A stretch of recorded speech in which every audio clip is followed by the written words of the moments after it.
A boy named Su Ping, his face wounded, says his name and laughs quietly. The young man leans towards the small creature with electric sparks at its feet, realizing something important. Frightening monsters appear before the hero's eyes, and he remembers his reincarnation. The guy notices an ominous horn on the ground, considering it the most terrifying moment. The hero, with wounds on his face, clutches a trophy, a bloody horn, while a white beast grins menacingly nearby. The creature suddenly rushes at the giant monsters, entering into a fight. A few days ago, the boy woke up in the dark, not yet realizing the changes that had taken place. Waking up, the young man looks in the mirror and realizes that he has become a different person. An electronic ID with his new data appears in front of the guy. The hero reflects on life with a new personality, like everyone who finds themselves in the world after reincarnation. The world the young man found himself in was very similar to Earth. Here, the level of technological development has made great strides. However, technologies are of an auxiliary nature, and the basis of life becomes the heavenly beasts. Various types of celestial beasts are closely related to human life, performing simple work. These creatures are also actively used for military purposes. Some heavenly beasts are specially trained to destroy enemies. Even the global influence of states depends on the power of such creatures. The social status of countries is determined by the power of the heavenly beasts, because everything here is subject to their power. The boy realizes that in this world only the strong are respected, and if he wants to survive, he needs to become stronger. The hero decides to carefully plan his actions and first figure out where he ended up, accepting the new identity of Su Ping. The guy is pondering the origin of this body when a girl suddenly enters the room. The young lady is surprised to recognize the hero and jokingly calls him lazy, wondering why he woke up so early. The young man looks at the photograph and assumes that this girl is his avatar's sister, noting her attractiveness. The guy notices a badge on the girl's chest and wonders what it means. The girl angrily asks him not to stare at her breasts and accuses the hero of perverted intentions, attacking him. The boy runs away from the attack in panic and is amazed by the unexpected strength of his relative. The girl proudly declares that she is a master of fighting beasts and a university student, trying to present herself in a favorable light. The hero is surprised that his sister dislikes him so much and assumes that his avatar was a terrible brother. The sister angrily recalls all the boy's pranks and antics, and he is shocked by what a harmful person he was in the past. The girl claims that she came to kick her brother out of the house at the request of a pet store customer and demands that he go to work. The guy is thrown out of the house with a threat of regret if he doesn't leave. The hero is surprised that his avatar actually has his own pet store and not just a bad reputation. The guy decides it's time to get to work. Once outside, the protagonist finds himself in the bustling city of Longjiang. On the city streets, the young man observes many people and unusual creatures, following the navigator's directions. Arriving at a dirty and old building, the hero guesses that this is where his pet store is located. He passes fingerprint identification and prepares to go inside with a smile. The guy lifts the rusty door of the store with difficulty and tells himself that he's almost done it. Inside, the hero discovers the animal relieving itself right in the cage and angrily yells at it. An angry pet store owner threatens to make goulash out of the animal for such behavior. Su Ping receives a powerful blow and is sent flying to the side. Waking up, Su Ping asks the stranger in fear who he is. The guy with the mohawk tells Su Ping that he is his regular customer and has been waiting for him here for a whole week. Su Ping cautiously wonders if he is facing an enemy. The Black Panther complains that she was kept locked up for 3 whole days. The beast's owner is outraged that Su Ping locked his pet with other predators for so long and reproaches him for his cruelty. Su Ping apologizes for what happened, assuring that his avatar is simply shameless and will not take a penny for the inconvenience. The dissatisfied customer asks Su Ping with disdain if he thinks he needs any money. The man with the mohawk orders the black beast to attack Su Ping, giving the command to take him. Obeying its master, the black beast rushes at Su Ping with terrifying fury, preparing to teach him a lesson. Su Ping realizes with amazement and fear that the beast has caught him off guard with its incredible speed. Su Ping, in desperation, proposes to resolve the conflict peacefully and pay triple compensation. The man with the mohawk asks with disdain if Su Ping really thinks of paying off the damaged fighting beast with money. Suddenly, the client will beam and announce that he has a great idea. The man orders his beast Black Monsoon to perform a new attack on Su Ping.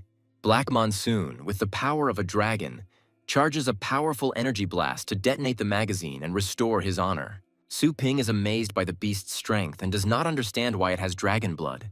The hero is at a loss as to why he ended up so weak in a world where he himself was recently reincarnated and didn't even have his own pet.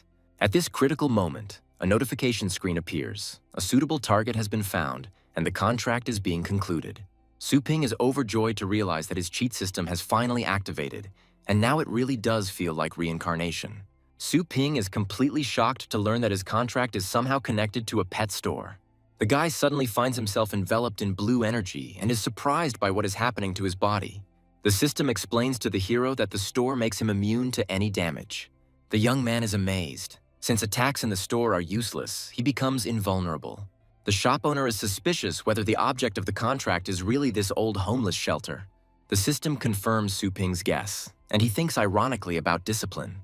Meanwhile, the battle continues, and Black Monsoon continues to attack with the same ferocity. A man with a mohawk shouts at his beast to tear his opponent to shreds. Su-ping, with a cold expression on his face, stopped the attack and menacingly asked what the enemy was planning to do with his store. The protagonist, as the master, gives the beast a strict order to lie down, demonstrating strength and control. Su-ping mockingly asks the customer if he was not satisfied with their service, while Black Monsoon lies defeated. The client panics when he realizes the guy stopped the beast with his bare hands and wonders why he's never heard of such strength. The guy offers, if there are no complaints, to look after the animal for a couple more days. Su-ping smiles sweetly and promises that he will definitely take care of Black Monsoon. The shop owner, with a demonic smile, again vows to take care of him, frightening the enemy even more. The man with the mohawk and his beast run away from the hero in fear, unable to withstand the pressure. Su-ping wonders if he really looks that scary to others. The system notifies the hero that the problem in the store has been resolved and offers to update the store's status. Su-ping notes with interest that this system has proven to be very well thought out and agrees to the update. A powerful stream of blue energy envelops the owner's shop, announcing the start of the upgrade. Su-ping looks around his shop in amazement after the renovation. The premises sparkle with cleanliness and newness. The hero approaches the reflection and admires how the system has changed everything around him, calling the update cool. The guy notices a mysterious room and decides to see what's inside. The young man discovers cages with small animals and is surprised by their size. Su-ping suspects that the pets will damage the cages, but the system reports that the animals are in a state of cultivation and do not need food or toilet. The guy asks the system what to do to prevent the new owners from causing trouble, and who should take these two pets. The system congratulates the owner on launching the main quest and offers a choice between the Thunder Mouse and the Moon Dog. The hero chooses a mouse, explaining that he has a bad relationship with dogs. Information about Thunder Mouse is described. Its main skill is to be cute, which Su-ping is very surprised about. The system explains that the pet will learn new skills depending on the owner's training style, and suddenly the boy and the mouse find themselves in the center of an energy vortex. Su-ping is stunned and realizes that he has entered the cultivation dimension. The hero and the mouse are delighted by the huge tree and strange crystals, marveling at the local inhabitants. Su-ping notes that the place is terrifying and jokes about meeting meter-long beasts. The boy encounters a giant creature, the king of beasts, which terrifies him. The protagonist comes to his senses covered in blood and doesn't understand anything, wondering why he's still alive.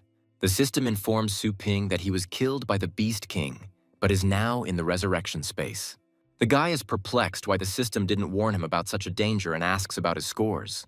The system informs the young man that free resurrections are unlimited, but points are deducted for mission failure, and permission to evaluate is not yet available due to insufficient points. The hero sarcastically notes that the system is in no hurry to help and expresses its dissatisfaction. Su-ping and his pet enter into a temporary contract, illuminated by energy.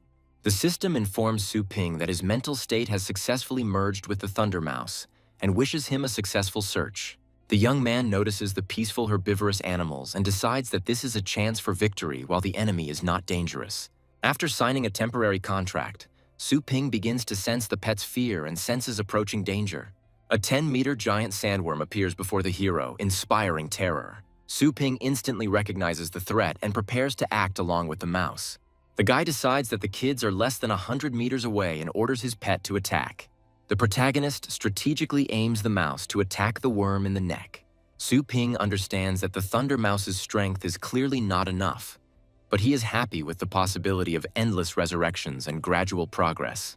The mouse successfully resurrects after being defeated. The hero has an infinite number of attempts. Su Ping commands the pet to constantly approach the beast and use agility to dodge and circle around the enemy. The young man commands to attack the gap in the enemy's shell and use the dash right now.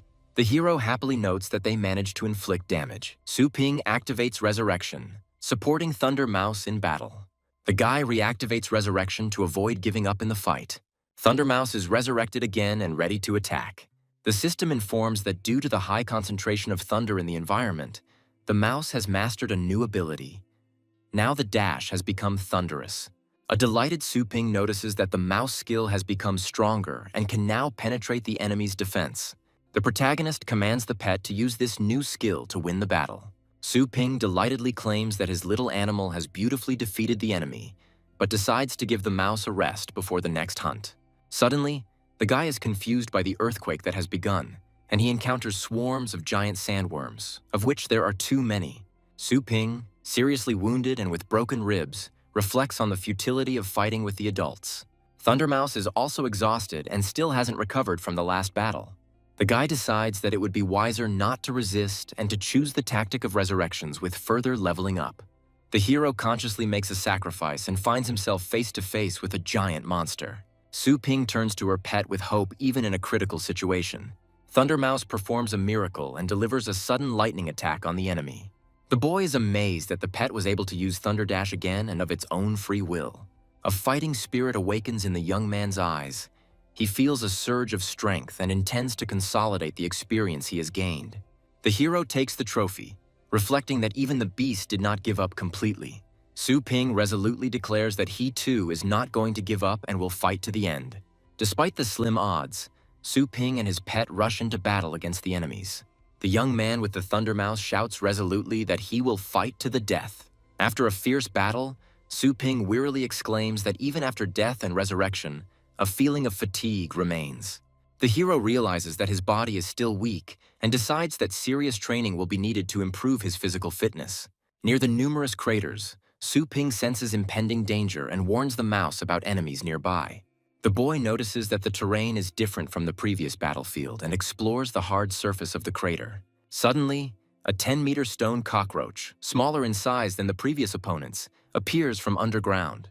The monster attacks and spews a stream of acid, threatening the heroes with violence. The young man and the Thunder Mouse narrowly escape the acid, realizing the new danger. Su Ping orders the beast to be fully prepared and show the enemies all the progress it has made. Su Ping, covered in scratches and fatigue, is depicted among the remains of the monsters. Next to the owner is a Thunder Mouse. The system records 68 resurrections for Su Ping and 847 for the pet. The hero and the animal lie among mountains of corpses, and the system reports 472 destroyed enemies. Su Ping is surprised that the mouse has mastered thunder, residual perception, and as many as 10 secret techniques. The progression of combat skills of not only the mouse, but also other animals is shown, from elementary to ancient secret skills. The exhausted young man thanks the system and asks to return them home as soon as possible. The scene switches to the annual competition of Longjiang Fengshan University, which is being actively broadcast. On the final day of the qualifying rounds, spectators gathered to discuss whose celestial beast would win this year. A red-haired girl appears among the contestants, and the audience speculates about the possible favorites, Ye Hao, Jiang Xuehan, or Zhan Xiao. Introducing Su Yanying, a third-year university student and master of martial beasts, who reflects on the seriousness of the competition at the regional qualifiers. Su Yanying recalls how Jiang Xuehan won a convincing victory in the previous competition. The girl admits that she often faced talented opponents, and once she won against Ye Hao. The heroine realizes that she has already lost twice in a row, and now she faces a battle with Zhang Xiao, having only a 100-toothed tiger. She is determined to take the Thunder Mouse from Su Ping, realizing that her own strength is still not enough. According to the rules of the competition, 2 fighting animals are required, so the heroine rushes to get her second pet. Su Yanying walks into an empty pet store and calls out to one of the workers. The girl notes that she managed to arrive on time, although she is surprised that the store is almost empty. The heroine, looking for the store owner, raises her voice, saying that she has come to pick up her pet. Su Ping comes out to meet the guest and greets her. The girl confirms that she left the Thunder Mouse about half a month ago and wants to take it back, and Su Ping realizes that this is the pet's real owner. Su Ping confidently replies that everything is fine with the Thunder Mouse, but reminds the owner not to forget to pay for the services. The girl thinks that the store owner is behaving strangely and is worried about the payment. The Thunder Mouse's owner smiles and promises that, despite the early visit, she will pay everything in full. The girl is genuinely surprised, not understanding what could have alarmed her owner so much. The guy says goodbye to his pet with a little sadness, saying that it's time for him to go home. Before parting, Su Ping asks the mouse not to forget him when she returns to her owner. Money is credited to the store account and is automatically converted into energy points. The system sets the following task. The young man needs to acquire his own heavenly beast in order to become a master of combat beasts in 7 days. Su Ping is surprised to realize that he can now become a master of fighting beasts. Having opened a shop in his mind, the hero wants to buy an awakening potion, but discovers a lack of energy points, although the system allows him to convert money into energy. Su Ping checks his balance in surprise and can't believe he has so little energy. The hero is outraged, because thanks to his training, the mouse mastered several secret skills, but the reward turned out to be modest. In the arena, the commentator is delighted by the spectacle. Zhang Xiao's demonic dragon dog wins with the first attack. The beast's powerful blow seriously injures Su Yanying's 100-toothed tiger, ruining her chances of victory. Zhang Xiao's demonic beast, called the Chosen Terminator, displays its colossal strength, causing admiration. The master of martial beasts himself, Zhang Xiao, a third-year student at Fengshan University, offers to continue the duel with a cold smile. From the judges' box, observers are discussing how the fight is boring, with the wounded beast Su Yanying putting up virtually no resistance to her opponent. One of the judges notes that Su Yanying was once a strong athlete, but now she has almost no chance. Her beast is seriously injured. The woman with red hair says that the heroine is still young and talks about injustice. Either they give up or fight without a chance of winning. Two other experts explain that despite the minimal odds, the result of this fight affects Su Yanying's chances of reaching the main competition, and that is why she is not giving up. The commentator calls on everyone to see how Su Yanying will handle the choice between admitting defeat or fighting to the death. The girl is upset by her quick loss and notes that her 100-toothed tiger has never recovered from its previous injuries. Su Yanying realizes that after the beast's new injury, she has almost no chance left and it's time to end her student career. Zhang Xiao disdainfully allows his demon dog to finish the fight and talks about giving his opponent a dignified death. Zhang Xiao's dog performs the fire dragon move, launching a deadly attack straight towards the opponent. At the moment of a strong blow, Su Yanying loudly announces surrender, ending the fight. The spectators in the hall are frightened. One of them is in a panic, but he is reassured that the judges have the situation under control. The girl realizes that among the students, few are capable of destroying the Star Shield, and defeat is worthy of respect. The referee intervenes, signaling Su Yanying's surrender and helping to protect her and the beast from danger. Zhang Xiao is declared the winner of the first round, but tells his opponent not to hope for luck next time. Su Yanying is worried that all she has left is a thunder mouse, which seems to have been eating everything since returning from the store. The girl understands that she can't throw a mouse into a senselessly dangerous fight, because even a tiger lost with one attack. The announcer announces that Su Yanying only has a thunder mouse left for the next round, and the hostess wonders if the hidden strength-enhancing skill will be enough. The audience mockingly discusses how Su Yanying's pet has no chance against Zhang Xiao's third-stage demon dog. The crowd and the inner voice push Su Yanying to give up, and the Thunder Mouse takes a fighting stance. Seeing the huge gap in strength, the heroine decides not to risk her pet's life and is about to surrender. Suddenly a comment appears that the Thunder Mouse has already come out, and the countdown to the fight begins. Zhang Xiao happily comments that this little thing came out on its own, and the countdown begins and the fighting spirit flares up.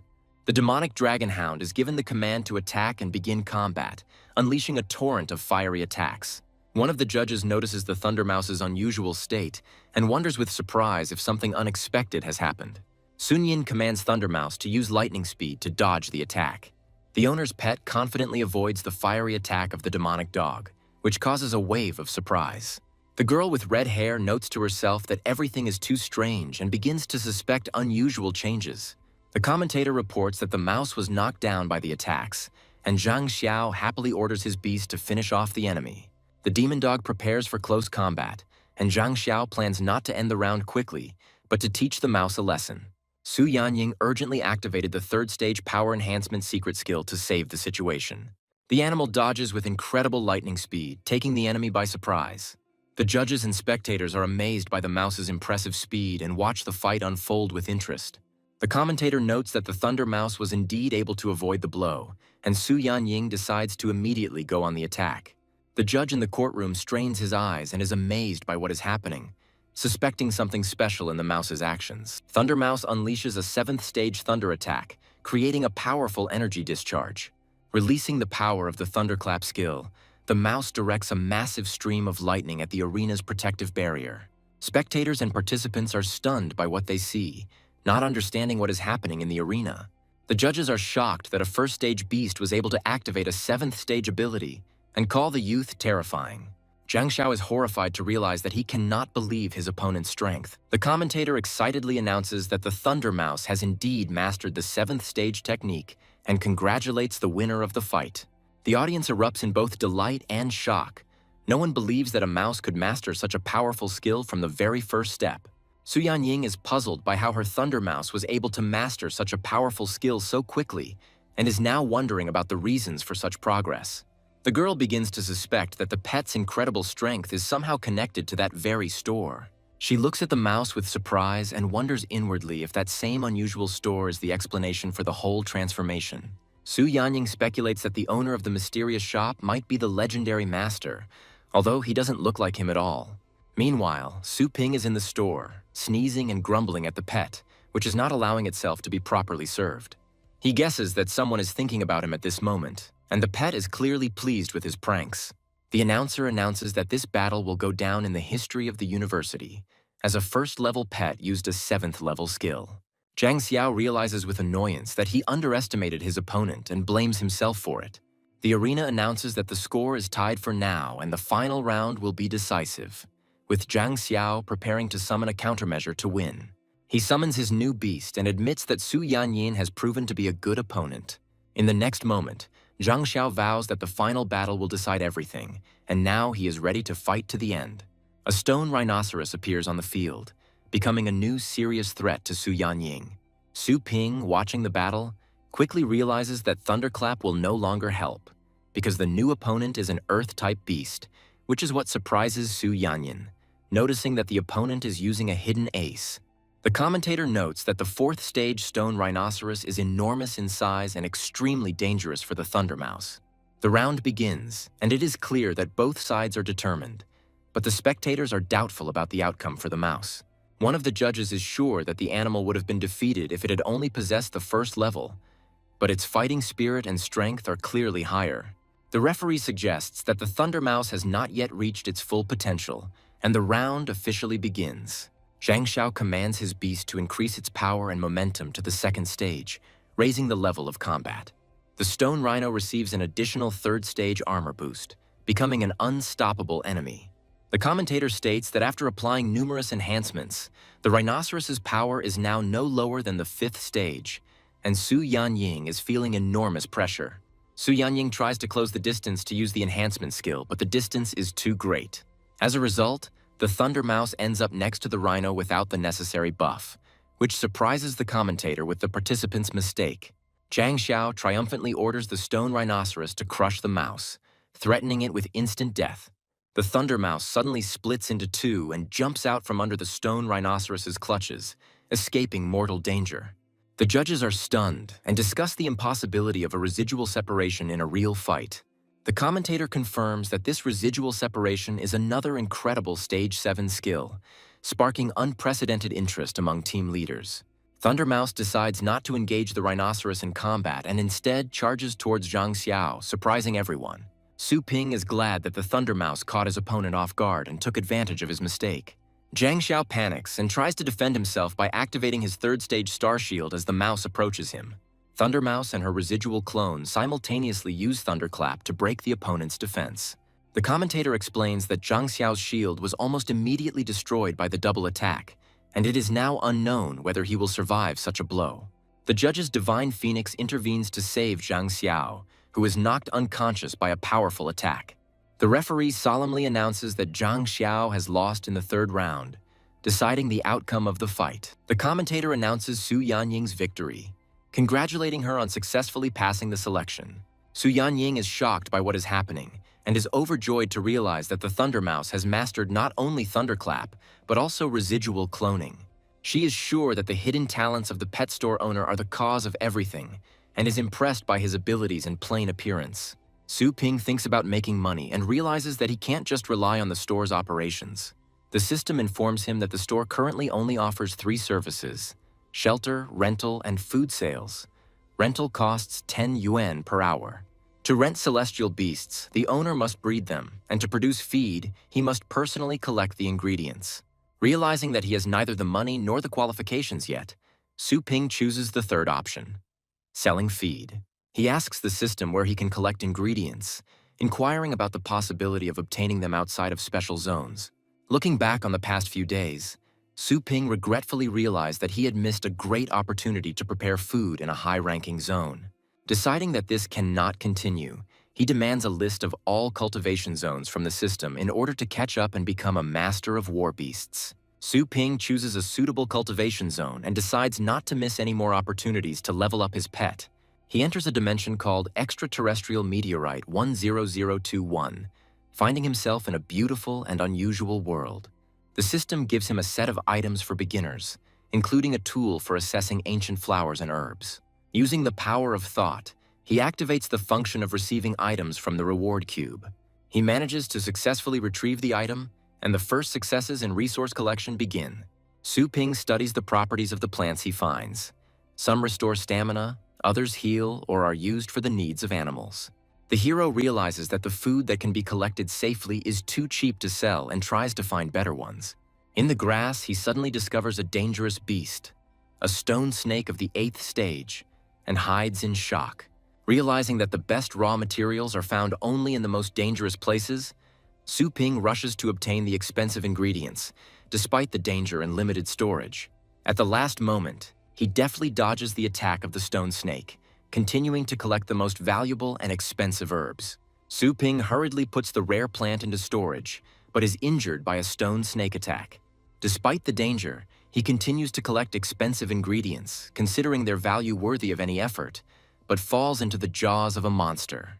Exhausted after battles and numerous deaths, the hero admits that even 30 resurrections a day tire him out greatly. However, Su Ping is confident that there will be no further problems, as he already has the necessary resources.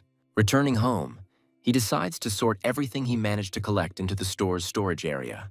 The scene shifts to the old man, concerned about his pet's health, reporting that he hasn't eaten anything for a week. A young man offers to try the latest expensive food for skybirds, assuring them of its effectiveness.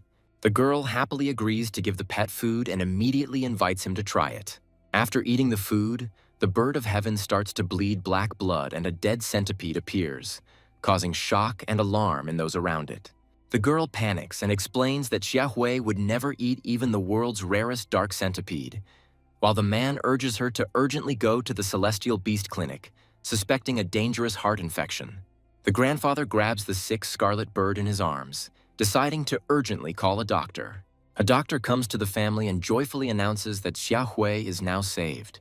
The girl explains to her grandmother that Xiaohui is seriously ill and they are forced to go to Shangchun for treatment. The old man and grandmother are surprised that Xiaohui started eating, admitting that the seller did not lie. Someone explains that the scarlet bird has a pure attribute and should not eat any random food, otherwise it loses its appetite and gets sick.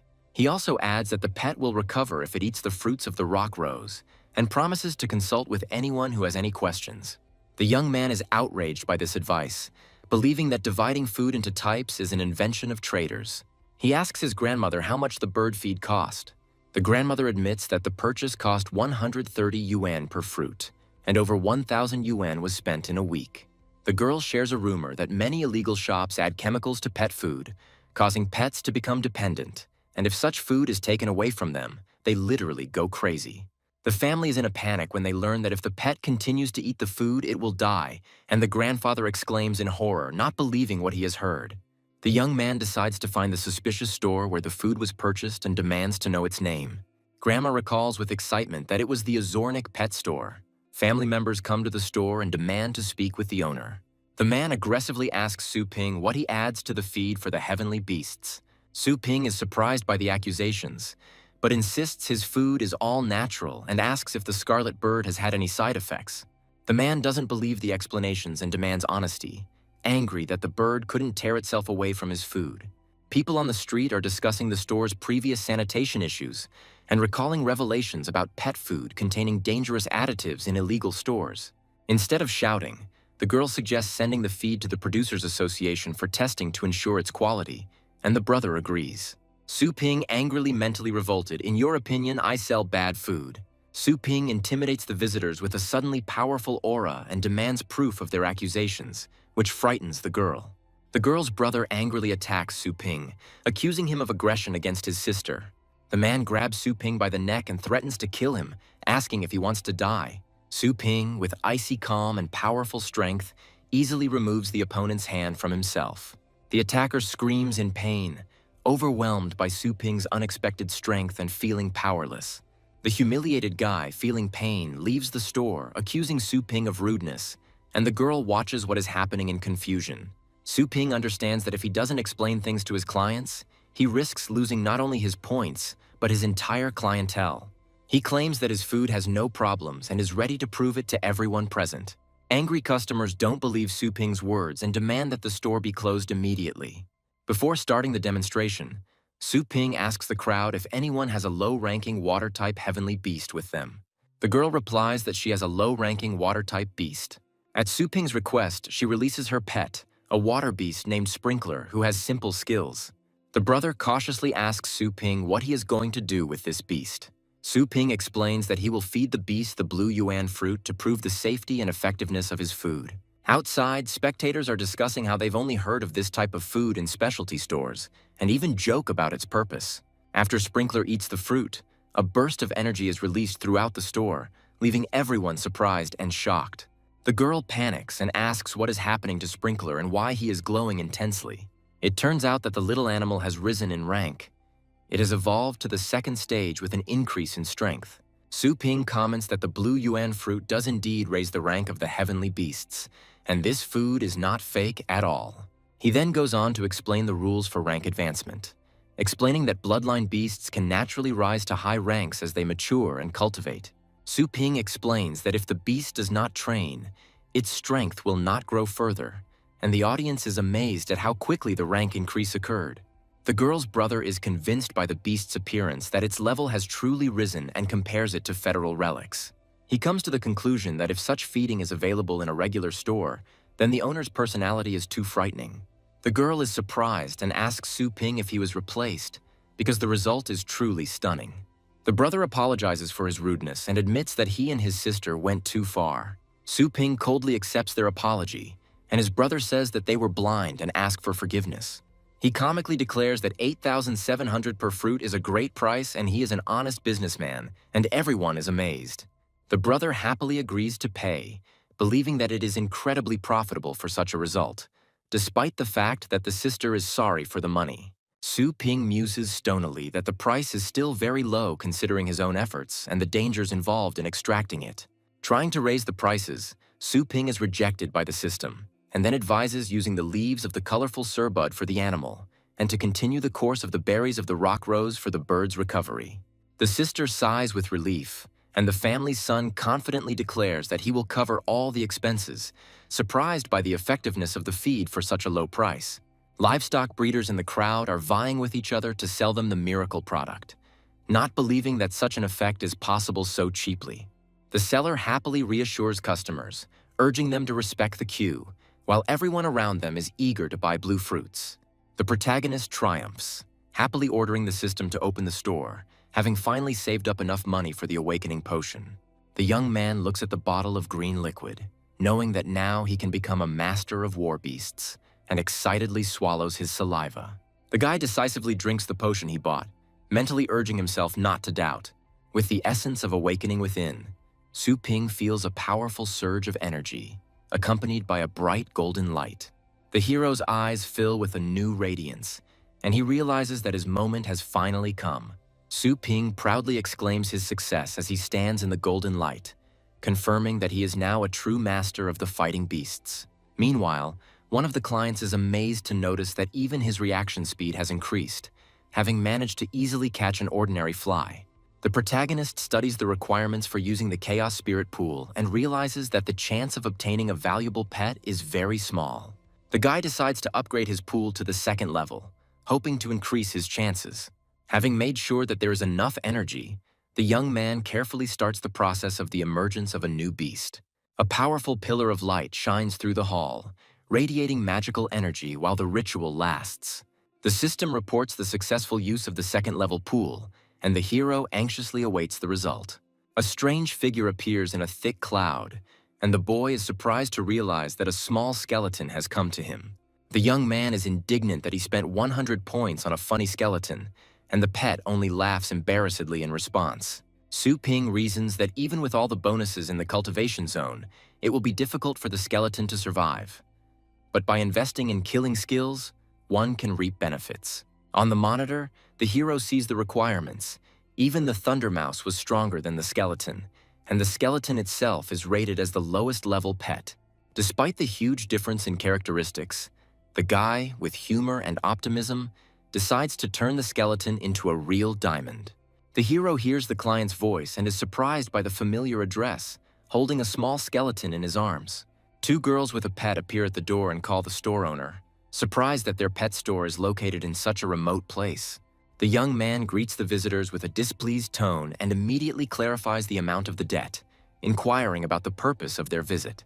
The red-haired heroine angrily corrects the guy's name, introducing herself as Su Yanyin, and asks him what he did with the Thunder Mouse. The protagonist, confused, notes to himself that the same scene with complaints and attempts to justify himself is being repeated again. Against the backdrop of a crimson mirage, he replies that he was just walking and playing with his pet, trying to look innocent. The boy turns to the animal and confirms with a smile that everything was exactly like that, and the mouse gets scared and confirms the owner's words. The girl is mentally amazed that for the hero the word walk means harsh hardening, and the mouse, who was not afraid even of the 4th rank, now trembles in front of his master. The heroine's imagination conjures up a terrifying image of a store owner who organizes walks comparable to animal abuse.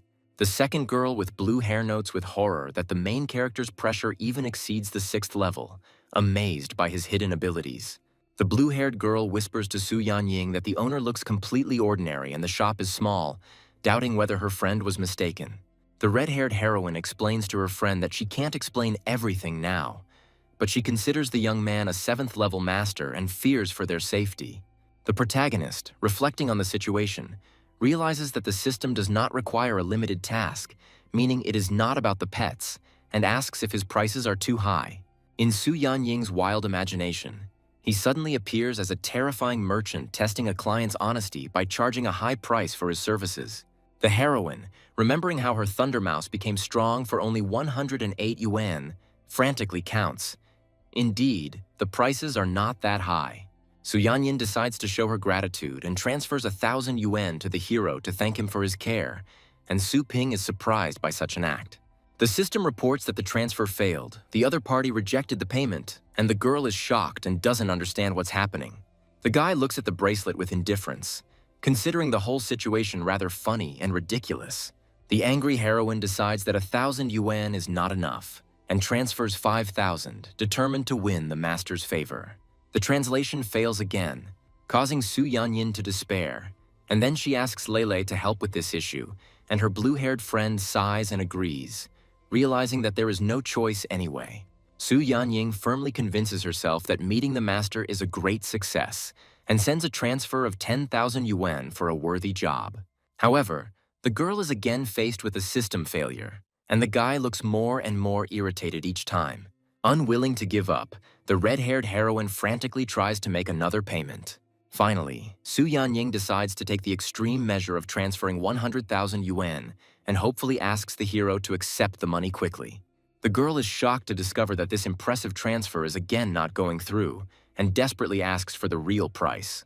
Su Ping, pretending to be serious, tells him to get to the point because if he wants to move forward, he will have to get used to the new rules. The heroine bursts into tears and is amazed. Does the owner of the magic shop really not demand any payment at all? The girl admits that they have a competition soon, All her other animals are injured, and all hope now lies only in the Thunder Mouse, and begs to strengthen the animal in 3 days. The protagonist accepts the order with interest, rejoicing at the return of a familiar beast, and planning to level up the new creature at the same time. Su Ping reflects on how profitable this service has been, but notes that the store currently only accepts applications below the 3rd level. The guy explains to the girl the cost of enhancing the heavenly beast and names the price for 3 days. The girl agrees that this level of cultivation will bring great benefits and declares that she is purchasing the service. Money is deposited into the store's account, and the young man asks if any other services are needed besides cultivation. The heroine is surprised that they also treat animals here, and decides to take advantage of this service. The guy asks to summon a pet that needs to be healed, and the girl summons 3 animals at once. The guy is surprised and asks if this will affect his reputation. During an unexpected scene with animals, the young man gets hit and the heroine is scared. The young man, wiping away the blood, says that the price for 3 animals will be 21,600 and asks to recalculate before paying. The girl, a little scared, agrees and is ready to pay the required amount. The animals fall asleep in a special protected area, and the system records the flow of money and energy. The hero receives a side quest about cultivating pets and ponders how to improve the properties of a small skeleton. The guy resolutely agrees to complete both tasks and confirms his acceptance of the assignment. The young man is delighted to have the chance to choose any cultivation zone and is looking for a suitable place for the small skeleton. The protagonist chooses the kingdom of the deceased Hundun. The guy, along with a small skeleton and another pet, enters the selected area. The heroes are greeted by bloody tentacles. The guy notes the strong smell of blood and a strange atmosphere. The young man complains about the heavy smell of corpses, and at that moment a small skeleton comes forward and calls out to the hero. Suddenly, a huge paw crushes the small skeleton, which dies from the impact. The boy notices the enemy appearing and realizes that it is the revived skeleton of Thundermouse. A furious attack begins from a terrifying enemy that suddenly appears in front of the heroes. The boy and his companions notice something strange among the skeletal remains, and the little skeleton is frightened. The hero is surprised that not all creatures in the elite zones have reached the Beast Kingdom. The guy sees the little skeleton die from the blow and immediately uses resurrection, commanding the rodent to attack. The young man orders the rodent to use the thunder sword and cut off the enemy's arm. The enemy manages to strike back, causing the animal to die from internal organ rupture. A reanimated skeleton with a glowing blue hand growls menacingly, filling the field with its aura. The skeleton launches a devastating attack, scattering bone fragments around. The protagonist analyzes the situation and realizes that the enemy has been strengthened by a special stone, then uses resurrection on the pets again. The young man uses the magic book to strengthen himself and prepare for a decisive action. The hero and his pets strengthen their deadly aura and deliver a powerful finishing blow to the enemy. The hero and his pets revive them right on the battlefield and prepare to attack the giant skeleton enemy. The guy analyzes the situation and notices that the enemy is vulnerable due to its design features and easily loses balance. The young man understands that although the enemy looks menacing, he is actually quite fragile. The guy commands to use residual separation to create the illusion of speed. Thundermouse, on command of its master, uses a thunderclap attack towards a skeletal enemy. The hero distributes tasks. One pet chops off the skeleton's leg. The second hits the cervical vertebrae. The small skeleton helps with support, and the hero himself dreams of obtaining the precious stone. The hero notices how a small skeleton finds and holds a magic stone in his hands, surprised by the actions of his companion. The relieved boy jokes with the little skeleton and praises him for a job well done, delighted by the result of their joint efforts. The hero and his pets notice a change in the atmosphere. The sky turns red and mysterious symbols appear around. A mysterious figure of a woman with wings and a bone pattern on her body materializes in front of the young man, causing him surprise and alarm. A mysterious woman with wings concentrates a stream of powerful blue energy around herself against the backdrop of a bloody lake. The guy notices the barrier and is surprised that his identifier does not work, assuming that he is facing a high-ranking creature. Streams of energy penetrate the hero, filling his body, which is reflected on his face. A powerful enemy controls energy threads, attacking the young man with them, who tries to resist. After an instant defeat, a message appears about the death of the hero, the rodent, and the small skeleton, and the guy comments on the strength of his opponent. The hero turns to the winged woman and politely asks if she is the boss of this dimension. The guy waves his hand with a smile and ironically asks the enemy about her intelligence. The young man doesn't have time to finish speaking. He's struck again by a powerful energy attack, and the flow envelops his head. The guy, sitting in a red glow, is disappointed in the dialogue, reflecting that the language is not understood and that the attempts are in vain. Gradually, the hero teleports to a new safe place where he finally feels at peace. A guy in an unexpected place is surprised by the surroundings, looking around at the giant spikes. The young man sees before him a strange landscape with a huge army and wonders where he has ended up. The guy notices a hooded woman among his surroundings and recognizes her as an old acquaintance. A huge purple hand with a curse suddenly attacks the hero, and he realizes that he is trapped. A menacing skeleton in armor appears on the throne, demanding that the hero explain how he got there. The young man feels enormous pressure from the presence of the ruler and answers the question with difficulty, feigning uncertainty. The guy is confused and wonders why they don't kill him right away, and guesses that they want to find out something important from him. The hero realizes his hopeless situation. He is held tightly. There is no escape. The task is not completed, and the system is useless. The ruler's huge skull face says that the guy is not an ordinary person, and warns that the next question will be the last. The hero concludes that the skeleton was wary of his powers from the very beginning, and reasons that he still has a chance to maneuver, since the locals do not know about the existence of the system. The guy decides that he can only use one method and introduces himself as a clone of the most powerful man on the planet, who has come to check the threat level. The voice of a terrible enemy declares that everyone will be exterminated, after which the knight orders to protect the king. A massive explosion occurs on the battlefield, and the hooded heroine watches the destruction in shock. The young man ironically asks the enemy if he is tormented by conscience for the death of his loyal servants, and hints that only the weak are subject to him. The Bone Lord claims that nothing can threaten him, and that his only defense is his disregard for others. The protagonist stands serenely and smugly rejoices that the enemy has no chance while he is held by the effect of magic. The monster characters are amazed to see the events rewind as they look at the hero. The guy is resurrected again, accepting his latest death as usual and noting that he doesn't even feel pain. A powerful enemy realizes that the hero is able to change the time and space of the realm, considering him a terrifying invader. After another death, the young man grins and tells his opponent that he apparently possesses a very valuable magic stone. The Skull Lord notices the hero's disappearance in horror. The Skeleton King is amazed that the boy uses 2 higher laws at once and teleports beyond his sight. The hero appears in a safe place with a smile and is glad that his backup plan worked, calling his opponents naive. The boy joyfully greets his little skeleton, who has already freed himself from the chains. The young man shows the skeleton a huge red crystal to share the spoils. The boy asks the pet to absorb the stone, explaining that now he must enter into battle. The small skeleton charges in fury, using its basic sword technique. A huge demon and many monsters ready for battle appear before the heroes.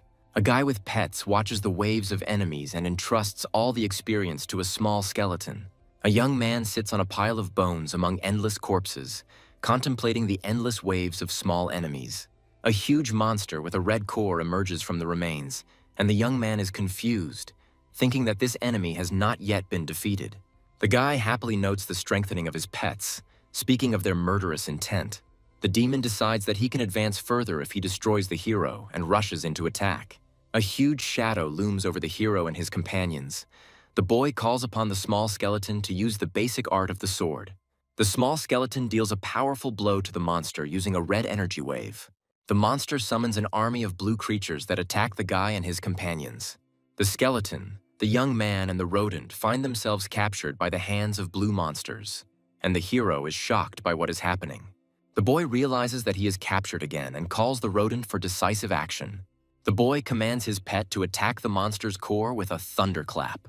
The monster blocks the attack with electricity, and the guy is surprised that the enemy was able to defend himself. The hero analyzes the situation and realizes that he cannot determine the enemy's identity. But he discovers 2 important weaknesses. Damage to the arms has no effect, and the core is indeed vulnerable. The boy, grabbed by many hands, orders the rodent to use thunderclap and cover his body with electrical energy. Thundermouse activates its electrical defense, releasing a powerful charge despite its grip. The hero is surprised to notice that the pet unexpectedly uses some skill. Multiple hands are engulfed in an electric discharge. The pet breaks free from the grip. The guy finally gets free and immediately gives the command to the little skeleton to attack. A small skeleton with glowing eyes makes a furious attack on the enemy. The hero happily notes that the small skeleton, having absorbed part of the Bloodstone's powers, has significantly increased its power thanks to the absorption skill. The guy returns to the store and prepares to look at the characteristics of his pets. The young man is surprised by the results of the test. The pet's strength is already at the 7th level, but its rank is still only 2nd, and he doubts that the system has made a mistake. The hero watches with interest the visionary image of the Bone Lord and reflects on the beginning of endless chaos. The boy is surprised that rattle-type beasts can master undead skills and ponders the reaction of the spectators in the arena. The rodent and the skeleton are recovering and sleeping in a protective field, and the young man wants to see the result of their development. The guy asks the system if he really has a map of the star Hundun in his hands. The illustration explains the essence of the map, which allows you to correlate acupuncture points, powers, and bones with energy stars. The guy is delighted. He succeeds, and he realizes that he can engage in a new method of cultivation. The hero meditates in the stellar universe, absorbing the stellar power of Hundun. The young man feels energy accumulating inside him and concludes that he must absorb the energy of the stars. The boy deftly tries to grab the glowing particles, but notices that with his rank as a master of combat beasts, it is not easy. The young man understands that the energy of the stars directly penetrates the body, although he cannot catch it with his hands. The guy decides to try to concentrate his core on the directions of energy movement around him. The hero sees how his core begins to effectively absorb the energy of the stars and rejoices in his success. The young man understands that in order to absorb the star power, he must use it himself, and remembers the 3 great pansies. After using one of the armors, the boy notices how the star clusters in his body increase in size, and the energy radiates as a bright light. The hero checks his stats and is surprised that his strength is only at level 3, while the system asks him to increase it further. After taking 3 potions, the young man notes that his level is now at the middle 3rd level and is very happy with his rapid progress. The boy learns that this universe is created by the map of the stars Hundun and can imitate the real universe, and also receives a warning about larger stars. The hero wonders what inhalation means and suggests that it might be an interruption to the workout. The guy comes to the conclusion that we are talking about a food chain, where risks and opportunities coexist. The young man decides to avoid giant stars and absorb only those smaller than himself, complaining about the difficulties that arise. The boy recalls how a 3rd-stage martial Beastmaster, a determined girl, once burst in on him and attacked him. He doubts whether he can withstand her blow now, looking at the city at night and hearing the call not to remain hungry. At dinner, the hero politely thanks his mother for her incredible cooking and returns to his room. Mom, clearing away the dishes, tells him that his sister is training for a competition and promises to bake his favorite corn pie in the morning. The young man smiles and responds as he climbs the stairs. He thinks that even though the woman is the mother of the body's previous owner, she still exudes a sense of homely kindness. Stretching, the guy decides to continue training, thinking about Su Ling Yu's preparations and the possibility of talking to her. In the hallway, he notices golden star power flowing outside the door and is surprised by its appearance in the house. Opening the door slightly, the hero assures himself that he is simply observing his sister's cultivation and not peeping. Analyzing the scattered sparks, the young man concludes that the stellar power in the real world is weaker and more evenly distributed than in Hundong, where it is concentrated by a giant star. The guy decides to study university techniques to increase his star power and speed up his cultivation in the world of Hundun. The young man sits down in meditation and tries to rotate his inner core following his sister's example, collecting sparks of energy. A powerful vortex of force appears in the hero's body, and he is struck by the orange vortex that appears in his stomach. The system explains the scheme. When there is enough mass, the rotation itself attracts the nearest star, eliminating the need to run for energy. From above, the brother and sister can be seen simultaneously creating opposite swirls of star power in their rooms. The girl wakes up sweating and complains to the cat that it is becoming increasingly difficult to absorb energy. The guy rejoices at the successful direct and reverse star vortex, and golden streams rush towards his sister, causing her an unexpected sensation. The sister, surrounded by frozen sparks, wonders why the star power has suddenly become disordered and motionless. The frightened girl assumes that there is a powerful master hiding nearby, since the energy has changed so much. The mother, hearing her anxiety from the living room, worriedly asks her daughter if everything is okay. The sister, blushing, assures herself that she felt a strange and abnormal stellar energy. The girl concludes that the flash of power came straight from her loser older brother's room. The guy outside his door is almost mastering the vortex of stellar energy shining in his core. The young man projects himself in front of the enormous planet Hundun and swirls the currents, forming his own mini-universe. The joyful hero notices that he now automatically absorbs the star's power if he keeps a safe distance. In the kitchen, the guy is content with what he can cultivate even in his sleep, thinking about new plans. Two glowing figures of female customers in an aura of star power come to the store owner for pets, surprising him. A red-haired girl and her partner materialize in front of the hero, reacting embarrassedly to his words. The guy, clearing his throat, explains to the visitors that their star powers are too weak and require serious training to control the beasts. The heroine, hearing about more powerful celestial beings, is amazed that the Thunder Mouse managed to rise in just 3 days. The guy, wiping away his sweat, notes that at their university they usually only encounter animals of the 3rd or 4th level, while his pet already has the 7th. The young man places the blue Thunder Mouse on the floor, reminding the girl that the payment had already been made last time. The heroine takes the animal in her arms, surprised that the color of its fur has noticeably changed. The girl walks past all her creatures and notices that the huge animals look depressed and do not show joy. The guy in the booth sighs and gestures to the customer to hurry up and leave. The red-haired owner muses out loud that within a few days the pets seem to have become attached to the new place, although the temporary contract does not stipulate this. The blue-haired companion checks the huge lion and is glad that the wounds have healed, and the stripes on his fur have become brighter. The girl thanks the owner for his concern and asks him to recommend suitable food, calling the store virtuous. The guy, having estimated the price, decides not to inflate the cost and admits that her praise disarmed him a little.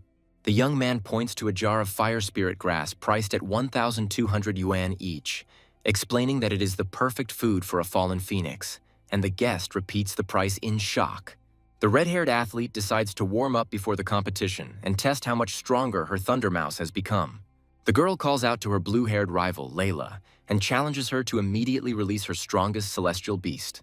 Layla creates a burst of energy and summons a stone titan from the rift, surrounded by blue lightning. The humanoid golem materializes in a puff of steam, and the summoner sarcastically warns her opponent not to cry. The redhead assesses the situation, realizing that Layla has put forward her favorite trump card, a high-ranking 5th-stage beast.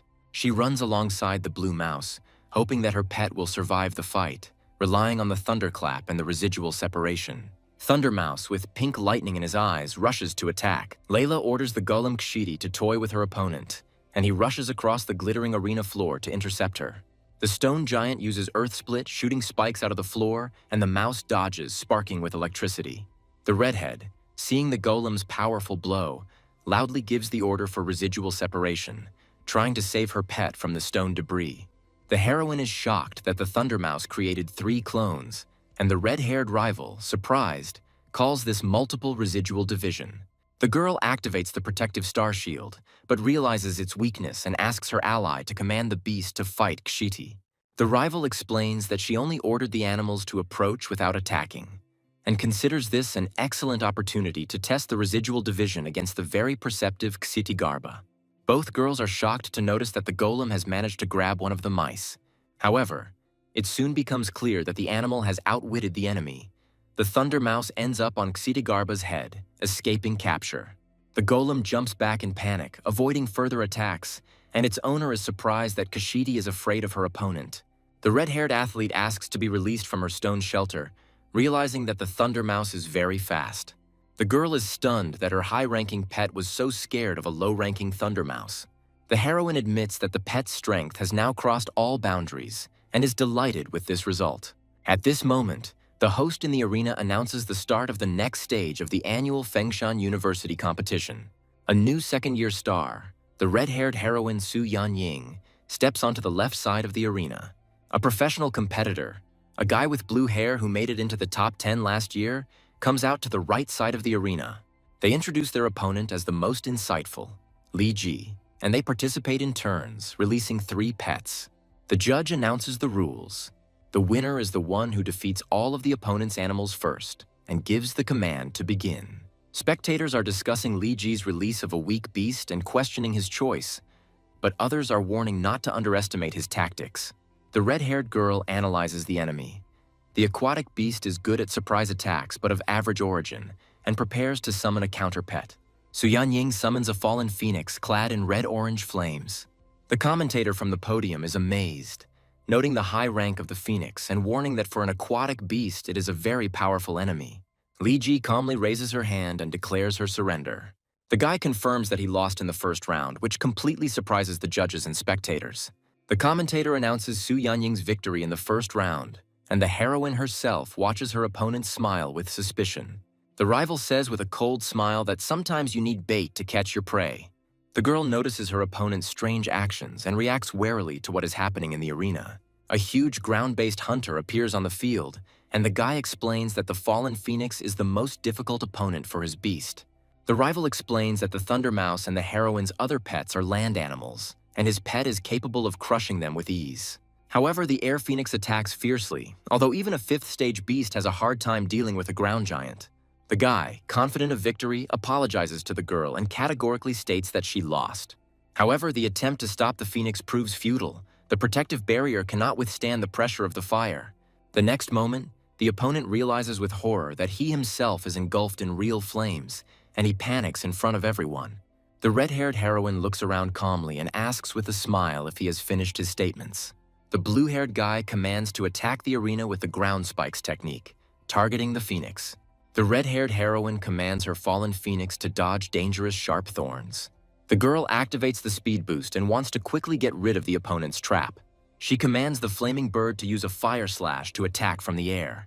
The enemy summons a ground hunter and a defense golem to help contain the phoenix's attack.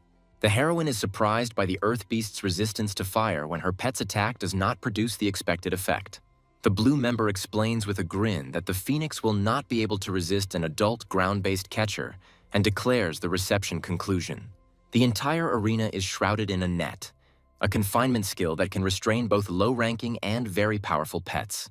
The net is rapidly narrowing, and the girl and the phoenix find themselves trapped, forced to find a way to escape. The red-haired contestant calls on her firebird to find a way out, realizing that both are in mortal danger.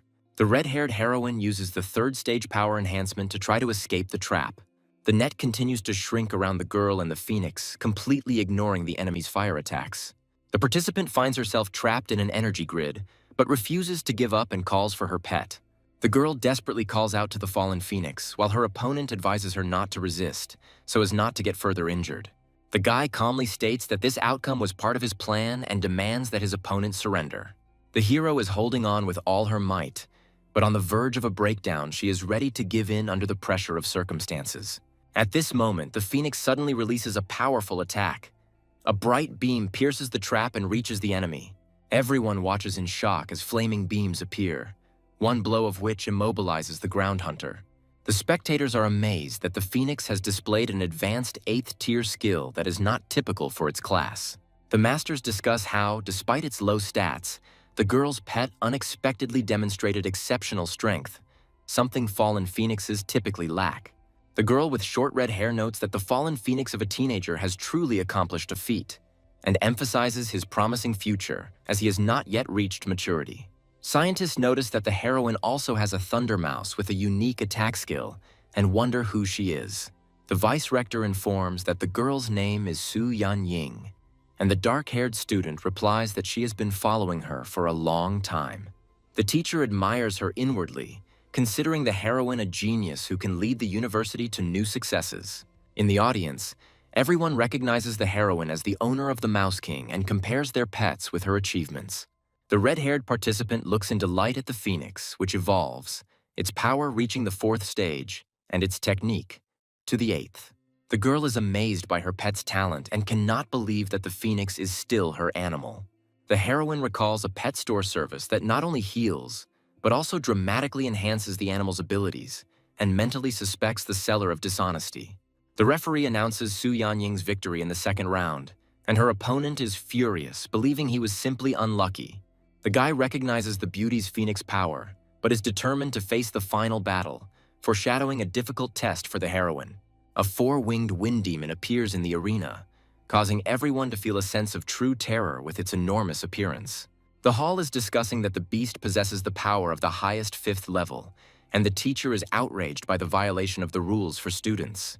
There is a dispute with the masters about the danger. Some consider it a challenge for the competition. Others ask not to worry. The director explains that the university is rich in high-ranking teachers and judges, so there will be no serious problems. The curator thinks to himself that the beast did end up in the arena in an unusual way and promises to sort it out after the fight. The opponent prepares the beast for an attack, commanding the wind demon to use a nature slash. The boy, in despair, realizes that the difference in ranks is great and admits that he was barely able to summon this dangerous pet. Su Yanying activates several enhancements at once: strength, impulse, perception, and durability. The girl commands the fallen phoenix to attack with flaming beams directly at the enemy's master to end the fight. The phoenix's charge is so fast and powerful that the heroine is shocked and amazed by the speed of the attack. The judge announces that participant Su's pet was destroyed by the wind demon in just 1 second, and the girl herself does not understand what is happening. The teacher notices that despite Su Yanying's defeat in the round, the wind demon continues to attack and does not stop. The guy with blue glasses falls to his knees, losing consciousness in front of everyone due to the loss of control over the beast.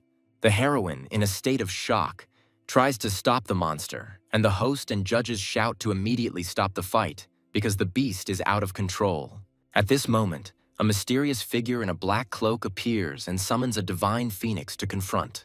The masters are shocked by the speed of the new phoenix, suggesting that it is even faster than their own divine beast.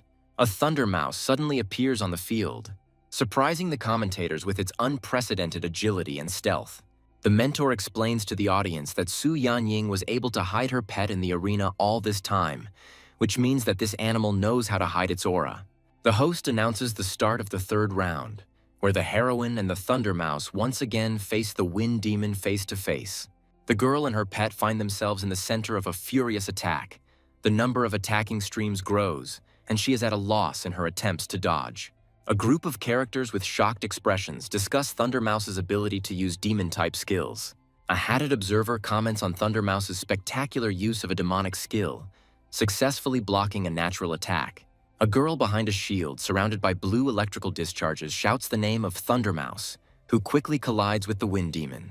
A blue electric mouse, surrounded by lightning, rushes forward towards the final battle. A dark, demonic figure with glowing red eyes is riddled with electrical charges after Thunder Mouse kills the out-of-control wind demon. A winged creature surrounded by blue electrical energy confronts the small mouse, inflicting an unexpectedly deep wound on the wind demon. The transformed Thunder Mouse, with its horns and menacing appearance, exudes incredible power, causing amazement among onlookers. A cloaked figure floats in the blue environment, commenting on Thunder Mouse's killing intent and asking if she truly wants to kill the wind demon. The hooded man, with a serious expression on his face, wonders if she is following anyone's orders. The red-haired woman in light clothing looks surprised, asking about the real victory and suggesting that Thunder Mouse might have also gone out of control. A cloaked man comments on the blossoming newcomers while looking at a majestic bird called the Divine Phoenix, warning of disqualification for killing heavenly beasts in competitions. Divine Phoenix approaches Thunder Mouse, who stands ready to fight, while someone expresses concern for the future of the promising new star. A powerful burst of energy erupts between Thunder Mouse and Divine Phoenix as someone shouts for Phoenix to retreat.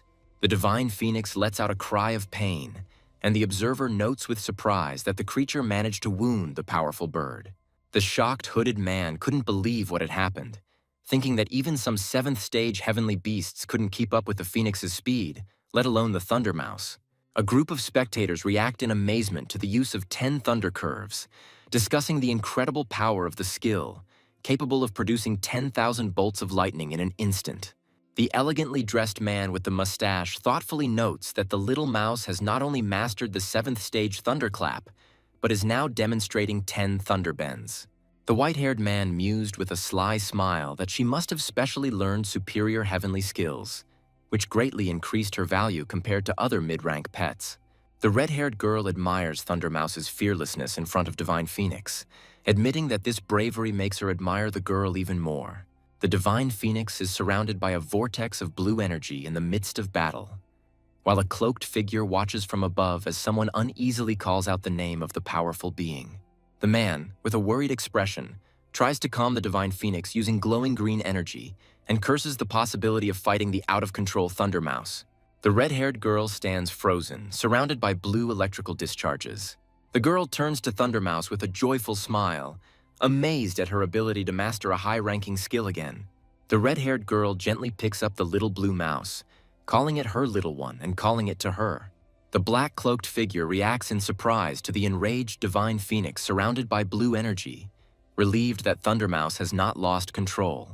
At the stadium, the winner of the competition, Su Yanying, is announced, while a red-haired girl stands below holding a blue mouse. A dark-haired young man in a blue jacket exclaims emotionally, interested in the event that is taking place. A young man studies a holographic screen with an image of a girl and a black cat, reading information about injecting stellar power into the meridians of the front paws. The holographic screen continues to display information about the need to know the structure of the body of the celestial beast so that the introduced stellar power does not harm the body. A girl on a holographic display measures a black cat, noting that its size is 12 centimeters and its front paws have grown by a whole 2 centimeters.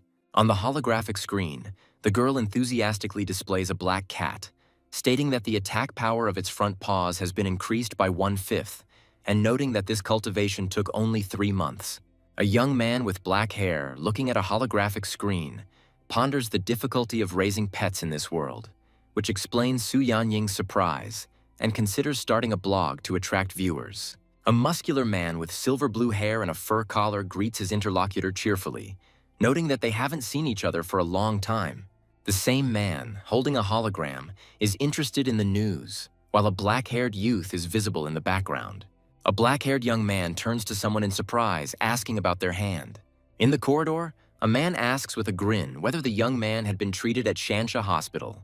The man reports with satisfaction that he had to fork out a little money, but at least his shattered bone is now as good as new, to which the black-haired youth ironically remarks that he speaks as if he has money.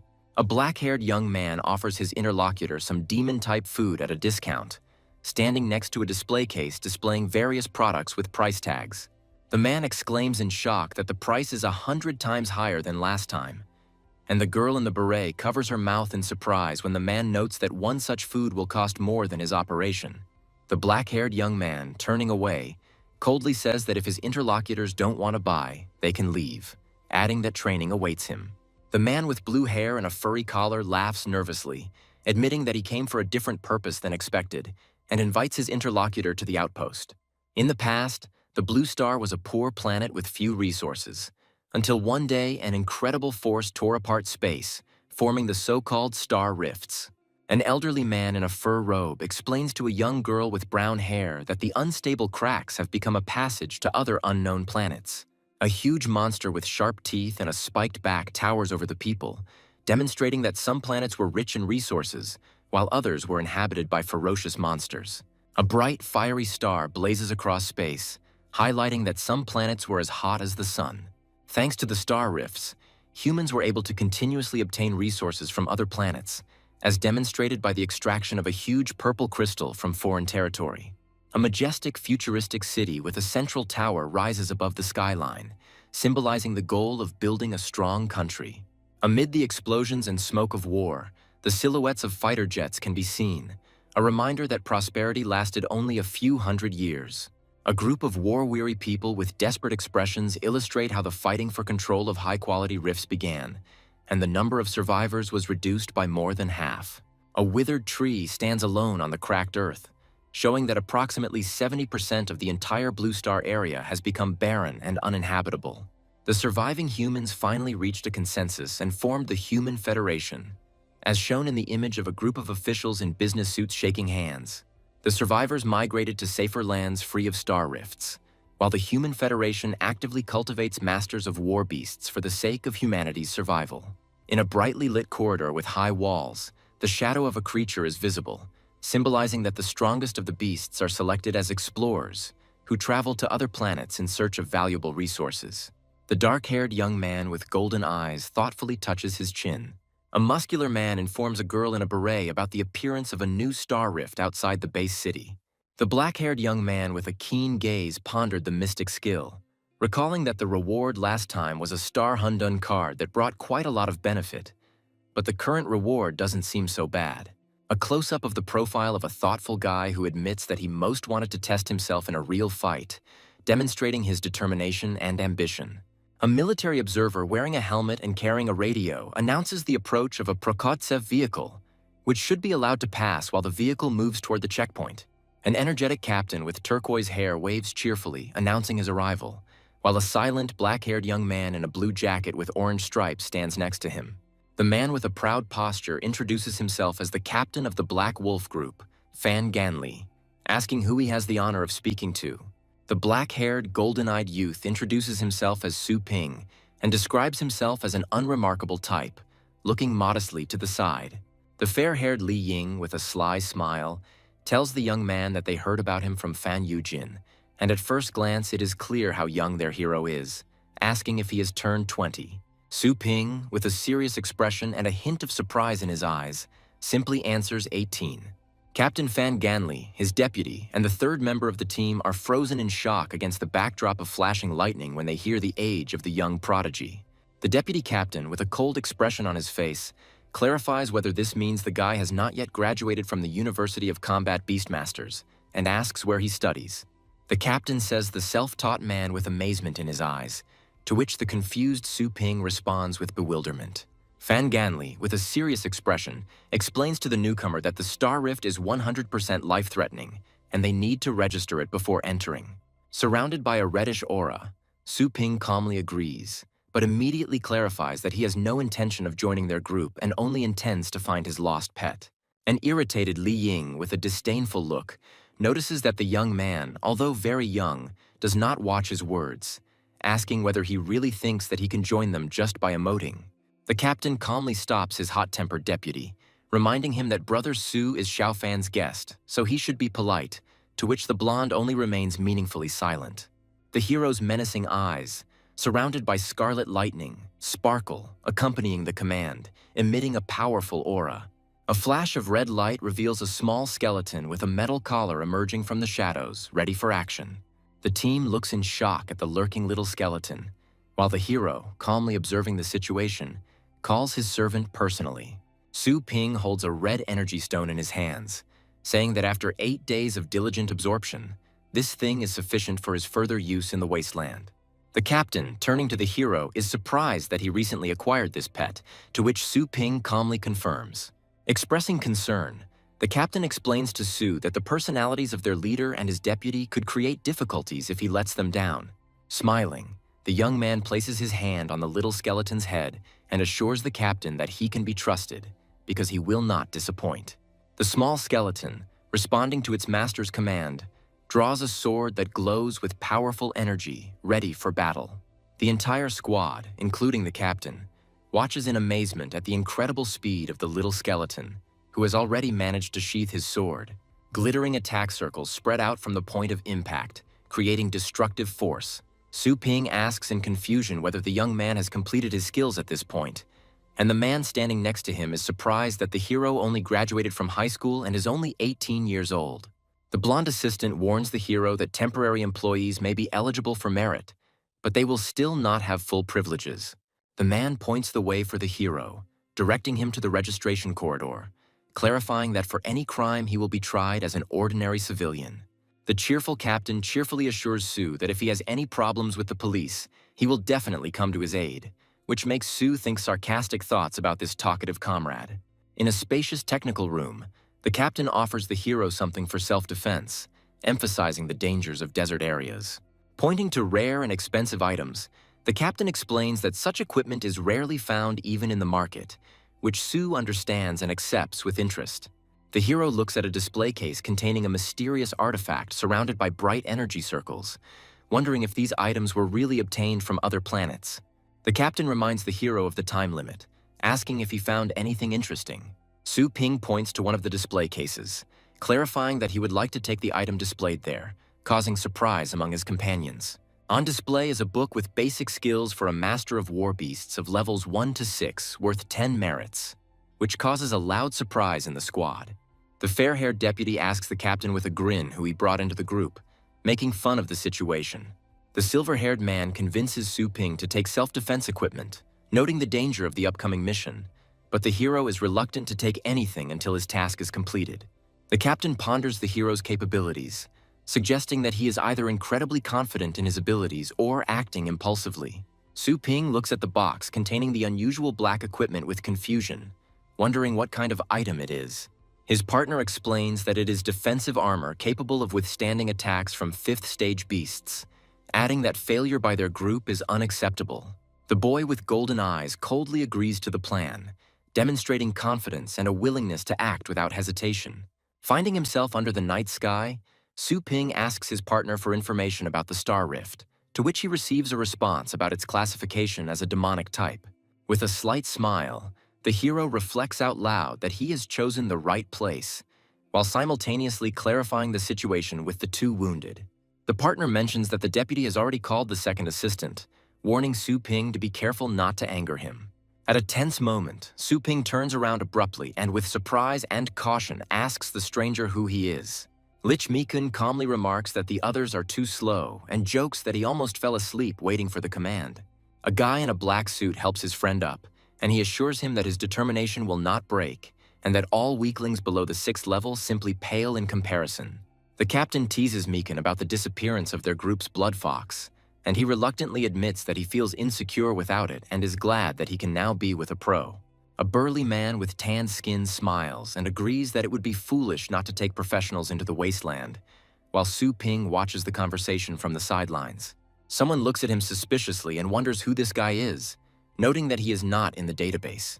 The blue-haired captain explains that Su Ping is Xiaofan's acquaintance and asks him to explain what happened, noticing the surprise on Mikun's face and his sarcastic remark about his first visit to the wasteland. Mikun assesses the situation with disdain, saying that the newcomers are clearly asking for trouble, and if they are unable to cope with such a threat, then there is no place for them in the wasteland.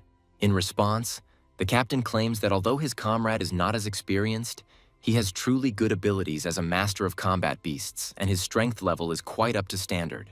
The silver-ranked entrancer turns to face him, insisting that strength alone isn't enough. You also need to be a true member of the team, and warns that once you enter, everyone acts according to his rules. Su Ping, with a cold gaze, says that he brought the people here himself and will be responsible for them himself, demonstrating confidence in front of the team. The silver-ranked explorer, with a tense face, wondered what was happening to this guy, clearly feeling some discomfort inside. Against the backdrop of Su Ping's dark eyes, his opponent feels a chilling gaze, as if the hero is looking at a corpse and an ominous skeleton appears in front of him. The comrade assures the young man not to pay attention to the straightforwardness of the miners, and Su Ping calmly accepts the situation. The young man with the piercing gaze thinks that he thinks as coldly as his skeleton. A group of researchers moves towards an anomalous crystal on a mysterious planet, noting the gloomy atmosphere and the lack of detected creatures, but urging everyone to be on guard. Their route leads through a dark, twisted forest under the light of a huge moon. The captain gives the command to find a way through the fog. The team spots a small, unknown creature near the lake, and the deputy, using night vision technology, clarifies that bypassing the area is impossible due to other dangerous creatures on alternative routes. The hero with the mechanical snake decides to personally verify the situation ahead and promises to immediately warn if anything threatens the squad. Through the darkness of the night, they use their instruments to notice that the creature by the pond is actually an adult tiger tapir, possessing a strength of approximately level 5. A silver-ranked explorer undertakes to eliminate the threat, receiving instructions to do everything quietly, and Su Ping requests a pair of night vision goggles to personally verify the details. A man in a high-tech suit demands an explanation and asks if the others doubt his decision. The dark-haired man responds by explaining that tiger tapirs rarely drink water and are not found in such an environment. 2 team members discuss that tiger tapirs typically live in the tropics and cannot be exposed to the cold here. The hero, wearing glasses with a red backlight, assures the others that they are looking at an ordinary tiger tapir and considers the whole thing a waste of time. The man with the ponytail gives the command to do this, releasing the creature into freedom. The blue-haired team member screams in panic that the creature is long dead and wonders what is really going on. The massive monster reveals its true form, shedding its tiger tapir disguise, revealing itself to be a spirit beast. The character demands that Lin Mi-kun force the creature to immediately spit out the captive, threatening his life. A bald man in a helmet angrily protests why he is being given orders, calling his interlocutor a brat. The blue-haired boy asks Sue if it's really a spirit beast in front of them, and admits that he has no experience dealing with demonic creatures. The guy in black explains that an adult spirit beast has the power of the 7th stage and often disguises itself as a weak bait to devour its prey from the inside. The hero explains that the main threat is not the dead spirit, but the creature with which he is in symbiosis. A bloody spirit beast. The girl with blue hair asks in surprise about the bloody beast and asks to clarify what is meant. The dark-haired youth explains that bloody spirit beasts always hide where other spirits reside. The black-haired character looks at the lake and declares that there is no water in it at all. Instead of water, the surface of the lake turns out to be covered with blood, in which a sinister monster was swimming. The man in the helmet reports that he has lost contact with the python and does not understand what is happening. The commander urgently orders everyone to leave, explaining that if ordinary 7th stage spirit beasts are eaten, the enemy is much stronger. A huge, big-eyed creature with a power of at least the 9th level appears before the heroes and is probably the king of beasts. The team makes a hasty retreat, encountering a bloodthirsty demonic wolf and a winged dragon. A huge, bloody creature hovers over the forest under the moon, and the guy orders me in to look for an escape route. The young man with glasses offers 2 paths: dangerous unknown beasts in the east and safety in the west. The team studies the map, and the blue guy reports that he has lost his beast, so the only way out is to run west. The blue-haired hero asks Brother Sue what he thinks about what is happening. The man in armor advises to go straight east, causing surprise among the others. Riding on their beasts, the crew argues about the wisdom of this decision and agrees with the captain to retreat. The blue warrior desperately asks Sue again if he is sure of his plan, because a mistake could cost them their lives.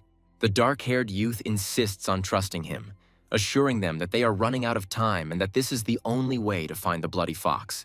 The guy hopes that this choice will not be his last. The team moves determinedly east towards the canyon, following the chosen course.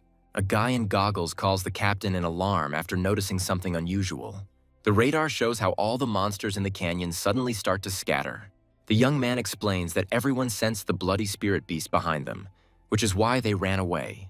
The team discusses what is happening and receives an explanation that the huge beast cannot chase prey on its own and uses others as bait. The black-haired hero clarifies that they are of no interest to the monster, and the canyon itself is too small for its size.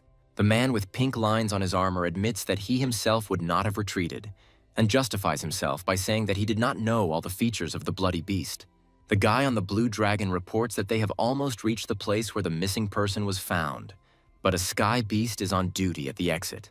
A young man in black asks to borrow a pair of glasses from a friend to sort out the situation.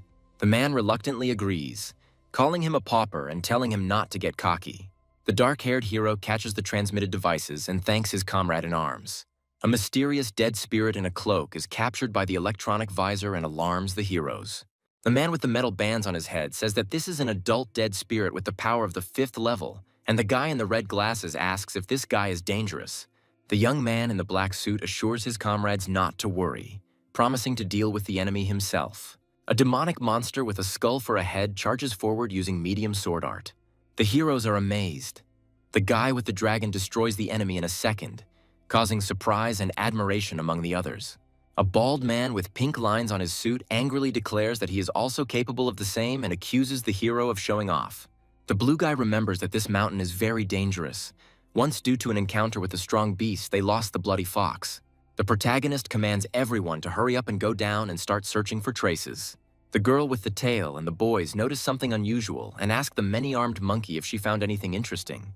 The captain analyzes the find and reveals that these are golden bracers from the Black Mist group, which only high-level explorers can afford. The silver-haired girl reasons that if the captain of a powerful group died, then an incredibly powerful and unusual beast lives here. The black-haired young man asks that if no one noticed anything, then let them give him the find. The man with the mechanized arms reluctantly agrees and asks what the boy even knows about special equipment. The hero arrogantly hands over the golden item, emphasizing his importance and rank as a silver miner, adding that he does not recognize the young man. The man drops the armor on the ground, telling him to pick it up himself. The boys watch this, wondering what is going on between the heroes. The man in black examines the find, noticing that the blood has dried and the body died several days ago. But a dark aura is still emanating from the wound, deducing that a high-ranking demonic beast is approaching. The blue-haired man asks Sue if his concern is related to the blood fox. The young man explains that if the body part has been there for several days, then the target is still nearby and categorically denies that it has left. The man with stripes on his head starts laughing and ridicules the hero, deciding that he was just making fun of him and hadn't expressed any useful thoughts. A black boot hits the ground with a cracking sound, causing some of the group to look surprised and laugh. The dark-haired hero makes a swift move and punches the scarred man in the face. A man with metal stripes on his head furiously vows to kill his rival for insulting him. The enraged rival accuses the young man of insolence for touching his face. The bald warrior takes out a weapon, threatening the guy with violence. The skeletal pet with chains is instantly at their side, and everyone is amazed at its speed. The guy in the suit asks to let go of the weapon, inviting the others to do the same. The silver-haired girl, in shock, demands an explanation from Sue, asking why he hit the man. The protagonist calmly replies that he asked for it. A grim skeleton with red eyes prepares to attack, accusing the enemy of constantly trying to hinder its master. A terrible darkness hangs over the squad, and the boy declares that he no longer wants to be accused of ruthlessness. The fair-haired youth is shocked by the killer's powerful dark aura and does not believe that their opponent is truly capable of destroying everyone at once. A man with stripes on his head furiously accuses his opponent of bluffing and demands that he not be considered a coward. The blue-haired hero speaks to Lin in a conciliatory tone, saying that Sue was wrong and promising to return the pet after the mission, asking him to wait for now. The blue-haired girl maintains that in desert regions one must not kill one's own, otherwise no one will survive. The guy skeptically notes that this fighter's help is more harmful than helpful to them. The man with red lines on his armor irritably thinks that one participant, more or less, will not play a role. The warrior with stripes on his head leaves, threatening Su Ping that he will definitely deal with him at the base when he is no longer under his command. The hero in the suit announces that he will now be in charge of the group's further actions and asks the deputy for his opinion. The fair-haired guy replies that he only obeys the captain and asks them not to ask such questions anymore, doubting whether this young man really wants to help them. Blue guy tells Sue that initiative is good, but warns him of the consequences if he decides to do something like that next time. The hero in the dark suit replies that he doesn't care, although he is warned to be careful and believes that Lin Mi-kun will not give up so easily. The black-haired boy smiles quietly and confirms that he understood the instruction. The warrior notices that something strange is happening and orders the group to immediately go to the scene. The girl supports her wounded comrade, urging him to retreat, while the guy wants her to leave him and save herself. A wave of pain and fear engulfs both of them, and the boy realizes that they have been subjected to a powerful attack. The hero feels that his body cannot keep up with his mind and cannot react to the attack. A team on a massive wolf appears and introduces themselves as the Black Wolves, stating that they saw a distress signal.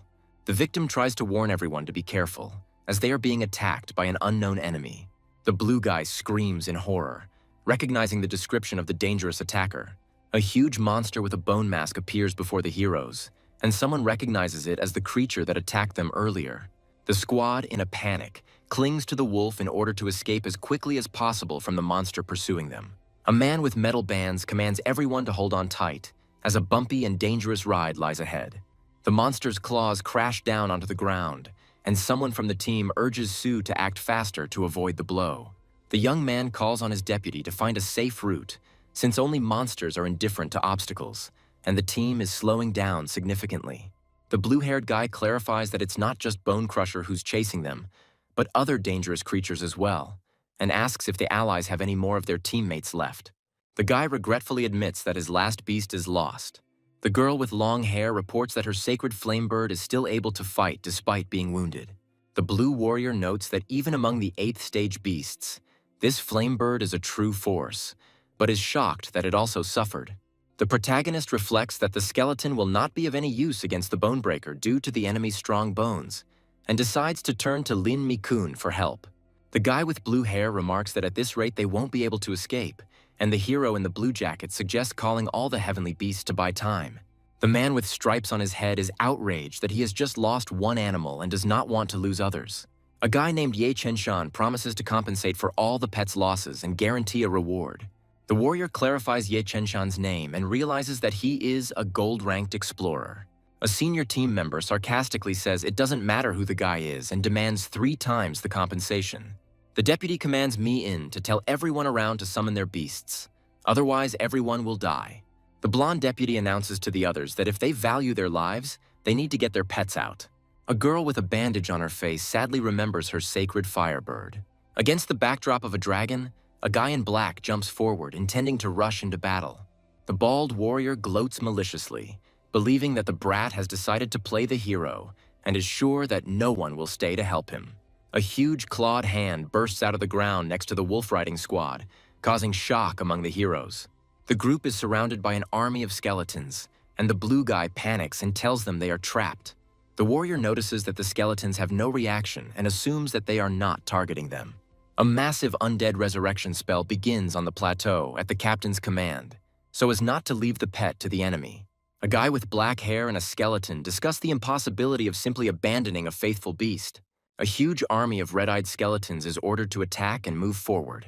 The hero orders the small skeleton to flank the giant monster and deliver a surprise attack. The team is shocked that the 8th stage beast was attacked by a mere skeleton.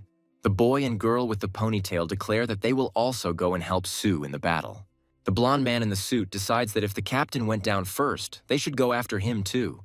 The man with stripes on his head is surprised that someone is going to help the rival, and the blonde guy reasons that if they stay away, the skeleton will take all the credit. The hero is angry at what is happening, feeling an internal conflict about the need to intervene. The guy with the red hoop around his neck admits that he is once again obeying the leader's command. From different sides, the fighters summon a bloodthirsty demonic wolf, a serpentine-winged dragon, a mountain crusher, and a sacred flame bird to join the battle. Mighty beasts attack the enemy with their abilities, using fiery beams and icy breath. The hero's forces deal a devastating blow to the monster with several techniques at once. The girl with the tail and the boy urge the wolf to attack again and urge him not to give the enemy a break. The demon wolf instantly pounces on the enemy using the blood hunt technique. The monster releases dark energy. The heroes watch the battle unfold in amazement and notice strange changes. The protagonist, with a serious face, points out that the monster's thick ribs have opened up, which changes the danger of the situation. The girl and her partner warn everyone to hide, announcing an impending attack. The squad takes cover behind a protective barrier, and the girl notices with amazement that they were saved by a serpentine-winged dragon. The guy tries to mentally call out to the bloodthirsty demonic wolf, desperately demanding an answer. The beast's master despairingly admits that the entire attack was useless, and that the forces of the 6th and 7th stages are unable to cope with the 8th stage. The heroes panic because they are too far away from their beasts and complain that they cannot call them back, scolding themselves for their mistake. The boy commands the little skeleton to use medium sword art. The small skeleton fights fiercely despite the pressure and attack of the 8th stage's power. The warrior is shocked and asks how the skeleton could withstand the attack of a monster of such strength. The hero with the earring explains that the skeleton would not have survived if he had not used the corpse roar technique at that moment. The blue-haired boy remembers seeing a sound wave during the roar and wonders if that's what helped neutralize the attack. The blue-haired boy is amazed that using the corpse roar to repel an attack is only possible after endless training.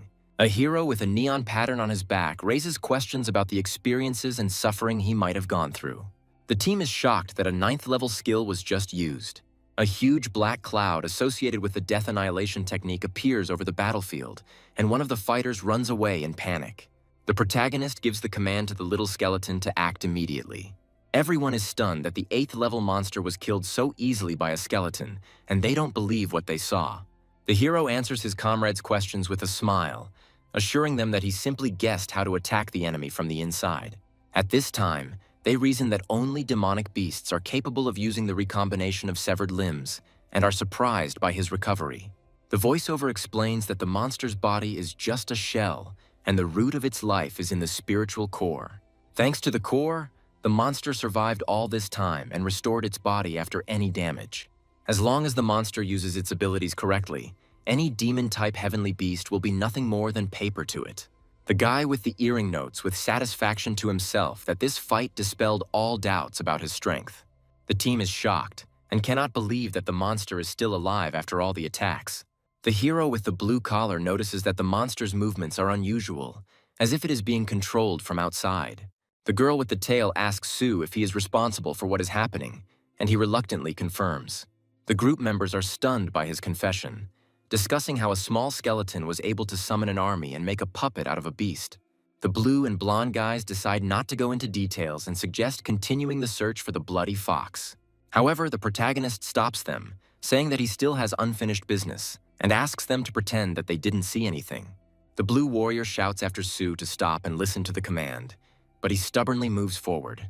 A man with stripes on his head finds himself in a force barrier and indignantly demands to know what the hero is planning. The hero, with a gloomy expression on his face, warns his interlocutor to be careful, stating that he does not intend to do anything. In a deserted area, a battle begins where a man fights a dangerous creature armed with a glowing blade.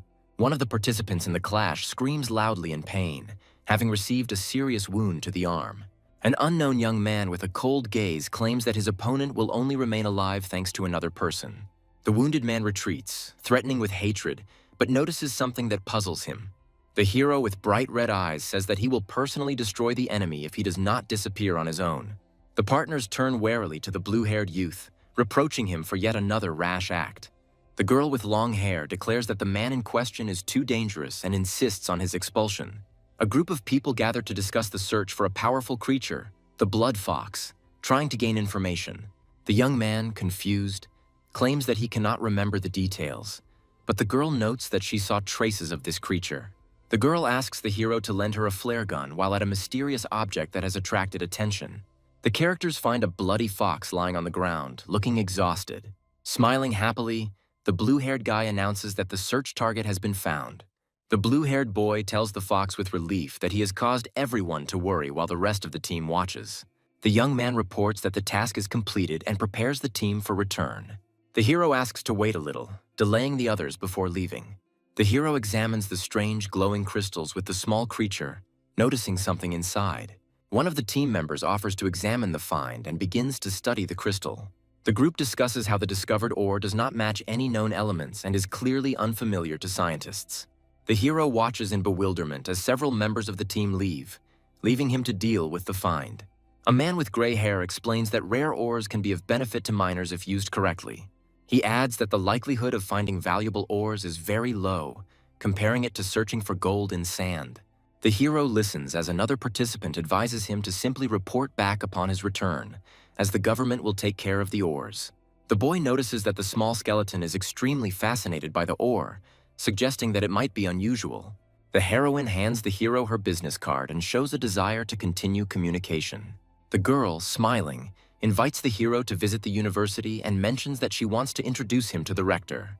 The protagonist, holding a business card, thanks for the invitation, thinking to himself about his past experience at the university.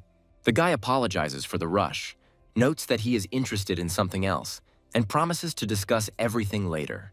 The heroine reflects with disappointment that she should have been more straightforward and immediately offered him the job of teacher. In the morning, the hero yawns and lazily wakes up, preparing for a new day. A girl in a yellow jacket catches the hero off guard early in the morning, making fun of his lack of sleep. The hero, turning his back to the girl, answers her with a question, suspecting that she also did not sleep enough. The girl demonstratively declares that she is not like him, calling him a loser brother, and mentions her morning workouts. The hero, walking down the stairs, raises his finger up, says that he is proud of her, and calls her a good girl. The girl angrily stomps on the floor, declaring that she does not need his pride and showing her character. The hero encounters a mysterious system, asking what it is, seeing a strange symbol with an eye. The voice of the system tells of the power of the Golden Raven, which destroyed most of the primeval universe. The surprised hero looks at the hologram, shocked by the power it speaks of. The system reports the inevitability of the hero's transformation into a golden raven demon who must rule the celestial empire. The hero looks at his hand with concern, wondering if he will become a monster, and notices that it looks like the story of a villain. The hero asks a rhetorical question about the possibility of a normal life, realizing the surrounding realities. The fight scene suggests that the weak in this world live without respect and can only survive by changing. The young man, with a frightening smile, agrees to play by the rules of the world around him, accepting its challenges. The hero controls the workers who deliver boxes of materials, indicating where to place them. He notes the convenience of delivery from the Federal Tunnel storage facility and successfully scans the cargo. The young man explains how he earned merit along the way and activates the water armor of the new defense system. The materials for the first level of the Golden Crow's demonic body have already been collected, which the hero finds effective. He reflects that creating a demonic body will give him access to dangerous territories and new opportunities. The young man takes the ore with a thoughtful look, thinking about its meaning and what to do next. The hero asks the system if it is possible to put the found crystal into the inventory while continuing to study the obtained resources. The hero examines the crystal and learns from the system that upgrading the slot requires payment in the form of energy points. The young man offers the system to transform the ore into sections for the celestial animals, promising to provide the materials. He confidently notes that all these efforts are aimed at cultivating heavenly beasts. The hero ponders the possibility of an upgrade, rejoicing in the freedom of action despite the side effects. On the hologram, the system displays a list of necessary materials that the hero can obtain from the storage. The young man notices a lack of energy points and decides to temporarily close the shop to focus on cultivation. A girl with long red hair receives a message from the hero and is surprised that he called her. An image of the heroine appears on the hologram, and the young man asks if she is satisfied with the power of the Thunder Mouse. The girl enthusiastically replies that she is very pleased, but does not know how to express her gratitude. The heroine happily agrees to help the hero, considering this an opportunity to become closer to him. A guy tells a girl that he wants to record a short video with her, which makes her feel embarrassed. The girl, blushing, begins to wonder why he intends to film this video, imagining different scenes. The hero explains that if the girl agrees, she will be able to become famous, but otherwise he will find someone else. Having realized the proposal, the girl agrees and says that she understands his intentions. The girl comes to the hero's store dressed in an elegant dress and says that she has arrived. The guy, confused, notices that she is dressed especially nicely today, while the girl reminds him about the video. The hero, without changing the plan, asks the girl to summon the Thunder Mouse, saying that it will not interfere with the filming. The girl is surprised to hear about the task of summoning a Thunder Mouse, asking the question with bewilderment. Together with the summoned Thunder Mouse, the heroine begins to resent the fact that this must end in trouble for the hero. The guy, remaining calm, explains that he plans to make a video where the mouse produces the effect of a thunderstorm and a clap of thunder. The girl asks with disbelief and surprise whether her efforts are really required only for such a simple task.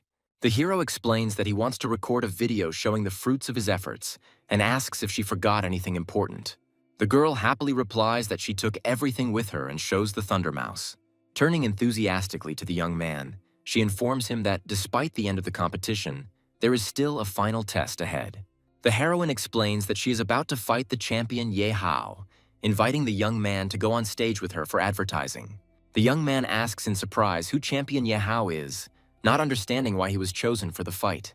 She explains that Ye Hao possesses a 9th stage beast and that she never expected to get this far in the competition. The hero, intrigued by the power of the 9th level beast, reflects that the university has found a worthy opponent for the Thunder Mouse. The panorama of Fengshan University highlights the importance of the site for upcoming events. A young man and a heroine are walking down the street, discussing the popularity of Thunder Mice among the locals. The girl mentions that the Thunder Mouse has become the star of the competition and asks the hero if they will start distributing leaflets. The hero rejects the idea of distributing leaflets, believing that many students simply follow trends without developing their true potential. He confidently declares that they will be scared off by the high prices, to which the girl points out that he did not even accept the money he had lent her earlier. The couple finds themselves among a group of students discussing which of them will become a passer or make it onto the best teams. A student nicknamed God Ye, who possessed obvious strength, earned the admiration of those around him, earning places in the top teams almost effortlessly. God E addresses the girl, saying that he was looking for her, which makes her surprised, assuming that something happened. He thanks the heroine for the upcoming match, mentioning that his beast, the Silver Dragon, has reached stage 7. The girl congratulates him on his success, and the hero thinks to himself that this guy is the one who can challenge the Thunder Mouse. God E warns the heroine that he is suggesting that she not use Thunder Mouse in their match, which leaves her confused.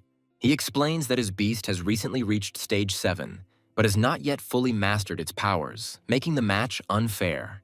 The heroine reflects that it would be a shame if the Thunder Mouse lost, choking on its own blood. The guy notes that watching the phoenix fall in the finale will be much more interesting. The blonde man bids farewell to the spectators with a self-confident smile, declaring that he will see his opponents at the decisive match. The young man warns the blonde, reminding him that even the king of beasts won't scare a thunder mouse, much less an immature silver dragon.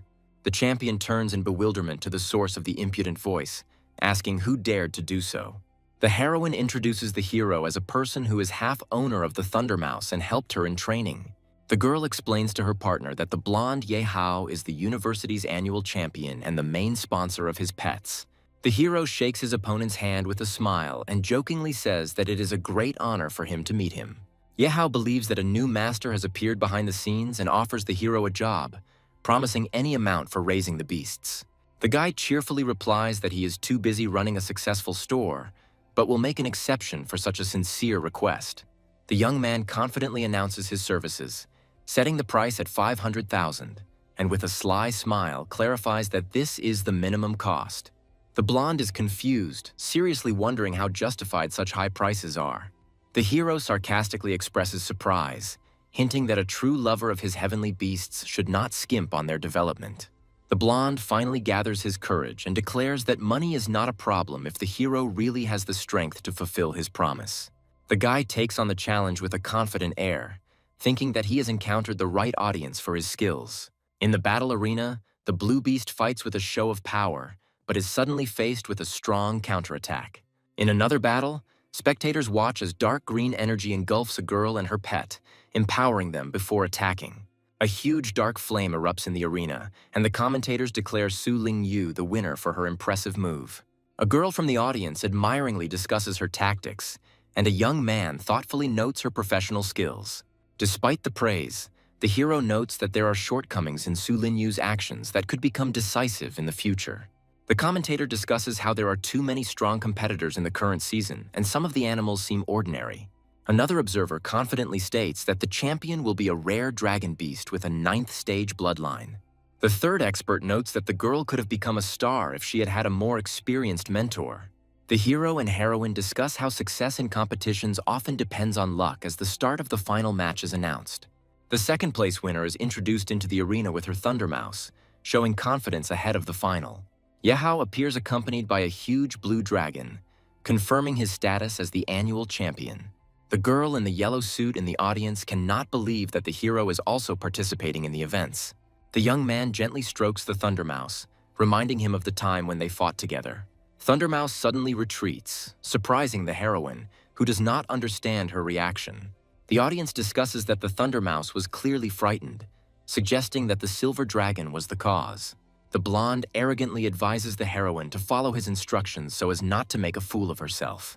The girl calls upon the fallen phoenix, casting a powerful spell to attack. The commentator delightedly notes that the heroine suddenly launched an attack to demonstrate her skill. Ye Hao orders his silver dragon to have fun with the heroine, showing confidence in victory. The enemy dragon uses its 8th stage ability, impressing the audience with its power.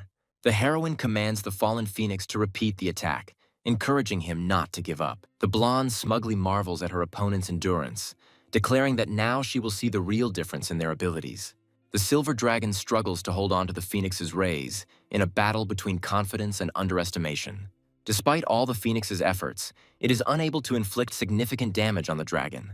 The power of the 9th stage bloodline proves too great. The spectators are shocked, discussing that the power of the beams belongs to the 8th stage, but to the dragon it seems like a simple attack. The observer notes that despite using an 8th tier ability, the fallen phoenix itself is only a 5th tier beast, inferior to the silver dragon. Ye Hao commands his dragon to show its true power, clearly enjoying the dominant position. The silver dragon uses fire, ice, and wind simultaneously, causing the public to admire his skill. The girl inspires her fallen phoenix to not retreat, increasing its speed against the enemy's whirlwinds. Under the powerful onslaught of attacks, the heroine is forced to go into deep defense, defending herself from the devastating scope. The fallen phoenix makes a mistake that immediately causes damage, weakening its position in battle. The fire beast is knocked down by a powerful blow from the silver dragon, demonstrating the champion's clear superiority. The heroine worries about total defeat and wonders if the thunder mouse will be able to change the outcome of the battle. Ye Hao addresses the heroine with obvious disdain, mocking the strength of her pets and doubting their value. The final scene shows Yehao's menace, his killing intent illuminating the arena, heightening the tension. The heroine is surprised to notice that the Thunder Mouse's aura has changed and become more threatening. The hero confidently orders the Thunder Mouse to attack, motivating it to take decisive action. The mouse rushes into battle, using the Undead Claw ability and dealing a powerful blow to the Silver Dragon. Commentators marvel at how the mouse was able to penetrate the dragon's armor despite its 9th stage lineage. Yehao activates the 4th stage power boost, emphasizing that such power makes victory meaningful. The Silver Dragon attacks with a frosty stomp, freezing the ground and restricting the movement of enemies. Thundermouse finds himself cornered, apparently on the verge of defeat. The hero points out the dragon's weakness, inspiring the mouse to use the combination attack he taught it. Mouse uses the 10 Thunder Curves technique, causing a series of powerful electrical shocks. Thundermouse uses multiple residual split, creating copies of lightning to attack the dragon and break through the defense. Yehao notices 3 Thunder Mice and tries to determine which one is real. One of the mice launches a swift attack, using Thunder Armor to defend itself, ignoring the enemy's efforts. Yehao is confused when he discovers that the attacking mouse may be a clone and doubts his strategy. The hero reveals that all the mice were a distraction to lull Yehao's attention. The real Thunder Mouse suddenly appears on the back of the Silver Snaketail Dragon, dealing a critical hit. The mouse attacks the enemy's weak spot, the mouth, the only unprotected part of the dragon's body. The spectators are amazed by the mouse's incredible strength, which surpasses the 7th stage beast Yehao. Yehao begins to doubt his status as champion if he has to admit defeat. Yehao's anger and despair intensify as his dragon takes another powerful blow to its most vulnerable spot. The Thunder Mouse's final attack destroys the dragon's armor, confirming its absolute superiority in the battle. The Silver Dragon strains for a powerful attack against the heroine, who is unable to dodge due to the frozen ground. The hero looks at what is happening with condemnation and notices that the actions against the dragon seem unfair. Thundermouse deals a powerful blow with a thunderclap, wounding the dragon and creating a huge wave of energy. The Silver Dragon falls into the arena, and the commentators are stunned by the announcement of the Thunder Mouse's victory. Spectators are shocked to hear the Silver Dragon's unexpected and humiliating defeat in battle. Yehao was at a loss, wondering whether the Thunder Mouse was hiding its abilities or whether it was the hero's doing.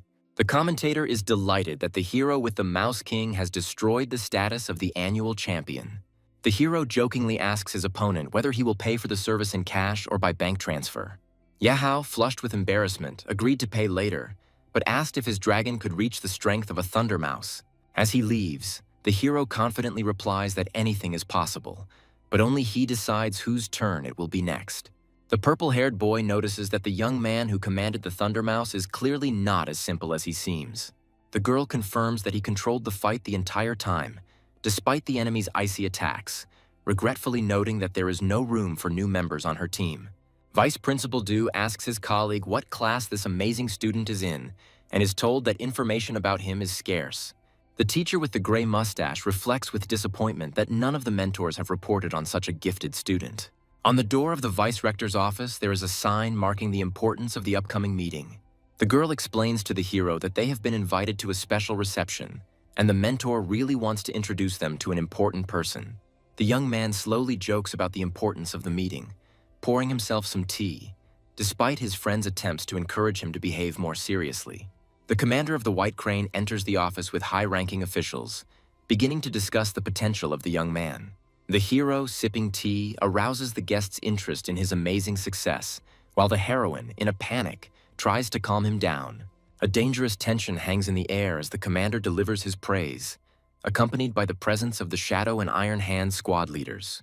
The Vice Rector asks whether the young man is a second-year student and who his mentor is. The secretary clarifies that the young man is not a university student at all, leaving the Vice Rector puzzled. Despite this, the Vice Rector offers the hero to study for free and promises him a high-ranking beast upon completion of his studies. The heroine is shocked by the generous offer and cannot understand why the hero receives such privileges.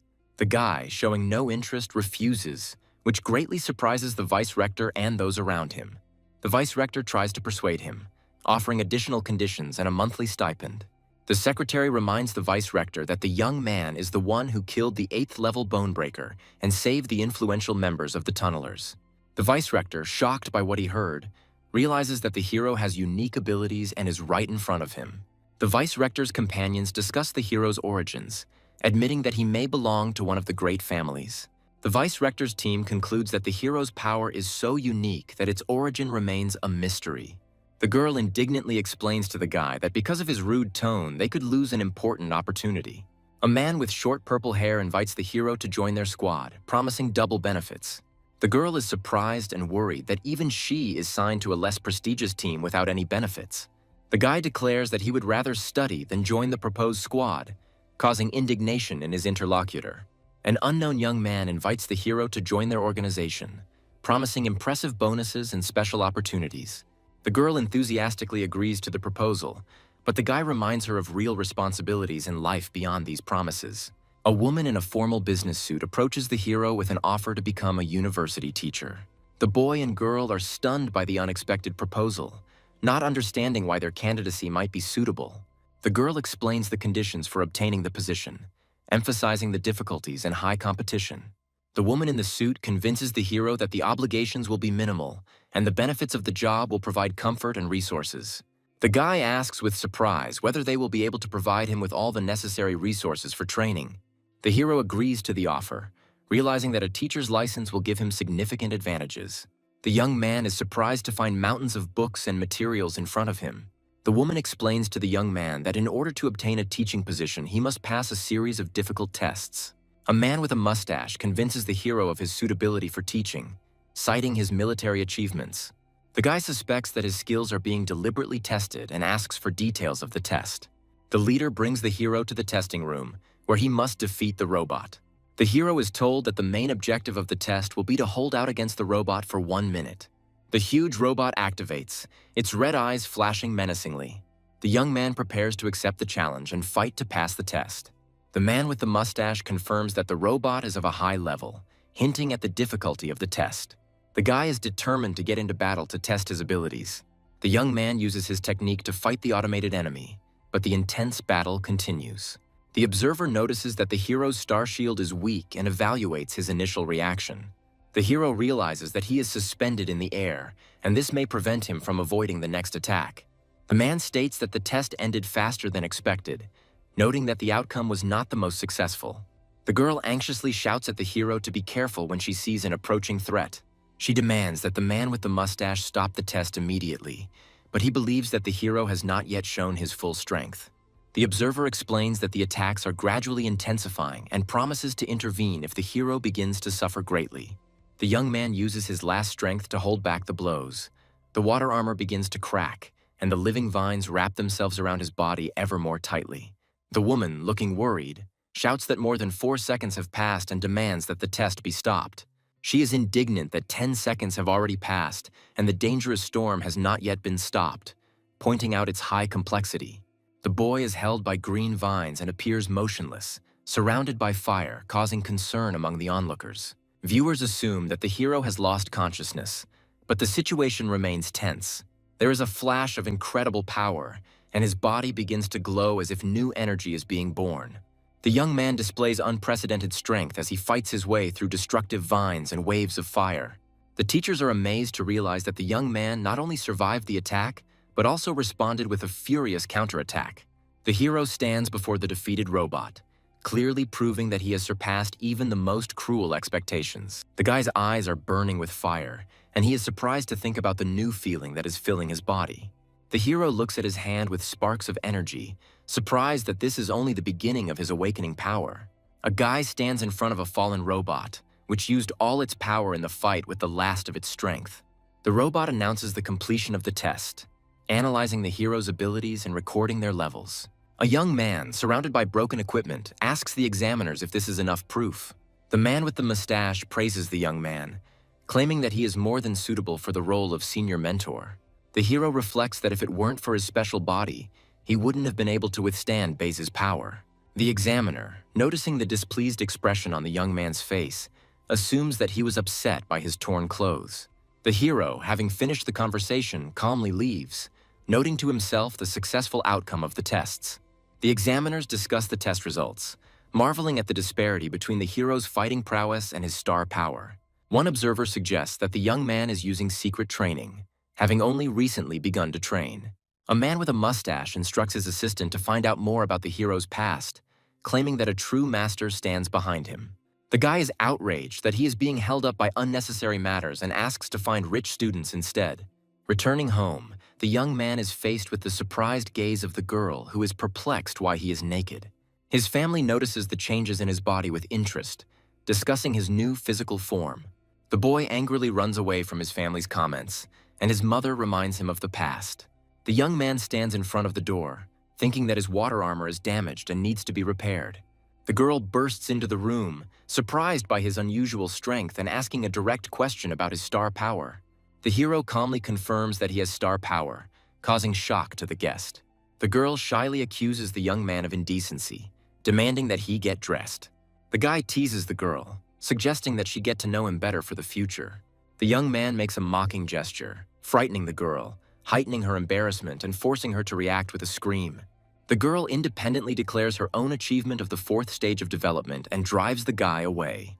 The young man confidently provokes her to strike again, assuring her that he is now completely different.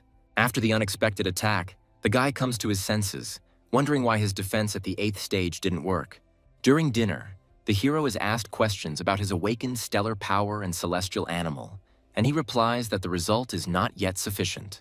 The girl reproachfully suggests replacing the low-ranking pet with a more suitable one, but the guy explains that his choice is justified. The heroine is outraged by the high cost of pet care, pointing out the difficulties of maintaining it in its current state.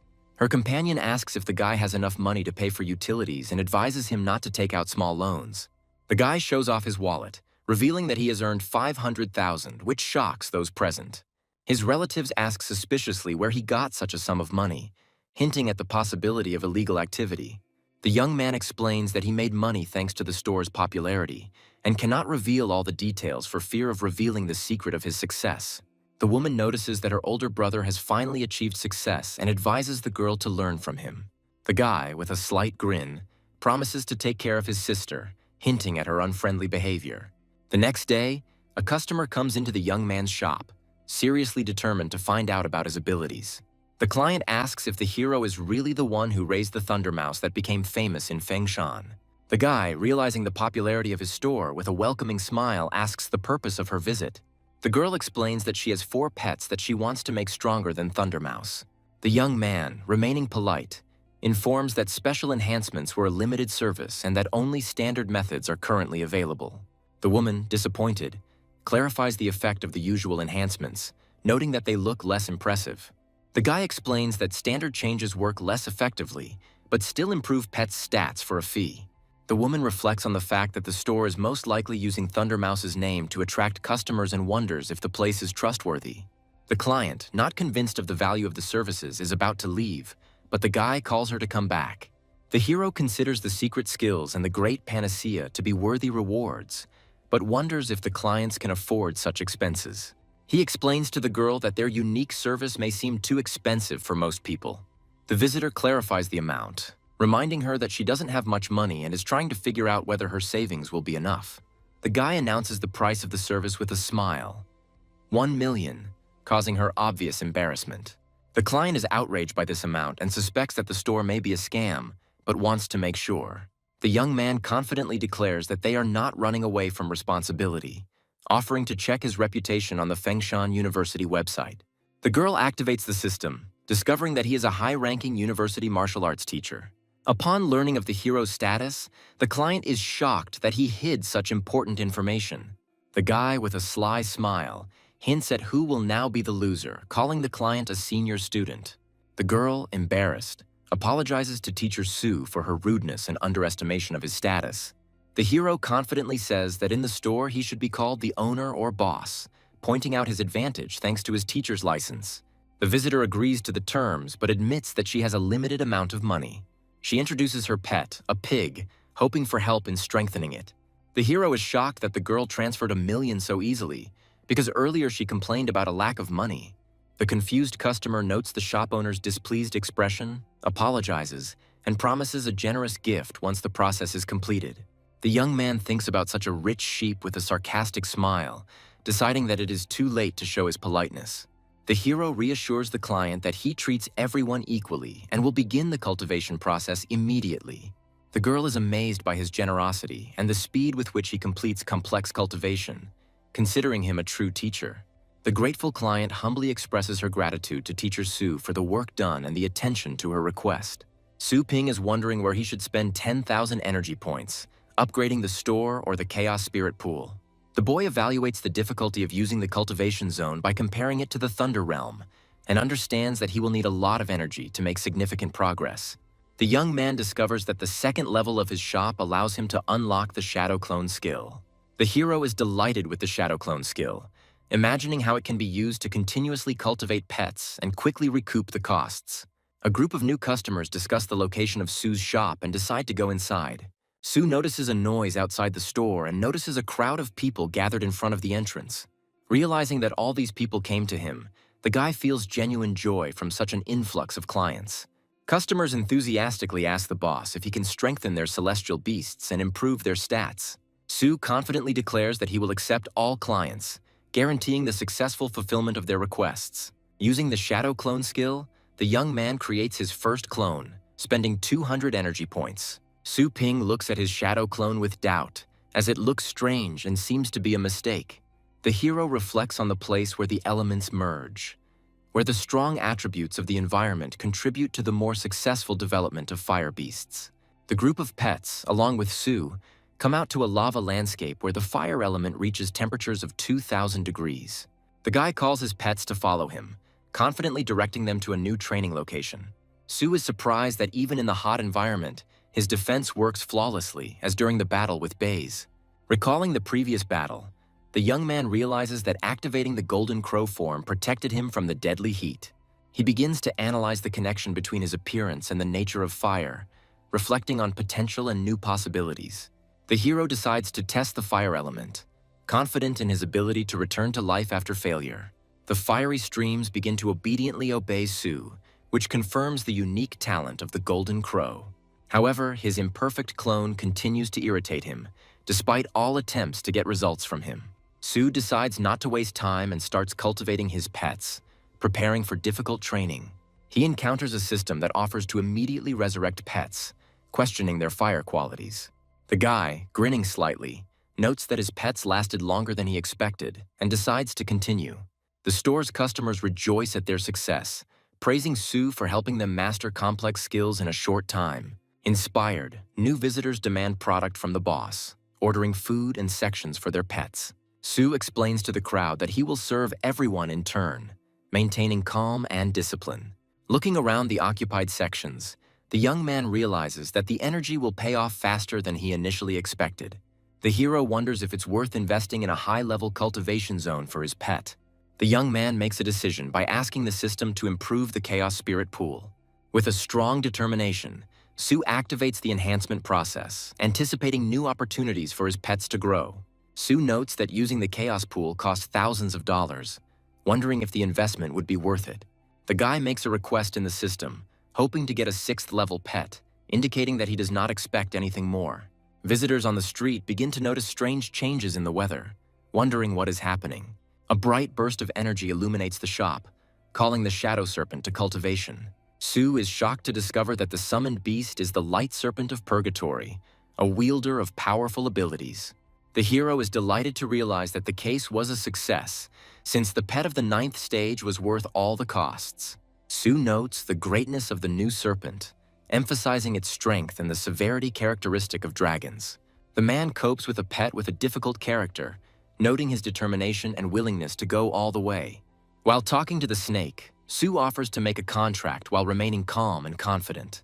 A reminder of an upcoming lecture leads the hero to the idea of returning to his teaching duties. Fengshan University prepares for a lecture, and the director of the combat department notes a lack of discipline and time. A woman in a formal suit explains that Su Ping might be lost as he is new to the place. The director expresses his dissatisfaction with the lack of order, reminding that the decision to recommend Su was controversial. The woman is worried about Su's tardiness and offers to take responsibility if he fails. At this moment, Su Ping appears, and the director looks at the newcomer with interest, introducing him as a stranger. Su jokes with a slight smile about his arrival on a dragon, hinting at a successful entry into the university environment. The students are excitedly discussing the appearance of a new master in the combat department, speculating about his origins. The blue-haired girl notices that his profile on the website looks empty, suggesting that Sue got the job through connections. The student interrupts the gossip, condemning it and urging them to focus on training. A group of students laugh at the naivety of dreaming of becoming a high-ranking teacher, considering such aspirations absurd. Silence is declared in the large lecture hall before the start of the class, in preparation for a presentation to the students. A woman with long dark hair introduces the topic of the lesson and mentions that Su Ping will be assisting with it. The students are surprised to learn that Su Ping, their peer, is taking over as a teacher. A discussion ensues about his skills and strength, with speculation about whether he is truly worthy of the position. A girl among the students is shocked by Su's appearance, not believing in his participation as a teacher in the class. Her classmates, with a slight chuckle, remind her that she recently urged them to focus on training and not on rumors. One of the students asks Su a question regarding rumors that he defeated a dangerous beast called Bone Crusher. Other students discuss the scary legends about Bone Crusher, trying to figure out how true they are. Su Ping confirms with a smile that she will reveal the details later, switching to the main topics of the lesson. The director, observing the lesson, jokes that Su has only been a teacher for a day, but he already acts confident and important. The students begin to cheer Su Ping on, demanding that he demonstrate his skills to prove his qualifications. The blonde-haired boy remarks that he couldn't understand Su's strength before, and now he's even more curious to find out what he's capable of. The girl in the yellow uniform is puzzled as to how Su, whom she considers weak, is connected to dangerous monsters like Bone Crusher. The director, dissatisfied with the noise in the hall, scolds the teacher in a formal suit for his unconvincing arguments about Su, demanding more specifics. Having recovered from the remark, she apologizes to the director for her rudeness. The director accuses Su of needing to prove his strength to avoid rumors of possible patronage. The guy activates his abilities, demonstrating a flow of energy, and hints that he personally paid a high price for these powers. The students are surprised to see the little skeleton on display, finding him cute but not impressive enough. The director reassures Su, ensuring that he takes responsibility for the experimental demonstrations. Su instructs his skeletal pet to do no harm, beginning his demonstration on a calm but confident note. The blue-haired girl, covering her face with her hands, is perplexed as to why Su decided to demonstrate the weakest demon-type beast. The little skeleton suddenly unleashes a powerful attack, shocking the students and earning him a new nickname, the Skeleton King. The blonde-haired student, amazed by the demonstration, realizes that his own pet is no match for its strength. The yellow jacket student is stunned that a first-stage skeleton has such power and Su has just awakened. Su, with a slight smile, asks the audience if they were impressed and suggests another demonstration. The director notes that the classroom is made of super strong materials capable of withstanding the 8th stage, but the skeleton pierced it with one blow. Su invites those who don't believe in his abilities to come forward, adding that they can sign a contract with him. The hero notices that the students have lowered their heads and are silent, and suggests moving on to the lesson. The lecture continues in complete silence, and Su asks the students to turn to page 45 of their textbook to study the material. After the class, students remark that it was the quietest lesson in their lives, where even the sound of hair falling could be heard. One of the students sitting at his desk looks tense because no one took notes on the class materials. The student's attention is completely focused on the deep crack left in the lecture hall by the little skeleton. Su Ping notes with displeasure that he was given a ride by the vice-rector, jokingly calling it an honor. The vice-rector happily comments on rumors that Su has instilled discipline in students, who now dare not break the rules. Su ponders thoughtfully what the vice-rector means by his friendly attitude and watches him with distrust. Suddenly, a man in a white lab coat appears and tells Su with a smile that he hasn't seen him for a long time. Inside the store, Su, the vice principal, and the new man discuss the lack of customers, creating a mysterious atmosphere. It was revealed that the man asked people to leave the street to discuss something important and secret with Su, promising to compensate for the losses. Su, smiling, provokes the vice principal, who, in turn, declares that he has his own business with the teacher. A man in a white coat seriously announces that the Global Elite Tournament will soon take place, hinting at something important. The audience learns that the Elite Tournament is held every 3 years, and participants can win not only generous prizes, but also the guidance of a legendary master of war beasts. The throne room depicts the legendary master, before whom young contenders for the champion title bow. Past tournament champions, now legendary fighters, defend the entire continent from threats and inspire the admiration of thousands. The vice principal tries to lure Su into participating in the tournament by promising him a paid year's leave and the rewards he has received. Su Ping categorically refuses, explaining that he has too much to do running the store. As Su considers the offer, he suspects that participating in the tournament could bring unwanted fame and additional problems. The man in the white coat says he would like to suggest that Su explore the secret kingdom, but he understands that this idea is second in importance to the tournament. Su and the vice principal ask the man in surprise about the secret kingdom, assuming that it is one of the 3 unique kingdoms of Asia. The man explains that information about the secret kingdoms is known only to experienced high-ranking fighters, which commands respect for the vice-rector's experience. Set against a vast landscape filled with gigantic creatures and ore deposits, the mysterious Dragon Ledge Mountain, associated with the secret realm, is mentioned. A young man in a white coat talks about ancient civilizations and priceless artifacts that could change our understanding of the laws of the universe.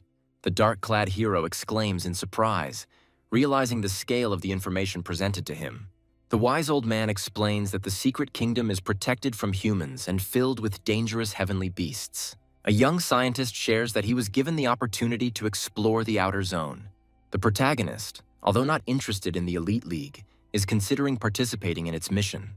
The boy reflects on the system's influence and doubts whether the animals will be able to withstand its power, pondering a solution. A crowd of shopgoers begs the owner to let them inside, while the hero himself says that the shop is closing. The young shop owner apologizes to his customers, offering to return early tomorrow. Disappointed customers decide to wait until the opening, agreeing to spend the night nearby. The hero admits that he is not used to such excitement and complains about the lack of time for training. The protagonist commands the system to open a list of zones for cultivation. The system activates holographic panels, and the young man asks to find an area called the Dragon Ledge. The system reports that no results were found for the request, and the hero adjusts the search. The hero discovers the remains, concludes that it is a coincidence, and orders the system to describe the features of the zone.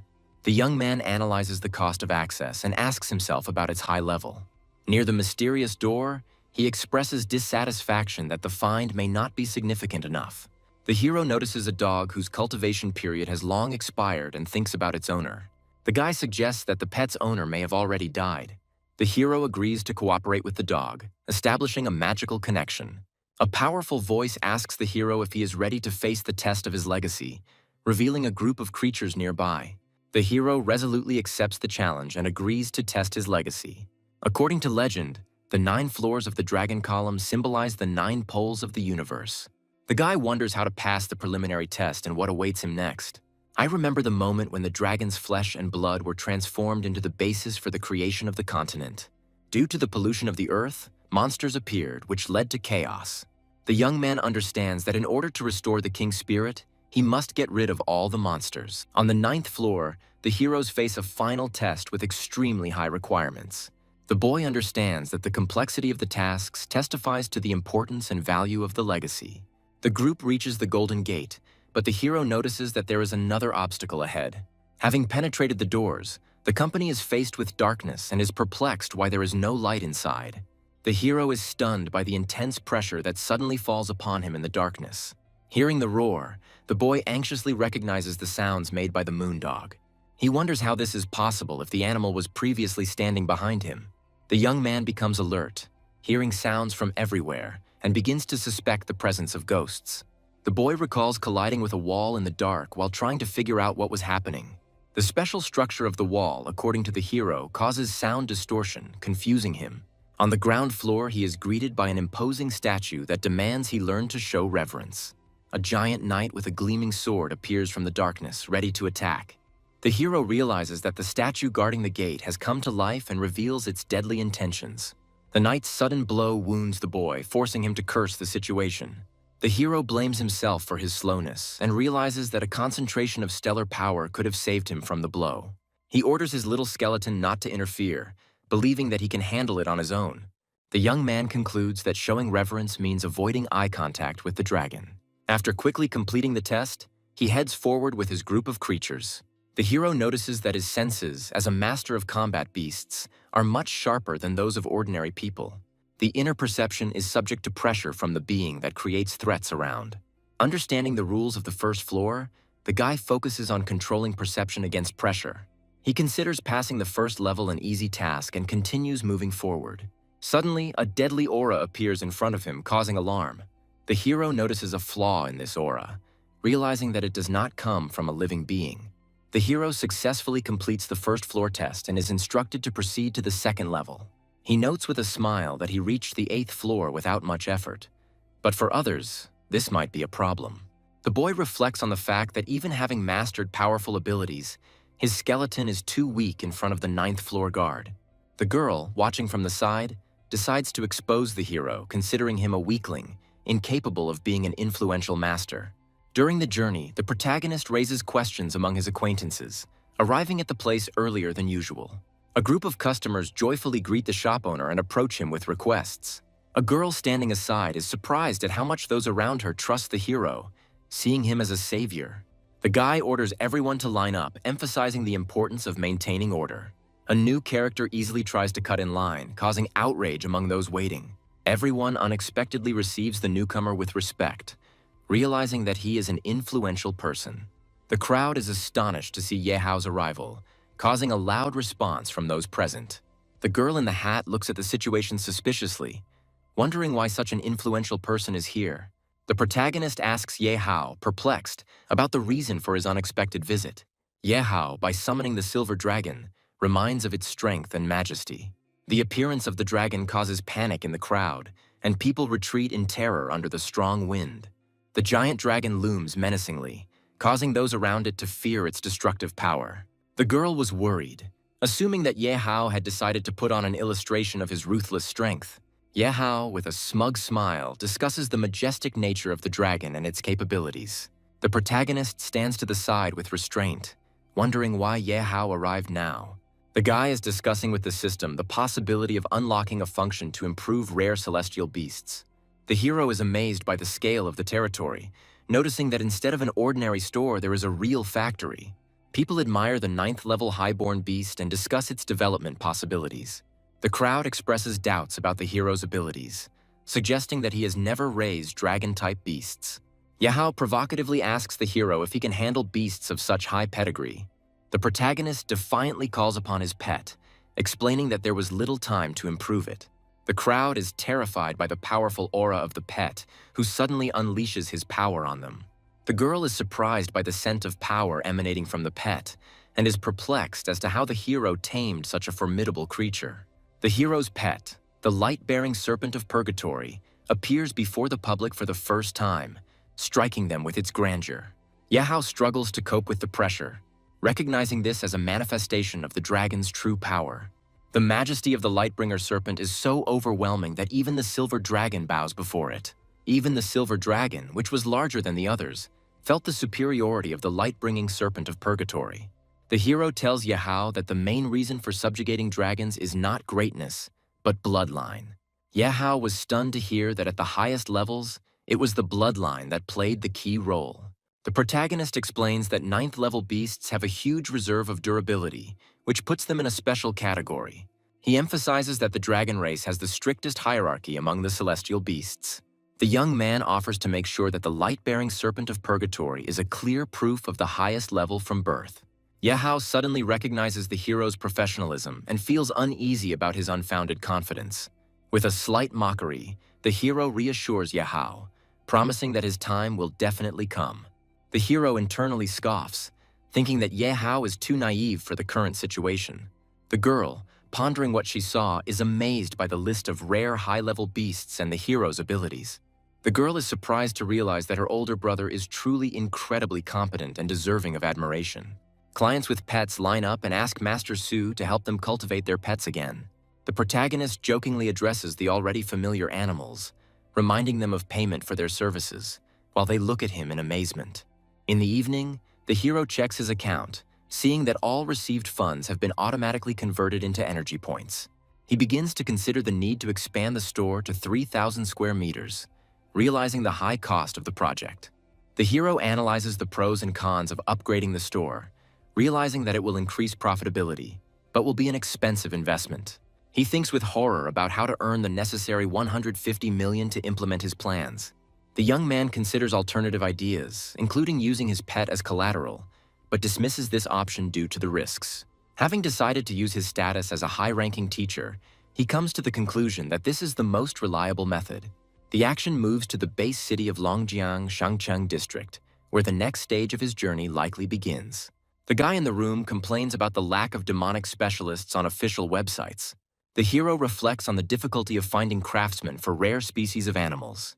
The young man finds himself in the upper part of the city and is surprised by the high prices. The security guard at the entrance tells the guy that outsiders are not allowed to enter. The young man is surprised at his situation, looking at something on his wrist. The guy introduces himself as Xu Kuang's guest and asks the security guard for permission to enter.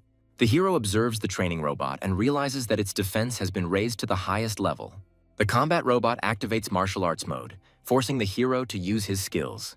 The robot fails due to significant damage, and the guard announces the arrival of a guest to Xu. Xu Kuang greets the elder joyfully, expressing his respect and joy at his arrival. The hero notices that the training ground is of impressive size and is intended for rich people. The boy warily considers the young age of the stranger in front of him. Xu Kuang initially mistakes the hero for an assistant of a famous person. Xu Kuang is stunned to find that the person standing in front of him is Longqian's first handsome man. The hero confirms his identity and offers advice based on his knowledge of demonic beasts. Xu Kuang wonders if anyone with a weaker aura can give him proper advice. Xu Kuang feels embarrassed, considering it humiliating to call the hero his elder. The hero directly asks Xu Kuang if he has tested his star power. Xu Kuang is amazed that the hero guessed that he was analyzing him. The hero confidently explains that he understood this from the expression on his interlocutor's face. The hero suggests that Xu Kuang use his star power to try and hit him. Xu Kuang decides to put maximum force into the strike to show off his full power. Xu Kuang confidently prepares for the attack, claiming that no one will regret it. Xu Kuang begins to have problems concentrating his star power, which causes him anxiety. The guy notices that the star power seems to have frozen and he cannot use it. The hero calmly repels the attack and demonstrates his strength with a loud cry. Xu Kuang is shocked to see how the hero is able to control such a large amount of star power. Xu Kuang notices that the hero's strength is on a level no lower than his own, and attributes this to a unique phenomenon. The hero reveals his true power, surrounded by a fiery aura and impressing those around him. Xu Kuang thinks about the hero's high rank and wants to know what level he is. The hero says that the enemy does not need to know his rank, but offers him to try 2 more attacks. The opponent, ready to continue, calls on the elder to give him instructions. A guy analyzes a threat while facing a swamp robot and a 6th stage soul eater. The miasma emanating from the enemy creates difficulties in the hero's vision. The hero explains that natural conditions in sand reduce the swamp robot's actual combat power to the 5th level. The young man uses the golden crow form, which he had previously upgraded, to enhance his attacks. The hero demonstrates combat, increasing his power to the middle 6th stage and successfully defeating the swamp robot. The opponent expresses dissatisfaction with the defeat and explains that he had expected to use the swamp robot's abilities. The guy sarcastically remarks that his opponent's idea sounds good if the side effect can be avoided. The hero coldly warns that he intends to finally drive out the enemy. The hero remembers hearing the creature's roar many times and uses this memory to focus and strengthen himself. The guy increases his voice and makes a dragon roar, which impresses the enemy. Xu Kuang was stunned, doubting how a martial Beastmaster could master a high-level dragon skill. The hero assures that he has slightly strengthened his body and critically notes the fighting skills of his interlocutor's animals. Xu Kuang is confused by the hero's comments about his animals and acknowledges his observation skills. Xu Kuang enthusiastically discusses the aesthetics of the demonic beasts and remarks that their facial expressions are extremely interesting to watch. The boy admits that raising demonic beasts is difficult, as it leads to disapproval from others. The hero points out the flaws in Xu Kuang's tactics and explains how he relies too much on the power of rare beasts. Xu Kuang sincerely asks the hero to teach him how to act in such situations. The hero hands Xu Kuang a hellbone lotus, explaining that it will improve the demonic beast's intelligence and expand their tactical arsenal. Xu Kuang is amazed by the hero's generosity and gratefully confirms his desire to accept the valuable gift. The hero sternly states that payment is required first, adding to the cost the manual and shipping costs. The young man is surprised to learn the exact price of the hellish bone lotus and realizes that the deal will bring him great profit. Xu Kuang enthusiastically agrees to the hero's proposal and prepares for new instructions. The hero gives advice on how to use the bone prison to fight flying beasts. Xu Kuang writes down recommendations on how to use the bone prison, and the hero suggests another strategy involving the mint mist. He thanks the hero for his advice before he takes off in a taxi to an unknown destination. Xu Kuang, unable to arrange any further contacts, is left confused as he watches the hero leave. Later, the hero returns home, where he is asked about the reasons for his late arrival and offered to eat the prepared dinner. At the table, the hero explains that he was busy with business, while those who greet him remark that the dinner looks festive. The hero notices that usually only the remains of food remain when he arrives, but this time was an exception. The hero's mother points out with a smile that he has only just now appreciated the taste of her food, while the guy enjoys his dinner. Later, the hero reflects on his ability to use the power of the 6th stage thanks to his enhanced golden crow body. The young man realizes that his progress has stalled and thinks that it is possible to speed up development by using the store system. The hero is shocked by the cost of the spirit control skill in the store, but understands that it can be useful. After a moment of hesitation, he buys the skill book, considering its potential. The hero successfully activates the skill and is surprised at how powerful its effect is. The boy realizes that spirit control allows him to use star power to control objects from a distance. The hero reflects on the process of compression and densification of stellar energy, which is necessary for its effective use. He concludes that this technique must be repeated until perfect to achieve maximum strength. The martial artist displays a shining star power that takes the form of multiple fists around his body. The hero explains that once the star power has completely solidified, it can be used to destroy and create objects. He adds that only 9th-level masters are able to control stellar power to condense it. The hero begins using the spirit control skill, discovering that it greatly strengthens his star power. He decides to test the limits of the system by focusing entirely on his practice. Despite his efforts, he notices that with his current level of power, he can only lift light objects from a distance. The hero ponders the need for a panacea to enhance his star power, feeling its lack. On the street, drivers watch in shock as a cyclist, boosted by star power, overtakes their car. After another experiment with the skill, the hero realizes how effective its use was. He realizes the new possibilities of using spirit control and begins planning to further enhance his abilities. Some students are discussing the presence of a famously arrogant young man nicknamed Ye Hao at the school. The group approaches and demands information from the other students about Ye Hao's whereabouts. One of the students reports that Ye Hao should personally come out and greet the guests from Jianlan University. A verbal altercation begins between the students and tension mounts. One of the guys indignantly declares that those who came can find Ye Hao themselves if they are so strong.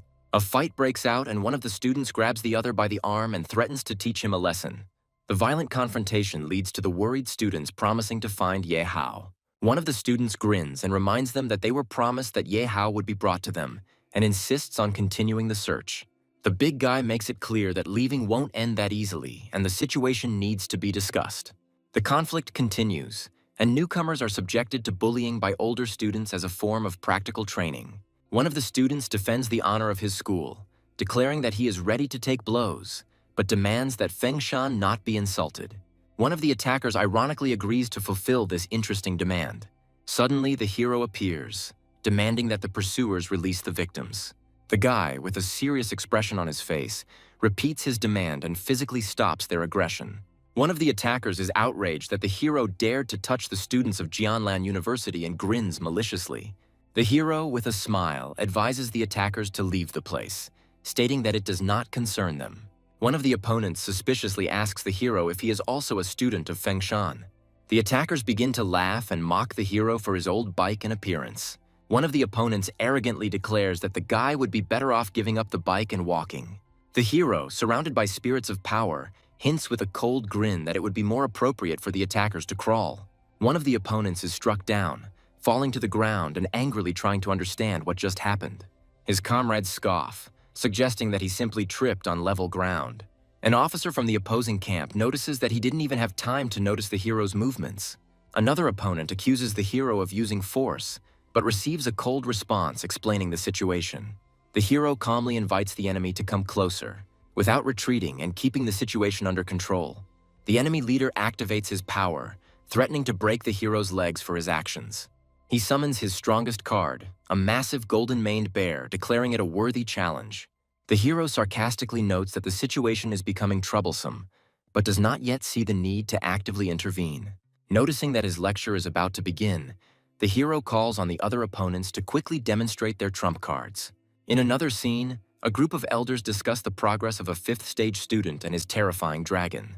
Jianlan University's vice president and a senior faculty member discuss the upcoming exchange competition, calling for compassion. The other side's representative reacts with a smile, noting the opponent's good awareness. He states that it is their university's turn to show its potential and win. Vice Chancellor Jianlan responds to his university's past successes, beginning a verbal duel. The assistant reminds students to register before the start of the competition. A teacher from Jianlan assures that he will send students who were recently planning to look around. One of the students greets the vice-rector and the teacher with visible embarrassment, showing signs of beating. The outraged teacher demands an explanation of what happened, reminding them that the competition is just around the corner. Seeing the student's silence, he raises his voice, insisting on an honest answer, threatening punishment. Finally, one of the students, overwhelmed by the situation, shouts out that the attack was on them. A teacher from Jianlan reports that the conflict was caused by a student from Fengshan. Director Jianlan, surprised by this news, wonders how such talent could have appeared in Fengshan. Vice-Rector Jianlan demands details of the incident, insisting on the accuracy of the information. One of the students apologizes and explains that they were caught off guard by a young man from Fengshan who learned of their participation in the competition. Vice-Rector Jianlan threatens students, warning that any lies will be severely punished. The frightened students confirm their friend's story, claiming that this is exactly how it happened. The vice-rector angrily accuses Fengshan of demonstrating poor hospitality. Principal Jianlan calmly asks the students if they know the name of their bully. One of the students describes the attacker as a short-haired guy their age with the surname Su. The hero, calmly training, receives a call from the vice-rector and inquires about his goals. The hero calmly asks the vice-rector about the problem that has arisen, simultaneously turning off the screen after the call. The vice-rector reports that those beaten by the hero were the best students of Jianlan University, sent to participate in the competition. The hero indifferently replies that he was only teaching the Jianlan students a lesson, adding that he only broke one of their arms and one leg. The vice-rector insists that Jianlan students were the first to initiate the confrontation, insisting on finding the culprits. He claims that he has already found 2 injured students, but they are unable to give testimony. The hero learns that someone deliberately silenced the victims in order to hide the true causes of the conflict. The guy with the cold gaze asks if the vice-rector assumes that he is ready to take full responsibility. The vice-rector assures the hero that he must not react impulsively to Jianlan and promises to sort out the situation. He advises the hero to avoid the university for the near future in order to stay safe. At the same time, discussions begin about the upcoming competitions, where they hope to destroy the myth of Jianlan's invincibility. The arena announces the entry of 5 Fengshan martial Beastmasters, each the strongest in their respective annual competitions. The Fengshan participants enter the arena, encouraging each other and preparing for the upcoming battle. A representative from Jianlan University enters the arena, attracting the attention of everyone present. It turns out that only one third-year student is participating on Jianlan's side, which is puzzling. In the audience, Jianlan students discuss why the mysterious single-player strategy was chosen. Rumors begin to spread that Jianlan students were attacked by someone from Fengshan before the match. Outraged Jianlan students are demanding a rigorous investigation and an apology from Fengshan. The girl from Fengshan responds indignantly, denies the accusations and demands proof. One of Jianlan's students accuses Fengshan of using dirty tricks to avoid fair competition. In the center of the arena, a conflict begins to brew between representatives of Jianlan and Fengshan, with each demanding an apology. One of the participants from Fengshan suggests that his opponent from Jianlan should forget about the match and just enjoy the battle. Fengshan representatives explain that they do not intend to use numbers to pressure them, considering such behavior unfair. The Jianlan disciple confidently points out that his opponents do not understand the full danger they face. The hero and his Jianlan rival exchange glances, discussing how the meaning of the battle is gradually changing. The enemy summons his beast, declaring that this is punishment for everything that happened. One of the participants from Fengshan was struck by the powerful aura emanating from the enemy beast. High-ranking spectators comment that the opponent is using a 9th stage beast. the Dark Black Dragon. Fengshan representatives are called to seriousness and summon their strongest beasts. The enemy mocks Fengshan's strength, claiming that even the combined efforts of the 5 of them cannot defeat him. In the final moment, Fengshan is defeated in just 1 instant, highlighting the incredible difference in strength. The spectators from Fengshan are perplexed by the huge difference in strength and are surprised that even Ye Hao couldn't defeat his opponent. Jianlan's disciples gloat after Fengshan's abrupt defeat, calling for more attacks.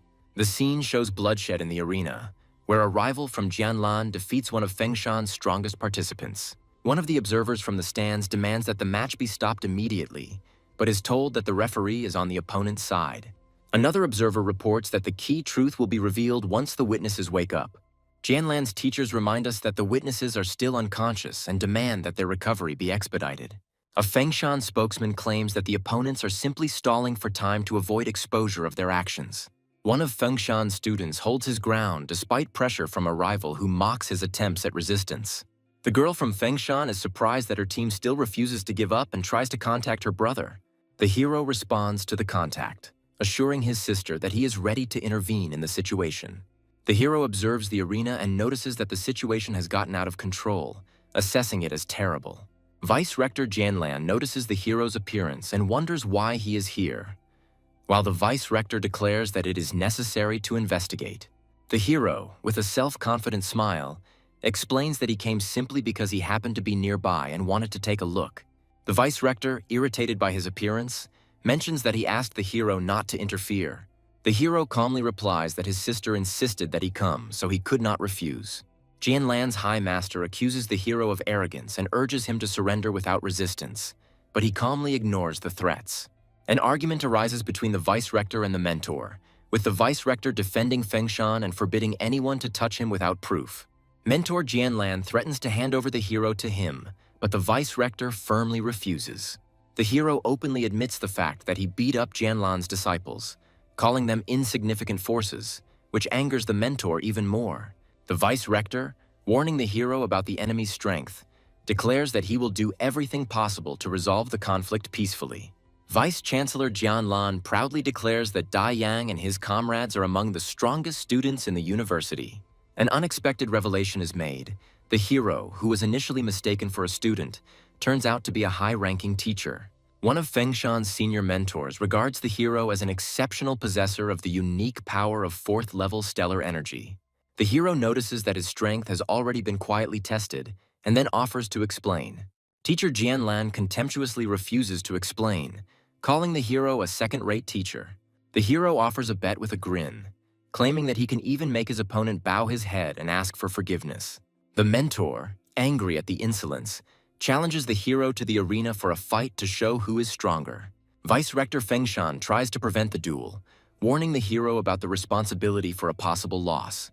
The hero calmly admits that Fengshan's loss will call into question their strength and lead to the resignation of the teachers. The Vice Rector insists that the hero should not accept the challenge, since not only his honor, but also the reputation of the entire university depends on this duel. The hero sarcastically wonders what will happen after his defeat and rejects honor, calling it long lost. The Jianlan Mentor mockingly questions Su Ping's intelligence and suggests they fight elsewhere. The hero confidently replies that he accepts the challenge right now, refusing to postpone the battle. The commentator announces an urgent change to the rules of the competition. It is now a match between teachers. The teacher from Jianlan mocks the participant from Fengshan, promising to show the difference between him and the student. The Jianlan students, led by Fei Yanbo, gloat in anticipation of an easy victory over Fengshan. Spectators from Jianlan are surprised that Su Ping looks the same age as them, but are confident that he will not be able to defeat their experienced teacher. The girl from Fengshan is shocked that her brother decided to challenge such a strong opponent. Medics carry previously defeated participants out of the arena, making room for the upcoming battle. The announcer announces the entry of high-ranking teachers Su Ping of Fengshan and Fei Yanbo of Jianlan, calling for their opponents to descend into the arena. The hero takes a powerful step forward with a determined expression on his face, confidently declaring that he will be the first. A majestic figure in a formal suit displays destructive power, surrounded by a vortex of magical energy. There are 2 people in the room, one of whom is perplexed, noticing the absence of the third, presumably Su Ping. Suddenly, a teacher appears in the arena, hovering in the air, causing everyone to be surprised. The young man hovers above the arena, surprising onlookers with his unusual ability and reaching a new level. The spectators, including the elderly teacher and his companion, are amazed to learn that the young man has achieved the title rank. The man in the suit is confused, realizing that this guy could not possibly have such enormous strength. Another participant watches the young man, trying to figure out the reason for his defeat and reflecting on his perfection in controlling his power. The girl is alarmed to realize that her older brother has reached the title rank, while she is confusedly holding her cheek. A boy with traces of beatings begs a teacher named Sue, being in a state of deep helplessness. A group of observers scream in horror about the impossibility of what is happening, discussing the unknown creature from Fengshan. The young man confidently declares that he is ready to begin, demonstrating calm composure. The judge solemnly announces that both participants must call upon their fighting pets to begin the fight. The man with the mustache reflects on how the young man could have raised a heavenly beast using all his strength.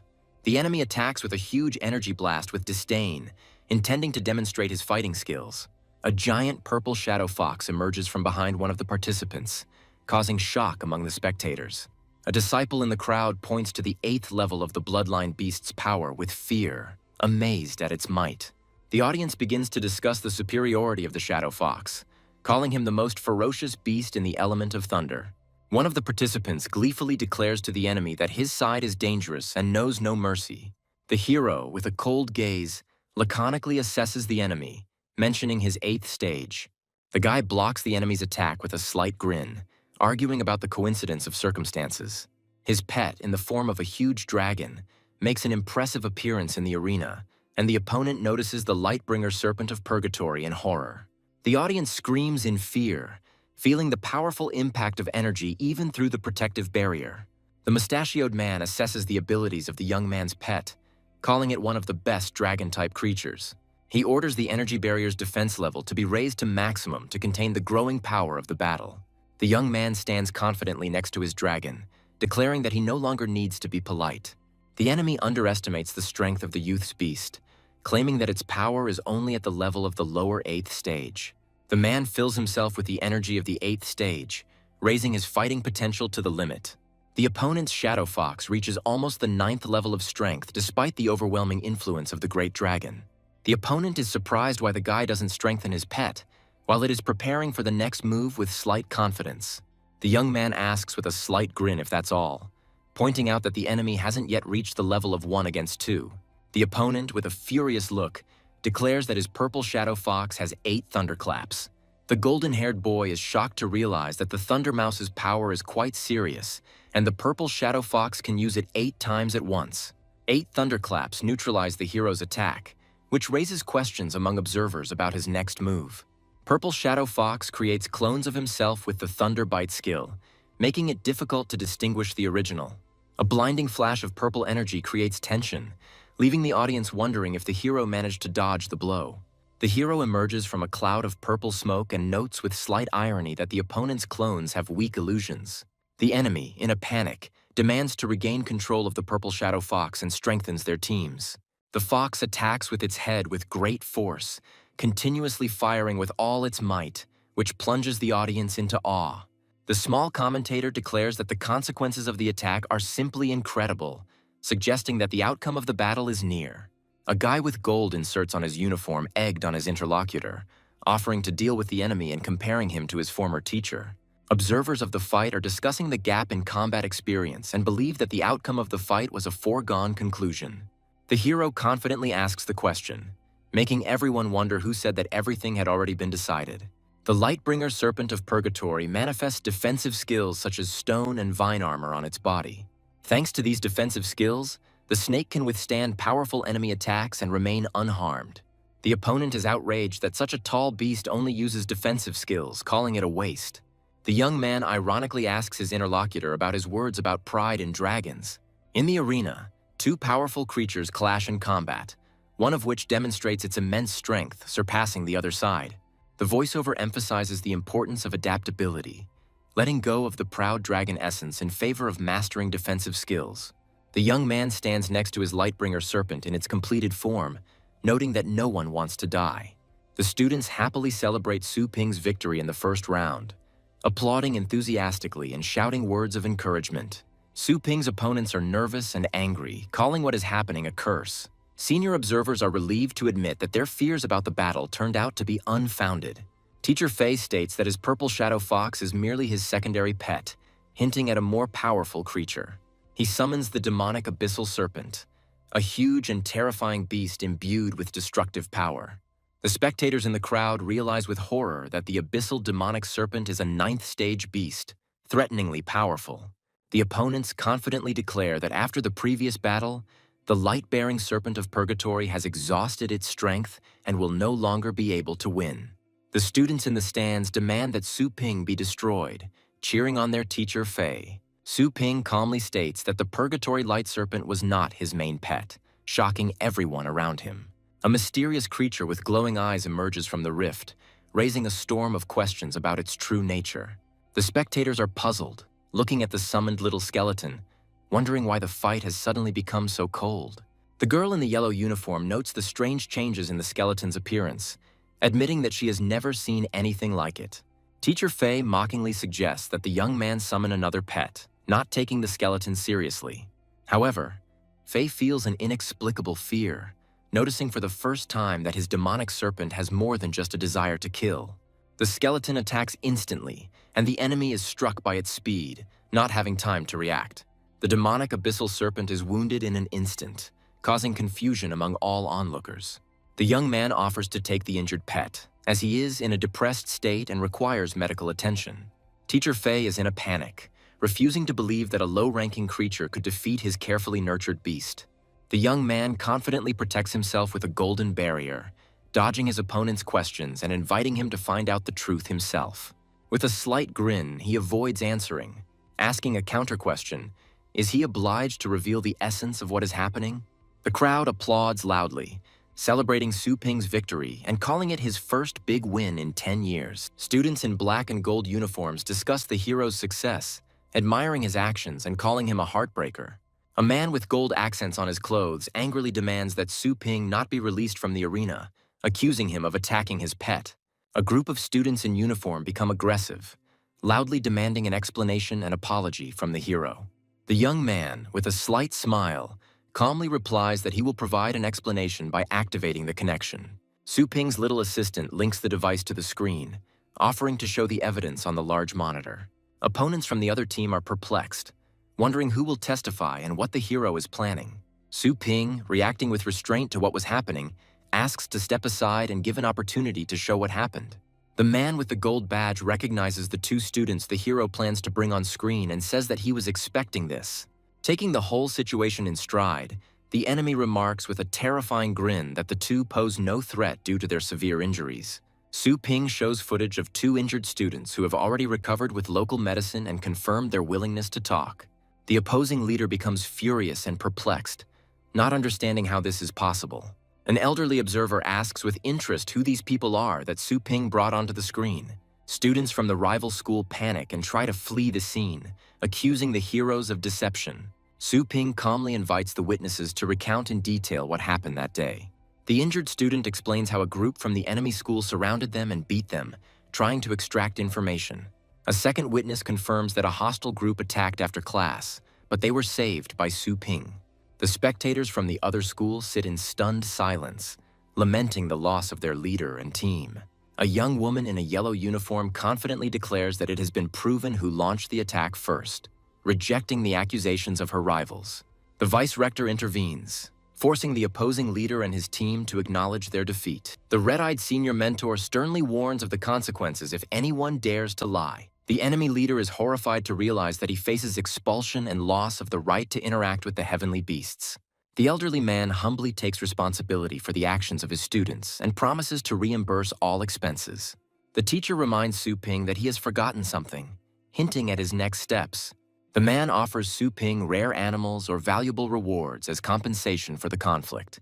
Su Ping smirks and says that he doesn't need any big gifts, but asks him to kneel down and apologize. The opponent responds indignantly to the demands, accusing Su Ping of arrogance. The young man calmly reminds them that victory in their fight shows that the enemy's words no longer matter. One of the senior council members tries to persuade Su Ping to give up his demand, but he insists on his own. Su Ping confidently asserts that there is a need for an apology, pointing to the importance of fairness. Su Ping announces to everyone present that any provocation against Feng Shan will lead to severe consequences. He also emphasizes that there is no friendly relationship between their schools, adding that the other school's resources are now under their control. The students of the opposing school are forced to kneel in submission, causing indignation among the senior teachers. Su Ping's shop becomes a popular place, with a huge line of people wanting to buy pets and food. Passers-by wonder why such an old store attracts so much attention and becomes a center of attraction. The talk among the customers is that the shop owner has a title and his methods of raising animals are surprisingly effective.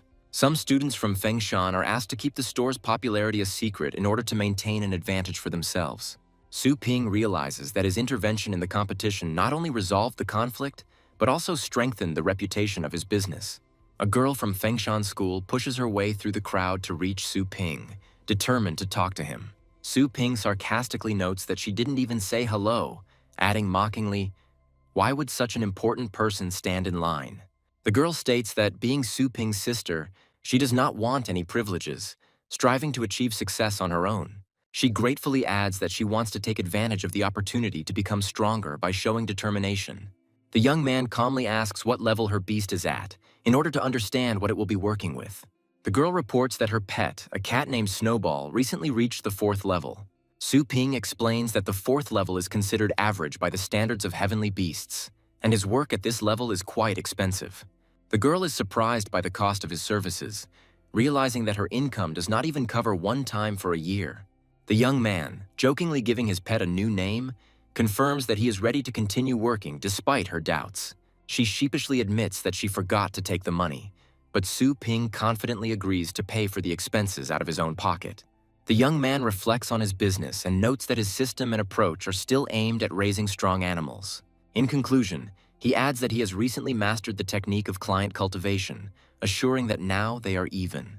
The girl is surprised how Su Ping was able to improve his skills so quickly and reach heights, despite her constant training. Su Ping confidently states that his strength has reached the 9th stage, and he strives to use this level to study new knowledge. The hero calls upon his pets for courage, directing them to attack the enemy's blind spots, executing a well-thought-out battle plan.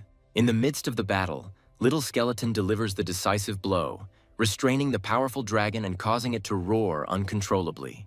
Su Ping comments on the transition to a new level of confrontation with a slight grin, calling it the 2nd stage. The enemy's forces increase, causing the Beast King to appear, making it the perfect moment to test the Little Skeleton. Su Ping is amazed by the increased pedigree of his pet dog, which has acquired a new skill, Dragon Armor. A huge black wolf, befitting the status of the new bloodline, inspires fear with its menacing appearance. Using coordinated teamwork, Su Ping dispatches pets such as the Tianjin Pig and Dragon Dog to deliver the finishing blow. He ends the battle by commanding Phantom Fire Beast and Lightbringer Serpent of Purgatory to engulf the battlefield in flames, clearing out the remaining enemy units.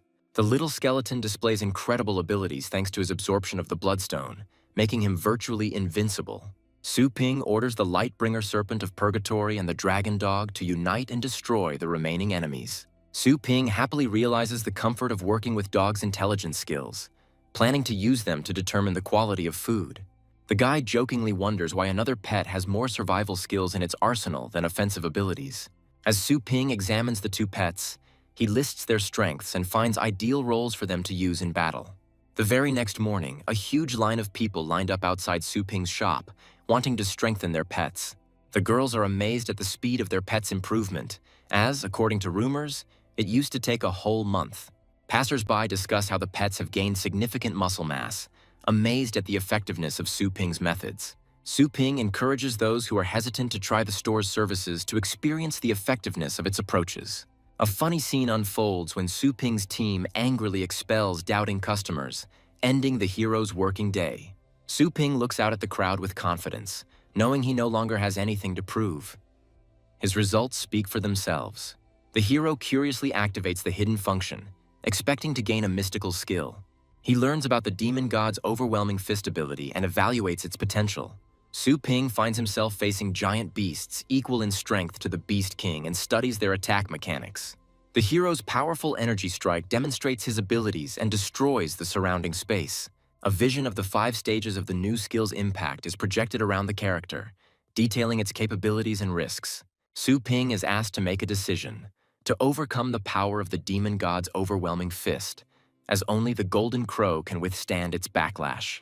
With a slight grin, the hero comes to the conclusion that for the Golden Crow's body, this is the ideal skill, filling him with excitement. Su Ping confidently decides to learn a new skill, seeing in it great potential for his future victories.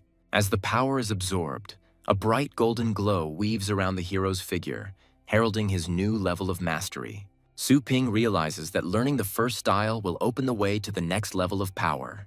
As he contemplates the upcoming trials in the Secret Kingdom, he realizes that he must personally become stronger so as not to let Little Skeleton down. The hero decides to temporarily close the store, devoting all his time and effort to training the overwhelming fist. After 2 days of intensive practice, Su Ping completes the main stage of training in the lands of the Dragon King's heritage. He is surprised by the speed of his progress, noting that his Golden Crow demonic body has strengthened significantly. At one of the bases, the hero and his group are met by other participants, who wonder why they need the help of newcomers. Senior Masters Mo Lao and Chen Long discuss the possibility of revealing their secrets as they prepare for an important mission. Captain Ni Chenkong, who leads the group, declares that he is interested in a valuable ancient find. He warns that this treasure is guarded by a powerful beast, which will require at least 6 masters to defeat. The video shows a scene from the previous battle, demonstrating the terrifying power of the protective beast that the hero must face. Mo Lao and Chen Long discuss how Ni Chenkong has set his sights on a powerful asset that he has no chance of getting to on his own. Chen Long states that their team will do everything possible to complete the mission, but also warns of possible attacks from other groups. Ni Chenkong proposes distributing the spoils of the mysterious realm based on each person's contribution to the battle. Mo Lao agrees that it would be wise to give the first choice to the team captain. Nie Chenkong suddenly announces that he will not be the first to choose, causing surprise to the others. Mo Lao and Chen Long begin to wonder who, other than the captain, has the right to make the first choice. Su Ping enters the room accompanied by Chengshan's protector, attracting the team's attention with his appearance. Chen Long wonders why Nie Chenkong attaches importance to a person who at first glance is weaker than the rest.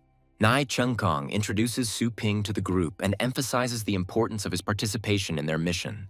Chen Long guesses that Su Ping, despite his strength, may be the one the captain appointed to choose first.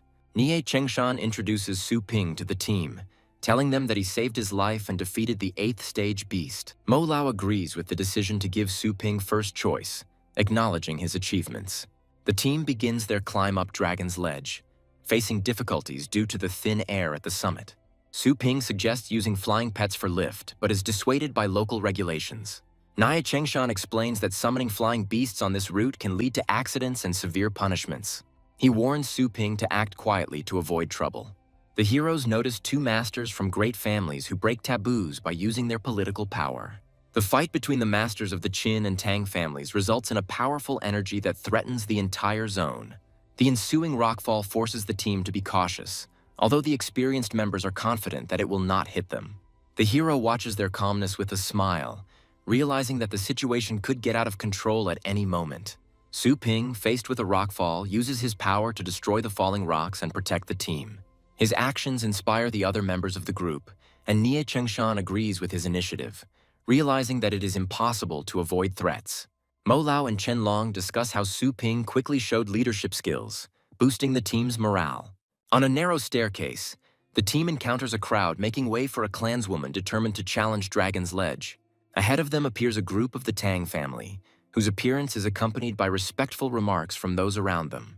The 2 winds of the Tang family, Masters Zhuo Fengqiang and Feng Mo, display their impressive titles and strength. The mistress of the Tang family, Tang Ruyan, is preparing for another attempt to conquer the Dragon Ledge, attracting the attention of all participants. She addresses her opponents, warning them to stay out of her way to avoid trouble. At this time, the owner of the Qin family, Qin Xiaotian, appears on the scene and decides to also challenge his rival. Tang Ruyan, with haughty confidence, declares that she has not taken the fight seriously up until now, and asks her opponent if he is ready to continue. A man with blue hair provocatively addresses a woman, wondering if she is taking the situation seriously. A tense duel breaks out between them, where both decide to settle the matter by force. At this time, the mysterious kingdom of Dragonledge Mountain opens, attracting the attention of many participants. The legendary master Dao Zun, a man of the highest 9th level, appears on the path, inspiring respect in those around him. Many observers discuss his presence, deciding that his approval is a chance to continue on the path.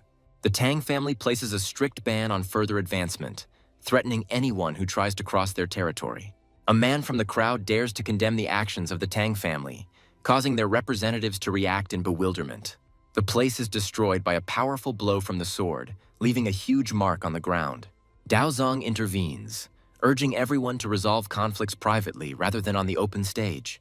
Su Ping respectfully thanks the master, admiring his sword technique, which allows him to cope even without the help of heavenly beasts.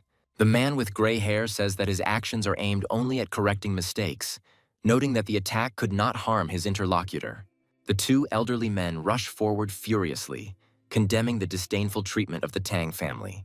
The crowd watches the scene as a group of people discuss the boy's impulsive behavior and his recklessness towards the Tang family. The people in the darkened room analyze the situation, discussing the pursuit of the man and the possibility of receiving a reward from the Tang family. The young man, with a cheeky smile, reflects on his abilities and expresses his readiness to test them in the current situation. A woman with a purple aura appears on the battlefield, and one of the older men asks why she took so long to respond. The man, with an expression of repentance, asks the woman for forgiveness for failing to catch the right person and offers to punish him for his failure. The woman discusses her family's success in the ranking, emphasizing their place as a symbol of strength and respect. The man sets a goal to ensure the team's promotion through the 6th floor to take first place in the ranking, and the others agree. A group of people notice that the 6th floor light has come on and conclude that someone has just successfully completed a test. The tower lights up with fire, symbolizing the conquest of the 7th floor and the remaining 2 levels to complete.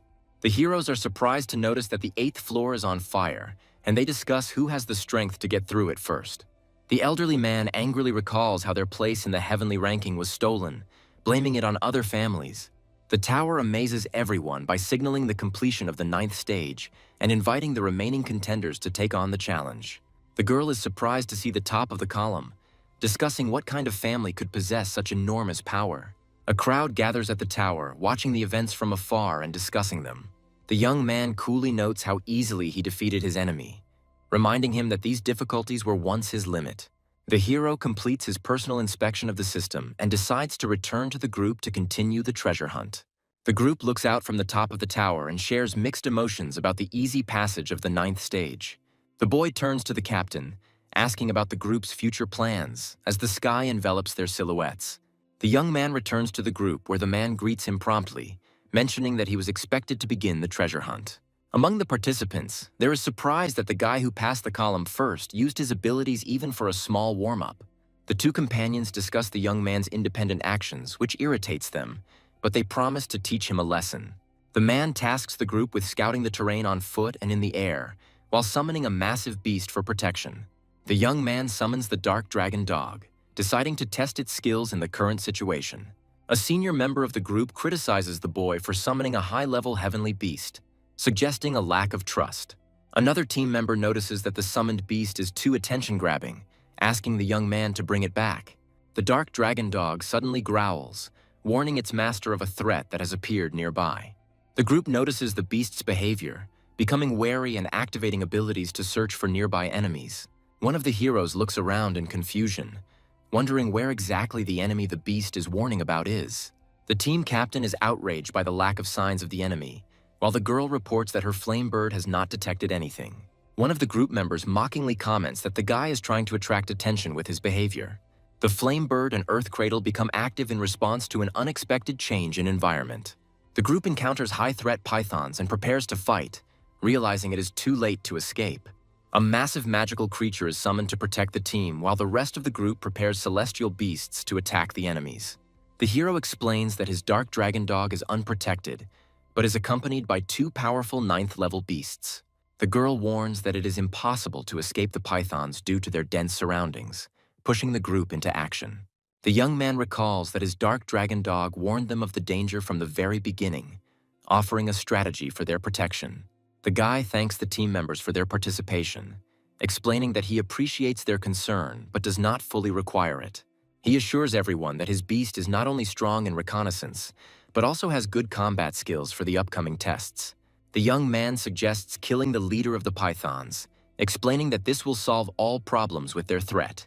One of the team members doubts the Dark Dragon Dog's abilities, believing that he will not be able to defeat opponents of the 9th stage. The senior member of the party uses the Earth Cradle skill to hide the team to create a safe shelter. The team observes the battlefield from a protected area hidden using the invisibility ability activated by the Curator's box. The girl is concerned about the fate of the Dark Dragon Dog, not understanding what happened to him after the battle began. The young man points to a strange line of light in the distance, suggesting that it is connected to developments on the battlefield. The girl suddenly realizes the connection between the light and the Dark Dragon Dog's actions, amazed by its capabilities. Dark Dragon Dog finds himself surrounded by shields as he fights against multiple pythons, showing off his skills in combat. The group realizes that the 7th stage Heavenly Beast continues to confront strong 9th stage opponents, shocking everyone with its level of strength. All the heroes watch the events with tension, recognizing the power and significance of the Dark Dragon Dog in the current situation. One of the team members notes with admiration that the Dark Dragon Dog's defense is excellent, seemingly even better than his own pets. The guy argues that the blows only slightly scratch the dog's skin, proving the focus on defensive skills. The captain and his companion are confused, trying to understand how the pet could have been poisoned with such tough skin. The young man, with a confident smile, recalls how difficult it was for him in the past and declares that he no longer intends to play. The team celebrates their victory and congratulates Dark Dragon Dog, recognizing his strength and unique abilities. One of the men emphasizes the outstanding qualities of the young man's pet, but the hero himself modestly brushes off the praise. The elder in the group laughs at the young man's modesty, declaring that such pets are clearly superior to the others. The young man, with an indifferent expression on his face, notes that the team's pets are still not very different from each other. The situation changes dramatically when the creature vomits and reveals a huge number of python eggs. The rest of the team are stunned by the scale of the event, trying to make sense of what is happening in front of them. The heroes discuss python eggs, noting their usefulness as a nutritious and tonic remedy. The guy offers to take the enemy's scales, explaining their value on the market due to their use in invisible paint. One of the team members is surprised by the proposal to share the spoils, realizing that the young man seeks peace, not conflict. The elder and the warrior thank the boy for his generosity, expressing their readiness for further cooperation. The map reveals a cave location in the northeast, which becomes their next target. The group decides to reach the cave in the morning, discussing their plan of action around the campfire. The young man recalls that he had already been to these places during a previous test, and is amazed at the choice of this particular cave. The hero inquires about the map's origins, and the captain explains that he obtained it through a lucrative deal, but other points may have already been plundered. The group learns that a 9th-level beast inhabits the cave, causing anxiety and tension among the companions. The hero assures the others that he will cope with the danger, despite the fact that the team has not yet entered the cave. The young man confidently declares that he knows what awaits them in the cave, since he had already been in these places during previous trials. The captain and his companion discuss how the young man's pet successfully dealt with a swarm of pythons, proving its strength. The group realizes that there were powerful pythons with 9th stage combat power living around the cave, making their task more difficult. One of the team members suggests a clever strategy to lure the beast from the depths of the cave to the surface. The decision to set up an ambush at the cave entrance is supported, and pets are activated to prepare for battle. The girl calls upon her flame bird to use a defensive skill to aid the party. Having prepared everything for the ambush, the captain declares that he is not going to wait and decides to lure the beast out personally. His companions are concerned about his dangerous plan, but the captain confidently explains his strategy and readiness to fight. The young man, noticing the anxiety of his comrades, agrees to go with the captain to support him in case of danger. The young man says that he will also take care of the situation, causing surprise and admiration among his companions. The captain, with a slight smile, expresses confidence that with Brother Sue's participation, everything will be under control. One of the team members warns about the thick, toxic air in the cave, advising Sue to stay outside, but he assures him that his armor will protect him from any toxins. The young man points out that the captain chose the most dangerous mission, questioning him about his real motives. The hero observes his surroundings, noting the absence of anyone, while his interlocutor offers to share information. One of the group members says that the cave contains a unique spiritual tree with impressive properties. The tree is displayed, revealing its rare fruit, capable of stimulating the potential and reviving the abilities of war Beastmasters. The young man suspects that the captain risked his first choice for the sake of this fruit, receiving categorical confirmation. Standing by the woman's bed, the captain explains that there are things Sue shouldn't ask, as his goal is to save someone close to him. The captain declares that even great benefactors have no right to reproach him for possible actions related to obtaining the fruit. His words indicate a willingness to go all the way for the sake of the tree, regardless of any risks or relationships with others. The young man reflects that the fruit of the spiritual tree may be an ordinary treasure, but for the captain, it clearly has special value. One of the heroes warns that the beast guarding the place is on the highest 9th step and uses powerful psychic attacks. The young man is perplexed by his knowledge of the beast, but suggests simply following him without asking unnecessary questions. The group discovers a spiritual lamp capable of resisting psychic attacks and discusses its properties. The young man says that he has seen this artifact before, but it could not be used outside the Dragon King's testing area. With the lantern raised, the hero confirms that they can continue on to the tree without delay. The group is suddenly hit by an attack, which they barely manage to repel thanks to the active artifact. The young man notices that the attack was not directed at them, but remains wary of the presence of enemies nearby. The group engages in a brutal fight using pets and rockfall, with the elder heroically summoning his warbeast to attack. After a successful victory, the crew rejoices, assuring the captain that all threats have been eliminated and they are ready to move on. The young man and the captain discover that they are late at their destination and are unexpectedly confronted by the enemy. The enemy attacks the flamebird, which desperately defends itself while the team tries to figure out what's going on.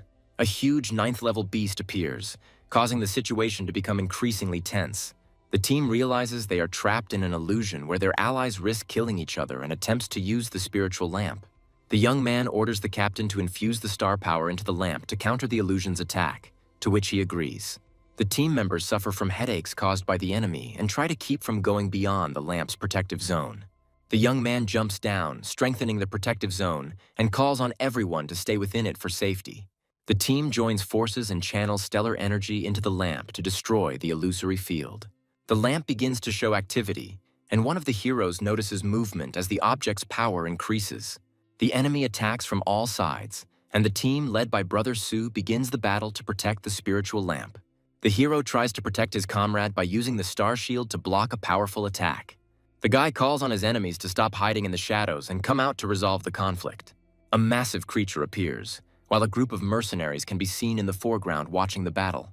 The group's leader, Poison Fang, apologizes, explaining that he is acting on orders from his boss. The captain is shocked by the betrayal of the Poison Fang group, believing that there was no enmity between them. The enemy leader scoffs, explaining that the map was only a deception to use them as bait. It becomes clear to the captain that they were used from the very beginning to lure out the Blood Flame Dragon. The leader of the Poison Fang threatens violence if the heroes try to attack him. The young man activates his weapon and prepares for battle, despite the enemy's threatening plan. With a cry, the hero rushes into the attack, decisively engaging in battle with superior enemy forces. The Poison Fang leader realizes that the Supreme 9th Stage Blood Flame Dragon has been temporarily immobilized.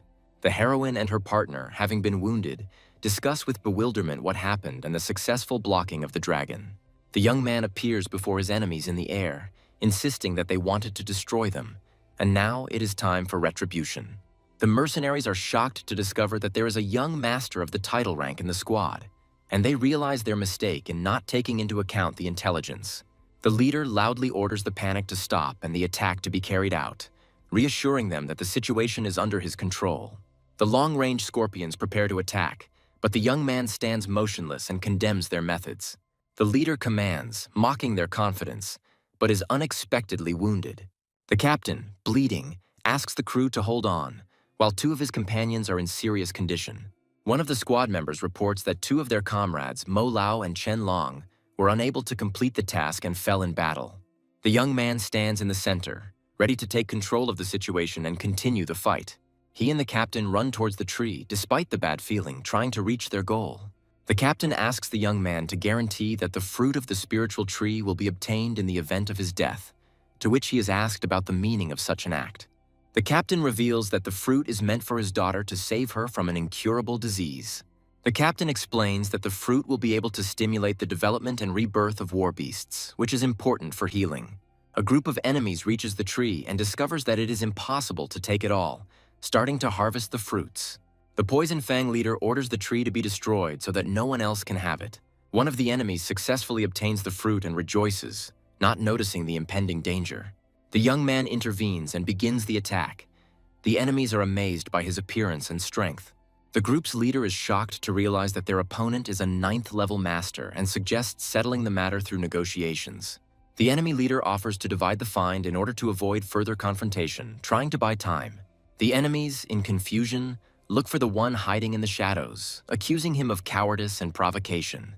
The Venom Fang leader faces a powerful attack, indicating his readiness to destroy the enemy. Having lost 2 heavenly beasts, the leader is shocked to realize the catastrophic consequences of what is happening. The terrified leader begs for mercy, offering all the treasures in exchange for his life. The young man approaches and explains that his goal is not treasure at all, but the elimination of the enemy. The leader, in an attempt to find out the name of the young man, wants to know at whose hands he loses and dies. The young man coldly declares that he does not give the target the slightest chance of resistance, guaranteeing its end. Under the control of the young man, his beast incinerates everything around him, destroying traces of the enemy and their presence. The young man folds the spiritual tree, having completed his mission, and prepares to leave this place. He analyzes what happened and concludes that survival in such dangerous places is only possible by adapting and strengthening one's abilities. At night, at the base of the miners, the group's future plans after recent events are discussed. Inside the base, the heroes decide to bury the captain and deal with the consequences of the fate of Mo Lao and Chen Long. One of the companions thanks the young man for saving him, admitting his own weakness and expressing regret for the losses. The young man announces that he has unfinished business and hands over the spirit tree to the captain's daughter. The heroine wonders why the young man refuses such a valuable artifact and wants to know how he knows about the captain's daughter. The young man says that the details are not important and asks to fulfill the captain's last wish, to which the group agrees. He points to hidden treasures found in the cave and offers to give them to the families of his fallen comrades. The heroine asks in surprise why the young man refuses all the treasures, to which he replies that he has already received the most important one. The young man shows the artifact he has found and explains that he intends to donate the treasures he has found to society to help people. At the exit from the base, a warning sounds about the need to hand over fines to the checkpoint and the obligation to comply with the rules. The young man joins his companions after an emotional conversation, offering to go through the upcoming stage together. The team passes through a checkpoint where rare finds such as crystals and artifacts are recorded and graded. In the adjacent sector, other groups discuss their findings, including poisonous rocks and orders for rare materials. One of the companions explains to the young man that among the inspectors present, there are high-ranking masters who are ready for any unexpected event. The participating teams discuss the Star Cloud spiritual tree, admiring its rarity and significance. One of the leaders tries to find out the price of the tree's fruits from the hero's team, clearly showing their interest in buying. One of the young man's companions answers for everyone, firmly declaring that the fruits are not for sale, and suggests discussing other finds. Tensions mount when one of the interested representatives begins to insult his companions, trying to provoke a conflict. Representatives of the other group believe that eating the fruits will give them a huge advantage and increase their rank. The leader of the other group mocks the young man, doubting that he, with his powers, can stop the masters of the highest 8th stage. The young man is outraged by the actions of the federal inspection, suspecting them of exploiting the miners, and decides to complete the inspection. The two opponents react mockingly to the young man's decision to leave, wondering who he thinks he is. They rush at the young man with an attack, declaring that the examination will end only when they say so.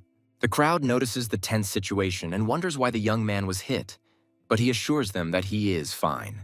The opponents, citing the article of the law, believe they have the right to suppress the young man by force and take advantage of the situation for their own gain. The crowd begins to discuss what happened, recalling other incidents, and some recognize the young man as the one who previously challenged the Tang family. A mysterious voice emerges from the shadows, denouncing the pettiness of what is happening and attracting the attention of the crowd. A man is found on the ceiling who advises the young man to be brave and show his abilities. The mysterious man points out that only the strong will be able to pave their way, leaving a hint of his own strength.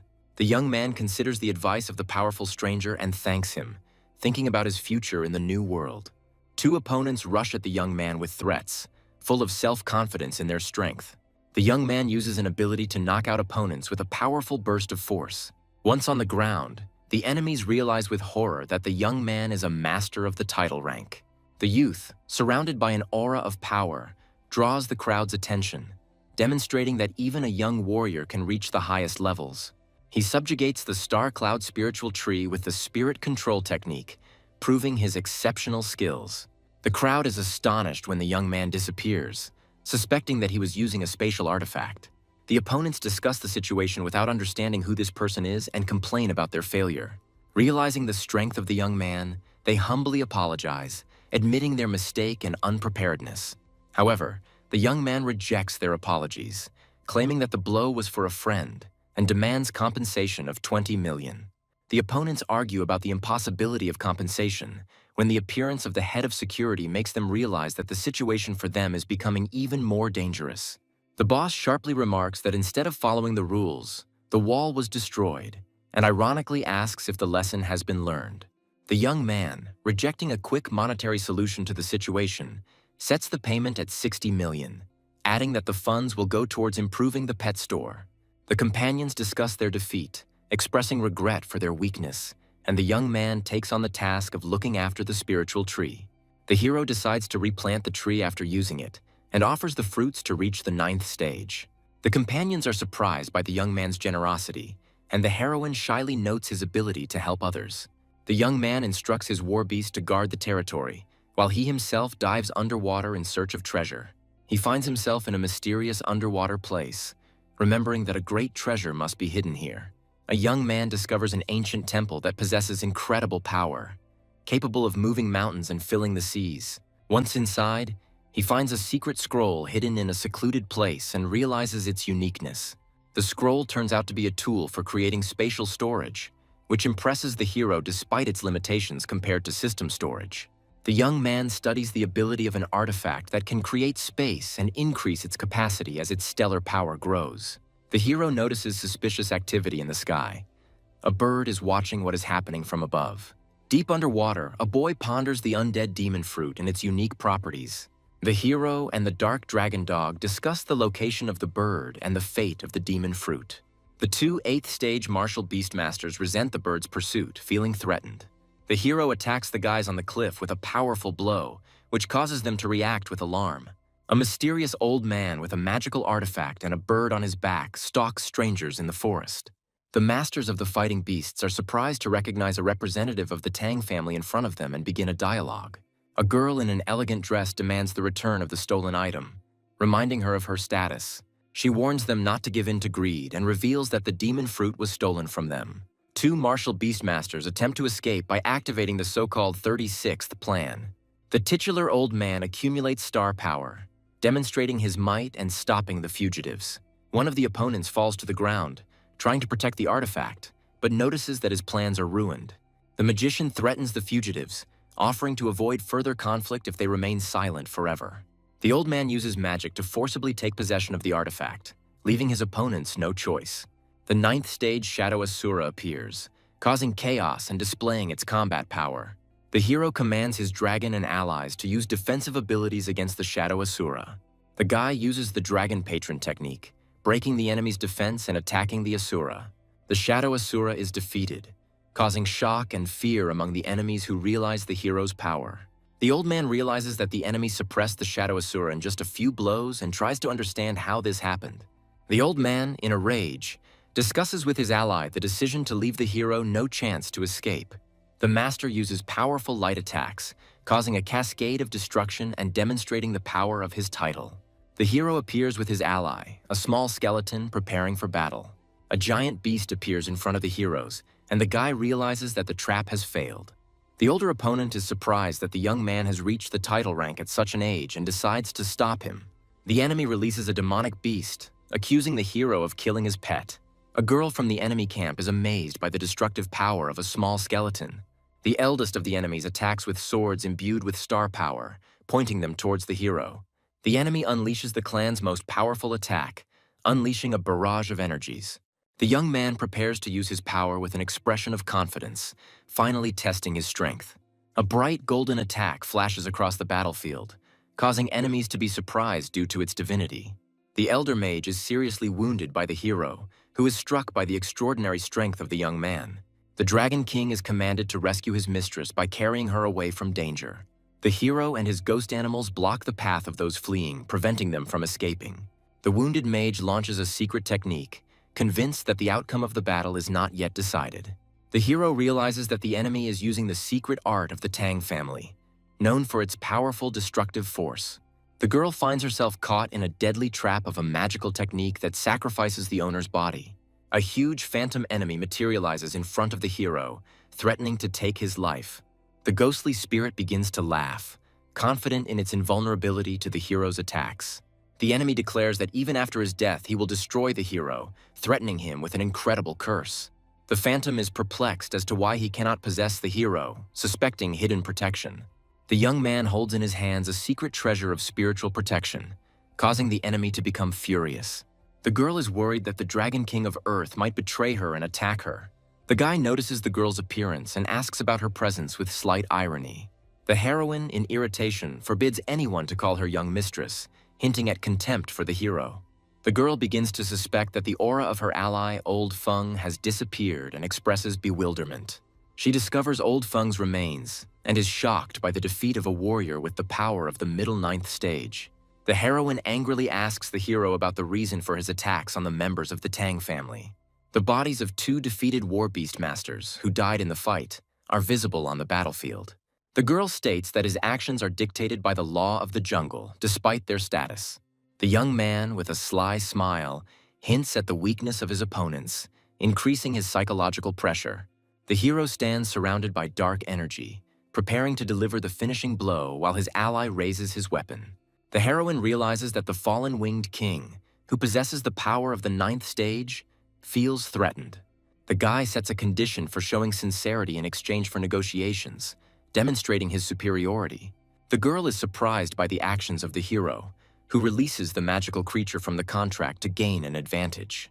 The heroine decides to break the connection with the help of her power in order to maintain control over the situation. The fallen winged king and the howling wolf appear on the battlefield with the sole purpose of destroying the hero. The girl is shocked to realize that her plan is falling apart and, disappointed, utters the word curse. The young man decides to end the dispute by preparing to physically destroy the connection between the opponents. The heroine reacts tensely when she notices the hero has a spatial treasure that could change the course of the battle. The young man is inside the mysterious space of the scroll and hears the heroine's question about why he did not kill her. The guy, with a mysterious smile, declares that the heroine can die, but only after he has extracted all the value from her. The girl notices the shiny mark of the air on the young man's forehead, which shocks her. The heroine laughs in disbelief, realizing that the hero was able to overcome 9 floors of the column, contrary to all expectations. The girl warns the hero that he is on the verge of death and threatens him with a legendary martial arts master from the Asian region. The young man threatens to use tricks if the heroine does not tell the truth, hinting that her photo could fly around the world. The girl admits that the heir to the dragon's ledge has been appointed a man who is ready to destroy all potential rivals. The guy ironically explains how 4 large families fighting for their inheritance can confront the real threat of the 9th floor. The young man notes that the entire secret kingdom is ultimately controlled by the legendary Master Yuan, emphasizing his strategic goal. The hero's light-bearing serpent destroys enemies on the battlefield, emphasizing the youth's strength and his superiority over the 4 families. The hero reflects on his success in the battle against the King of Beasts, acknowledging that his victories were achieved through countless mistakes and perseverance. The young man realizes that no one saw his triumph through the dragon's ledge column, but prepares himself for a possible investigation by the legendary master. A guy arrives in a town where a crowd of people has gathered outside a store waiting for its owner.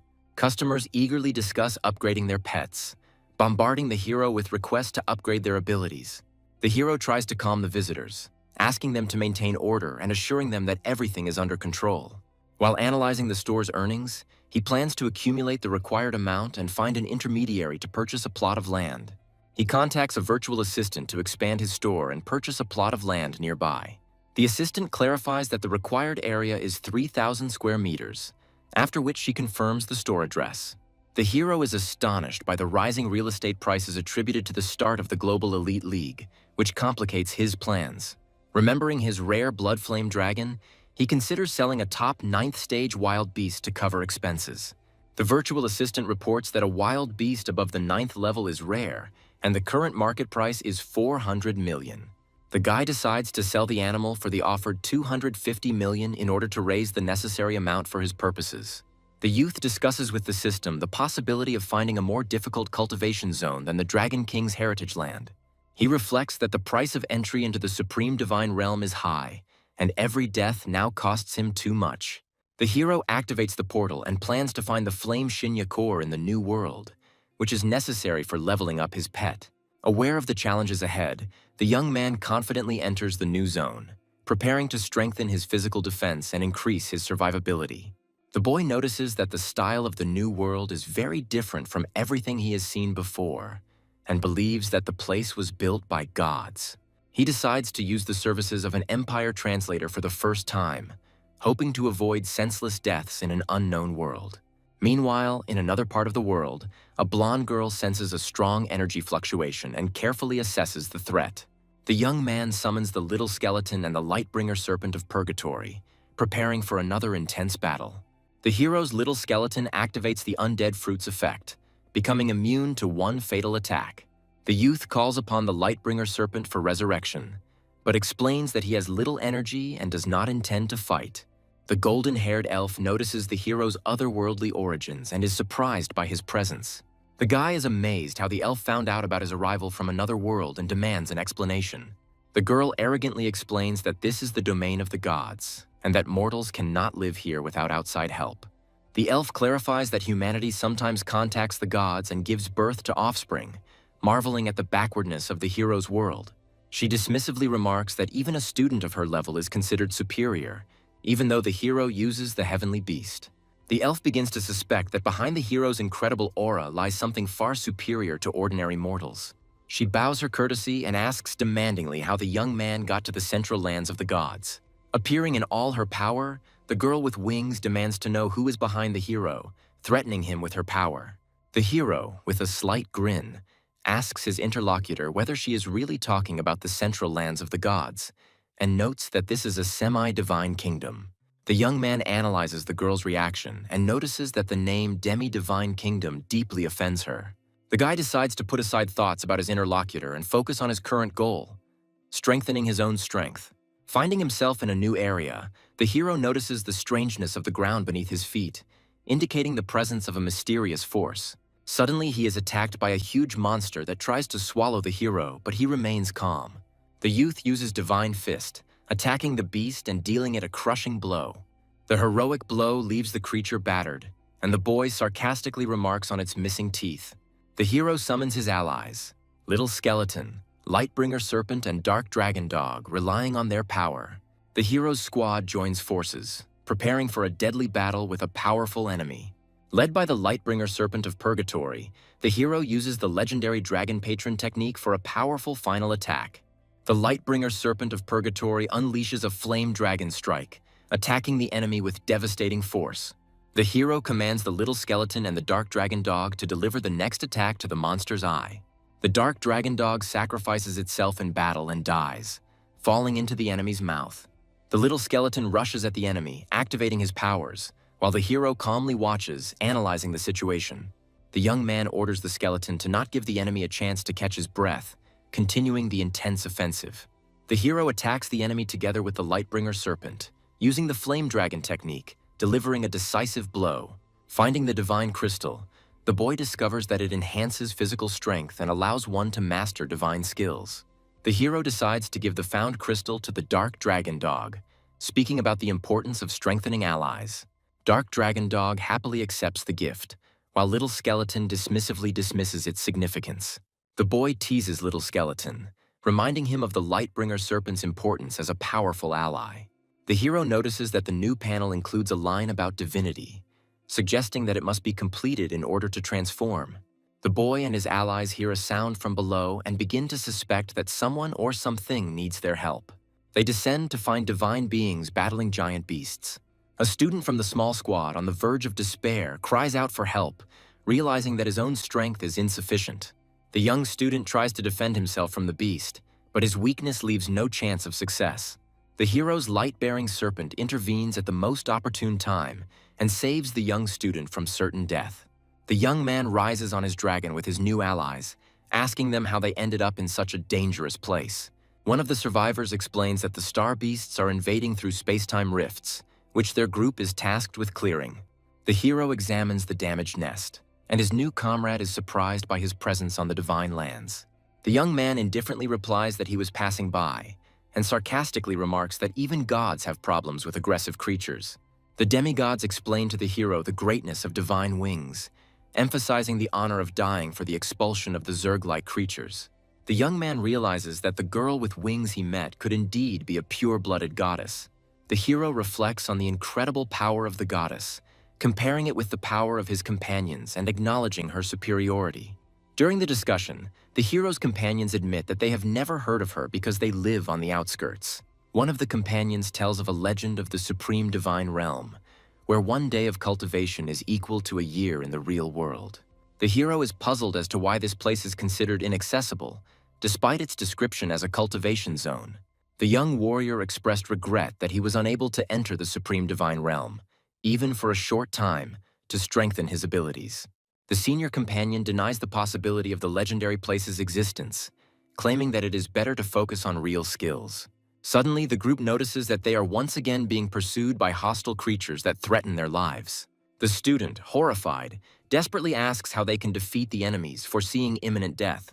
The warrior man takes the initiative with determination and sends his comrades forward, considering this moment his hour of glory. The hero, observing what is happening, ironically notes the warrior's self-confidence, aiming at the divine crystals of their opponents. The youth discusses the inaccessibility of the supreme divine realm, symbolically comparing the struggle with unknown perfection. One of the companions is surprised by the powerful impulse emanating from a person of the student's level and begins to doubt his assumptions.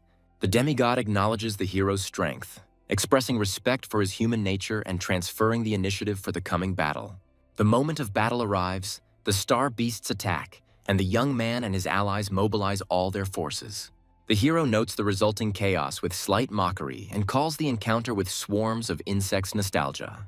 Remembering the mortal threat, the boy feels his body fill with adrenaline, which only increases his determination in battle. The hero commands his squad to attack at full speed, using their last reserves of energy for a powerful offensive. With a smile, the boy realizes that he only has enough energy for one more resurrection, noting the difficulty of fighting against such strong opponents. As a giant beast-like creature displays its might, the hero ponders the difficulties of defeating a high-level enemy. The hero is pleased with the number of divine crystals collected, but understands that there is practically no time left for further exploration. Taking a risk, the young man chooses a random location option, preparing to explore uncharted territory. A snow-white beast with golden crowns on its head receives affection from an unknown person and shows the cutest reaction. A golden-haired elf lies with a white kitten, declaring that she literally cannot resist its charm.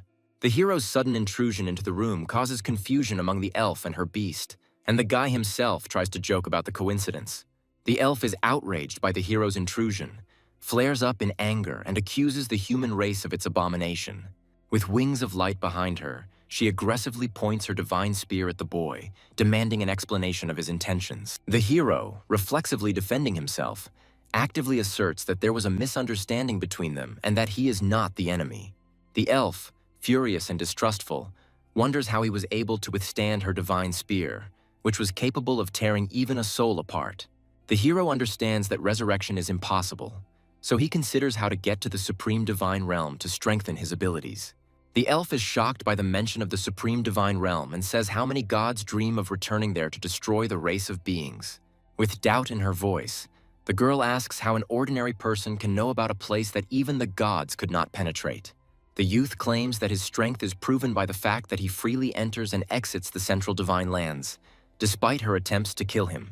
The girl begins to hesitate, thinking that the hero's motives may not be as hostile as she assumed. The hero, leaving, ironically declares that now the girl and her comrades will have to figure out the search for the truth themselves.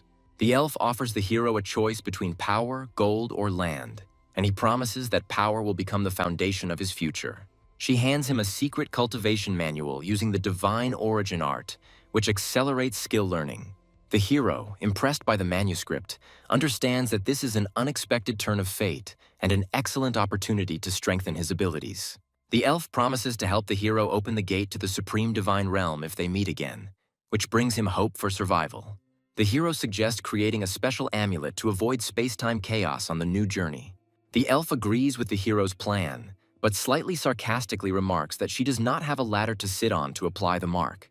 The young man activates the contract and wonders if he can control her by signing a magical agreement with the heavenly beast. The elf is surprised to discover that the hero's contract involves absorbing a pet and underestimates the human's power. She displays a mirror divine sign on her body, emphasizing that she is ready to respond with an equally powerful ritual. A magical surge occurs and both try to seize control by making and breaking contracts. The elf taunts, saying that when the hero becomes her pet, he will have to reveal all his secrets. Suddenly, time freezes and the hero finds himself surrounded by chains, which causes surprise and confusion in the elf. The girl notices dark and threatening eyes in space, surprised by what is happening and the sudden tricks. Shocked, the heroine realizes that she is being overwhelmed by the power hidden in the hero's blood, suggesting that he may be a being from a higher dimension. The hero watches in confusion as the elf weakens after breaking the contract, trying to understand the reason for her depressed state. The guy calls the system to consult about the current situation and possible ways of interacting with the heroine. He ponders why the standard beast contract didn't work and looks for an alternative way to subjugate her. The hero surprises the elf by handing her an official cooperation contract, which she begins to study with skepticism. The indignant girl scolds the young man for his insolence, but understands that she will have to agree to get out of this situation. Doubts plague her mind, but she decides to trust in the hero's strength, assuming that there is something more behind him. The hero realizes that the gap in their powers is too great and tries to find an explanation for the origin of his system. Finding herself in a new place, the elf asks a question about the hero's possessions, looking around in surprise. The young man jokingly draws attention to her short stature, which causes her a subtle irritation. The hero warns the elf about the store's imminent opening and its readiness to receive customers, to which she reacts with bewilderment. The elf asks the hero a question, trying to understand his motivation and intentions in the current situation. A young man notices suspicious movements around his store and assumes that unknown forces are following him. The hero is surprised that the people of Tianchen have tracked his actions so quickly and begins to worry about his safety. As he watches his shop being renovated, the young man realizes he underestimated the threat posed by the legendary master. Suddenly, a video link with a mysterious agent is activated, which arouses suspicion and anxiety in the young man. A man appears on the screen, calling the hero by name and listing all of his accomplishments, including owning a pet store. The hero is shocked to realize that the background of the video resembles his own home and begins to worry about his family. The hero's parents and younger sister are shown being held hostage, increasing his anxiety. The young man, with a determined expression, demands an answer from the people who captured his relatives, suspecting them of being unusual kidnappers. The hero makes a confident move, declaring that their real target is himself, while demanding that they free his family first. A man in a suit activates a holographic screen to report the target's location. The man on the holographic screen transmits information to Yuan regarding the location of the object. The legendary Master Yuan decides to find out who dares to claim the dragon legacy. A crowd of people notice the titular masters floating in the sky and discuss their strength. In a remote area of the city, an intense battle begins, shocking passers-by with its scale. 5 servants of the great families discuss the man associated with the column and warn of his possible death. The legendary Master Yuan and the titular warrior Dao Zun prepare for battle without wasting precious time. The young men in yellow uniforms discuss the power of the 2 great masters in awe, sensing their terrifying presence.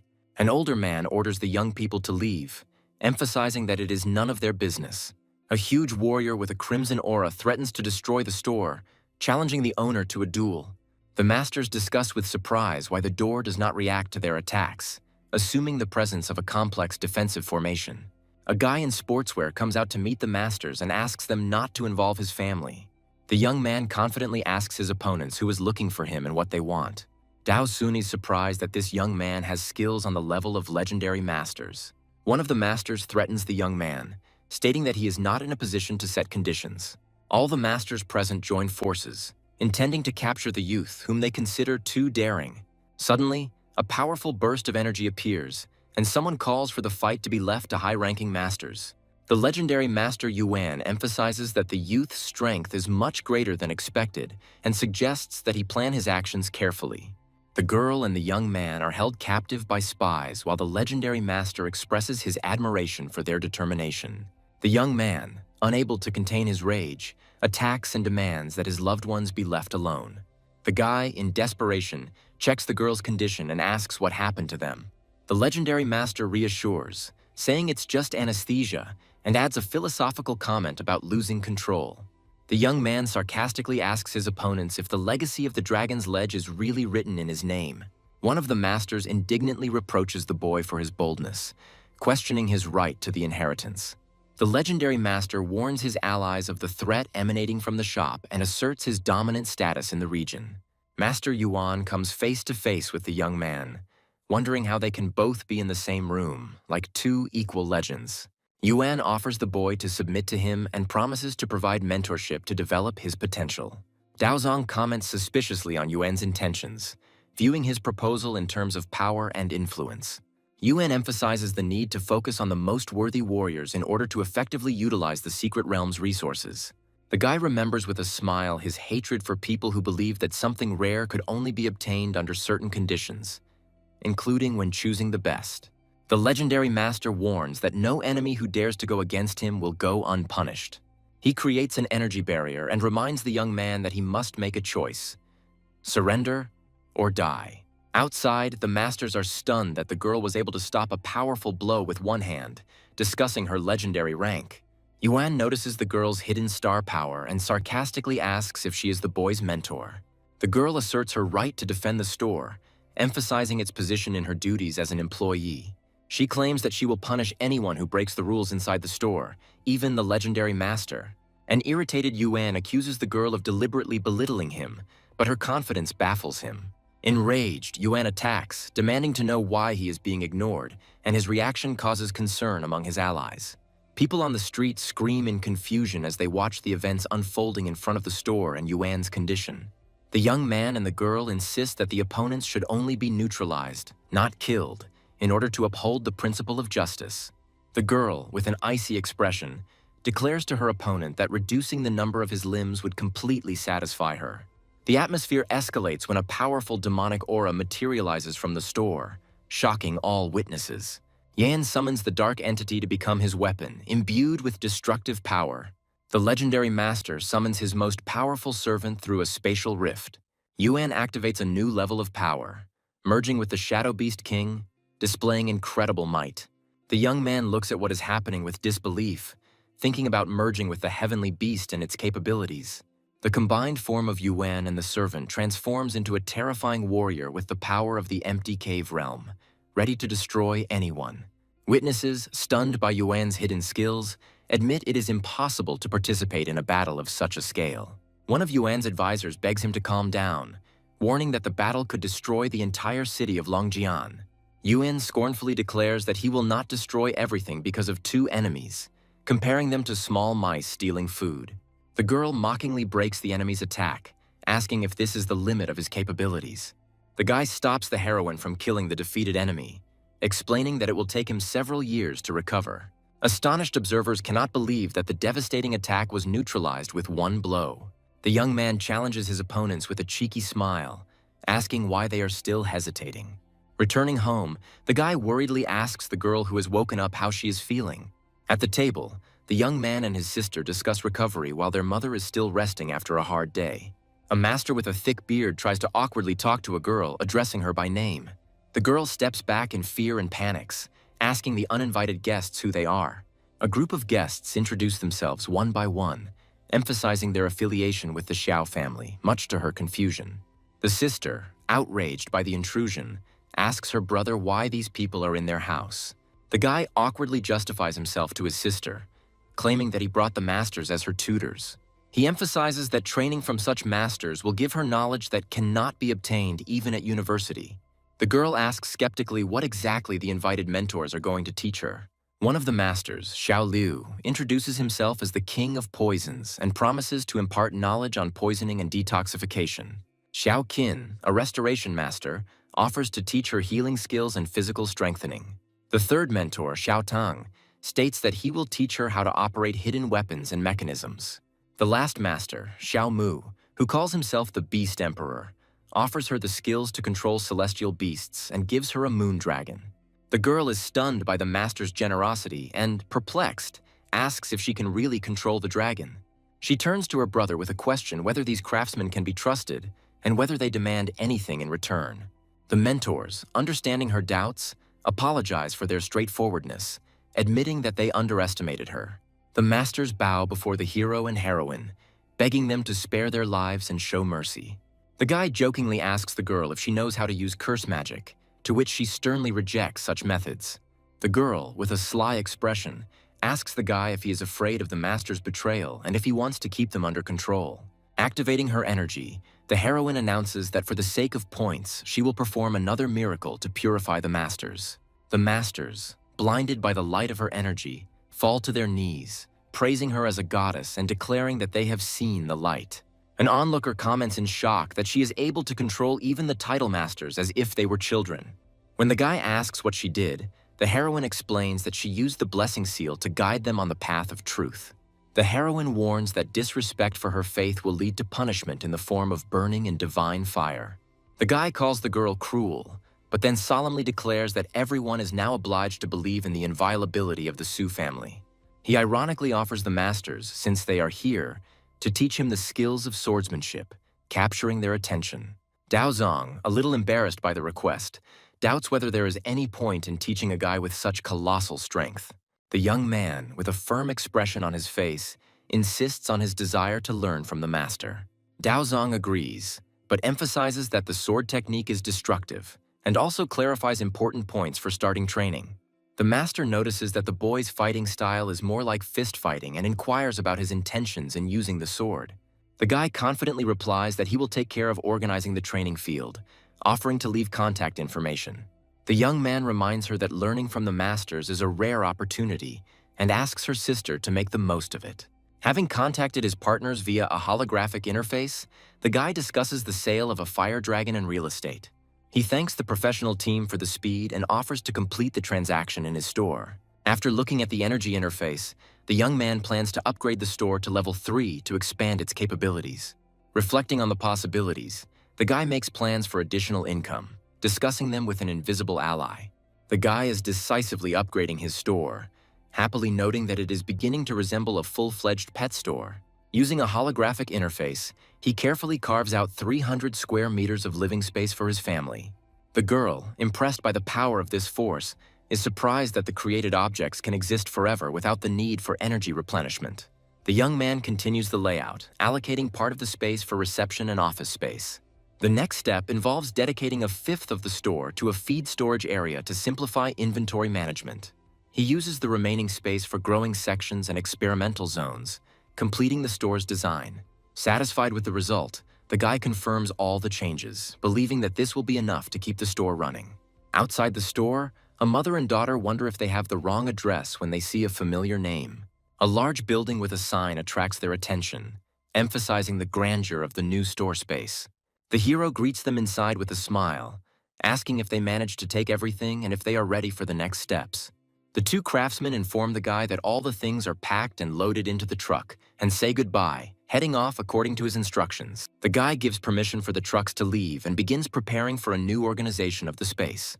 The sister is surprised to see the store has expanded significantly and explains that the teachers vacated their house early in the morning. The young man calmly replies that it's a long story, but he'll explain everything on the way and offer to go to the store.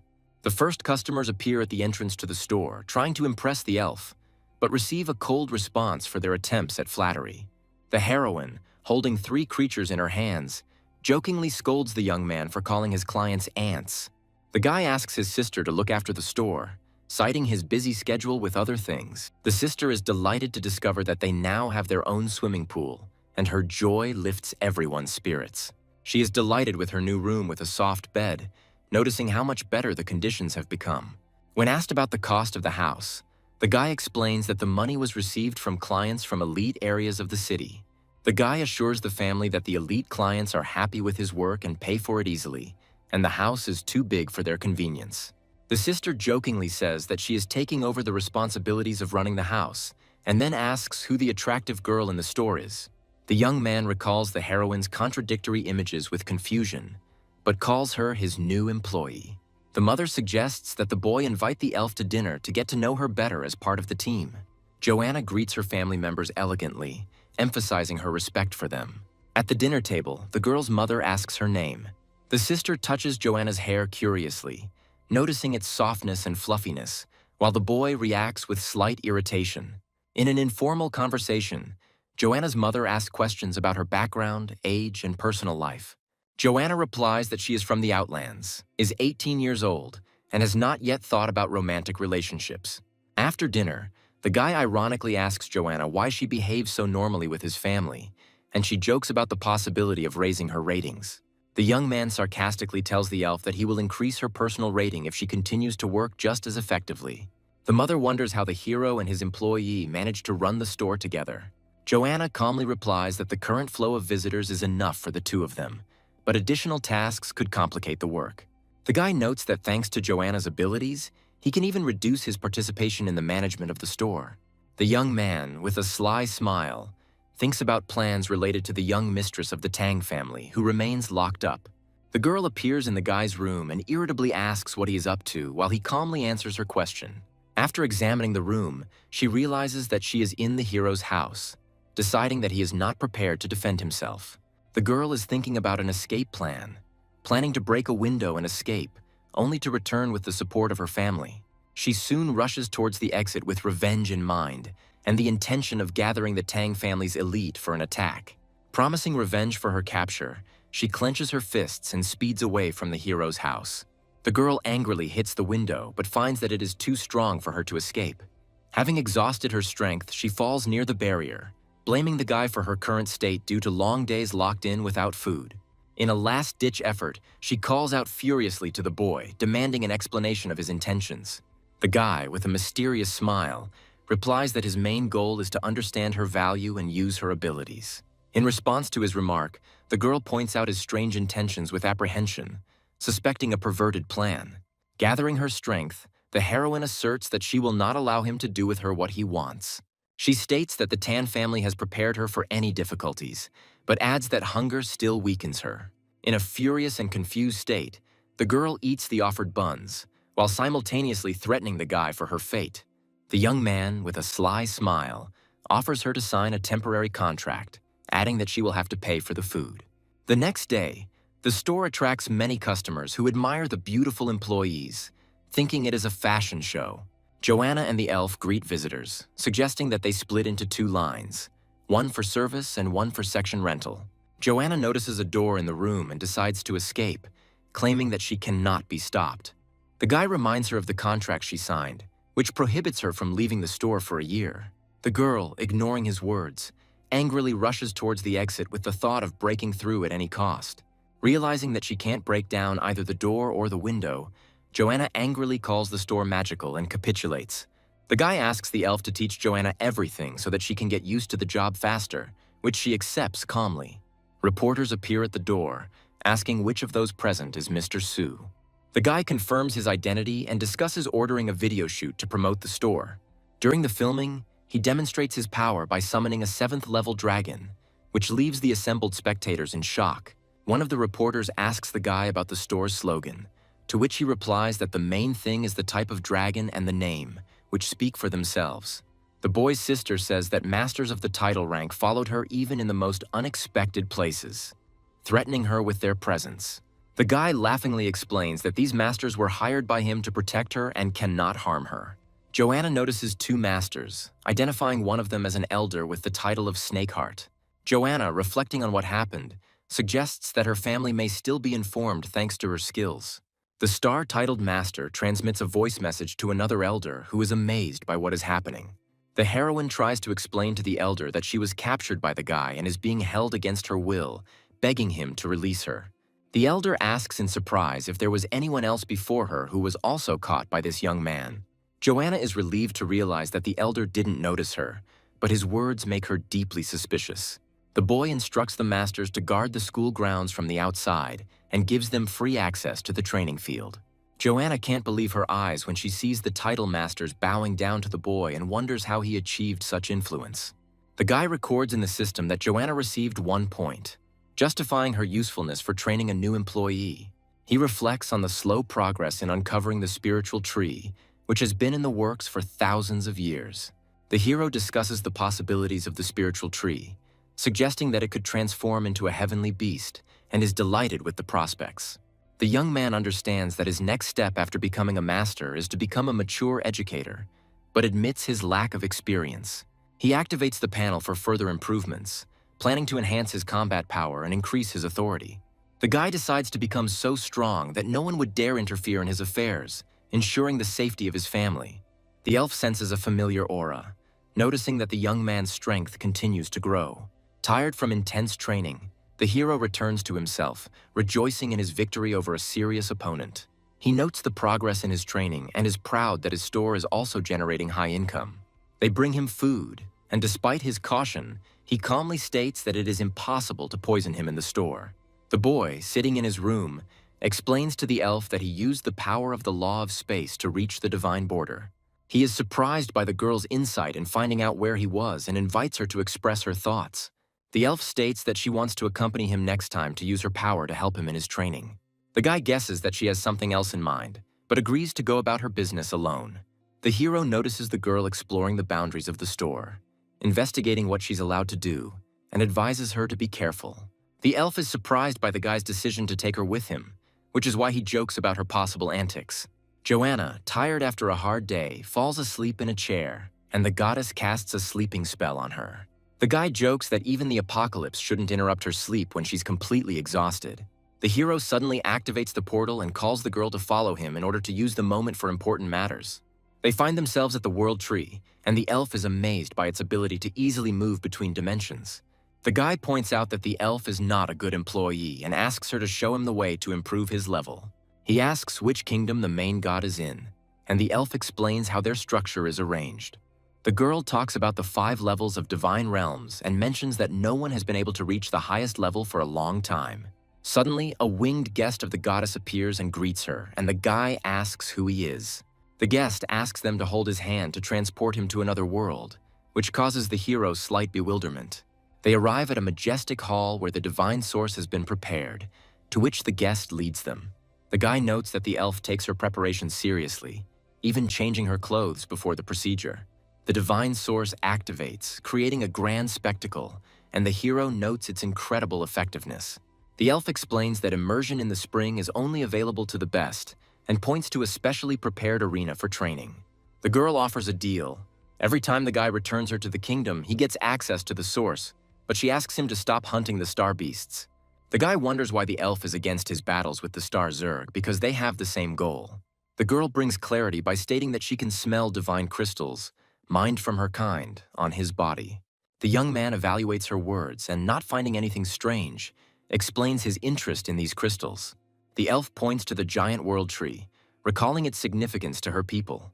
She tells that after death, the bodies of the gods turn into divine energy, which returns to the tree, which gives birth to new gods. The guy explains that the star Zerg absorb this energy, as a result of which it does not return to the tree. The elf explains how cultivation level affects the amount of energy returned, confirming his words. She laments how the Zerg attack lost as much divine power as new gods. The girl confirms that with the loss of the supreme divine realm, her people have lost the opportunity to reach the realm of the supreme god. She sadly notes that the once great divine people are now fragmented and on the verge of extinction. The heroine is in a depressed state, worrying about the current situation. The boy hands the girl a large number of divine crystals he collected during the day, which surprises her. The young man realizes that his actions in eating crystals are no different from the methods of his enemies, and decides to change his behavior. The hero calls on the girl to bring the creatures into the arena to test their strength. The heroine notices that the energy from the crystals penetrates to the bones, thanks the hero, and leaves. The young man dives into the magical waters, contemplating how they accelerate his training and activate the cells of his body. The girl leads the hero into the battle arena, reflecting on his potential and meaning to her people. The hero opens the vault to hide the collected divine crystals in a safer place. The guy completes the training, advancing in his development to a new level of strength and mastering the art of spirit control. The hero realizes that the only real opponent on this subcontinent will be another legendary warrior whom he must surpass. The young man reminds the girl of the need to prepare for the workday, mentioning the funds spent on advertising. The girl asks the hero about his day off, surprised by his unexpected return from work. The guy explains that the students were dismissed early from class, telling them about the lesson he was preparing for with his mentor. The girl is overcome with emotion, outraged by competitors using clever marketing tactics. The young man laughs at her heated reaction, which leaves her puzzled. The hero comments that her behavior is reminiscent of a little boss, which makes the girl embarrassed. The guy explains that the competitor's massive success is due to the influence of the tournament winner and the passive following of clients by trends. The girl decides not to ignore this and suggests developing her own cunning plan of action. The young man comes up with the idea of using the tournament champion to create a buzz around their store. Crowds of people discuss the advertisement of their establishment, preparing to try their hand at the championship with the promise of victory. The unknown man is outraged by the appearance of a competitor's store, clenching his fist in anger. The board of directors discusses the issue of competition and the need to take measures to retain customers. The company's president proposes using PR specialists to gather dirt on the owner of a rival store. The president ominously gives instructions on the need to destroy the reputation of the store and its owner. One of the subordinates praises the president's ability to deal with competitors and supports his plan. At the Joe family residence, they discuss how a small shop can guarantee a championship, causing confusion. The elders of the Joe family plan to take advantage of the enemy's weakness to strengthen their family's position. Meanwhile, at a family meeting, the Liu family discusses who owns the strange store, calling it impudence. One elder reports that the shop owner is not listed among the major or minor clans, raising questions about his origins. Additional information suggests that the legendary Master Yuan was sent to the shop owner, but he returned without results. The elder reports that the legendary rank was at stake and the witnesses were eliminated secretly. The man asks not to spread information about the opponent and to wait for a clear picture of the situation. Within days, the store attracts attention with the promise of a guaranteed championship, causing a stir in the crowd. The young man answers the student's question with doubt, confirming the seriousness of his statement. The girl clarifies whether the young man really intends to promote one of his clients to champion status, following the advertisement. The hero explains that this strategy is just a gimmick to attract traffic and does not produce real winners. The young man states that he will only recommend trusted people to avoid any unwanted consequences. The hero indicates that the plan is to select someone who can consistently put effort into training to achieve success. A determined girl asks to be given the opportunity to train and achieve championship status, surprising everyone around her. The hero notes that with the right strategy and effort, and with a strong ally, one can confidently enter the top 10. The girl resolutely declares that she wants to become stronger and follow in the hero's footsteps, since being in the top 10 is not enough for her. She admits that the hero has undergone difficult training, for which she herself is ready to work to reach his level. The hero reminds her of her significant progress in her first year and asks about her concerns. The young man warns that the fight for the championship will bring confrontation with the city, competitors, and even former friends. The guy adds that the upcoming tournament will require her to sign up for a life-or-death fight. The girl confidently replies that she realized this when she became a master of fighting beasts. She mentions the day she felt the strong aura of a hero protecting them behind their backs. The girl screams that she is no longer a child and wants to use this opportunity to protect others. The hero replies with a smile that he will think about her decision. The young man agrees that her aspirations deserve discussion and further action.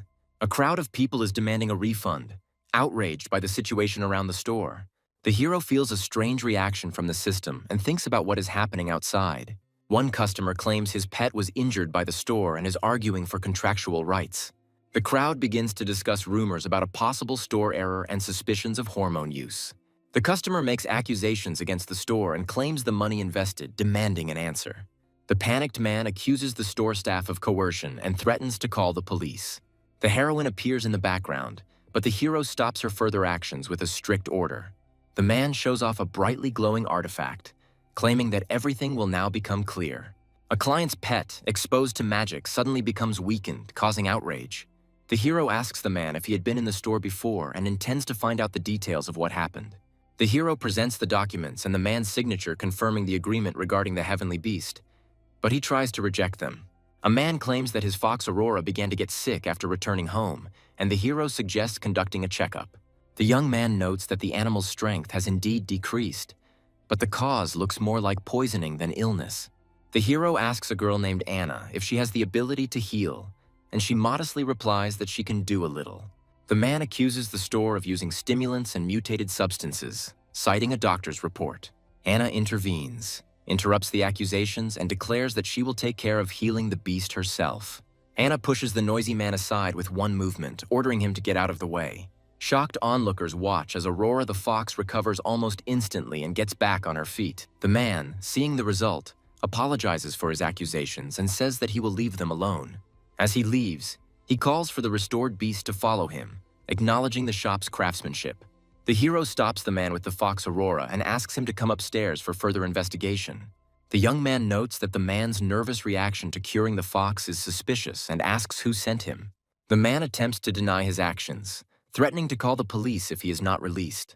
The hero increases the pressure, forcing the man to reveal information by using his magic and the power of the fox. The hero recalls that the title rank allows for punishment without charges, and asks the man if he is willing to experience this for himself. The frightened man confesses that the Liu family who run another pet store is behind him. The hero asks the man if the Liu family is connected to the famous Fei Fei chain of stores and demands more information. The man explains that the heavenly beast was seriously injured, and the Liu family offered free treatment in exchange for placing the blame on the hero's shop. The guy tries to find out the identity of the man from the Liu family, but the man claims that he does not know his face because he was wearing a mask.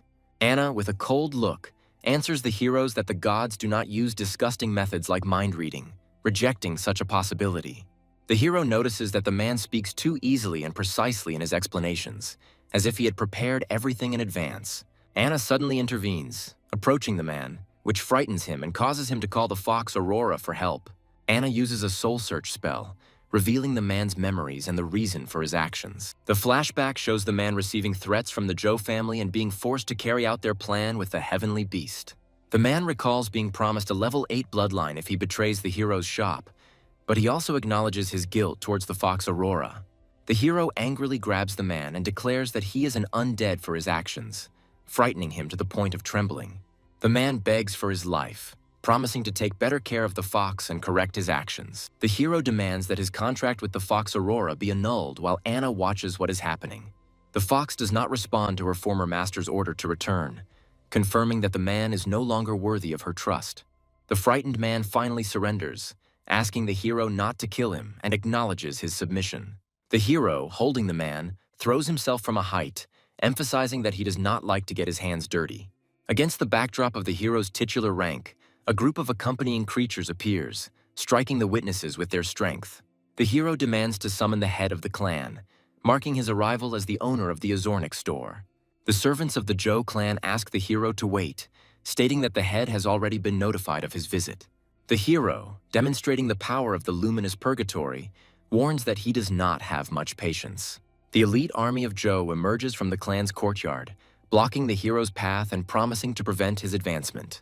The hero coldly states that he needs a leader, adding that he will not wait long.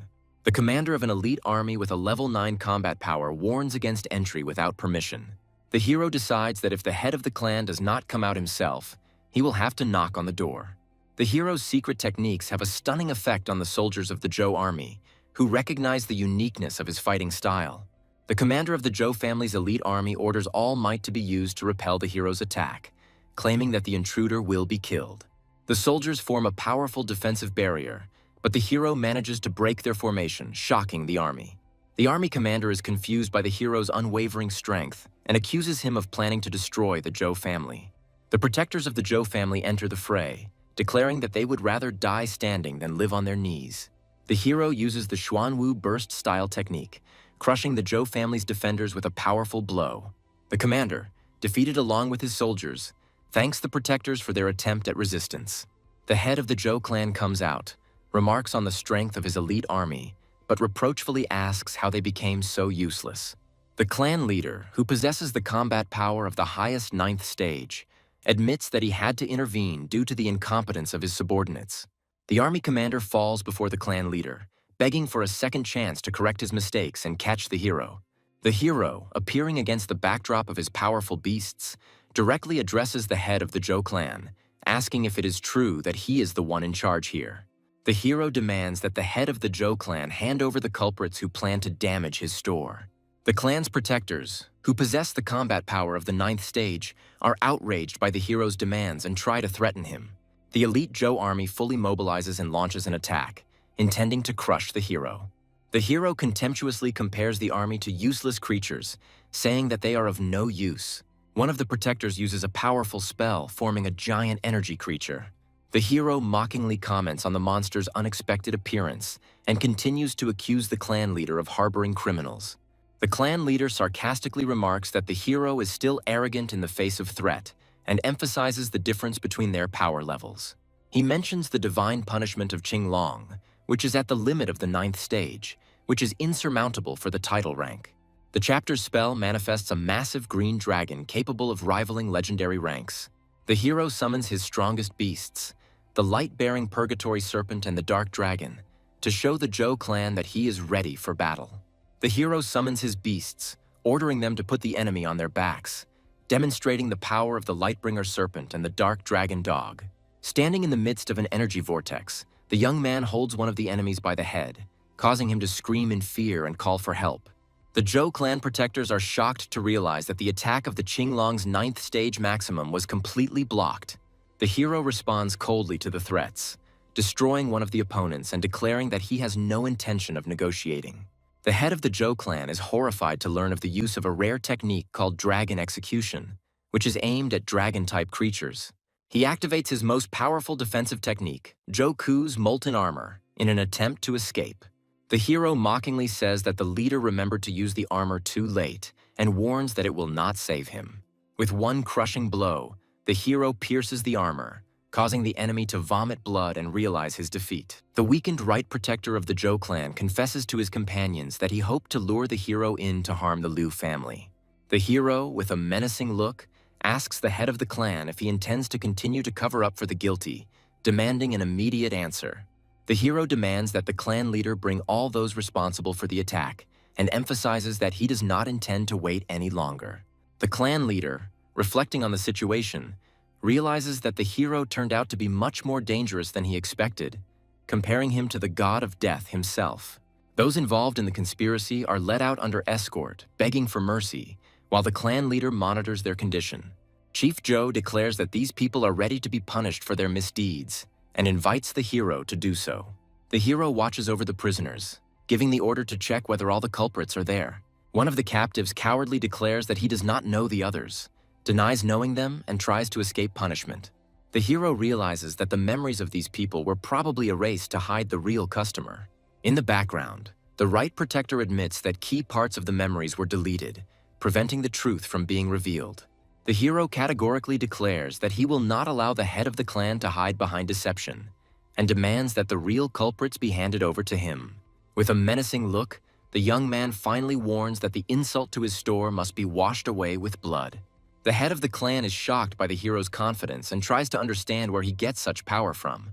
One of the guards reports that several more people involved in the conspiracy have been brought in for questioning, reassuring the chief. The arrested, kneeling, beg for mercy, admit their mistakes, and plead not to take their lives. The clan leader officially hands over all the culprits to the hero, emphasizing that they are ready to be punished. The hero rightly says that those who were not the main instigators should not be executed, but he has a higher goal. In a serious tone, the hero reflects on the need to strengthen his authority in order to prevent a recurrence of such events. One of the observers mockingly states that after so many murders, the hero might calm down. The hero speaks calmly, mentioning the small skeleton, which causes tension among everyone present. The left protector of the clan indignantly asks why the destruction of the ancestral home continues if all the guilty parties have already been handed over. He responds coldly, questioning the justice of his actions, and warns that he will find out the truth by the process of elimination if the organizer is not exposed. The hero threatens to start with the head of the clan, calling upon the light-bearing serpent of purgatory to force him to answer. The clan leader recognizes the criticality of the situation and decides to call upon his right protector to try to turn the tide. The hero turns coldly to the protector, suspecting him of organizing the crimes, and demands an explanation. The right protector, losing his composure, laughs at the situation, not believing that the Joe family could be on the verge of destruction due to a conflict with the store. In a fit of rage, the protector accuses the group's leader of incompetence, which led to the discovery of his perfect plan. The protector declares that if he dies, he will take with him the one who exposed his plans, launching a desperate attack. The hero orders his beast to deal with the remaining aftermath of the battle, restoring order. The left protector watches the horror of what happened and admits that he is glad that he was not involved in this conspiracy. The clan leader, shocked by the destruction, decides to forbid his family from approaching the hero's store to avoid further conflict. Bowing before the hero, the head of Joe hands over all the culprits to him, begging him to spare his family and not to be angry anymore. The hero explains that eliminating the villains is not the end, and demands a public apology and compensation from the Joe family for the damage caused. The clan leader agrees, promising to personally handle the announcements while rumors about the store owner's strength are already circulating in society. The young man clarifies the terms of compensation, asking what specific resources the Joe family lacks, but states that he needs a certain set of heavenly treasures to train martial beastmasters. The hero demands a set of treasures of the same level as those taught to the most important heirs of the Joe family. The head of the family is shocked because the transfer of these resources will deprive Joe of the opportunity to ever become stronger, and sees this as a threat to the future of the clan. The hero calmly replies that even if he compares them to lesser creatures, he is capable of making a worthy opponent out of anyone. The hero confidently adds that even a pig can be raised to the level of a true clan leader if he possesses real talent. The clan members are outraged by the comparison of the patriarch to a pig and are ready to start a fight to defend the family's honor.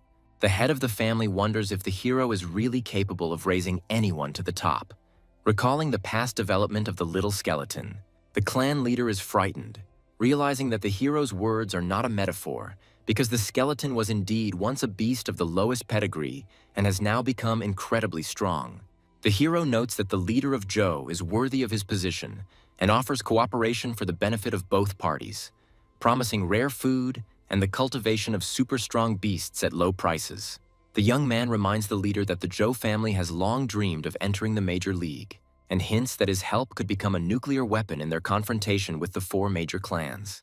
The head of the clan is surprised by the scale of the hero's plans and suspects that he also intends to subjugate all the strongest families. The hero advises to look at the situation more broadly, hinting to the elder about new strategies for the family's survival. The city is discussing the latest events, with people surprised by Joe's revelation and now praising the owner Sue's store.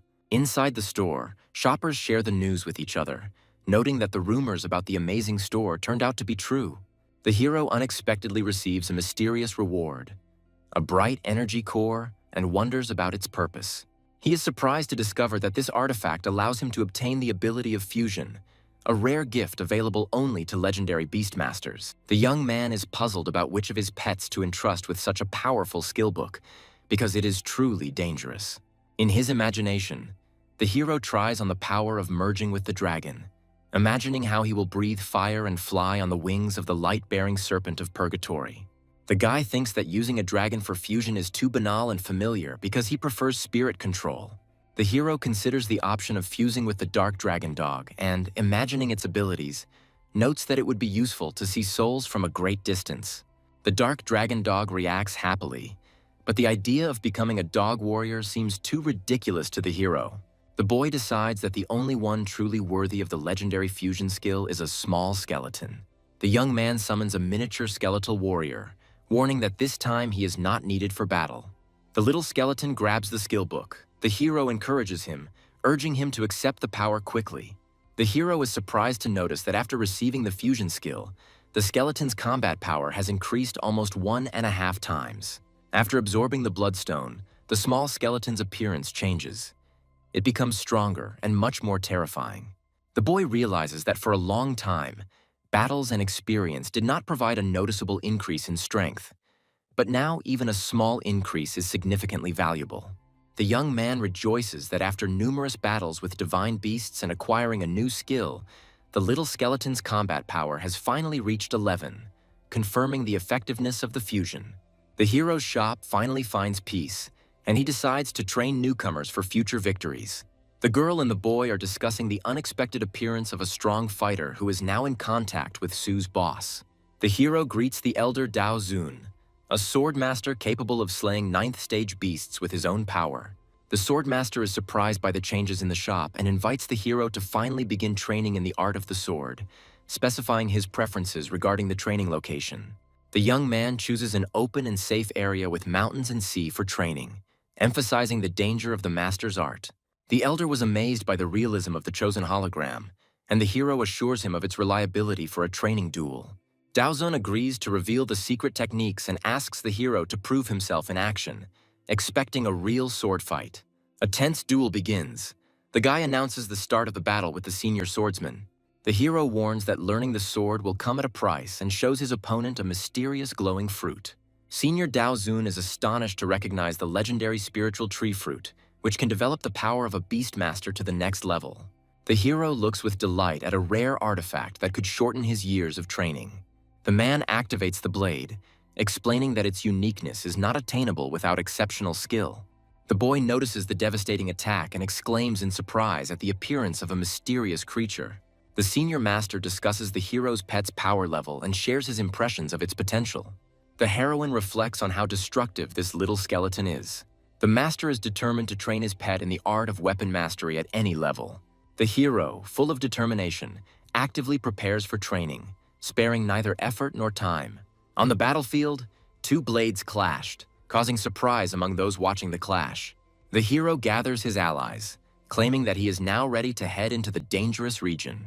In a combat vehicle, a young man and woman discuss its power and exceptional nature in light of their current mission. The hero informs his companions that he has arranged for a free place to stay temporarily, including the preparation of transport. The girl is surprised by the mention of combat armor and asks about yesterday's incident. The young man explains that a clash with an influential family was inevitable, but he managed to defend justice. The guy reports that he eliminated the leadership involved in the attack, causing surprise among those around him. The girl assumes that recent events are connected with her success in the tournament, but she is assured otherwise. The hero philosophizes about the power and inevitability of confrontation, emphasizing that the problems are not her fault. The guy admits that he doesn't strive to be a champion, but emphasizes the value of training for his companions. The group discusses plans to prepare for the tournament, where the leader confirms that he has sufficient strength. A devilish creature appears on the field, and the allies decide to postpone the battle for a while. The girl releases a fire beast that attacks enemies, creating a fiery whirlwind. The girl warns her sister about an approaching enemy, offering to block his next attack. A young warrior summons the moon dragon to face a powerful foe. Combining her power with the summoned creature, she attacks the enemy using the moon claw technique. The group rejoices at the victory over the enemy, finally easing the tension. A girl protects a comrade from a surprise attack by a creature with spiritual power. The enemy uses toxic fumes to hide from the team's attacks. The young heroine uses a treatment method to cope with the poison. The girl reacts to her comrade's joke, and the team realizes that the enemy is calling for reinforcements. The hero decides to unite the forces of his creatures for a final attack on the enemy.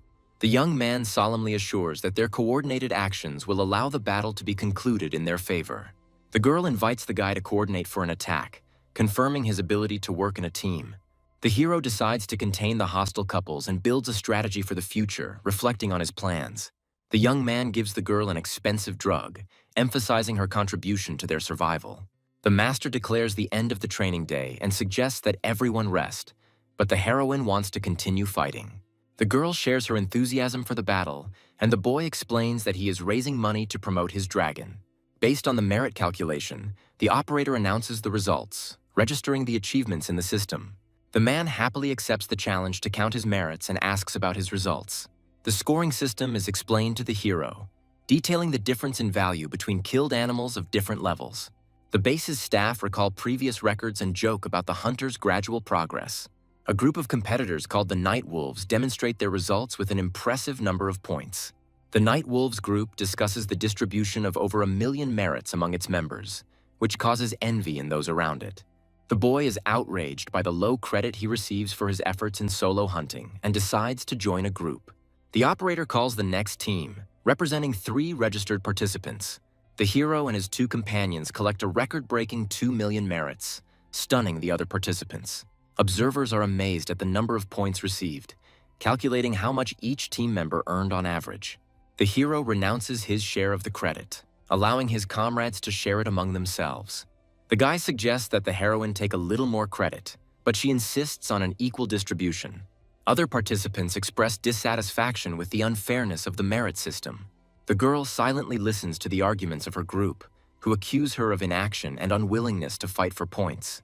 The boy explains to the girl the importance of effectively using the acquired merits to improve future opportunities. The senior participant, addressing the newcomers, emphasizes that they should be grateful for the internship opportunity. Young hunters admit their mistakes, but justify their failures by their inexperience in difficult battles.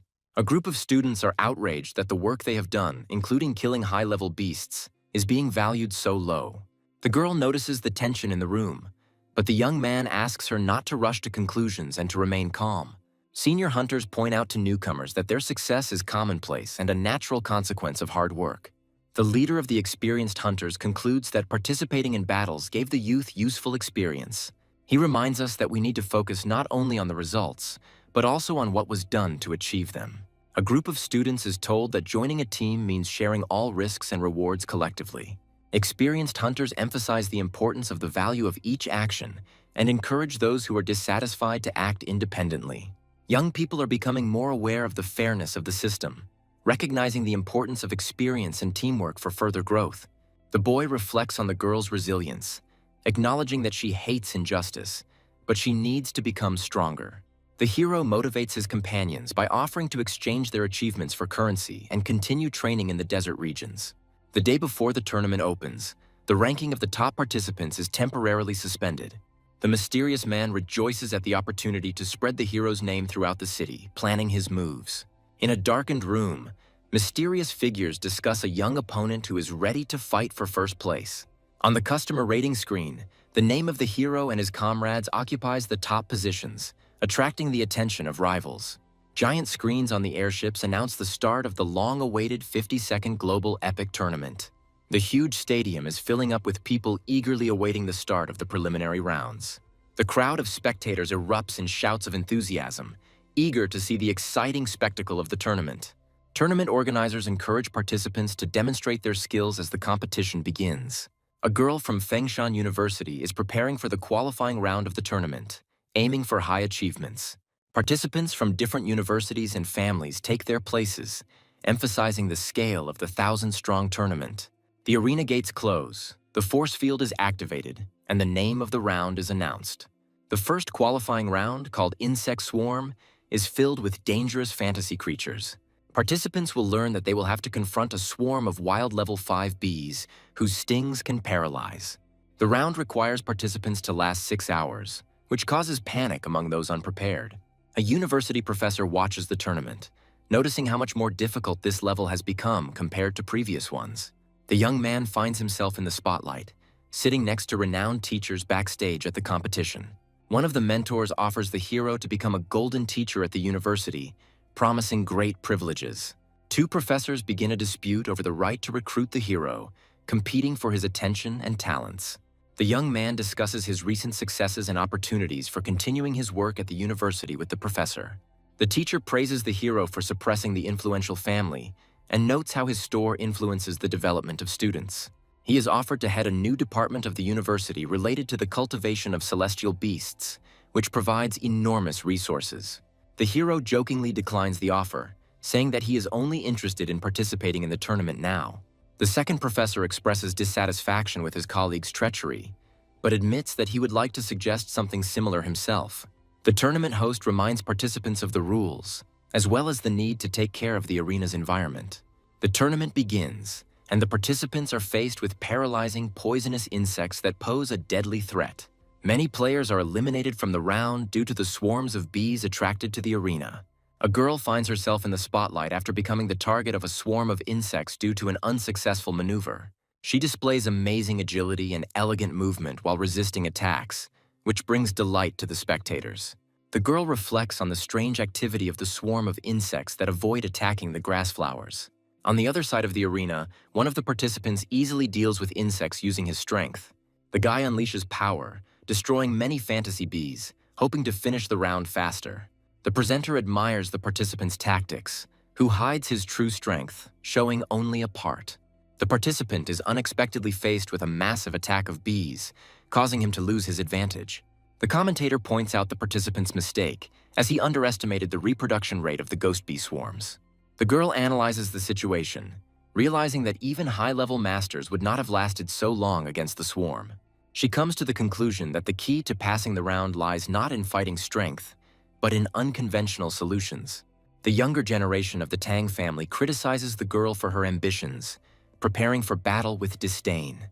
The heroine comes up with an experimental plan to lure bees to herbal flowers to reduce their pressure. The insects continue to ignore the grass flowers, which increases the girl's suspicions about the swarm's bizarre behavior. The heroine comes to two possible reasons. Either the swarm is being controlled, or the flowers somehow repel them. The girl guesses that special rules for protecting flowers may explain the current situation in the arena. Behind the scenes, the teachers learn about the Tang family's weapon, which is capable of fatally wounding even strong opponents. The girl successfully repels the attack, unexpectedly wounding her opponents, causing them shock and confusion. The announcer reports the defeat of 3 strong members of the Tang family, who were attacked by a swarm of bees. One of the participants calls upon his fire frog to create a wall of fire to protect himself from insects. A group of participants uses a fire barrier for cover, but begin to argue about what to do next. The heroine realizes that the secret artifacts that repel insects have not been found, and searches for them among the bees. She continues to move around the arena in search of a possible treasure that holds the key to victory. The girl decides to use star power to determine whether secret artifacts are hidden inside fantasy bees. She quickly catches one of the bees and begins to examine it to confirm her guess. While examining the captured insect, she discovers a hidden treasure inside it, confirming her suspicions. The commentator happily announces that the participant has found the correct way to complete the round in just 1 hour. The girl stands proudly in the arena after winning the first round, which draws admiration from the audience. The remaining participants begin to realize that the treasure is hidden in the bees, but regret their failure. Backstage, teachers discuss how Su Linyu's skillful technique helped her defeat difficult opponents. One of the senior mentors comments sarcastically upon discovering the girl's connection to the Tang family. The protagonist lightly replies that there is nothing special about teaching the girl, strengthening his calm. The Tang family participants who lose the round leave the arena under the care of medical assistants, which concludes the round. One of the participants successfully repeats Su Linyu's method, receiving the key to passing the first round.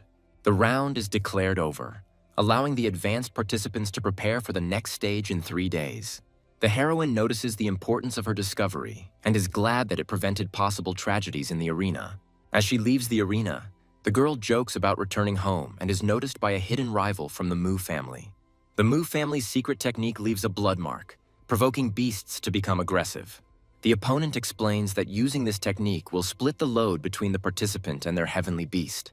A swarm of insects controlled by a member from the Mu family rushes towards Su Linyu, causing horror among the onlookers. Viewers are outraged by the injustice of what is happening, assuming that the heroine was deliberately attacked.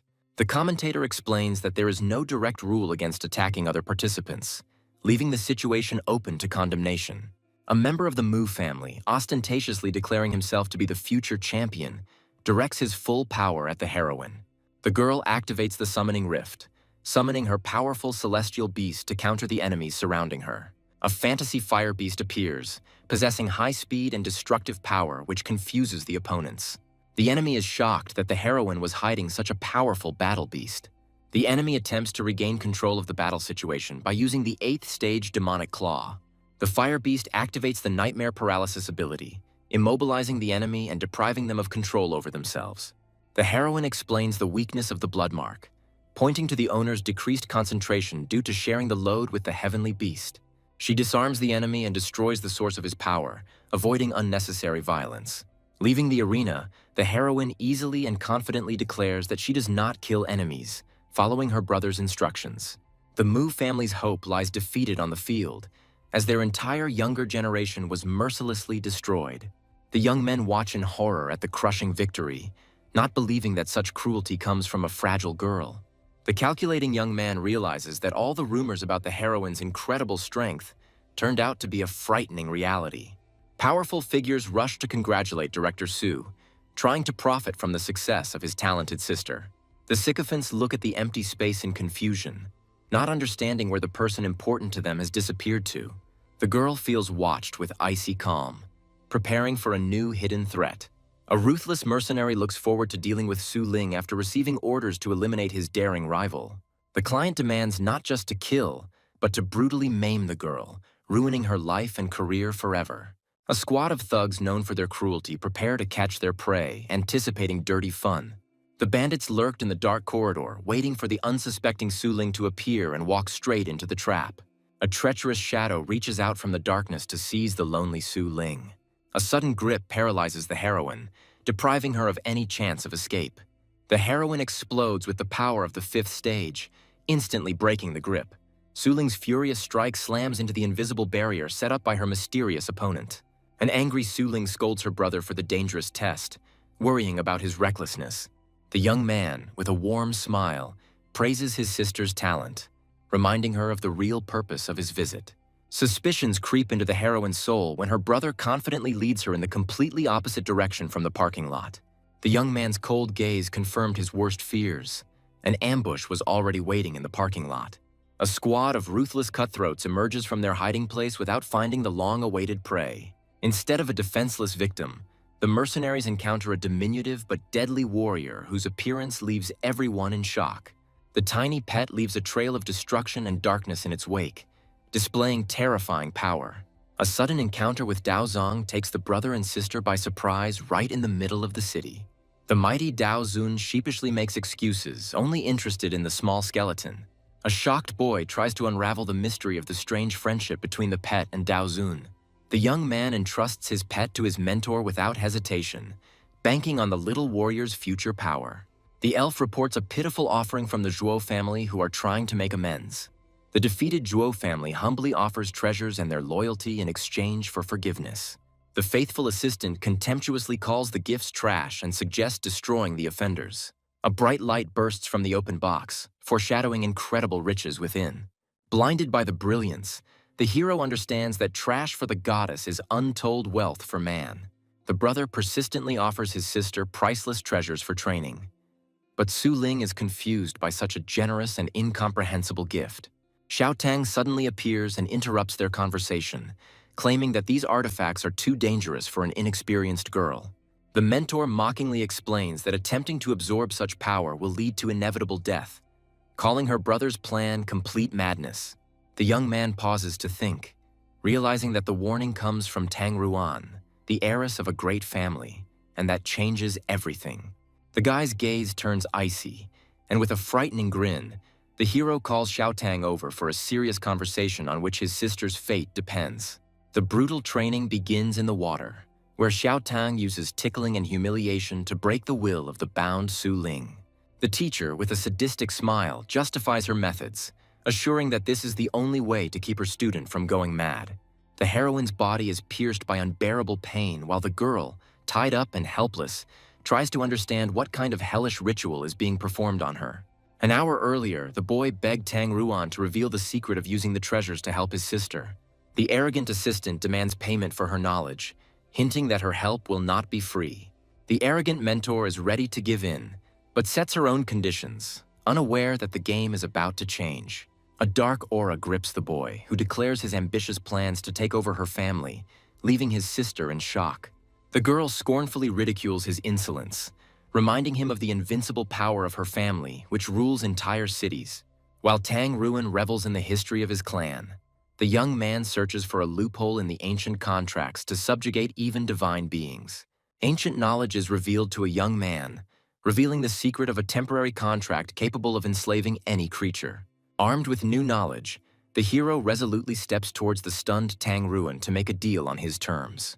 The guy mercilessly presses her against the wall, enjoying the powerless rage of the powerful heiress, trapped. A magical seal flashes on the girl's forehead, forcibly creating a temporary contract and binding her fate to his will. An enraged Tang Ruan demands an explanation, but the hero only cryptically hints at a new, unnatural connection between them. Hatred rages in Tang Ruan's soul, but her mind screams of danger, because now her enemy has become her temporary master. The contract's magic breaks Tang Ruan's will, forcing her to see the boy as an indisputable deity whose words are like the law of heaven. The proud heiress falls to her knees, completely subdued by the power of the contract and ready to carry out any order of her new master. The young man enjoys Tang Ruan's humiliation with a satisfied grin, while the shocked Su Ling cannot believe such a terrible change. Hatred breaks through the shackles for a moment, and the girl's former insolence returns, demanding that orders be given immediately. The young man sets an impossible task, demanding that his new servant prepare Su Ling for the greatest test in just 3 days. Tang Ruan reveals the mortal danger of the treasure, explaining that months of preparation are necessary. Otherwise, the student's body will simply be torn apart. The impossibility of 3 months of preparation does not frighten the hero. A brilliant and risky plan is already maturing in his head. A sudden revelation dawns on the young man, as the cultivation space distorts time, giving nearly 3 months of training in 3 days of peace. The guy, with suspicious kindness, persuades his little sister to trust him, hiding his true intentions behind a fake smile. The hero makes a temporary pact with his own sister to forcibly transport the unsuspecting girl to a dangerous dimension. The unbearable tickling becomes real torture, bringing Su Ling to hysterics and tears.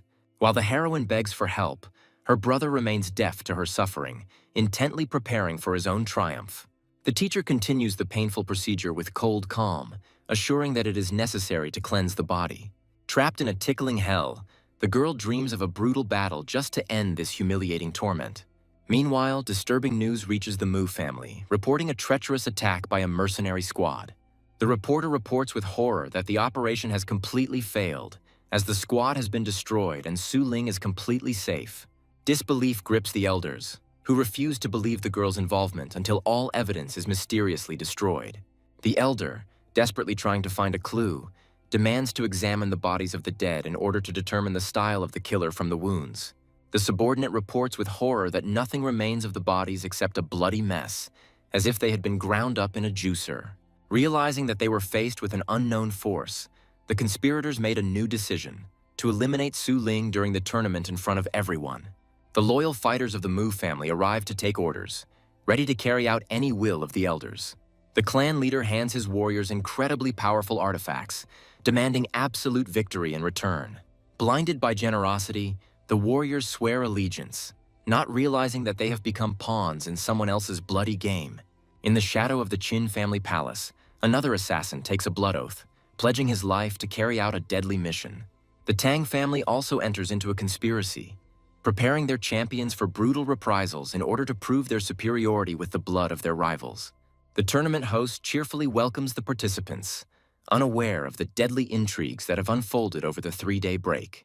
The roar of the crowd and the grandeur of the arena create a festive atmosphere, setting the stage for the upcoming battle for survival. The rules are changing, and now participants will have to demonstrate not speed, but pure combat power and tactical thinking. The new conditions throw 5 fighters into one arena in a deadly fight where only one can emerge victorious. The contestants enter the arena, and among the shadows of faceless opponents, Su Ling confidently strides towards the slaughter that is destined for her. The grand opening of the tournament thunders over the stadium, hiding deadly intrigues behind the festive atmosphere. Influential figures discuss the arrival of mysterious guests from the starry sky, while the young man silently absorbs the disturbing rumors. The director speaks with disdain about the powerful organization, not understanding what dark purpose brought them to this city. Terrifying rumors of the merciless destruction of an entire clan because of a treasure hang ominously in the air, foreshadowing disaster. The story of a ruined city, nearly destroyed by wild beasts, makes your blood run cold. The hero, with cold calm, realizes the enormity of the situation, realizing that now all that remains is to hope for a miracle. Su Ling enters the arena with trepidation, praying that their family will not become the next target of the ruthless treasure hunters. The gong sounds like a death sentence, and the 5 fighters freeze in the arena, ready to tear each other apart for the sake of victory. Zhang Shou's vile gaze pierces the girl, and he is already anticipating how he will break the main contender for victory. The huge Ma Zun, with a menacing grin, promises the heroine a quick and painful reprisal, considering her easy prey. Ge Shu presumptuously suggests that Su Ling surrender, but receives only a cold and defiant look in response.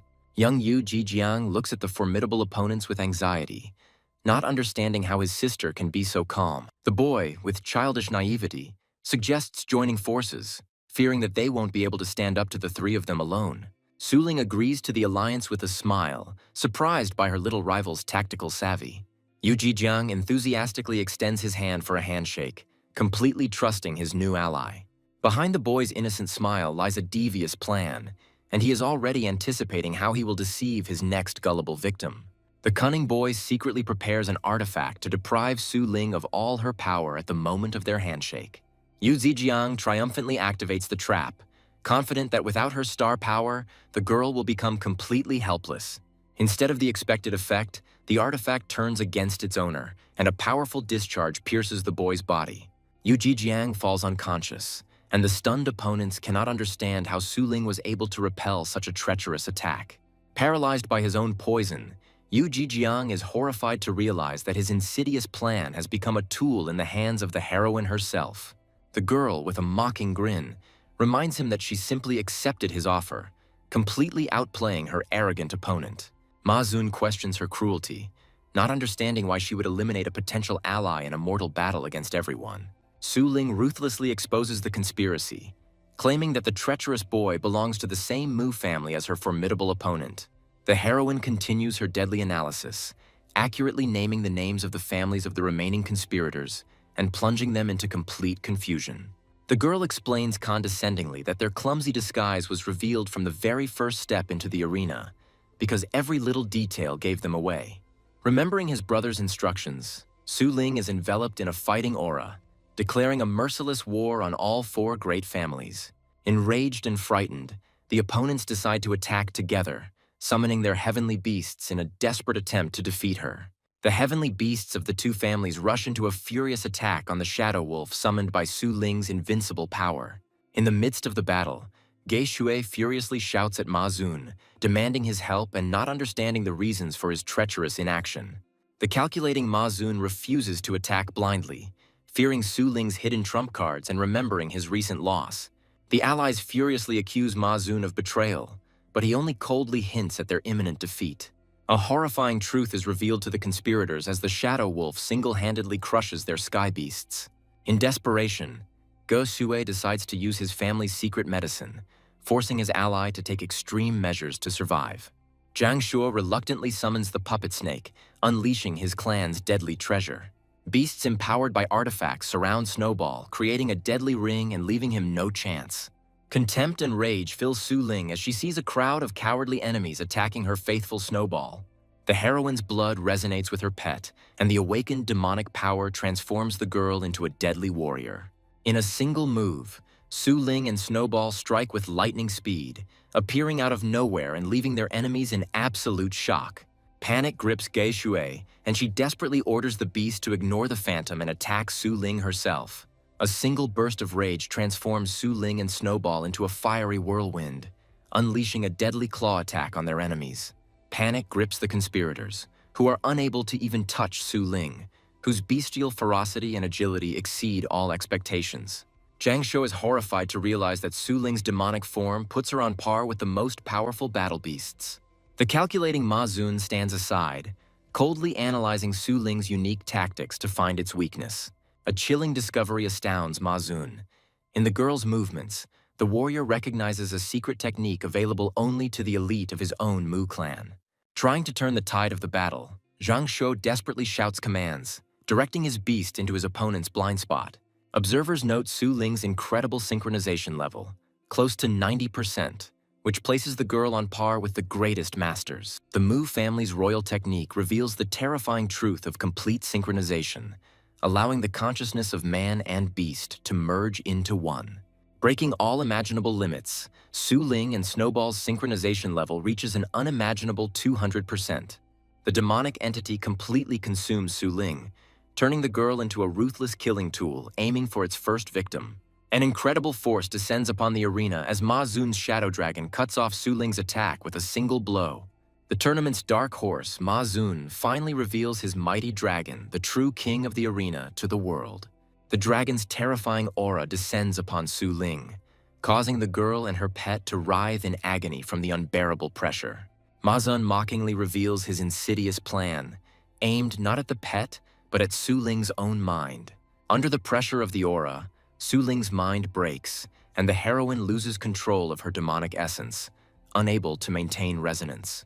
Observers regretfully admit that the intervention of the Mu family and their mighty dragon deprived Su Ling of a well-deserved victory. The defeated opponents see their chance for revenge, preparing to pounce on the weakened and defenseless Su Ling. The situation becomes critical when Zhang Shuo and Gei Xue team up to finish off the weakened Su Ling, who is trapped in the dragon's aura. Despite the dragon's overwhelming power, Su Ling's spirit is unbroken, and with cold determination she prepares for the final, decisive move. Ma Xun watches the proceedings with an arrogant grin, already considering himself the winner and pitying the foolish Tang and Qin families. The girl revels in the failure of her enemies, whose precious treasures were wasted while the real winner simply bided his time. Realizing that they are just pawns in someone else's game, Gei Xue calls on his exhausted allies to unite against a common enemy, Ma Xun. The heroine appeals to the reason of her opponents, forcing them to choose between a chance of victory and a humiliating defeat at the hands of a cunning manipulator. Zhang Shuo is about to give in to persuasion, but Gei Xue's cold calculation stops him, proposing a more cunning and cruel plan. The cunning Gei Xue proposes to pit two of the strongest enemies against each other, so that she can then finish off the weakened winner and avenge the humiliation.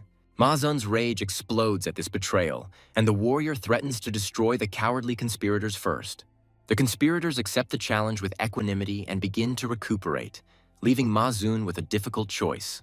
Ma Xun realizes that time is against him, as while his enemies are recovering, his own advantage is fading with each passing second. Forced to act, Ma Xun launches a swift attack on Su Ling, hoping for a quick and crushing victory. The invincible Su Ling and her faithful Snowball rush towards the enemy, preparing a devastating counterattack at extremely close range. In a desperate fight, Snowball breaks through the dragon's defenses, but the cost of this attack is too high. Thrown back by the blow, Su Ling looks at her wounded pet in horror, while Ma Xun mercilessly attacks the girl herself. The insidious trap snaps shut, and the warrior's body becomes entangled in a net. But even this does not prevent him from delivering a crushing counterblow. The heroine has difficulty coming to her senses, overwhelmed by the dragon's aura, but finds the strength to be glad that Snowball was not harmed. The girl desperately searches for the enemy's weakness, realizing that Snowball's paralyzing technique for some reason did not work on the dragon. Ma Xun, with arrogant confidence, offers to surrender, promising a quick and honorable death for her insolence. Su Ling realizes that Snowball's mental attack has been repelled and begins to suspect that the enemy possesses a secret treasure. The enraged Ma Xun finally loses his patience and orders his phantom beast to attack his stubborn opponent.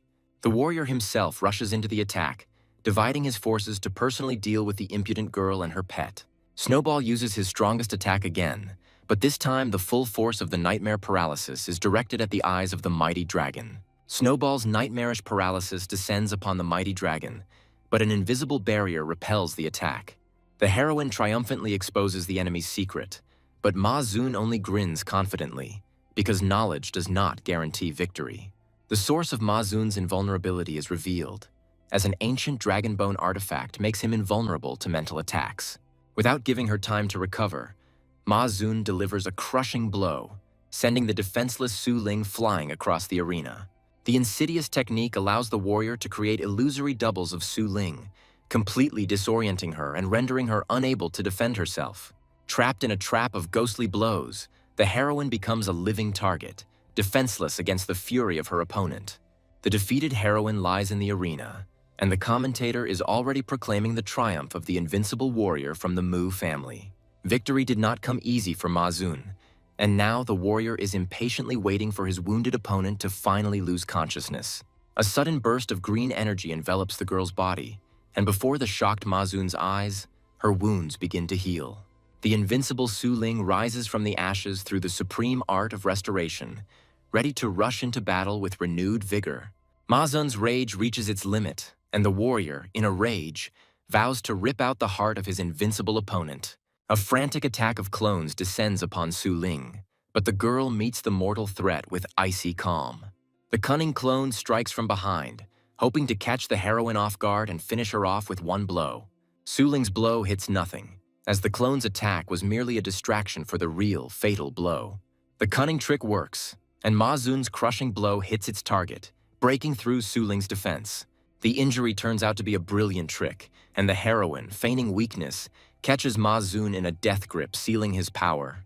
Deprived of his star power, Ma Zun turns into an ordinary human and in desperation calls on his dragon for help. A mighty dragon rushes to the aid of its master, preparing to incinerate the girl who dared to challenge its power. Su Ling gives the order, and Snowball, having neutralized the artifact, unleashes the full force of the nightmarish paralysis on the dragon. Left without the dragon's support, the mighty Ma Zun finds himself completely defenseless and is knocked out by a crushing blow. Ma Zun's last ally was intercepted in mid-air, leaving the warrior alone against two dangerous opponents. The situation in the arena changes again as the two surviving conspirators now join the battle against Su Ling. In the face of a common enemy, old grievances are forgotten, and three powerful families join forces for a decisive blow. Ma Zun reluctantly agrees to the alliance and summons his dragon again, preparing for a final, desperate attack. The combined might of the three families falls upon Su Ling, and even the commentator admits that her chances of winning are slim. At the most critical moment, the girl hears her brother's mysterious voice in her head, ordering her to use the hidden trump card. The young man looks at the arena with regret, realizing that his brilliant plan failed due to the hatred of the great families. The hero's eyes light up with a golden fire, and the boy telepathically orders his sister to stop hiding and release all her power. Surrounded by an army of dark beasts, the heroine looks defiantly at her enemies and calls upon her last, most powerful ally. From the icy vortex emerges a gigantic white dragon, whose devastating power is capable of freezing the entire world for thousands of miles around. A chilling fear grips the three warriors when they recognize the giant beast as a legendary dragon of the highest rank. The moon dragon's frosty breath unleashes upon the arena, instantly freezing all enemies and their powerful pets. The legendary technique of freezing for thousands of miles is in action, and now the commentator is delighted to see its devastating power. With one gesture, Su Ling ends her attack, and her three opponents fall limply to the icy arena, defeated and unconscious. The audience is shocked by such an incredible display of strength, as the girl single-handedly crushes three of the strongest warriors. Victory is won, and a wounded Su Ling stands proudly beside her beautiful and deadly dragon. Influential figures rush to congratulate the young man on his sister's triumph, already seeing in her the future support and pride of the entire university. A mysterious knock on the door interrupts the silence of the night, forcing the girl to tear herself away from her upcoming training session.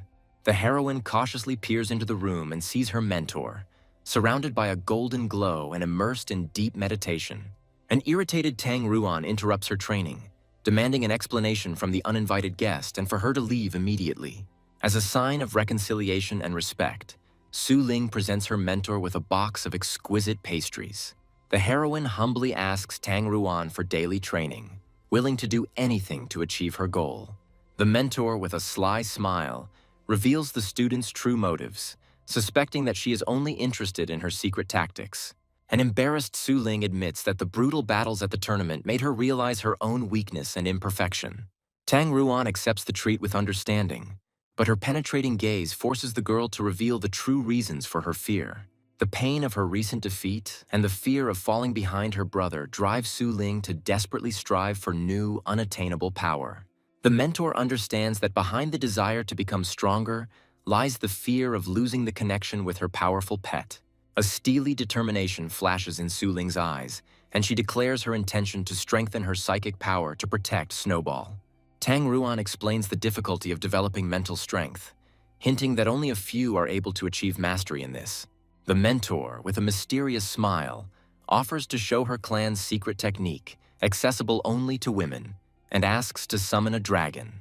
The mentor points out her student's stupidity with disdain, explaining how to properly control the power of a mighty dragon in a confined space. Obedient Su Ling, embarrassed by the criticism, begins the summoning ritual, opening a portal for her powerful pet. The icy majesty of the moon dragon descends upon the room, but Tang Ruan meets its crushing aura with unperturbed calm. Trapped in the shop, the mentor savors the moment as the dragon's menacing roar awakens a long-forgotten thirst for battle within her. An enraged Belyashik prepares to attack, and a frightened Su Ling desperately tries to warn her mentor of the impending danger. With one graceful movement, Tang Ruan deflects the fierce attack, easily demonstrating the superiority of his secret technique over the dragon's power. Shocked, Su Ling realizes the full power of what she has seen, as this technique grants its owner almost absolute physical and mental protection. The heroine's eyes light up with hope, and the girl begs her mentor to teach her this art, which can change the course of any battle. As payment for her tuition, Tang Ruan demands something strange, and the naive Su Ling readily agrees to buy her salty food every day. The cunning mentor reveals her true motive, as Su Ling will become her ideal and secret sparring partner to hone her forbidden technique. The young man gathers a secret council, using soundproofing to ensure the elder's reports remain strictly confidential.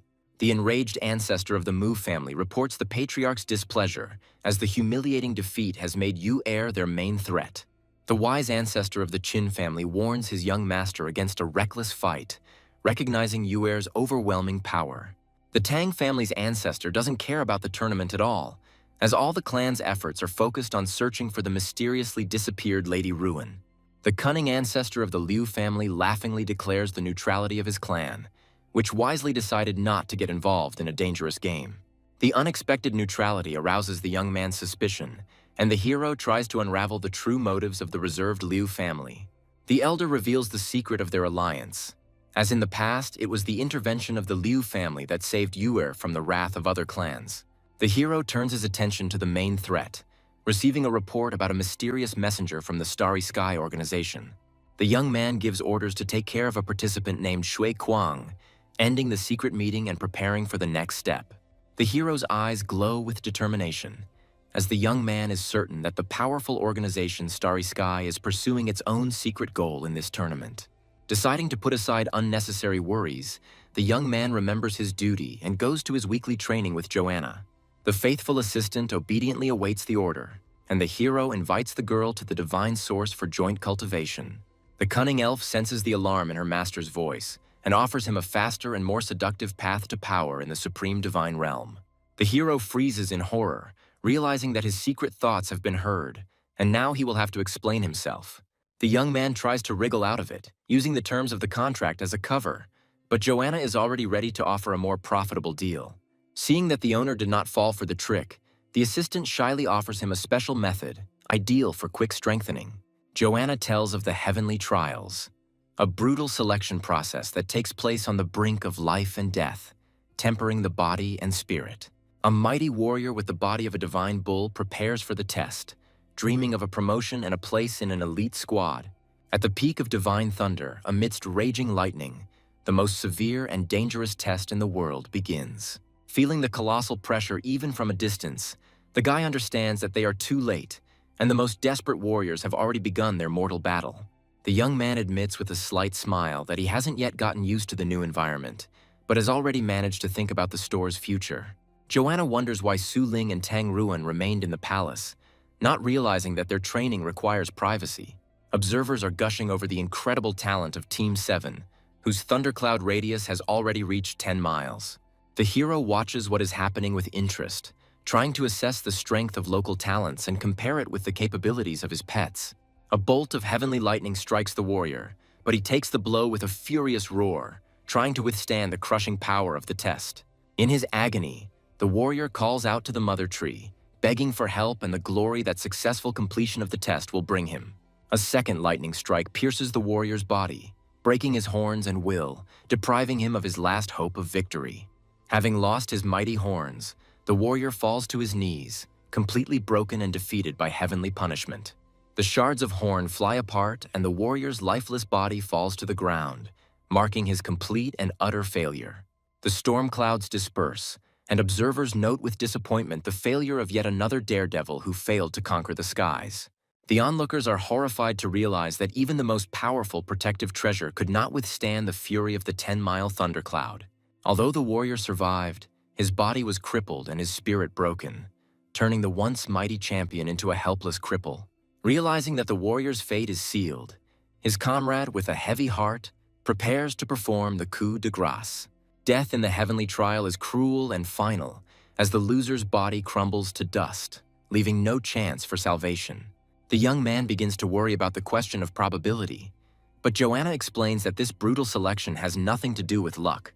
The elf reveals the cruel truth of the test, where not only combat power but also innate talent determines the strength of heavenly punishment. Joanna mockingly points out the fear in her master's eyes, reminding him that even gods are mortal, and he is only a man.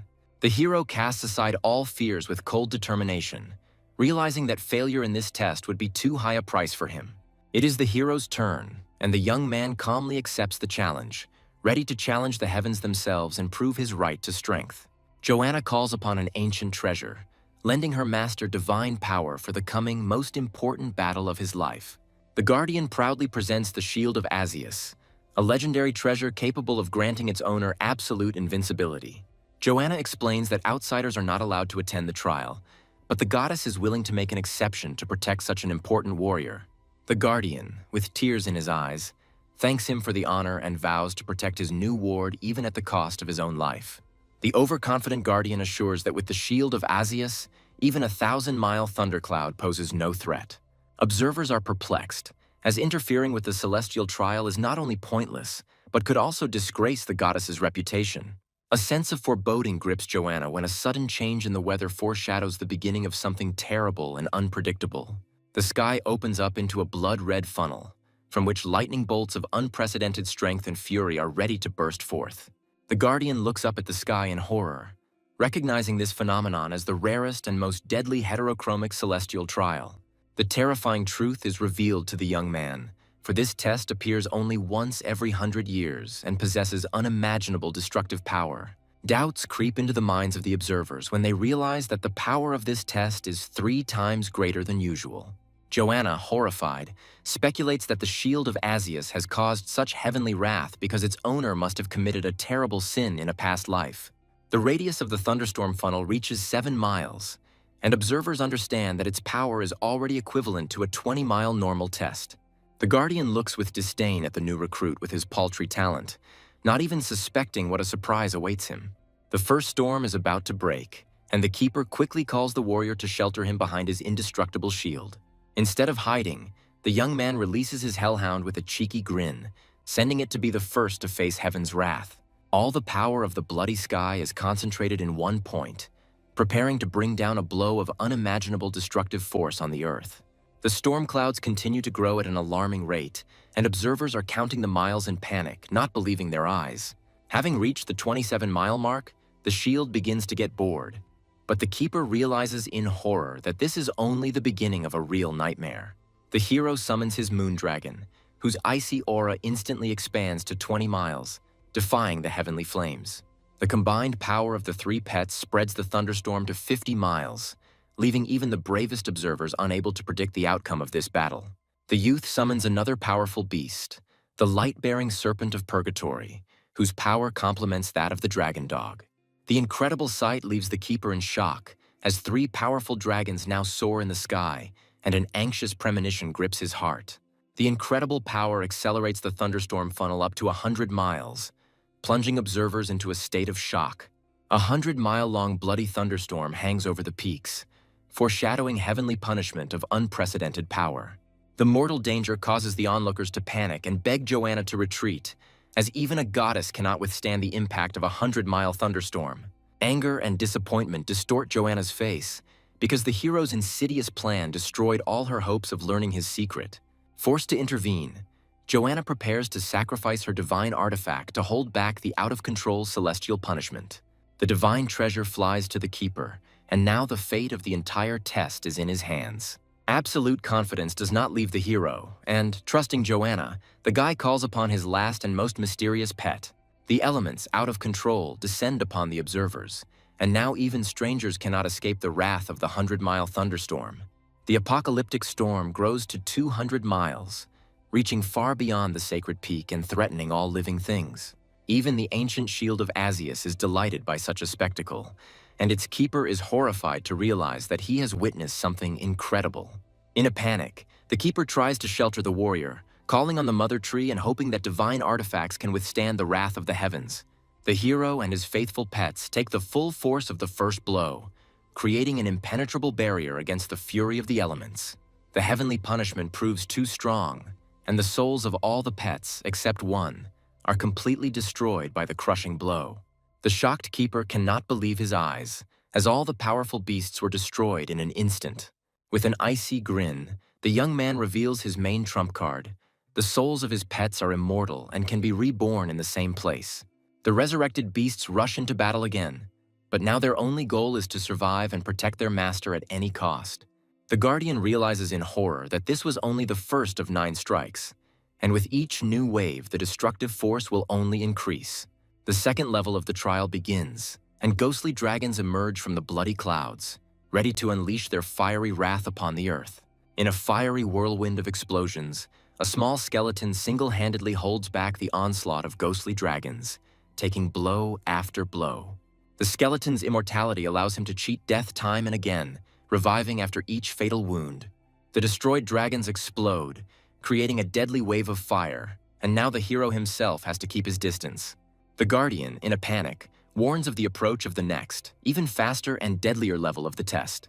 The young man faced the new threat with a cheeky smile, activating the demon god's suppressive shield and preparing for a new wave of attacks. The fourth level of the trial falls upon the moon dragon, completely destroying his soul and depriving the hero of one of his strongest allies. Ignoring the losses, the young man, with a furious roar, orders all of his pets to rise again and rush into battle again. The resurrected beasts face a new blow, but this time the heavenly punishment destroys the souls of 3 of them at once. The 5th level of the test proves fatal, and a crushing blow from the giant ghostly elephant completely destroys the hero's soul. By activating the divine treasure, the resurrected hero receives an incredible boost, and now even a small skeleton gains new, unprecedented power. A dark aura envelops the hero, and the small skeleton transfers its power to him, preparing for a decisive transformation. The new ability unlocks the combined skills of all pets, giving the hero limitless possibilities. The boy realizes that he can now temporarily master double the strength of any of his beasts, gaining almost invincible power. With a devilish grin, the young man begins recombining severed limbs to strengthen each of his pets. The small skeleton is transformed into a powerful demonic warrior, clad in indestructible armor. A giant bloody palm appears in the sky, preparing to bring down a blow on the earth capable of wiping out all life from the face of the earth. The remaining pets use all their defensive abilities, creating a multi-layered barrier around their master. The mighty skeleton meets the blow from the heavens, and its armor begins to crack under the unimaginable pressure. Having withstood the attack, the warrior realizes with relief and pain that he was able to survive the blow that should have destroyed him. The Guardian watches in horror and delight, not believing that someone dared to challenge the heavens themselves. Inspired, the shield of Asius rushes into battle, leaving its astonished guardian far behind. The ancient shield merges with the skeleton's armor, granting it divine protection and unbreakable power. With newfound strength, the warrior defies the heavens with fury, ready to push back against the divine protection and strike back. A golden aura envelops the hero, and he unleashes the full might of the demon god's overwhelming fist on the ghostly dragons. Realizing that strength alone is not enough, the warrior decides to use the power of the Prism Star Core to deal hundreds of crushing blows. A furious barrage of blows rains down upon the heavenly wrath, and with each hit, the warrior's fury only grows. Blow after blow, the warrior breaks through the heavens' defenses, and his attack finally begins to bear fruit. In a single impulse, the hero and his pet deliver the decisive blow, merging in a whirlwind of golden and bloody energy. The onlookers gaze in admiration at the brave warrior, whose courage and strength make them understand why the goddess favors him so much. Joanna recognizes the ancient art of the Golden Crow clan in the hero's fighting style, and dark suspicions creep into her soul. With a furious roar, the warrior unleashes all his might, completely destroying the remnants of heavenly punishment. The triumphant gleam in the warrior's eyes gives way to surprise, because he was able to stand firm and win. The jubilant guardian congratulates the young man on his incredible victory, as he managed to pass the most difficult heavenly trial. Joanna, in the guise of an angel, descends from heaven to personally assess the condition of the warrior who has undergone a baptism of thunder. The hero delightedly feels a surge of new strength, as his body has become stronger and his energy level has increased to unprecedented heights. The guardian and the shield bid farewell with gratitude, but the hero notices a strange scale above the god's head, foreshadowing a new discovery. The system opens access to the path of thunder, and the young man realizes that he can now imbue his pets with the power of lightning. The new ability grants access to 999 skills, and the hero can now customize them to suit the characteristics of his beasts. Returning to the store, the young man is delighted to discover that his dragons are fully prepared for a new boost. The hero chooses the most powerful skill for his dragon dog, Thunderous Kill Zone, turning it into an indestructible tank. For his second dragon, the hero chooses the Thunderbolt, granting it the ability to deliver irresistible and deadly ranged attacks. The young man looks forward to future battles, as his dragons have become even stronger and the mysterious Shui Kuang will receive reliable support. 1,000 of the best fighters who have passed the preliminary selection and are ready for a new challenge gather at the central arena of Longjiang City. A new stage, the Nightmare Hunt, begins, and now 1,000 participants will have to fight for the right to reach the final 5. The crowd roars in anticipation as the brutal battle, in which only 5 out of 1,000 will survive, promises to be incredibly exciting.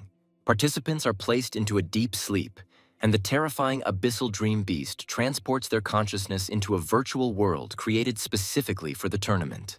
The new rules transform the battle into a merciless hunt, where every kill earns points and death in the game means instant elimination.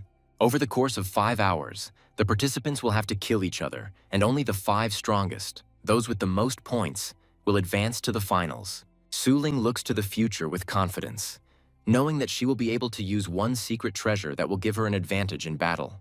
The hero watches what is happening, because a new rule that reveals the location of the strongest turns them into desirable prey.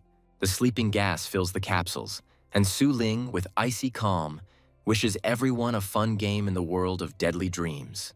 The minds of thousands of participants are transported into a virtual world created for the most brutal hunt of their lives. Director Fei is surprised to find Yu'er next to her, not even suspecting that this is not a coincidence.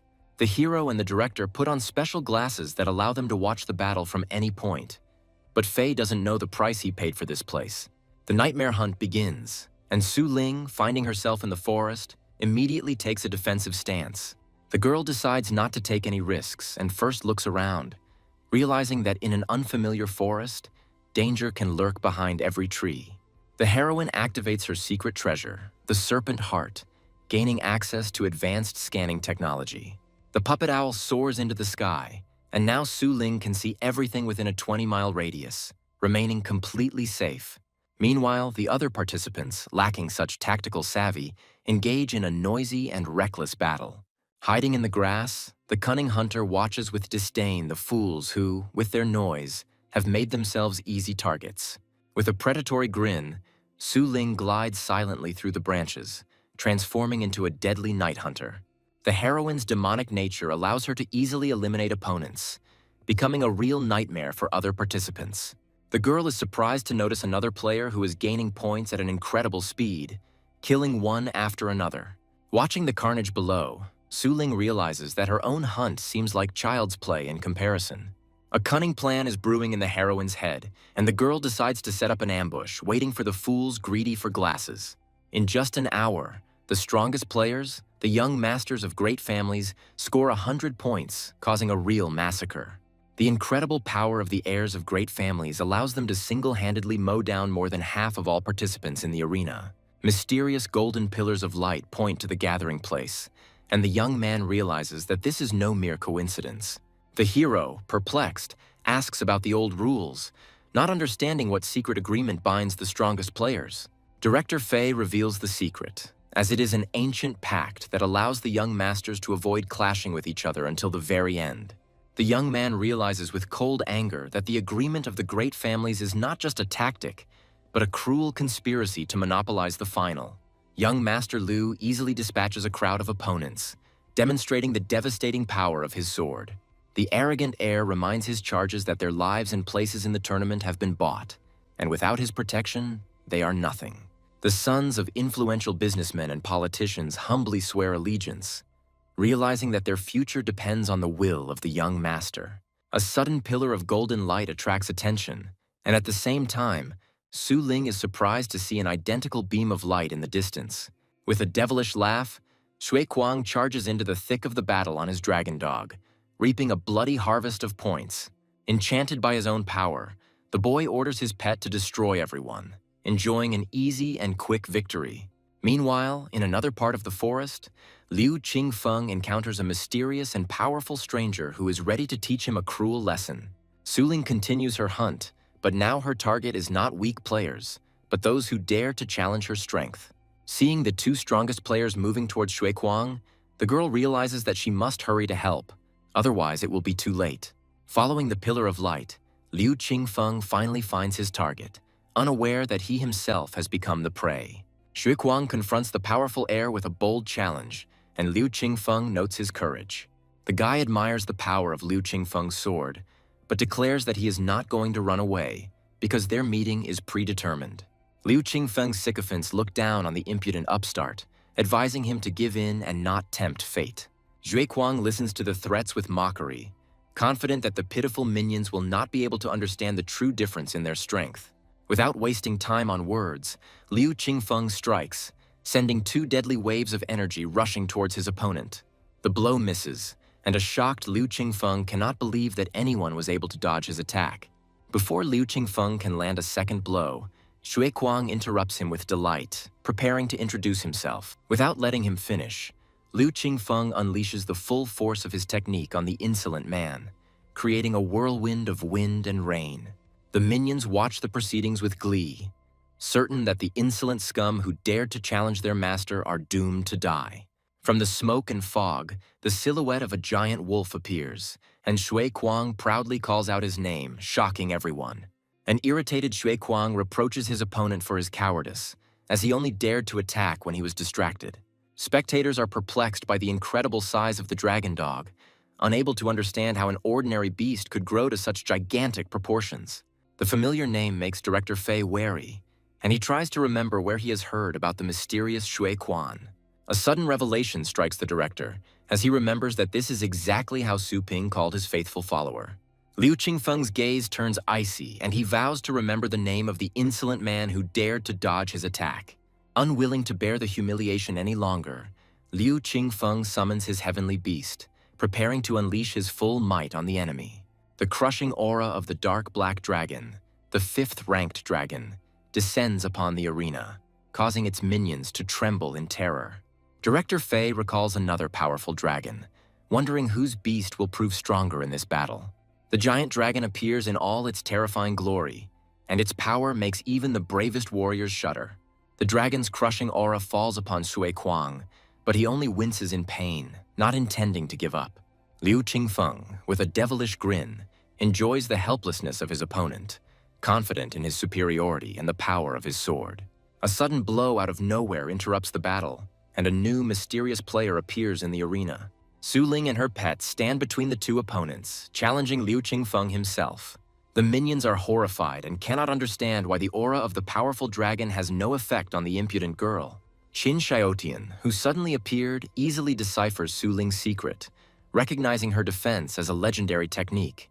Shocked, Su Ling cannot understand how the stranger knows about a secret technique available only to a select few. The young master of the Qin family confidently confirms his guess, because he is well acquainted with this technique. Liu Qingfeng is confused, because the unique art should only belong to the heiress of the Tang family, who is not at the tournament.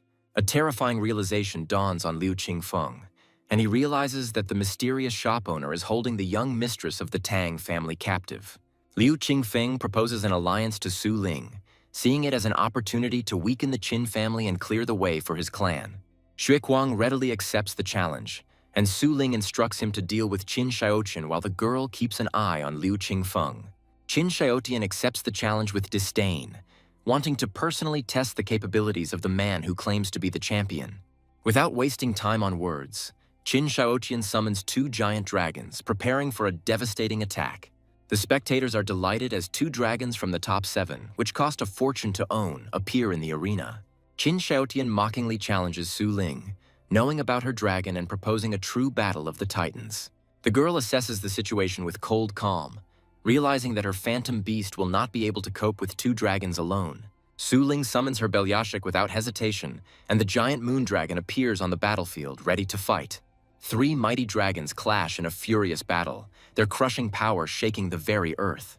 Liu Qingfeng's henchmen watch in horror, unable to believe that 4 dragons are fighting in the arena at the same time. The dark black dragon uses its strongest attack, and Liu Qingfeng doubtfully asks if Shui Kuang can withstand this blow. Shui Kuang declares with absolute confidence that his dragon dog will easily repel any attack. The dragon's attack penetrates the defense, but Liu Qingfeng sees in horror that it has done no harm to his opponent. An enraged Liu Qingfeng decides to deal with the insolent man personally, leaving his dragon to restrain the dragon dog. The heir of the Liu family scornfully promises to show how helpless his opponent is without his pet. Shui Kuang accepts the challenge with a cheeky grin, swearing that he will not blink an eye even if the tip of the sword touches his face. Liu Qingfeng's sword stopped a millimeter away from his eye, but Shui Kuang, surrounded by blue flames, didn't even move. Meanwhile, the two mighty beasts clash in a fierce battle, and the dragon dog uses all its defensive skills. As the pets battle, Shui Kuang delivers a crushing blow to the face of his stunned opponent. With a satisfied smile, Shui Kuang offers to continue, challenging the humiliated and enraged Liu Qingfeng. The defeated Liu Qingfeng bitterly admits that due to the tournament rules, he was unable to use his most powerful sword. Shui Kuang's dragon transforms, its body covered in indestructible crystals, ready to repel any attack. Seeing the incredible transformation, the dark black dragon panics and tries to escape, but ends up trapped. A giant sphere of dark energy, the annihilation of death, rushes towards the dragon, leaving him no chance of escape. An enraged Liu Qingfeng cannot believe his eyes as he challenges the madman who dared to use such a destructive technique. Meanwhile, Su Ling encounters Qin Xiaotian, and now the girl must fight the wielder of the legendary spear. Qin Xiaotian mockingly presses the girl, confident that his pet will easily block any of her attacks. The heroine finds herself trapped and now faces imminent death, as her own dragons are about to turn into ice statues. With a devilish grin, Qin Xiaotian promises to turn Su Ling's pet into a toothpick for his dragons. The spectators watch in delight as the battle of equals unfolds, unaware that the third island is about to be completely destroyed. The sphere of death annihilation rushes towards the earth, and its creator, with a devilish laugh, predicts death to all who dare to oppose him. Shui Kuang, with cold calm, orders his pet to use the secret trick taught to him by the mysterious master. The giant sphere of death collides with an invisible barrier, but its destructive power continues to grow. Incredible power erupts from the dragon dog's mouth, and the thunderous kill zone absorbs the deadly attack. The audience is shocked as the death annihilation dissipates, and Shui Kuang's spatial skill proves to be stronger than the most destructive technique. Shui Kuang proudly states that this skill was taught to him by his master, and no one could have foreseen such an outcome. A shocked Liu Qingfeng cannot believe that a mere tournament participant could have such a powerful mentor. Shui Kuang proudly names his master, the owner of a famous pet store, leaving everyone even more shocked. A golden aura envelops the dragon dog, and Shui Kuang proudly calls out the name of his teacher, Su Ping. The truth comes crashing down on Liu Qingfeng, and he realizes that the powerful Shui Kuang is just one of the fighting units of the mysterious pet store. With a devilish grin, Qin Xiaotian anticipated the humiliation of the Tang family when everyone found out that their secret technique had fallen into the wrong hands. Liu Qingfeng is eliminated, and Shui Kuang, who has almost 300 points, looks menacingly at the remaining henchmen. In horror, the sycophants beg for mercy, promising to pay any price for their lives after the tournament. Shui Kuang deals with the cowards with contempt, disappointed by their insignificant strength and pathetic excuses. Viewers are shocked by the incredible power of the Ozornik pet store, as its representative easily eclipses the heir to the great family. Director Fei is worried that such a resounding victory might be seen as a slap in the face to the great families, but Huera doesn't care at all. The hero lends his dragon dog to Shui Kuang, who cannot believe his luck and the opportunity to control the master's own pet. The young man explains that pet rental is a common service and offers to sign a temporary contract for money. The hero reassures Shui Kuang that he can limit the pet's power, and he reverently accepts this priceless gift. Su Ping, with a warm smile, instructs his student, ordering him not to hold back and to show his true strength in the tournament. The young man with a devilish smile understands that the elite tournament is the perfect opportunity for advertising and dispelling all doubts. The time has come to break the monopoly of the great families, and a divine figure appears in the sky on a mighty dragon. The celestial figure releases a thunder arrow, aiming straight at Qin Xiaotian, and the announcer screams in horror at the unprecedented skill. Feeling a mortal threat, Qin Xiaotian summons his two strongest pets, Blood Demon Squire and Nature's Patron. The presenter is shocked, because the bloody demon squire is one of the most cruel and difficult to tame beasts. The divine arrow flies towards its target, bringing with it inevitable death and destruction. Qin Xiaodian orders all of his pets to attack, hoping that their combined power can stop the deadly arrow. Three powerful beasts create an impenetrable barrier, combining their defensive skills in a desperate attempt to survive. With a predatory grin, Su Ling watches the scene unfold, knowing that even the triple defense of the 9th stage is useless against this attack. The thunderbolt easily pierces the barrier, its icy power rushing towards its defenseless target. In horror, Qin Xiaotian sees his loyal blood demon squire rushing to intercept the deadly arrow. The mighty beast takes the full brunt of the impact, its body pierced by the icy power of the thunder arrow. With a furious roar, Squire repels the attack, but the price of this defense proves too high. The shockwave from the collision destroys 36 participants, and Su Ling watches his score rise with an intoxicating sense of power. The commentator is shocked, as the terrifying skill passed through 2 defenses, and only Squire's incredible abilities allowed him to parry the blow. Qin Xiaotian looks at Su Ling with disdain, confident that her best blow has been blocked, and the outcome of the battle is now decided. The blood demon Squire unleashes his true power, and an ominous red aura envelops his body. 2 powerful beasts rush at Su Ling with incredible speed, leaving her no chance of escape. The heroine meets the attack with icy calm, creating an impenetrable barrier of pure ice around herself. Seeing that the enemy is not inferior in speed, Su Ling summons his Belyashik, and the giant dragon is ready to join the battle. With a cold smile, Su Ling announces that the first attack was just a test, and now the real battle will begin. Dozens of thunder arrows rain down on the enemy, and Qin Xiaotian, horrified, realizes that he cannot withstand such power. Su Ling becomes the second player to reach 200 points, and the commentator panics and shouts that no one can stop these 2.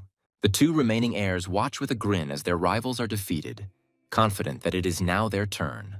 Unresisted, Su Ling and Xue Kuang continue their bloody hunt, mercilessly destroying everyone in their path.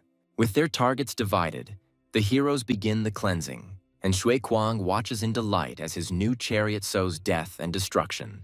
The invincible duo approaches the last survivors with devastating speed, and the commentator anxiously awaits their reaction. The heirs of the Mu and Ye families look with disdain at the approaching threat, confident that they were simply lucky. Realizing that they cannot stand, the last 2 heirs flee in panic, leaving their enemies with nothing.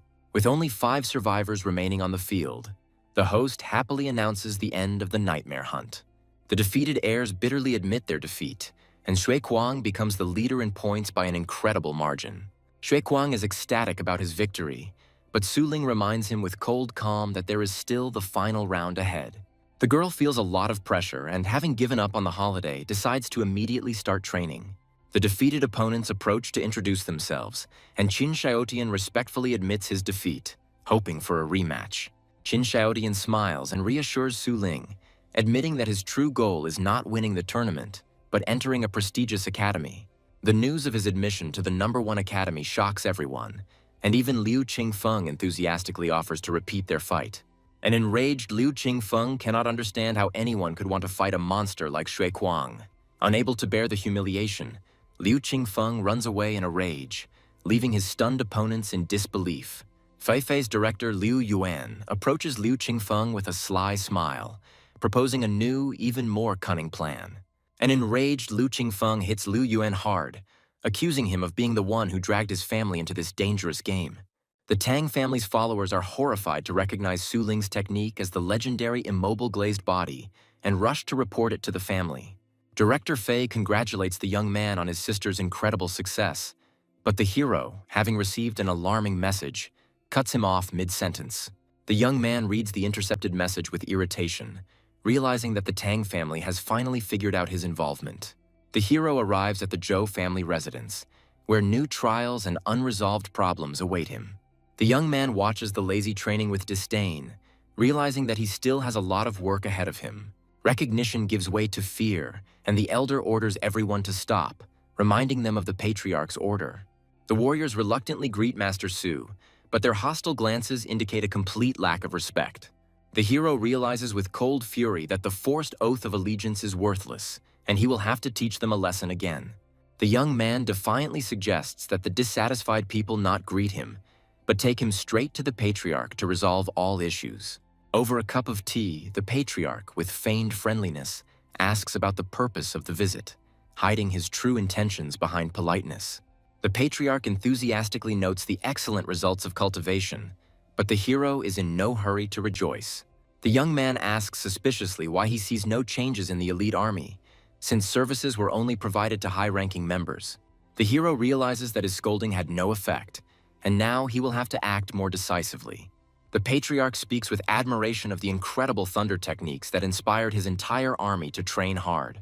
Unwilling to listen to empty words any longer, the hero orders an army to be assembled to personally test their newfound strength. With a cold smile, the young man announces that the time has come to build up strength, and now no one will be able to sit on the sidelines. The testing treasure, a snake of average combat power, is preparing to attack on the Zhou family's training field. The attack is repelled, and the snake, having created a protective barrier, prepares to strike back with a poisonous blow. The warrior proudly shows off his 7th-level bat, but his joy is short-lived. The suddenly appearing enemy easily overpowers him by summoning a powerful thundercloud beast. The thunder beast's crushing blow breaks through the defense, and the snake's poisonous tail flashes with a blinding light. The soldiers are shocked by the incredible increase in strength, as in just 1 month their pet has advanced from the lowest to the highest 8th level. The old warrior looks at the young genius with envy, realizing that with such talent he will become a protector in a few years. The high-ranking son mockingly offers the old warrior to compete for a position, knowing that he has long been stuck at his level. The young genius scornfully advises the old man to retire, as the services of the Azornic pet shop pave the way to unlimited power. With a mysterious smile, the young man reminds us that this genius's pet has already been bred in his shop several times. The hero notes with slight disappointment that the pet has only risen a few kingdoms in a month, and orders the elite army to prepare for testing. The entire elite army lines up on the field, and at the hero's command, each warrior summons his heavenly beast. The young man looks at the animals with interest, noting their wild power, but then notices something strange that he shouldn't have seen. Among the mighty beasts, the hero spots Ancient Vine, a pet he personally trained, and orders it to step forward. The hero examines the Ancient Vine with interest, recognizing its potential as a protector and healer.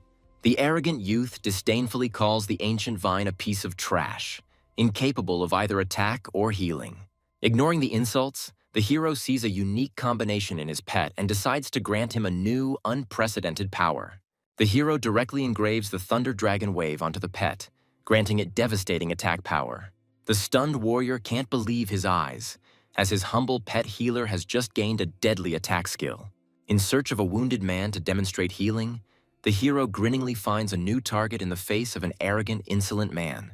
A crushing blow from the demon god's overwhelming fist breaks the arm of the arrogant youth, who falls to the ground with a scream. At the hero's command, Ancient Vine is enveloped in a glow and prepares to use its new, deadly skill. A thunderous dragon wave crashes down on the wounded man, and he realizes with horror that the healing could prove fatal. Instead of the expected death, the young man's body is enveloped in a healing light, and his broken arm is restored before the eyes of an astonished audience. The shocked young man looks in amazement at his completely healed hand, not feeling the slightest pain. The patriarch and the elders are shocked, because regeneration of a severed limb is a technique available only to 8th-level masters. The incredible sight makes them realize that there is a skill in the world that can both attack and heal at the same time. The Ancient Vine's master is delighted, as his humble pet has just demonstrated a terrifying and unprecedented power. The hero, with a satisfied smile, promises that thanks to his teachings, every student will be able to fully realize their potential. The soldiers, realizing their mistake and Mr. Su's incredible generosity, decide to follow him so as not to miss this unique chance. The entire elite Zhou army falls to its knees, swearing allegiance and promising to follow its new master until death. The young man accepts their oath, but announces that they will undergo grueling training to achieve unprecedented power in a short time. The patriarch watches what is happening with alarm, not understanding why the young master needed to directly control his army. The hero catches a falling leaf with a mysterious smile, hinting that big changes are coming to Longjiang. A disturbing message from Snakeheart reveals a devious plot in which the Mu and Tang families plan to unite to destroy a common enemy. The final of the elite tournament is approaching, and the 5 strongest fighters enter the arena ready for the decisive battle. Under the spotlights of the city's main arena, a champion will be determined today who will bring fame to his city throughout the world. The heads of great families gather in the VIP stands, and one empty seat arouses general interest and bewilderment. Enraged, the head of the Tang family, Tang Longzhan, curses the mischievous pet shop for dragging him into this dangerous and humiliating game. The head of the Mu family, Mu Beihai, smirks as he reassures his ally, promising that he will not stand by if the ending is ruined. The wise head of the Liu family, Liu Tianzong, watches the proceedings with interest, wanting to personally verify the power of the mysterious mischievous one. The heads of the Ye and Zhou families are eagerly awaiting the start of the battle, sensing that something incredible will happen today. The Star Guard, an elite squad that will judge and maintain order in the final battle, enters the arena. The beautiful and deadly leader of the Star Guard gives the order to begin the tournament with cold calm. The young man is surprised to recognize in the mysterious stranger the very same Yan Bingyu he had been warned about. Sitting in the empty seat is Ms. Yan Bingyue, a representative of the powerful Starry Sky organization.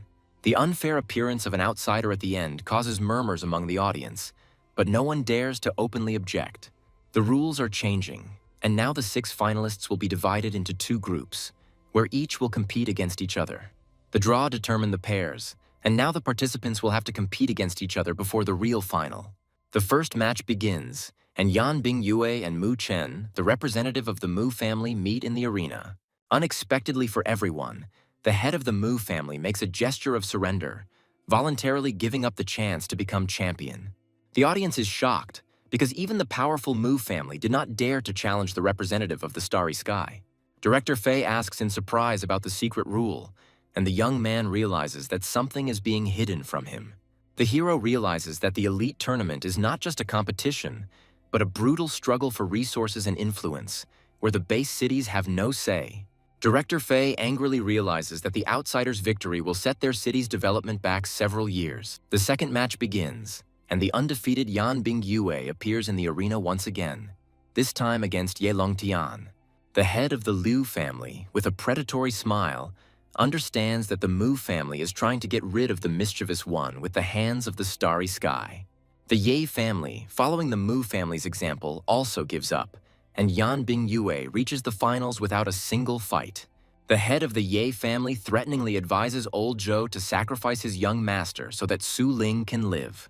It's Group B's turn, and Su Ling and Zhou Wen, the representative of the Zhou family, meet in the arena. Old Zhou dismisses the advice with disdain, warning that next time the Starry Sky may not come to the rescue. Suddenly, the head of the Zhou family announces his surrender, shocking his old rival and everyone present. News of the Zhou family's surrender spreads through the stands, and the audience realizes that Mischievous has gained a powerful ally.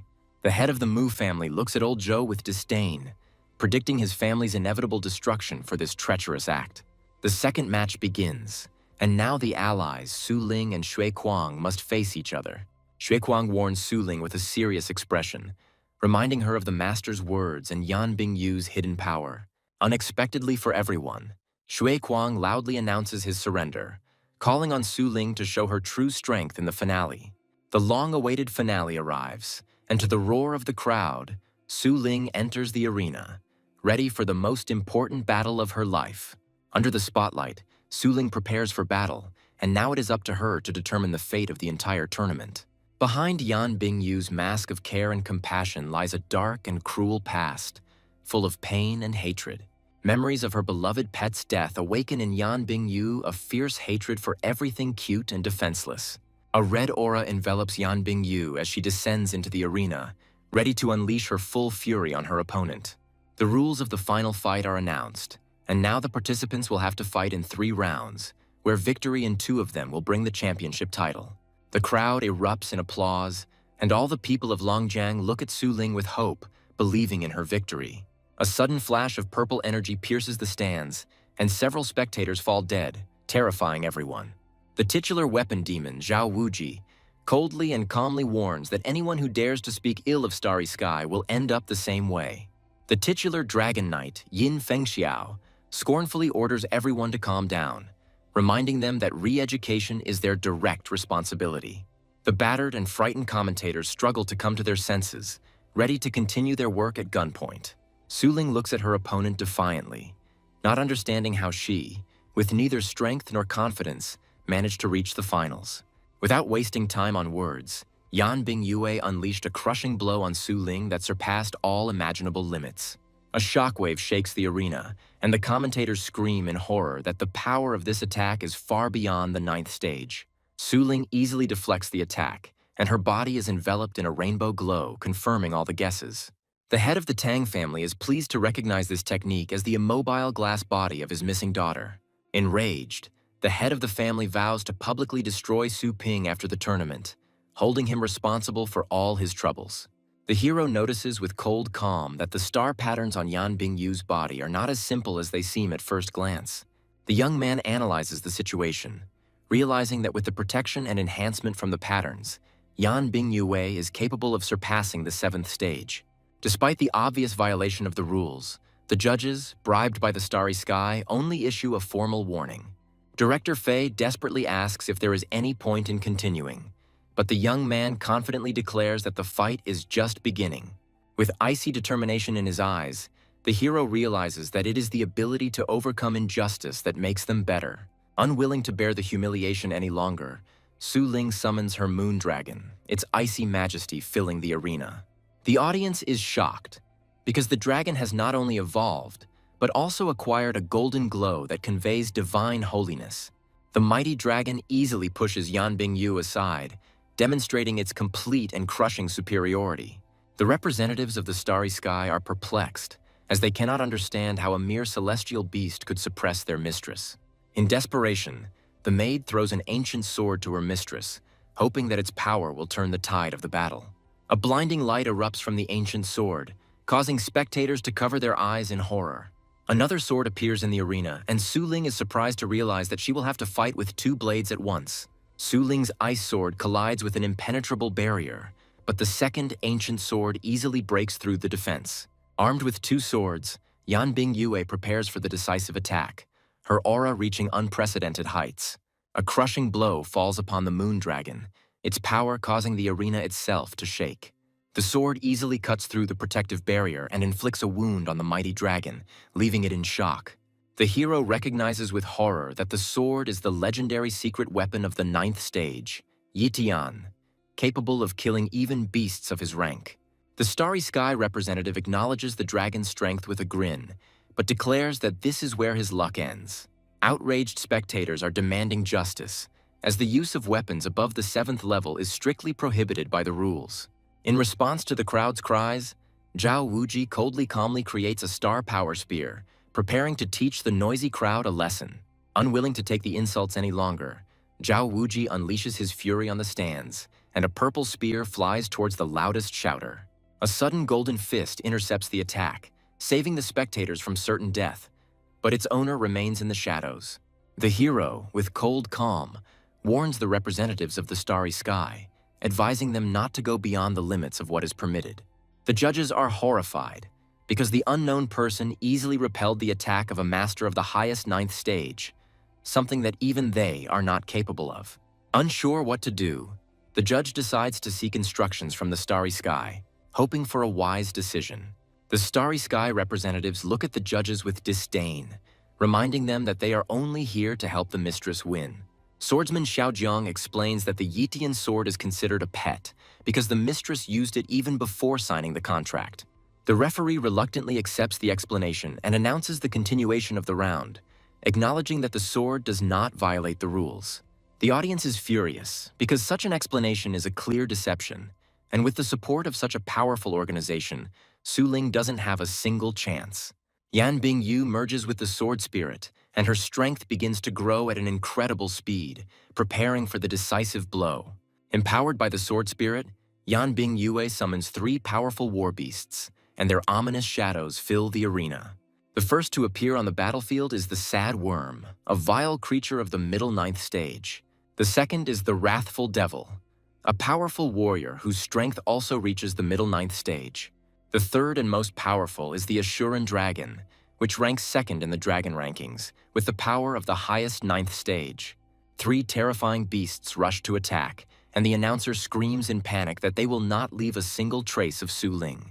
Unwilling to give up, Su Ling activates the beast blood resonance, and an icy aura envelops her body, ready for the decisive battle. The Asura dragon unleashes the Asura flame, concentrating all of its destructive power into one crushing blow. In response, Moondragon uses his strongest technique, 1,000-mile freeze, preparing to meet the enemy with an icy storm. 2 streams of crushing energy collide in the center of the arena, and the battle of 2 elements, fire and ice, reaches its climax. Su Ling and her dragon strike together, and the Moonclaw rushes towards the enemy, bringing with it icy death. A unique spirit unity technique allows the wrathful devil to strike twice at once, catching the sad worm off guard. Suddenly, dozens of thunder arrows appear on the battlefield, and the 2 mighty beasts find themselves in a deadly trap. Ice arrows rain down on enemies, leaving them no chance of escape. Yan Bingyu understands with cold calm that in order to defend against the irresistible arrows, it is necessary to destroy their source. The girl realizes that a surprise attack is always a surprise attack, and it is foolish to hope that it will work twice. Without wasting a second, Yan Bingyu goes on a frontal attack, rushing into the thick of the battle. Su Ling easily parries the blow, proving that she is capable of fighting on equal terms with Lady Yan herself. The war beasts of both sides clash in a fierce battle, and their strength proves to be absolutely equal. The battle in the sky forces Su Ling to retreat from her pet, and now she cannot use the full power of blood resonance. Having lost her advantage, Su Ling finds herself under attack from Yan Bingyue, and now has no choice but to dodge. Surrounded on all sides, the Moondragon finds itself in a deadly trap, and the situation becomes increasingly difficult. The 8th tier Divine Skill, Divine Wing Slash, rains down upon the enemies, sending golden rays piercing through their bodies. With one blow, the Moondragon heavily injures 3 9th stage war beasts, and now the outcome of the battle seems certain. Zhao Wuji looks at the scene with disdain, reminding her that the lady's war beasts were not the trash she had encountered before. Completely ignoring their wounds, the 3 mighty beasts prepare for a suicidal attack to destroy the Moondragon at any cost.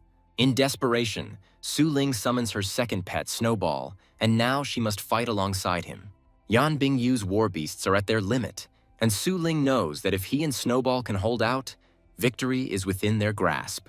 Yan Bingyu easily sees through the trick, realizing that the fire vortex is just an illusion and is incapable of harming her. Surrounded by a net of red rays, Yan Bingyue waits with a grin for the real beast to attack her from behind. Having figured out this trick too, Yan Bingyue, with cold calm, prepares to deliver his counterattack, a crushing blow. A crushing blow falls on Snowball, and Su Ling watches in horror as her faithful pet is blown to pieces. Yan Bingyu, with a devilish grin, enjoys her opponent's despair, confident that there is no one to save her now. An incredibly fast sword strike rushes towards the defenseless Su Ling, and the commentator screams in panic that she won't have time to dodge it. At the last moment, Su Ling manages to activate the Ice Goddess's protection, and an indestructible barrier blocks the fatal blow. The heroine bitterly realizes that the further she is from her pets, the weaker her own strength becomes. Su Ling realizes that Yan Bingyu's strength far exceeds her own, and now only Belyashik can compete with her.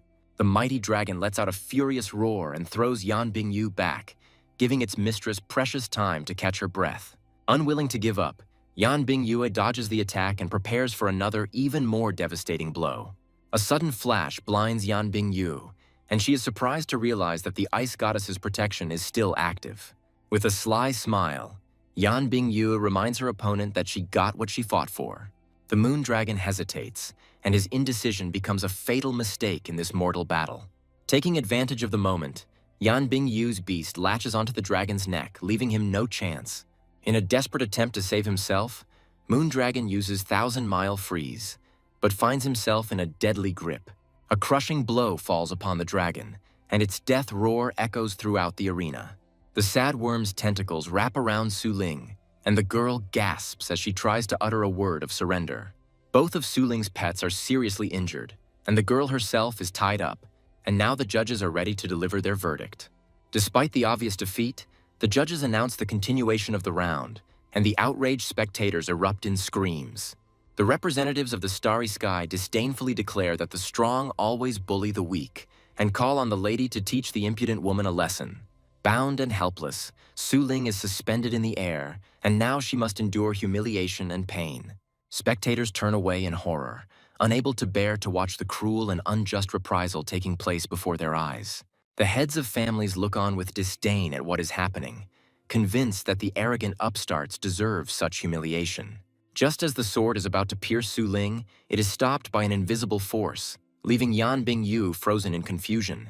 The hero suddenly appears and saves his sister, and the girl is surprised to realize that the first round is over.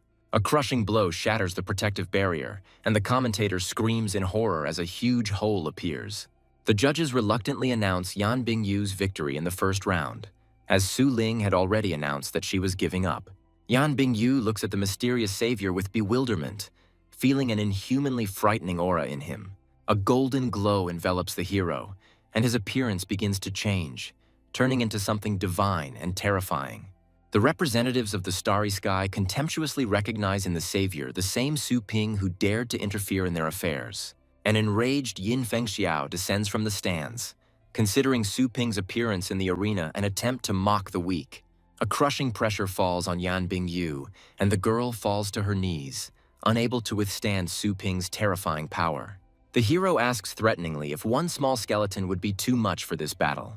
An enraged Zhao Wuji is not about to sit idly by while an outsider interferes in their affairs and puts his pet into the arena. The young man explains with a cold grin that pet rental is a common service, and his skeleton is no exception. The hero calmly declares that he is simply fulfilling his duties, since Miss Su rented his pet in advance. The young man mockingly reminds that the Yitian sword also has its own caretaker, hinting at the double standards of the starry sky. The representatives of the starry sky are furious because they cannot allow some upstart to injure their mistress's pets. Su Ping disdainfully suggests recalling the weak beasts that do not have sufficient combat power. With a devilish smile, the hero declares that numbers don't matter, and the main thing is that they admit their defeat. The heads of the families are horrified because the impudent youth not only challenges the starry sky, but also gains the upper hand over them. Two powerful warriors of the starry sky accept the challenge, preparing to personally deal with the insolent man who dared to humiliate them. 5 terrifying beasts emerge from a mysterious portal, their ominous aura leaving the audience trembling in terror. The mighty beasts easily break through the protective barrier, and the commentator screams in panic that their strength is close to the 9th stage. Su Ping's 5 pets are revealed in all their glory, and their combined power completely changes the atmosphere in the arena. Inspired by the support, Yan Bingyue thanks her allies and vows to make the insolent ones breathe their last. The hero, with a cold grin, offers his sister to sign a temporary contract with the little skeleton so that she can fight. Su Ling is terrified because the difference in strength between her and the skeleton is huge, and the forced contract could kill her. The skeleton extends his hand with a noble gesture, and Su Ping orders his sister to trust him.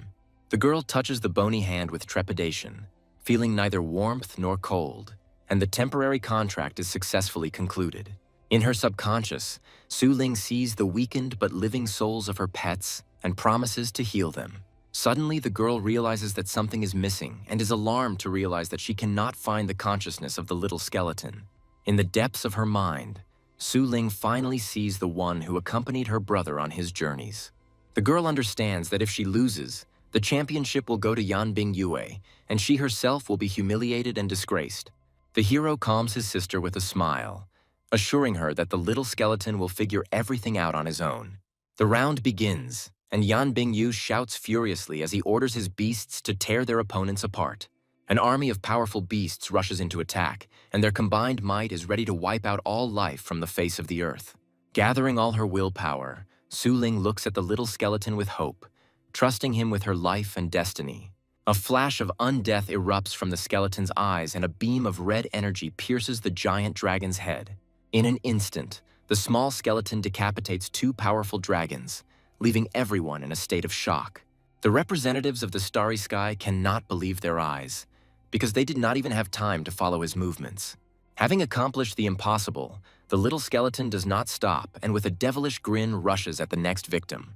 The infinity slash of the Chaos Stars falls upon the last enemy, and a bloody whirlwind tears it apart. The ninth stage's illusionary art, Eternal Prison, proves useless against the skeleton's crushing might. Yan Bingyu watches in horror as her last and most powerful beast is destroyed by a single roar from the divine skeleton. The Starry Sky representatives scream in panic, begging the skeleton to stop, but their pleas go unanswered. Showing no mercy, the skeleton pierces Yan Bingyu with his sword, and her blood spills onto the icy arena. There are two types of dangerous creatures in nature: those that openly display their strength, and those that hide it until the very end. Su Ping, like a predator, became one with the environment, hiding his true power behind a mask of indifference. Yan Bingyu realized with horror that the little skeleton defied any classification, because its strength went beyond all imaginable limits. Chilling disharmony, pure blackness, that is what this small but deadly warrior represents. At the last moment, Yan Bingyu activates her protective treasure, but even it cannot save her from the fatal blow. Su Ling is delighted to realize that now that her main opponent has been defeated, the man who put Belyashik in a hopeless situation is left defenseless. The family heads are horrified to realize that either they have overestimated their strength, or Su Ping's true power is beyond imagination. The elders understand with awe that the Poison King was not exaggerating, and this guy's strength is truly divine. Old Joe admits with a grin that he knew about the mischievous man's true strength from the very beginning, because he once almost died at his hands. The small skeleton pins the defeated Yan Bingyu to the ground with cold calm, ready to deliver the finishing blow.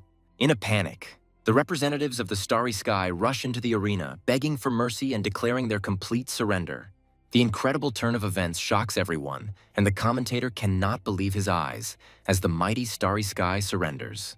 The hero looks with contempt at his defeated enemies, reminding them of their former arrogance and self-confidence. With icy calm, the young man asks if they are ready to give up the championship, and his voice leaves them no choice.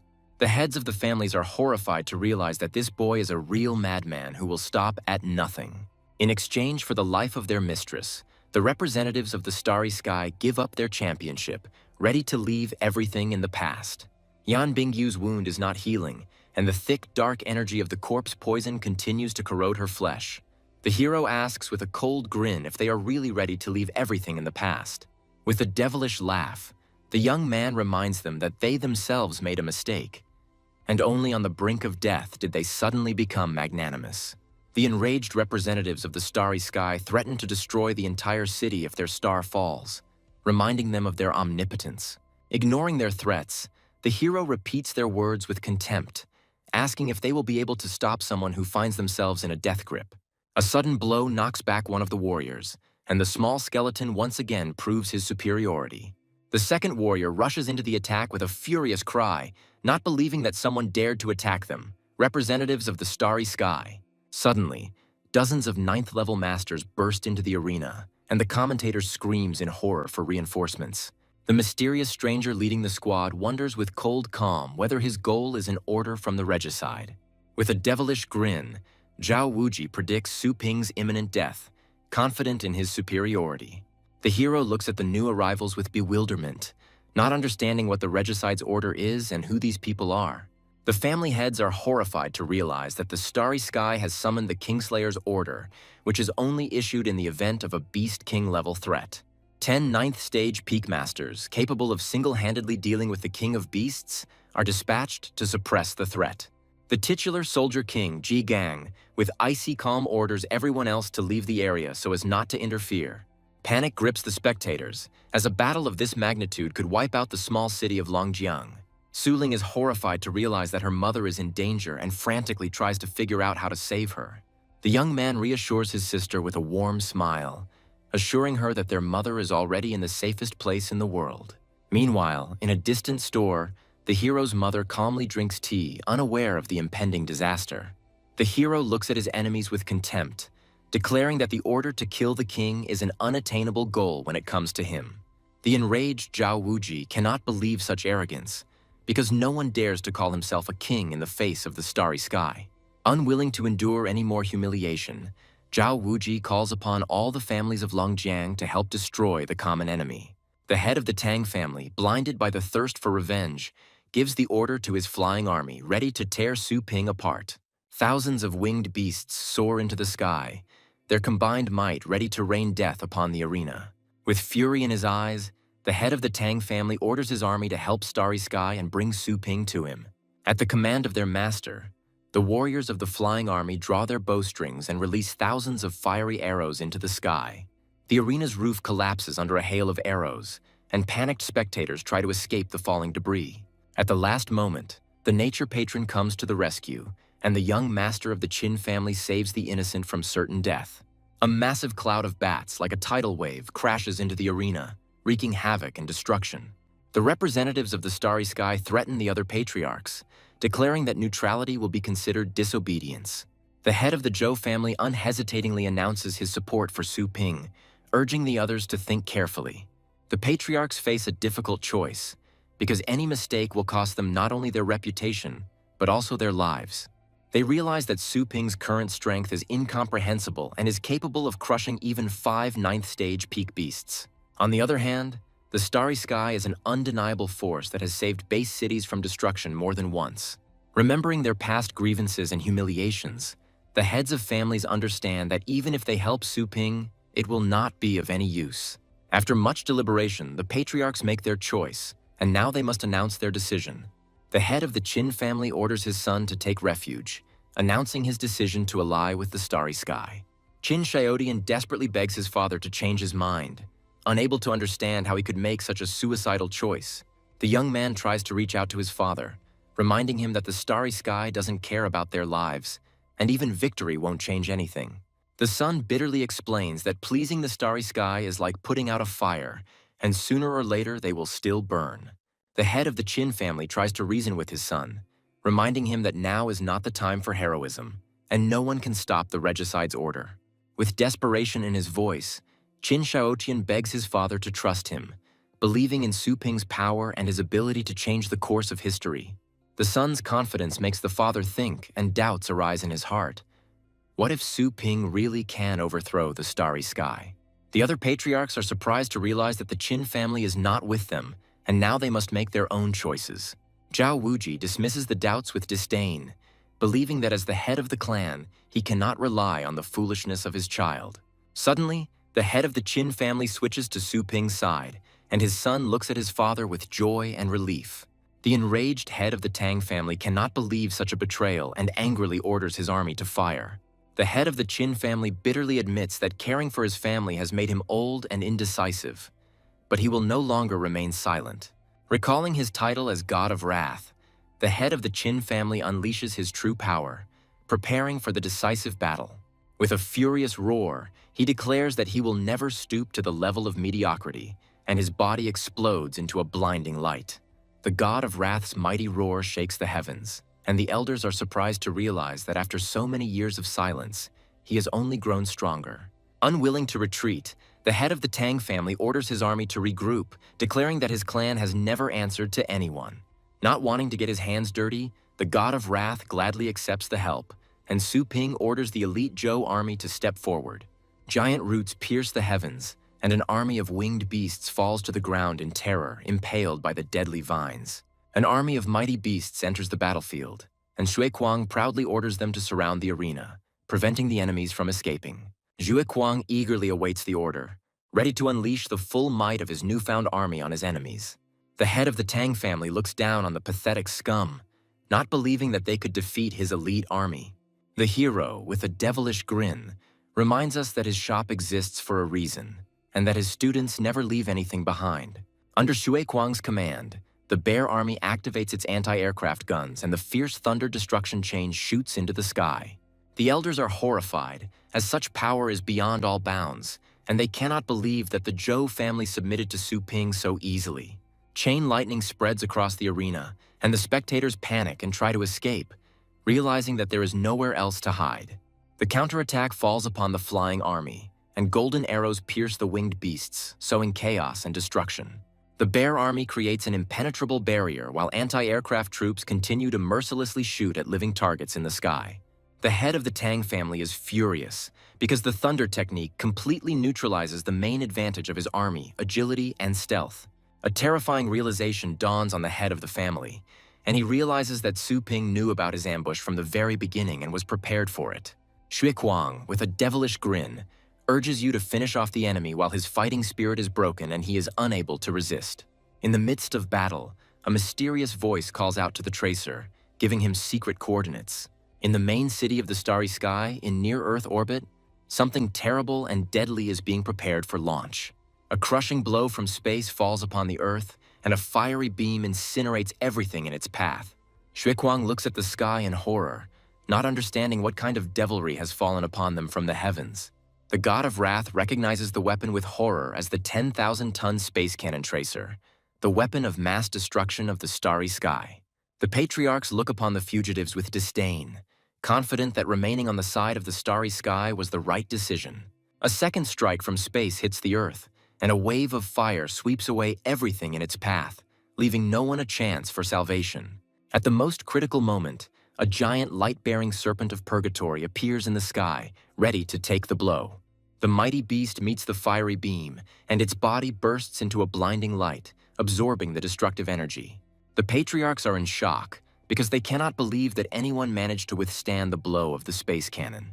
Surrounded by a golden glow, the serpent creates the Iron Wall of the Gods, an impenetrable barrier capable of protecting everyone from certain death.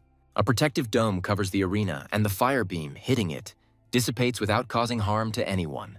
The hero is surprised to realize that his snake was so frightened that it even used its most powerful defensive trump card.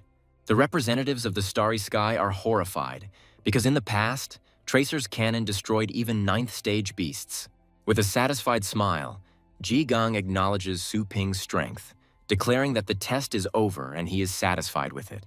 Unwilling to retreat, Ji Gang calls upon his entire army, preparing for the decisive and final battle.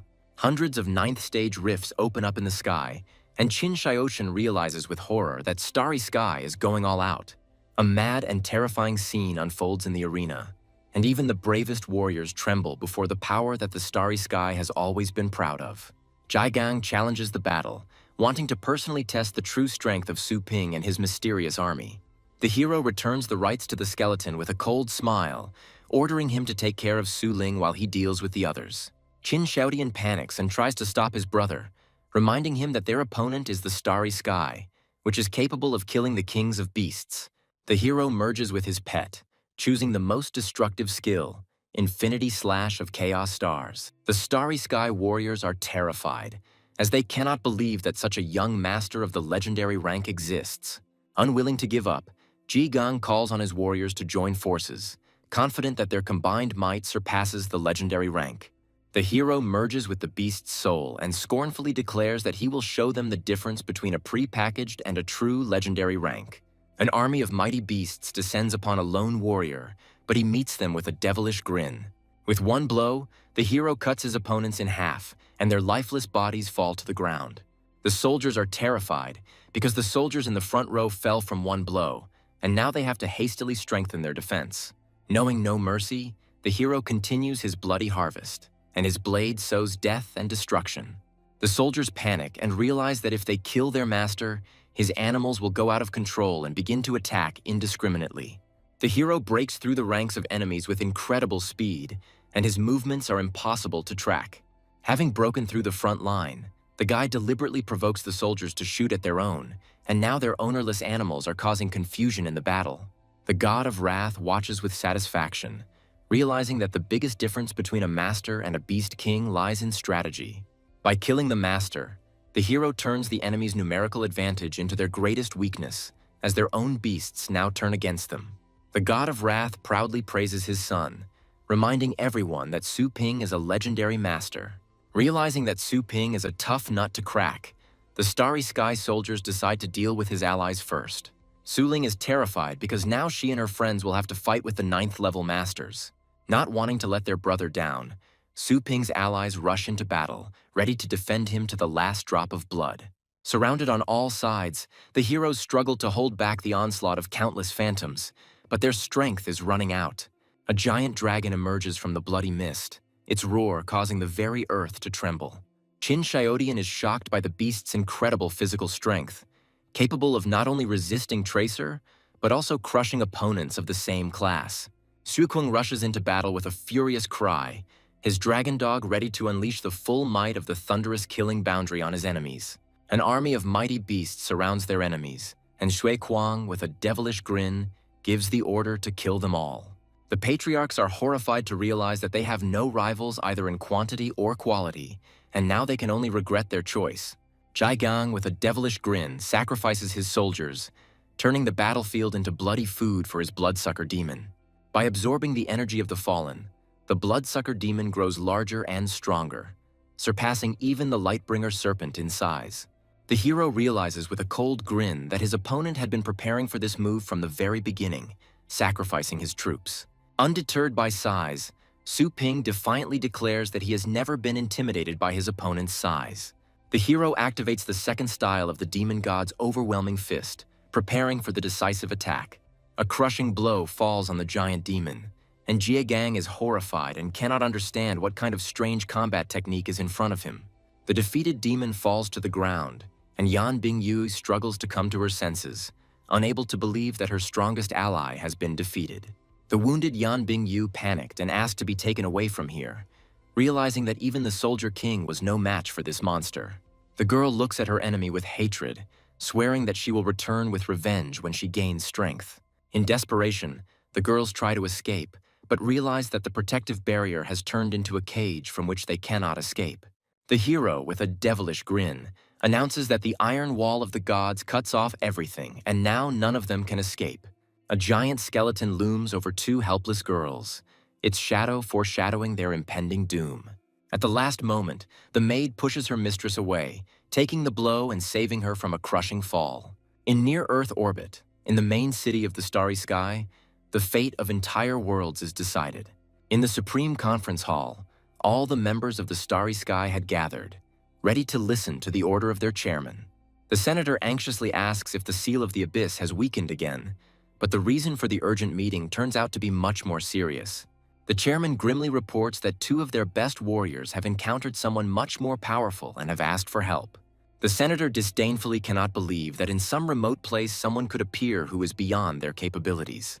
The chairman confirms that this is why he approved the Kingslayer's order and sent the Soldier King there. The senator confidently states that with the power of the Soldier King and the support of 39 masters, any enemy will be easily suppressed. The chairman, looking grim, suggests that everyone watch the recording so that they can see for themselves what happened. Incredible news hits the council as the entire squad has been destroyed and their strongest warrior, Jie Gang, has been captured alive. The name of the person in charge, Su Ping, appears on the screen, and the chairman, with a heavy heart, prepares to show them the face of the enemy. Before the council appears the image of a young man sitting on a throne made of the corpses of their best warriors. The senator reads the dossier with bewilderment, not believing that an 18-year-old boy could possess titular-level power. The chairman plays the recording with interest, wanting to see for himself what this mysterious young man is capable of. To their disappointment, the secret security technology hid all the most interesting moments, preventing them from obtaining any information. The senators are confused, as this could mean that their enemy is deliberately hiding his true strength. The chairman confidently states that there is someone of legendary rank behind this young man, and his words leave no doubt. The council is perplexed, as they cannot understand how this remote town could have attracted the legendary patron. The chairman recalls intelligence reports that Su Ping has a close relationship with Dao Zong, one of Yuan Tianqian's subordinates. Senators disdainfully discuss the fact that a commoner cannot be a legendary swordsman, since he would have been killed long ago for such imposture. The chain of logic leads them to the conclusion that behind Su Ping stands Yuan Tianqian himself, one of the few who can match their strength. The council faces the difficult question of how to respond to such a daring challenge and whether to mobilize all its troops. The chairman sadly admits that despite the loss of one of their legendary warriors, they still remain a powerful organization. Battles between legendary ranks are taboo, as they only weaken the continent and benefit the enemy. The chairman bitterly admits that they will have to make concessions in order to save face and avoid official repression. To hide their humiliation, the council decides to hush up the news by announcing that a wave of beasts has attacked the arena. The enraged chairman cannot come to terms with such humiliation and decides to personally deal with this issue. With a devilish glint in his eyes, he declares that even the mighty Yuan Tianqian must show them at least a little respect. Shui Kuang looks in horror at the bloody mess left by his enemies and can hardly comprehend how brutally they trampled them into the mud. The young man reports to the master that there is no one left on the battlefield, but their peace is short-lived. With a cold grin, Su Ping notices the uninvited guests and prepares to welcome them with due hospitality. A titular master emerges from a mysterious portal, his aura making everyone tremble in fear. The supreme chairman of the Starry Sky arrives in person for the negotiations, and his appearance heralds a new, even more dangerous game. The fallen warriors look to their leader with hope, begging him for salvation from imminent death. Unwilling to listen to their pleas, the patriarchs use the star seal of the larynx, silencing the captives forever. The chairman can hardly contain his anger, realizing that this is clearly too much, and demands that his demands be voiced immediately. The chairman condescendingly offers the young man to do him a favor, not understanding with whom he is dealing. The enraged Shui Kuang cannot believe such impudence and angrily shouts that the old man who came to beg for mercy should not pretend to be anything. The enraged guard cannot believe such impudence, but the chairman, with wise calm, stops him. The chairman understands that since Su Ping's patrons are gone, he won't be able to create a storm on his own. Unwilling to endure the humiliation any longer, the chairman demands the surrender of the Soldier King, promising in exchange to spare the insolent man's life. The hero meets the threat with a mocking smile, asking rhetorically what will happen if he refuses. The chairman scornfully reminds that even the mighty Yuan Tianchen trembles at the sight of the Star Master. Undeterred by the threats, the hero defiantly offers to argue, confident in his strength and rightness. The Soldier King tries to say something in despair, but the hero confidently promises to get him justice. A young man with a devilish smile offers a deal. If the chairman can withstand his attack for 3 seconds, he will be able to take his people back. The chairman accepts the challenge with a sneer, confident that some youngster cannot defeat him in 3 seconds. The Soldier King, horrified, tries to stop his master, realizing that this bastard is the owner of the legendary rank. The chairman contemptuously calls his opponent an arrogant boy, confident that he won't last 3 seconds. 5 mighty dragons appear on the battlefield, and their combined might is ready to destroy anyone who dares to oppose them. The chairman was shocked, because his opponent not only wasn't afraid, but also contemptuously called his mighty beasts just these. The chairman is furious at the incredible audacity, and he cannot understand where this simple youth gets such arrogance from. The enraged chairman unleashes his true power, his body becoming engulfed in blue flames. Having cast off his clothes, the chairman appears in his true form, as he was 70 years ago at the height of his power. The Guardians are horrified to discover that this transformation is a forbidden technique that shortens life in exchange for incredible physical strength. Unwilling to endure humiliation any longer, the hero, with a devilish grin, prepares to show his opponent his true strength. A menu of skills opens before the young man, and he eagerly chooses which one to use in this battle. The hero notices the Beast Soul Imposition skill with interest, realizing that he can now merge with another of his pets. The hero is delighted to realize that now, in addition to the strength of the skeleton, he can gain double the combat power of another beast. With a devilish smile, the young man decides to take advantage of the old man's generous gift, as it would be rude to refuse such a chance. The hero chooses Beast Soul Imposition and summons his Lightbringer Serpent, preparing for an incredible transformation. By merging with the snake's soul, Su Ping transforms into a powerful demonic warrior whose strength goes beyond all imaginable limits. The Guardians are horrified, as they cannot believe in the double fusion, which even those who have reached the legendary rank are not capable of. A terrifying realization dawns on the God of Wrath, and he realizes that Su Ping has already reached the 2nd stage of the legendary rank. With icy calm, the hero orders the timer to be started, ready to prove that 3 seconds will be enough for him. In desperation, the chairman creates the Giant Dragon Defense, an indestructible barrier of the 9th stage. The chairman is horrified to realize that Su Ping is not related to Yuan Tianchen, but is himself a legendary master. A crushing blow from Fumo's Dragon Fist falls upon the defense, and the outcome of the battle is now decided. A crushing blow slams the chairman into the ground, and he realizes with horror that this is impossible. The defeated chairman desperately begs for mercy, admitting his complete and utter defeat. With icy calm, the hero asks if he really gives up, and his voice leaves no doubt. The young man scornfully reports that his opponent lasted only 1.83 seconds and suggests they start all over again. Realizing that there would not be a speck of dust left of him if he had not given up, the chairman bitterly admits his defeat. The defeated chairman bows before his new master, and now the Starry Sky has a new master. Su Ling and Shui Kuang enthusiastically welcome their master, the new Star Lord. News of Su Ling's victory and the incredible power of the Azornic pet shop spreads throughout the city, and crowds of people rush to its doors. In the crowded store, new customers eagerly wait in line, dreaming of gaining the same power. Tang Ruan is surprised to see a delegation of heads of great families who have come to personally pay their respects to the new ruler. Tang Ruan is delighted to see her father among the visitors, confident that he has come to save her. Suddenly, the father turns around and leaves, and the girl realizes with alarm that something has gone wrong. A sudden realization hits Tang Ruan, and she realizes that her father did not come to save Su Ping, but to put him in his place. With a devilish smile, the girl anticipates the imminent death of her jailer, dreaming of showing him the true power of the flying army. Meanwhile, in a crowded store, a new customer, delighted by Tang Ruan's beauty, asks to shake her hand. A girl with a flirtatious smile grants a fan's request, who delightedly vows not to wash his hands until the end of the month. Tang Ruan happily tells her friend that she will soon be free, as her father has joined forces with other families. The girl mockingly promises to lend a helping hand to her friend when she manages to escape. A sense of foreboding gripped Tang Ruan, as she couldn't understand why there had been no reaction to her father's actions. Su Ping suddenly appeared with the defeated patriarchs at his feet and asked with a cold smile if she was satisfied. The hero tries on the black thread armor with satisfaction, a secret treasure of the 9th stage that will automatically protect him from any attack. Tang Ruan is horrified because she can't believe that her father gave away their family's most ancient treasure to some outsider. In addition to the armor, there are mountains of treasure on the table, and the girl does not understand where the simple shop owner got such wealth. Suddenly, the door of the room flies open and the angry chairman rushes inside with force. Unexpected by such an invasion, Tang Ruan was sent flying, unable to withstand the chairman's might.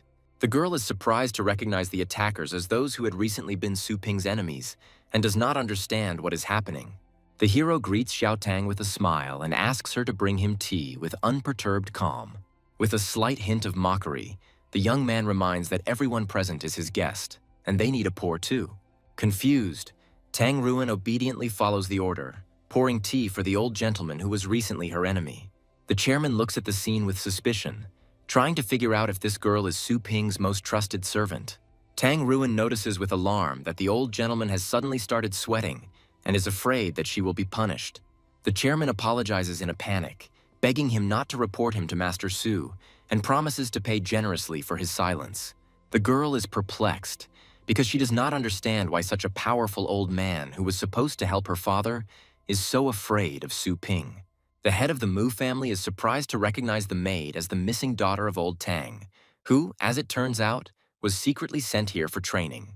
The elders note with envy that the girl has become much stronger, and they have never heard of patrons improving their students. The head of the Tang family is furious, because he does not understand why he himself looked for his daughter if she was secretly sent here. Tang Ruan eagerly asks her father when they will start, confident that the flying army is already on its way. The girl, in her naivety, cannot understand why her father is hesitating, since he came here specifically to save her. The father, with a heavy heart, orders his daughter to follow Master Su and work hard. The head of the Tang family explains that due to some problems, she is now under Su Ping's command, and their future depends only on her. The head of the Mu family, not wanting to be left behind, offers to invite his son to serve the powerful lord. The patriarchs compete to praise their heirs, offering them as masseurs, cleaners, and servants. Tired of being toady, the hero irritably declares that there are enough people now and he doesn't need anyone else. The patriarchs regretfully realize that they have missed their chance and look with envy at the cunning Tang family. With a sly smile, the young man clarifies that there are enough people in the main office, but this does not mean that he does not need workers in other places. The hero, with cold determination, announces that the time has come to open branches, and now he will need all their resources. Young masters will be appointed as administrators, and those who show good results will be promoted. With a devilish smile, the young man reminds them that the life of each member of their families is now in their own hands, and orders them to applaud. The hero decides to upgrade the store system to gain access to new features and further strengthen his power. With the help of the level 4 store teleportation, Su Ping can now open branches even on Mars, and his empire is ready for limitless expansion. An important message from Daozong interrupts the hero's plans, as a struggle for the Dragon King's legacy will soon begin in the Secret Kingdom. The hero begins planning his empire, allocating sites for new stores around the world. The young man decides that the branches will not have growing sections for now, and customers will have to teleport to the main store. Having planned the expansion, the hero remembers that he still needs to sort out something before heading to the Secret Kingdom. Su Ling and Xue Kuang answer the call, and the girl reports that Joanna conveyed his request to them.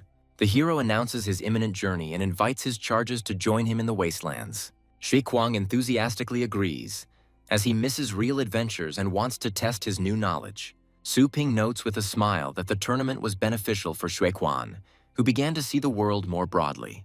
Su Ling bitterly admits that she failed miserably, and without the help of the little skeleton, she would not have survived. The hero gently comforts his sister, reminding her that Starry Sky used many dirty tricks and that her defeat was not fair. The hero explains that this was not just a fight, but a competition of forces behind the two sides. Su Ling hopefully asks if she could have won if her opponent didn't have such power behind her. The young man declares with absolute confidence that he has no doubt about his sister's victory. The hero gifts his charges with two powerful treasures to strengthen them and prepare them for future battles. Su Ling gratefully accepts the water armor, which will evolve with her and perfectly complement her defensive technique. Xue Kuang is delighted to receive the spiritual lamp, which compensates for his weak mental defense. Setting off on a journey, the hero gives final instructions to Anna, ordering her to monitor the work of the new employees and punish the lazy ones. In a hidden kingdom, a group of hunters brutally butcher the carcass of a giant beast, debating what to do with its bones and fur. The new captain of the group, Ye Chenshan, admires the good quality of the fur and orders that it not be damaged. The hero suddenly appeared and greeted his old acquaintance with a smile, interrupting his bloody work. Ye Chenshan happily greets his savior, not believing that he came in person. The hero introduces his charges to the new captain, announcing that in the future they will train on his team. Su Ling and Xue Kuang are thrilled to have the privilege of training with one of the city's best teams. Ye Chenshan thanks Master Su with a modest smile, admitting that without him, he would already be dead. The captain happily welcomes newcomers to his team, promising to take care of them and introduce them to the team. The young man anxiously inquires about Captain Ni's daughter, and Ye Chenshan gratefully reports that her vital signs have recovered. The captain sadly adds that the girl still needs time to come to terms with the loss of her loved one. The hero remembers with a heavy heart everything they had to go through and feels guilty for what happened. Su Ping leaves his charges in the care of the captain, promising to return next time and have dinner together. The young man vows to become stronger to prevent such tragedies in the future and to claim the legacy of the Dragon King. The majestic gates to Dragon's Rise open, and throngs of adventurers flock to the entrance to the hidden realm. Powerful guardians hover in the sky, ready to cut off anyone unworthy of entering the sacred lands. The portal closes, and those who did not manage to enter are disappointed to realize that their chance has been lost. Rumors are swirling through the crowd that the last part of the continent will be cleared today, and now everyone is wondering who will inherit the legacy. The famous sage declares that the inheritance will only go to the one who is the pride and favorite of Lord Yuan himself. Suddenly, a young title master appears in the crowd, and his appearance causes general surprise and shock. The hero appears before the Tang family with cold confidence, recalling his past victory.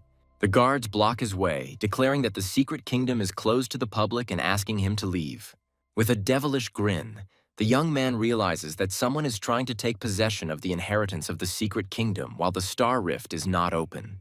The crowd watches the proceedings with interest, anticipating a hilarious spectacle, because this is not the first time this idiot has challenged the powers that be. With contempt, the hero asks if these pathetic guards are really the very will of heaven that was thrown to him. Suddenly, the sights are aimed at the guards, and a red mark foretells imminent death. The Guardians recognize the weapon with horror as the 10,000-ton tracer space cannon, and their faces distort with fear.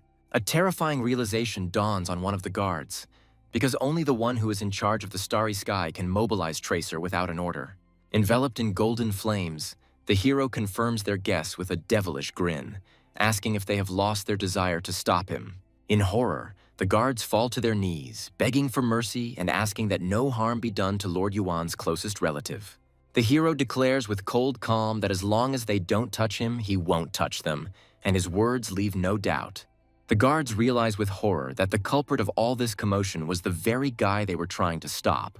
Meanwhile, in the depths of the secret kingdom, the spiritual solitude of a powerful master is interrupted. The enraged old man struggles to suppress the divine flame, not understanding who dared to interrupt his meditation. The enraged old man demands an explanation from his subordinate, not believing that some trifle could make her feel pain. With alarm in her voice, the girl reports that the very same man, Su Ping, has entered the secret kingdom. The news of Su Ping's appearance shocks Lord Yuan, and he coughs out a blue liquid.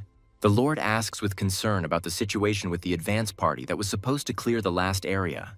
The subordinate reports that the squad is ready for cleanup and is only waiting for Madame Yuan to pass the test of inheritance. Lord Yuan is furious because he understands that Su Ping came here to ride at his expense and seize the inheritance. The subordinate suggests stopping the detachment, but the Lord understands that it is useless. Lord Yuan realizes that if he stops the troop, there is no guarantee that Su Ping will not take out his anger on Xiaolu. The Lord bitterly admits that the old wounds he received at the pet store have still not healed, and he cannot compete with Su Ping. In rage and helplessness, the Lord orders people to be gathered, ready to personally deal with the insolent man who dared to mock him. The ancient gates of the secret kingdom open wide, as if welcoming a worthy claimant to the inheritance. A mysterious voice warns that his rival has already passed the 9th floor, and there is no more time to delay. Recognizing the hero's strength, the tower grants him the right to go straight to the top floor, bypassing all previous tests. The hero quickly climbs up, remembering that to pass the test, he needs to stand 10 minutes against a 10-headed dragon. At the top of the tower, the young man is met by a mighty golden dragon, and he cannot understand how his young rival managed to get there. Young Yuan Linglu announces her victory with a smug smile, confident that thanks to her grandfather's instructions, she got it right the first time. Su Ping is surprised to realize that the girl has passed the test alone, and an idea arises in his head to test her strength. The sudden appearance of the stranger shocks Yuan Linglu, who was sure that her grandfather had blocked this secret realm. Shrouded in a golden glow, the hero appears before the girl in the form of an ancient dragon king, wanting to test her intentions. A shocked Yuan Linglu looks at the two men in confusion, not understanding which one is the real body of the old dragon king. The girl angrily rejects the lie as she remembers her grandfather's stories about the man who cleared the Dragonbone Tower.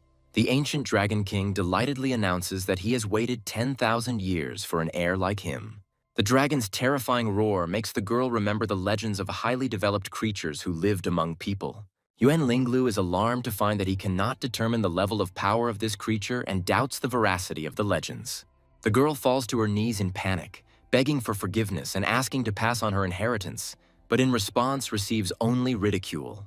The hero, with a devilish grin, explains that he showed leniency for her sincerity, and this place is just a false mound.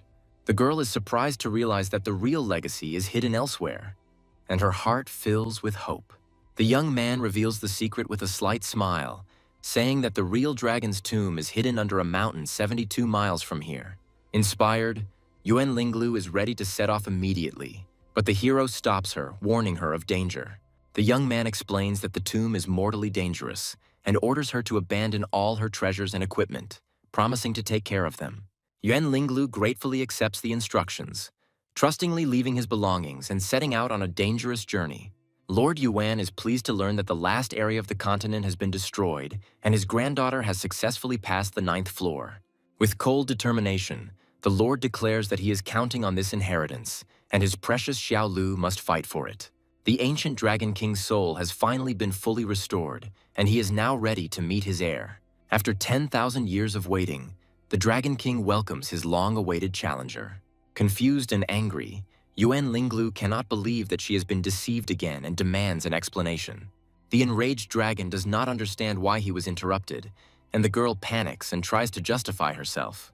The ancient spirit looks at the two contenders with disdain, realizing that one of them is too straightforward and the other too cunning. A sense of foreboding grips the dragon, as he fears that his power will be misused. With a devilish grin, the hero announces that there are no other candidates, and now the dragon will have to choose one of them. The dragon is furious because this challenger not only does not fear him, but also talks to him as if he were an old friend. Recognizing their strength, the dragon declares that they have both passed the initial test, and now the final one begins. A giant dragon skeleton appears before the heroes, and they must climb to the very top of it. The hero realizes that in this space the stellar power is suppressed, and he will not be able to use flight or summon flying beasts. Yuan Linglu flies up with ease, bidding farewell to the trickster she thought was left below. Not wanting to be left behind, the young man uses his tricks to quickly climb up the skeleton without resorting to brute force. The hero easily overcomes obstacles, but a new, even more dangerous trap awaits him ahead. Hundreds of skeletons emerge from the dragon's bones, their skeletal hands grabbing the hero, trying to drag him into the darkness. The young man realizes with surprise that his black thread armor for some reason does not work against these creatures. A sudden flash of light blinds the hero, and he realizes with horror that he has fallen into a deadly trap. The dragon's roar dispels all illusions, but their incredible realism makes the hero think. The young man understands that illusions are so real that each time they appear, a subconscious attack is triggered. Attacking illusions is a waste of energy, and now the hero must suppress his defensive instinct. Not wanting to waste any more time, the young man looks defiantly at the stream of skeletons, ready to compare his will with their illusion. Meanwhile, on the 9th floor, Yuan Linglu encounters a giant dragon and must now prove her strength. The girl looks at the illusions with disdain, confident that compared to her grandfather's special training, this is child's play. Yuan Linglu has been fighting ferocious beasts since she was 10 years old, and now she is ready to defeat anyone who stands in her way. Without further ado, the girl rushes into battle, following her grandfather's instructions and believing in her victory. With cold determination in her eyes, Yuan Linglu declares that she should be the one to inherit the inheritance, because Grandpa is always right. The grandfather suddenly appeared and proudly praised his granddaughter, confirming that she really tried hard. The illusion of a grandfather looks at his granddaughter with disdain, calling her a creature who grew up without a father. The enraged old man rushes into attack, but the girl meets his blow with cold calm. Yuan Linglu easily deflects the attack, knowing it's fake because her grandfather would never say that. The girl is surprised to realize that a simple illusion can cause real physical damage. Finding himself on the 10th floor, Yuan Linglu anxiously wonders how many floors that mysterious guy was able to climb. Su Ping's sudden appearance shocks the girl as she can't believe he was able to overtake her. Unwilling to endure humiliation any longer, the hero easily fights off a stream of illusory dragons. The young man understands with disdain that after countless resurrections, these illusions seem like child's play to him. The final test is over, and a mysterious voice announces that another challenger has passed out on the 33rd floor. The hero is surprised to learn that he has reached the 143rd floor, while the legendary master was only able to reach the 33rd. The ancient dragon heals the girl's wounds, and she is surprised to realize that she has lost consciousness for some time. The dragon declares that whoever wins twice will become his final successor, and Yuan Linglu bitterly realizes that she has lost. The ancient spirit calms the girl, reminding her that anyone who has reached the 10th floor already has the right to inherit. The dragon respectfully notes that, even after losing consciousness, the girl reached the 33rd floor, and such talent is found once in 100 years. Yuan Linglu hopefully understands that the gift is meant only for her, and this is a good opportunity to prove her strength. The dragon looks at her with regret, knowing that a genius like Su Ping is born once every 10,000 years. The second test is a battle of strength, and Yuan Linglu looks at her opponent defiantly, ready to show what she's made of. The hero is surprised to recognize the girl's pet as a purple-winged phoenix, possessing the pedigree of the king of beasts. With a mocking smile, the young man notes that the girl has only an immature phoenix, which has not yet had time to become a symbolic beast. Yuan Linglu proudly states that her phoenix has been her partner since childhood and has already defeated countless masters. The hero mockingly refutes the girl's words, stating that her grandfather had to force Daozong to give in. Not wanting to listen to any more boasting, the young man calls upon his dragon dog, offering to test everything in practice. The ancient dragon looks down on the dragon dogs, calling them mere dogs despite having only a small amount of dragon blood. The dark dragon dog's subtle and reserved aura makes the dragon think, and doubt arises in his soul. Unwilling to retreat, Yuan Linglu and her phoenix charge forward, ready to prove their strength. The divine flames of the phoenix envelop his body, and he rushes towards his opponent with a furious roar. The dragon dog easily dodges the attack, and its blue flames are ready to incinerate anyone who stands in its way. Yuan Linglu is shocked because there is not a scratch on her opponent's body, although she was sure that her phoenix hit. The girl realizes that it was an illusion, but at the same moment a real blow throws her back. Yuan Linglu realizes with horror that it was not an illusion, and her opponent's physical defense exceeds the power of her phoenix. The hero looks at his opponent with disdain, asking if this is all she is capable of. An enraged Yuan Linglu commands her phoenix to use its inherited technique, preparing for the final attack. The hero is surprised to notice that the phoenix's flame has become stronger than before and now poses a real threat. The girl understands that although her technique is not perfect, it will be enough to defeat the dark dragon dog. Unwilling to endure the humiliation any longer, Yuan Linglu decides to use his strongest attack. The dazzling phoenix's slash falls upon the hero, and the fiery sword is ready to incinerate him on the spot. With a devilish grin, the young man praises the beautiful technique and, as a tribute to respect, decides not to humiliate his opponent anymore. The hero lets his dragon dog go all out, and his body is engulfed in blue flames. The fiery sword collides with an impenetrable barrier, and the dragon dog easily repels the deadly attack. The Dragonbone Tower begins to glow, and its insanely strong aura makes everyone tremble in terror. Lord Yuan watches the battle with a mixture of horror and admiration, recognizing that his granddaughter's fighting prowess is no less than that of a true titled master. With a furious roar, the girl launches into a final desperate attack, putting all her strength and will into it. The blow almost reaches its target, but at the last moment the dragon dog manages to reflect it, and the girl bitterly realizes that it is beyond her strength. The ancient dragon announces that Su Ping has won 2 victories and has become his rightful successor. Defeated and healed, Yuan Linglu, with a heavy heart, acknowledges the truth of the ancient spirit. The girl bitterly realizes that she lost to this bad man, without even being able to touch him. With tears in her eyes, Yuan Linglu admits that she has failed her grandfather's expectations, and her heart is breaking with pain. A sudden blow knocks the sword out of her hands, and the girl is surprised to realize that she was attacked by the one she thought was the winner. The hero hits the girl hard, and she looks at him with pain and bewilderment, not understanding what is happening. The dragon, in a rage, demands an explanation, but the young man, with cold calm, declares that he merely vowed to use his power correctly. The young man mockingly suggests that the girl resume training if she is unhappy, and reminds her of the services of his pet store. The ancient dragon interrupts their quarrel and gives the girl 3 drops of his dragon blood. Yuan Linglu grasps the priceless gift with trepidation, and her heart fills with hope for new, unprecedented strength. The dragon explains that his blood will help her distract the king of beasts, improve her physical condition, and replace rare materials. The girl gratefully accepts the gift and vows not to let the old king down, becoming stronger than ever. With cold determination in his eyes, Yuan Linglu challenges Su Ping, promising to surpass him in 3 years. The ancient dragon declares that the time has come for the true legacy and orders Su Ping to prepare. The hero realizes with anticipation that if even the consolation prizes are so good, then the true legacy will be truly amazing.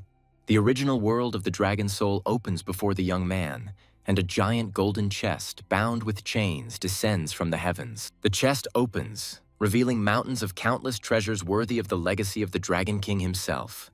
The hero delightedly examines the countless treasures, which include weapons, armor, and even mounts. The ancient dragon declares that all these treasures are not worth mentioning, and the young man can take them if he likes them. The young man is perplexed, because he cannot believe that among such wealth there is not a single real inheritance.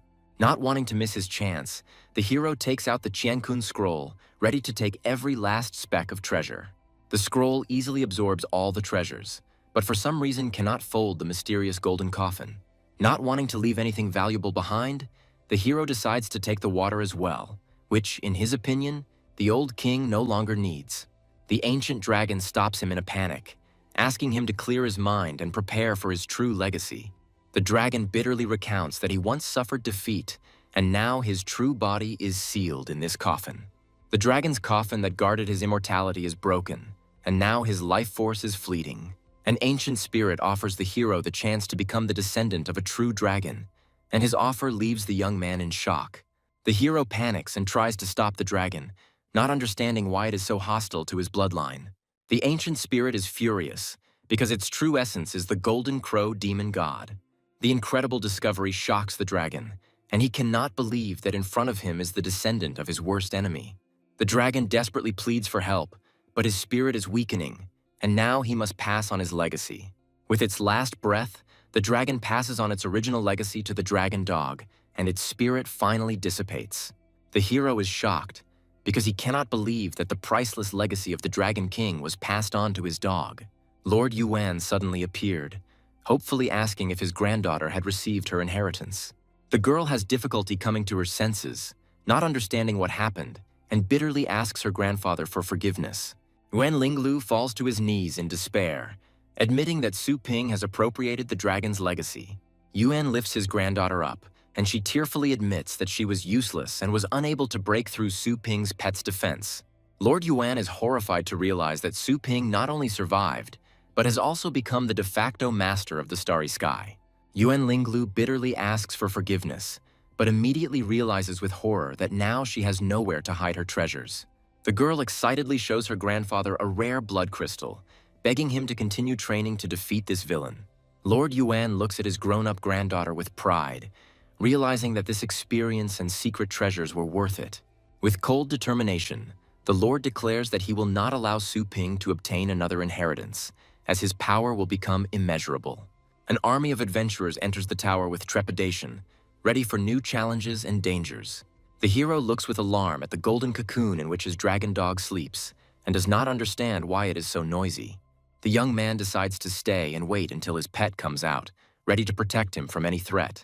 While waiting, the hero is surprised to notice strange weeds that have grown out of nowhere and are reaching towards the cocoon.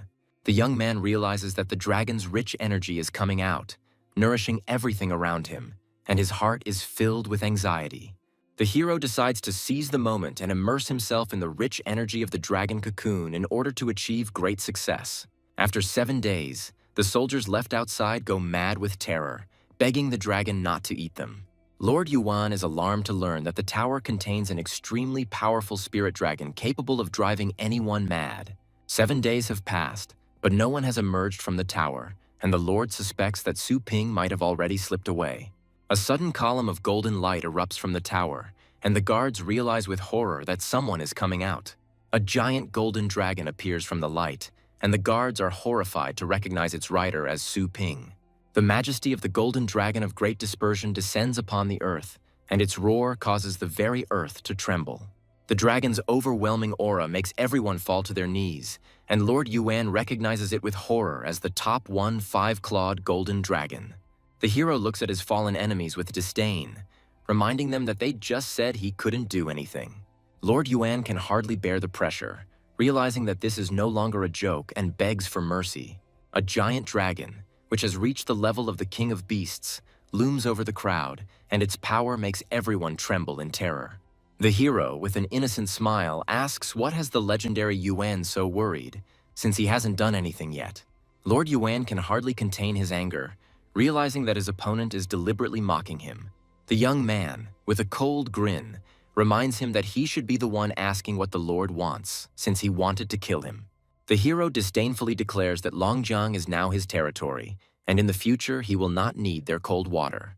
The young man threatens that he hopes the Lord will not do anything that will lead to unforeseen situations. The legendary dragon form art technique is cancelled, and the giant dragon begins to melt into thin air.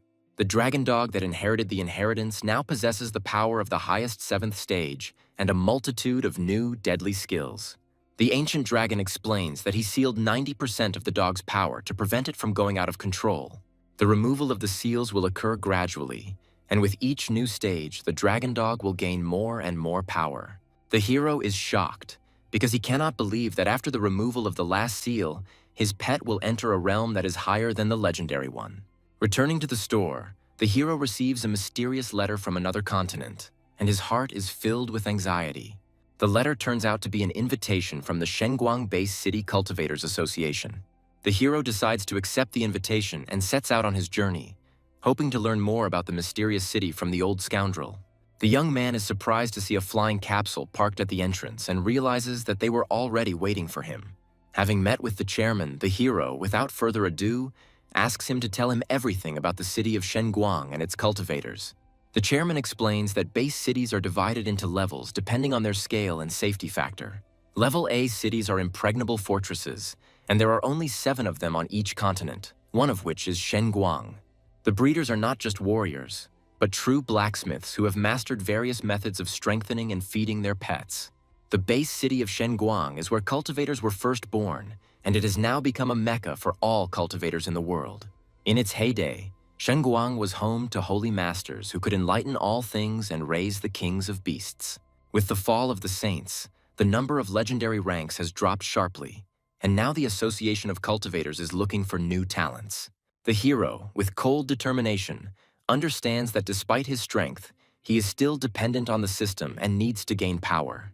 The chairman offers to organize a landing in low Earth orbit for the hero, but the young man is not thrilled with such attention. Not wanting to be the center of attention, the hero asks for a more discreet way, and the chairman suggests the underground train.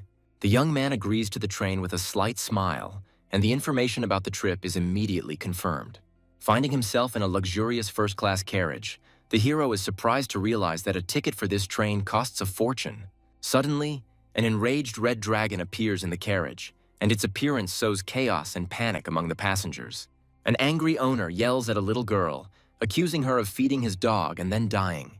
Hiding behind a mask, the hero watches what is happening with disdain, not understanding why such a dangerous and poisonous beast was summoned. An enraged dog prepares to attack an innocent passenger, who begs for mercy in terror. The hero suddenly appears, easily grabs the beast by the neck, and with a cold grin announces that it's time for him to sleep. A mysterious girl runs into the carriage, begging not to strangle the dog, as this will only kill him. The girl confidently declares that she is a nurturer and asks to be allowed to calm the enraged beast. The hero releases the dog with a slight smile, and it falls limply to the floor, unable to resist. The girl gently touches the beast's head, and her hand flashes with blue light, calming its rage. Under the influence of the sleeping magic, the dog falls asleep, and his breathing becomes even and calm. The hero watches in amazement at how easily the girl was able to calm such an aggressive beast.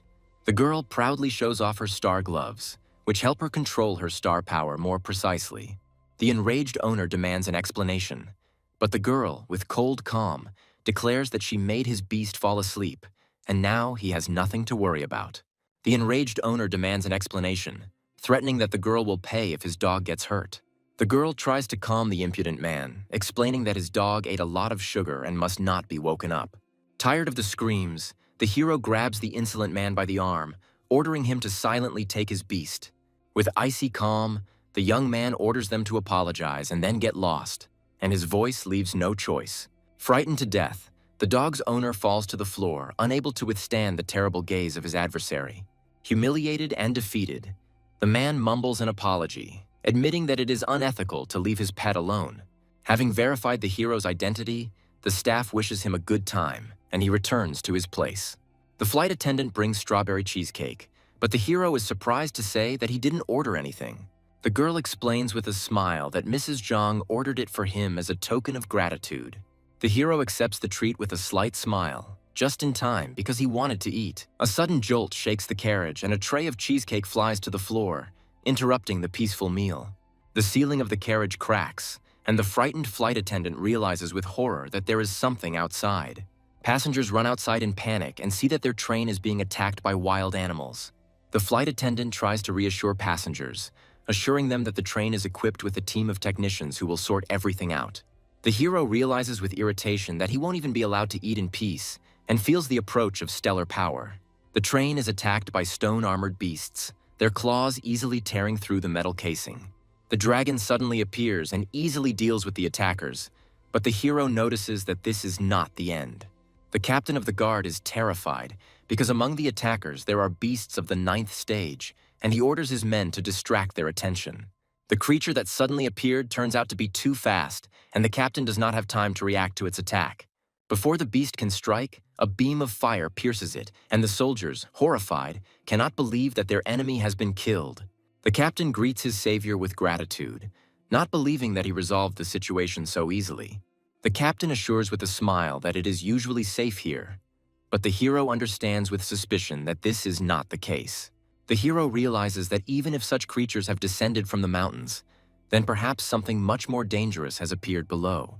The young man is haunted by these anxious thoughts, and he decides to sign a contract not only to improve security, but also to expand his business. The young man understands that the attack on the city is only a matter of time, and Longjiang must become a Tier A city as soon as possible.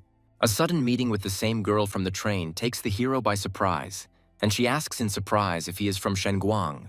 The girl, mockingly, cannot believe that the teacher does not know where their association is, and offers to show him the way. Finding herself at the entrance to the Dragon Academy, the girl proudly declares that she is its educator. When the guard asks the hero for his ID, he hands him an invitation from the association with a slight smile. Seeing the invitation, the guard bows in horror, begging the dear guest to pass through and not pay attention to his ignorance. The girl admiringly assumes that her mysterious companion is a powerful master who is hiding in the crowd. Not wanting to argue any further, the girl suggests watching a friendly match, and the hero happily agrees. The battle between Forest Monkey and Windbird begins in the arena, and their masters are ready for the competition. The hero is surprised to learn that it is not battle pets that are brought onto the field, but wild animals with which no contract has been concluded. The first competition is a test of controllability, where participants must force the animal to hold food in its mouth. The second competition is the ability enhancement competition, where participants use special materials for temporary strengthening. For a limited time, fosterers must strengthen any part of their pet's body, preparing it for battle. The empowered beasts rush into battle, and now they must fight each other to determine the winner. Swift Windbird leaves Forest Monkey no chance, and he finds himself in a losing situation. The death blow is approaching the vital point, and now the outcome of the battle seems a foregone conclusion. The sudden transformation puzzles everyone, as the reinforced part of the monkey turns out to be its back. A fatal blow from the stone teeth pierces the Windbird, and it falls to the ground with a scream, having lost the battle. The hero understands that the match of the breeders is not just a battle, but a competition in the ability to reveal the potential of the beast. A sudden meeting with the teacher takes the girl by surprise, and she shyly tries to justify herself. The teacher smilingly advises her to watch more matches, but immediately reminds her that her graduation is in jeopardy. The arrogant students look at the girl with disdain, calling her a soft-legged shrimp who couldn't control her beast. Unwilling to endure the humiliation any longer, the girl meekly agrees to leave, not daring to contradict her offenders. The hero suddenly appears and stands up for the girl, declaring that he did not notice any problems with her equipment. The young man, with cold calm, declares that they are the ones who are interfering with his ability to follow the match, and that their impudent faces irritate him. The enraged students cannot believe such impudence, but the hero contemptuously reminds them that their pathetic 6th grade does not give them the right to behave like this. The enraged student challenges the hero to a match of nurturers, confident of his victory. The hero accepts the challenge with a slight smile, but suggests playing for something else to make it more interesting. With icy calm, the young man offers to bet his life, and his words make the blood run cold. An ominous aura envelops the hero, and the frightened student realizes in horror that this is not a joke. With a devilish laugh, the young man declares that he was joking and suggests that the loser simply ask for forgiveness. The friend mockingly reproaches his comrade for cowardice, not understanding how 2 words could frighten him so. The enraged student cannot stand the humiliation and angrily declares that he will show who is dirty here. The teacher suddenly appears and happily offers to prepare the arena and act as a judge. The teacher, with a wise smile, explains that as a nurturer, you cannot be afraid to tame others. The arena is ready, and now one game will determine the outcome, and for the sake of fairness, a blind selection will be used. The blind selection begins, and the participants must choose one of the wild animals locked in cages. The hero studies the proposed animals with interest, realizing that their distribution among the 5 elements could be the key to victory. The young man chooses the thunder beetle with the metal shell skill, and his choice is met with surprise. His opponent chooses flame dog with the blazing bite skill, and now they must fight in a battle of the elements. The girl realizes with alarm that metal shell will not be able to resist the flaming bite, and her friend is doomed. The arrogant student smirks and suggests to his opponent that he repent before it is too late, but he remains unperturbed. The first stage begins, and the animal's favorite food is placed in front of them. The winner is the one whose pet lasts 5 minutes. The girl recalls lessons where they taught that there are 2 methods for this stage: reward and punishment. Her opponent decides to skip this part and use the star power to directly command his beast. To everyone's surprise, the hero does nothing, and the girl anxiously thinks that he is still choosing a method. The arrogant student looks at his opponent with disdain, confident that he has already given up. Suddenly, Thunder Beetle begins to eat, and his owner realizes with horror that his pet is afraid not of him, but of the mysterious stranger. The enraged student accuses his opponent of cheating, but the teacher, with cold calm, states that there is no such prohibition in the rules. The judge announces that time has passed, and Thunder Beetle is the first to pass the taming stage, winning. Humiliated and defeated, the student looks at his opponent with fury, vowing that he will definitely win in the next stage.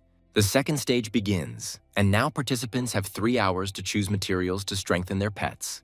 Not wanting to take any chances, the student chooses the Dragon's Breath herb to maximize his dog's fire attribute. The guy with a devilish grin understands that no matter how hard the metal is, in the face of flame it will turn into a rag. The girl looks at what is happening with alarm, not understanding how her friend can win if his opponent is so strong. The time has passed, and the judge announces the beginning of the battle stage, where the enhanced beasts will meet in a mortal fight. Flamehound uses Blazing Bite, its jaws engulfed in flames, ready to tear its opponent apart. The Death Bite falls upon the Thunder Beetle, and its shell begins to melt under the influence of hellfire. The teacher notes with admiration that his student's ability to sort star power has improved again. The arrogant student disdainfully declares that he is different from the amateur who only knows how to bluff. The teacher regretfully tells his student that he should practice harder, and his words leave him in shock. Suddenly, Thunder Beetle becomes covered in ice armor and his metal shell turns into frost shell. The student is horrified as he realizes that the frost shell initially restrains the fire attribute. The melted ice completely covers the dog's body, and now it is he who finds himself trapped, held back by the elements of water. Surrounded by a fiery aura, the hero appears in all his glory, and everyone understands that he is the great nurturer who has been hiding himself. With icy calm, the young man announces victory and threateningly asks how about fulfilling the terms of the bet. The student is terrified because he doesn't feel any fluctuations in star power, but his opponent is clearly at the 7th level. Not wanting to tempt fate any further, the boy decides to run away, but his attempt proves futile. A sudden blow to his legs causes him to lose his balance and he falls to the ground screaming. The student looks at his opponent with pain and bewilderment, not understanding what just happened. Meanwhile, his friends, unable to stay on their feet, fall to the ground one after another. The hero scornfully wishes them good riddance, and his words make the girl giggle. The girl notes with admiration that after the battle, the melted armor quickly recovered, and this is not a superficial improvement.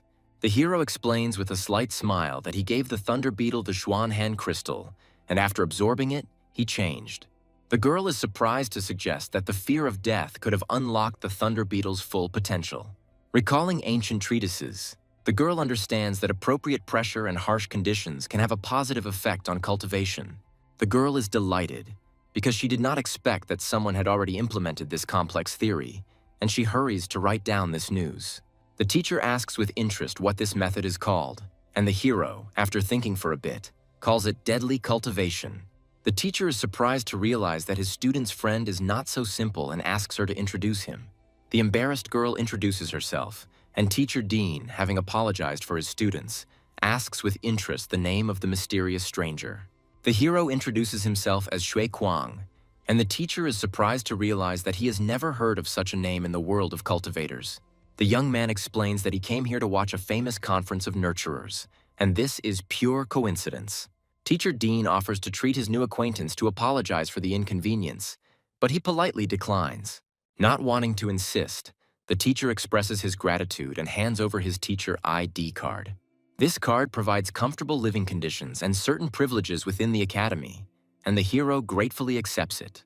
The young man looks at the teacher with suspicion, not understanding whether he really wants to express gratitude or whether this is some kind of trick. The teacher says goodbye with a smile, reminding her to return his card, and the girl happily returns to her projects. Without wasting any time, the teacher activates the location function to secretly follow his new acquaintance.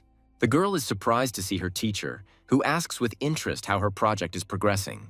The girl proudly reports that she has completed the most difficult part of her research on mastering high-level skills. Suddenly, the teacher becomes serious and orders the topic to be stopped, and his words make the girl anxious. The girl is terrified because she does not understand what her teacher means, and his cold gaze makes her tremble. The teacher regretfully explains that there is a problem with her topic and she will not be able to pass her final defense. The girl desperately realizes that all her research over the past year was wrong, and now she will have to start all over again. The teacher calms his student with a gentle smile, reminding her that she is a smart child and that she still has time to fix everything. The teacher regretfully realizes that he has not received any useful information, but admits that geniuses in two fields at once are a great rarity. Teacher Dean, with a sly smile, offers his student a new project that will help her rehabilitate herself. The task is simple: to obtain information about an out-of-town criminal who is currently in the library. The teacher's ID card gives access to the rarest books, and the hero spends a fortune on them without stint. With a huge stack of books in his hands, the young man asks the librarian to hold on to his card, promising to pick it up later. The library staff is shocked because they can't believe that a student could take out so many materials at once. The girls look at the generous stranger with admiration, realizing that he should be treated like the boss's son. Having immersed himself in reading, the hero realizes that the chairman was right, and Shenguang is truly a holy place. The young man enthusiastically studies books on raising dragons, elemental and demonic pets. The hero realizes that despite his rich experience, his knowledge is still superficial and insufficient. The young man plunges into the world of new knowledge with interest, and a quick glance at the pages opens up new, unprecedented horizons for him. Having read all the books, the hero is surprised to realize that the teacher's ID card gives him access to a separate reading room. The young man decides to return the books, hoping to convert the points he spent into star coins. In the corridor, the hero collides with a girl, and all the books scatter across the floor. The girl looks in surprise at the huge number of books and asks with interest where he got them. Having returned the books, the hero thanks the librarian and leaves, leaving the girl perplexed. The girl asks with surprise how he was able to read such esoteric books and what level he is. Upon learning that he is not a certified foster parent, the girl smirks and offers to take the exam with him. In the testing room, they are met by a menacing instructor who looks with disdain at those who are late. The instructor hits one of the students hard, reminding them that caregivers don't run away from their charges. The instructor mockingly kicks out latecomers, declaring that they have no place in the exam after a few lessons. Students are terrified because this month's exams are being administered by instructor Yan, who is known for his cruelty and strictness. One of the students despairs when he realizes that if he fails the exam 2 more times, he will be demoted. The girl explains with surprise that the rank of nurturers differs from the rank of masters, and 3 failures lead to a demotion of 1 level. Only after passing the 7th stage exam and submitting a dissertation can you consider yourself a qualified educator. The girl tells with admiration that only at the 8th level can one become a teacher, and at the 9th, a higher educator. The hero asks with interest how many tests he can take in a day, and the girl answers with a smile that it will be until the instructor finishes his shift. An enraged instructor yells at the crowd at the door, not understanding what they are waiting for and why they are not coming in. The hero declares with cold confidence that he will start from the first step, and he has nothing to worry about, because he will not be demoted. The instructor looks with disdain at the newcomer who came for his first test and orders him to register. The arrogant students look with mockery at the 3 children who were the first to enter the exam, not knowing what awaited them. The girl uses her technology to scan information about the hero, confident that now he will not be able to hide from her. The hero, with a slight smile, improves his vision in preparation for the upcoming test. An incredible force distorts space, and the girl realizes with horror that she is completely blinded. The young man creates a turbulence barrier, an advanced method that not only blocks but also distorts ambient light. The initial registration is complete, and the hero, registered as candidate number 44, goes to the examination hall. The first test was to dye the hair of test mice black using star power in 30 minutes. Without wasting any time, the participants begin the task, and the hero easily catches one of the large mice. The other participants struggle to complete the task, but their efforts pay off and the mice begin to change color. The instructor looks suspiciously at one of the boys, not understanding what he is trying to prophesy. Suddenly, the mouse bites the guy on the arm and he jumps back screaming, shocking everyone. Unable to bear the pain, the boy fails the exam, and the instructor forcibly throws him out of the room. Half the time has passed, and the instructor menacingly reminds the remaining candidates that they need to speed up. A sudden burst of golden energy envelops one of the mice, and everyone looks on in surprise. The audience is delighted because they can't believe that this guy in black is so good, but they don't understand what he's doing. One of the students explains with a smart look that the key to coloring is to manipulate the star power to stimulate the pigment cells. The hero controls the star power with ease, and his hand glows with a golden glow. In an instant, the mouse is transformed. Its fur becomes a rainbow of colors, and a stylish mohawk appears on its head. The student is shocked because he can't believe that it took his opponent only a few minutes to not only dye his hair, but also grow it out. The instructor looks at the mouse in surprise, not understanding how it could have been painted so carefully. Something happens in the hair, and the instructor realizes that 44 used elemental fixation, giving the mouse elemental abilities. The hero's incredible skill shocks the students. Such a transformation of attributes without materials goes beyond the limits of the first-level test. The instructor looks at the newcomer with interest, suspecting that behind the mask lies an old monster who hasn't pleased him this much in a long time. Impressed by the incredible talent, the instructor makes an exception, allowing 44 to move straight to the 7th stage test. The new challenge proves to be deadly. He must tame and strengthen a 7th-level blood mist ghost in half a day. The participants are terrified. The evil ghost of the bloody mist is unpredictable and capable of corrupting hearts, leading to madness. The hero declares with cold confidence that he does not need half a day, and that 5 hours will be more than enough. A terrifying monster emerges from its cage, and its strong smell of blood makes everyone tremble in terror. The girl realizes with horror that the ghost's psychic attacks allow it to devour the soul, ignoring any physical attacks. Wasting no time, the ghost uses its strongest attack, spirit possession, preparing to devour its victim's soul. The hero easily jumps onto the monster's head and mockingly asks if he is familiar with the Path of Thunder. A red flash illuminates the arena, and the hero easily suppresses the ghost's will, preparing for the next stage. The taming is over, and now the young man must strengthen his new pet. The hero realizes that this is the perfect opportunity to try out the recently learned method, and at the same time prepare for future improvements to the small skeleton. Knowing that the ghost is afraid of thunder, the boy decides to strengthen its weakness by processing the herb of eternal life with the help of star power. The hero throws the created elixir with force, commanding the ghost to devour it, and it consumes it with a scream. A sudden glow envelops the ghost, and the girl is surprised to realize that this could be a sign of evolution. The instructor watches with admiration the calm work of the master, who seems to be in the middle of the river. A giant thunder phantom appears before the hero, and its majestic appearance makes everyone tremble. The students are shocked because the hideous ghost has turned into a majestic creature, and they do not understand what kind of evolutionary technique is in front of them. The hero explains that he suppressed the ghost's bloodline, and now it is resistant to divine and thunder attacks. But there is a downside. The empowered ghost becomes even more irritable and thrashes furiously against the bars of the cage. The students retreat in panic, because the cage is creaking and the monster is about to break free. The instructor is alarmed to realize that something needs to be done before this thing breaks out and causes a bloodbath. With incredible strength, the ghost bends the bars of the cage, and now nothing can stop him. The hero, with a cold grin, reminds the insolent beast of the taste of the Path of Thunder, and his hand bursts into red flame. The ghost freezes, and the students realize in horror that this mysterious stranger has complete control over it. The young man easily passes through the bars of the cage and mockingly asks if he passed the test. The instructor is shocked, because this man not only passed the test, but advanced the ghost to perfection. The instructor enthusiastically declares that the abilities he has demonstrated allow him to compete with the best cultivators of the 9th level. Mr. Bai, the association's vice president, suddenly appeared and noted with admiration that it was a feast for the eyes. The instructor greets the vice president with reverence, and he invites the mysterious stranger to come with him. A terrifying realization dawns on the instructor, and he cannot believe that this young man could be the vice president's own student. In his office, the vice president respectfully addresses the guest from Longjiang and asks him to take off his mask. Mr. Bai explains with a smile that there are few young people with such characteristics, and they are easy to recognize. Taking off his mask, the hero realizes with a cold grin that the investigation was conducted very thoroughly, and his identity has already been revealed.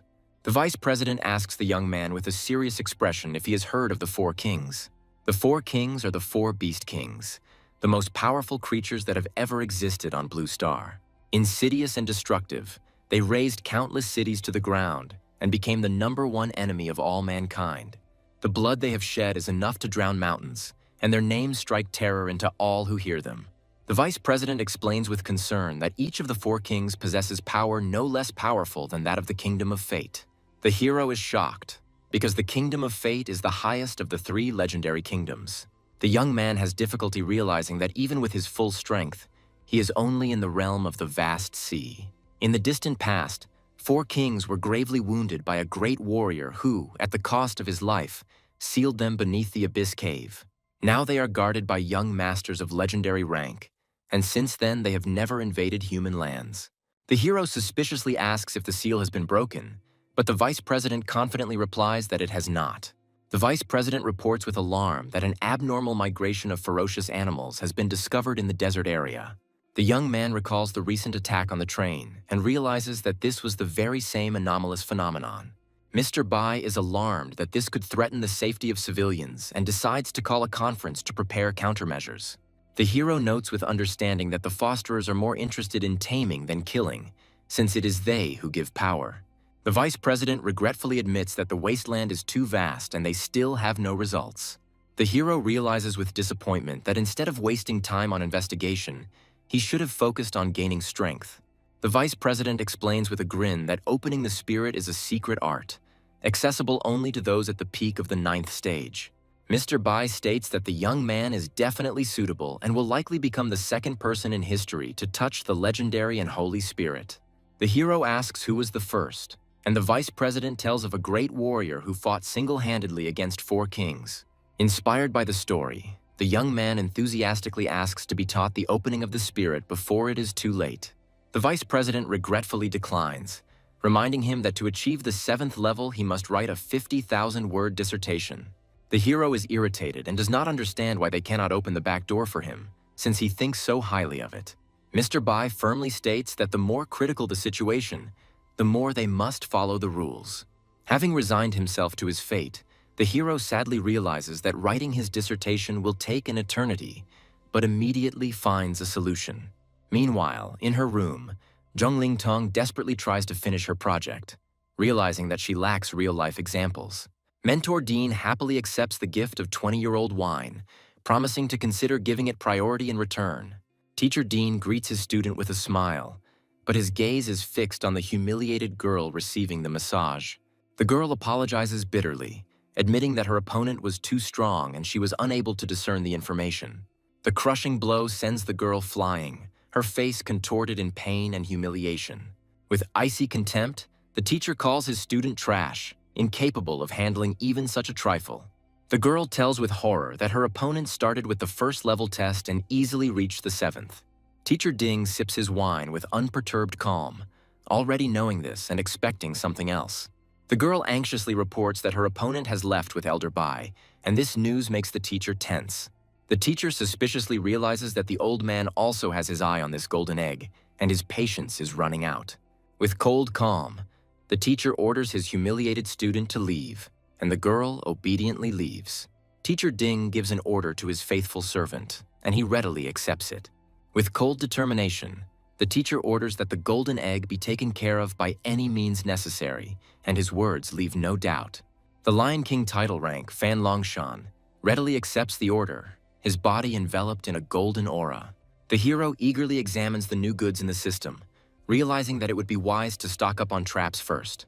The young man is surprised to discover 2 new rings for catching animals, one of which gives a chance to catch even the king of the beasts. Without wasting any time, the hero decides to contact the girl using her ID card to find her address. A stranger suddenly appeared with a friendly smile and grabbed the hero by the shoulder, inquiring about his conversation with the elder. The hero pushes the impudent man away with contempt, not understanding who he is and what he wants. Flames flare up around them, and passers-by realize with horror that this guy has gotten involved with a titular rank. In an instant, the hero grabs his opponent and forcefully slams him into the ground, demonstrating his complete superiority. Passers-by are in shock, as they cannot believe that this titled master was thrown to the ground like a bag of trash. The defeated warrior realizes that he did not sense any star power and assumes that his opponent used secret techniques. The enraged Lion King unleashes his true power, his body becoming engulfed in blue flames. With a devilish grin, he declares that his opponent is worthy of being his rival and calls upon his beasts. 4 giant red-gold lions appear on the battlefield, their fiery aura making everyone tremble. The spectators are terrified because before them are beasts of the 9th stage, possessing the pedigree of the king, and even with wings. The Lion King proudly explains that he tamed them as children, and now, by infusing them with dragon blood, he has made them even more powerful. The hero, with a cold grin, understands that his opponent has already asserted himself, and the time has come to show him his true strength. The youth summons his dragon dog of great dispersion, and its gigantic figure eclipses the sun. With one blow, the mighty dog knocks back all 4 lions, demonstrating his complete and crushing superiority. The giant dragon dog pins the fallen lions to the ground, its golden aura leaving them no chance. The Lion King is horrified and cannot believe that his mighty lions were so easily subdued by a mere dog. A terrifying realization dawns on the warrior, and he understands that this aura can only belong to the king of beasts. Panicked, the Lion King tries to justify himself, muttering that it was all a mistake, but his words are drowned out by fear. Meanwhile, in his office, the vice president listens with interest to the screams coming from the next room. Strange and frightening things are happening in the experimental building for teachers. In one of the cages sits a small 5th stage ghost dragon, its eyes full of fear. The teacher regretfully announces that this beast will be brought to the test tomorrow, and its fate is sealed. Unwilling to accept such injustice, the teacher injects the dragon with a mysterious serum. A sudden transformation turns the little dragon into an enraged monster, and its roar shakes the entire building. Teacher Dean is surprised to see the Lion King, not understanding how he returned so quickly. The defeated Lion King falls to his knees, and the young man, with a cold grin, announces that this egg has come for his soul. The teacher is surprised to recognize his recent acquaintance, not understanding what he has been doing for the past 2 days. The hero mockingly reminds that he was being watched all this time, and his words leave no doubt. The young man recounts with disdain how the students saw their teacher adding ingredients to the evaluation animals. The enraged teacher hits his students hard, accusing them of daring to spy on him. The teacher disdainfully declares that his shoes are dirty, and the humiliated students are ready to clean them. The teacher, with feigned sympathy, explains that he is doing this for their own good, because without difficulties they cannot survive. The hero is surprised to realize that this old geezer isn't so bad after all, but then he notices a crowd gathered to kill him. The teacher says with a cold smile that there is no need to silence him, because people will believe the cultivator of the 10th level peak. The arrogant warrior looks at his opponent with disdain, confident that he will still have to humble himself and beg him to teach him. With a sly smile, the teacher invites the hero to join them, promising to make him the strongest grower in the world. The sudden blow sends the teacher flying, and his body is slammed into the ground with force. Disgusted, the hero orders him to shut up, declaring that every word he says makes him sick. The enraged bodyguards rush to defend their master, threatening the hero with a terrible death. Unwilling to endure the humiliation any longer, the young man looks defiantly at the crowd, challenging them to come closer if they don't want to die. An incredible aura, not inferior to the 9th step, makes the bodyguards retreat in horror. Teacher Ding gives an order, promising a generous reward to whoever kills this dog and catches him alive. 3 titled masters of the highest 9th stage accept the challenge, hoping to use this opportunity to break through. With a furious roar, the 3 warriors rush into the attack, promising that their enemy will not have time to take a breath. With icy calm, the hero repeats for the last time that if they take even 1 step forward, they will die. The young man is interested to see if the authority of his little skeleton will work on these impudent fellows. In an instant, 3 9th stage title masters were killed, and the bodyguards fled in panic. With horror, they recognize in the small skeleton the very beast that killed several leaders of the starry sky. Teacher Ding realizes with horror that in front of him is that very young man, an incomparable master of combat beasts, possessing legendary combat power. Realizing his mistake, the teacher falls to his knees, begging for mercy and promising to give everything he has. The hero asks with a cold grin if he is really ready to give him everything in exchange for his life. With a devilish laugh, the young man offers him to pray, reminding him that his things are now his things. The hero looks at his enemy with contempt, realizing that he knew from the very beginning that he was the owner of the pet store. The young man proudly declares that this little skeleton is his battle pet, which he personally raised. The bodyguards are horrified because they cannot believe that this small skeleton, comparable to the king of beasts, was raised by his hands. The hero, with a devilish grin, offers everyone the opportunity to have the same pet, and his words leave no doubt. The young man throws the swords of his slain enemies to the ground, inviting those who do not wish to participate to leave. With cold determination, the hero declares that those who want to be with him must show what they are capable of. The bodyguards are confused, as they cannot decide whether to betray their master for the opportunity to raise such a pet. An enraged teacher, Dean, cannot believe such a betrayal and angrily shouts that this is their payment for his kindness. Tired of the bullying, the bodyguards draw their swords, ready to take revenge on their former master for all the humiliations. The teacher furiously orders them to leave, but his words are drowned in hatred and contempt. With a cry of despair, the teacher rushes at his former subordinates, but finds himself in the minority. One of the bodyguards hands the hero a secret order that Ding Chunfeng carried with him, and now his fate is sealed. The bodyguard reverently hands over a secret order that gives the right to use the abilities of a 9th-level cultivator. With a cold smile, the hero accepts the order and orders that from now on he be called Master Su. The bodyguards fall to their knees, swearing that they saw nothing and knew nothing. The hero, with a slight smile, summons his snake and orders it to clean up the battlefield. Meanwhile, in the student dormitory, someone is worried about his friend.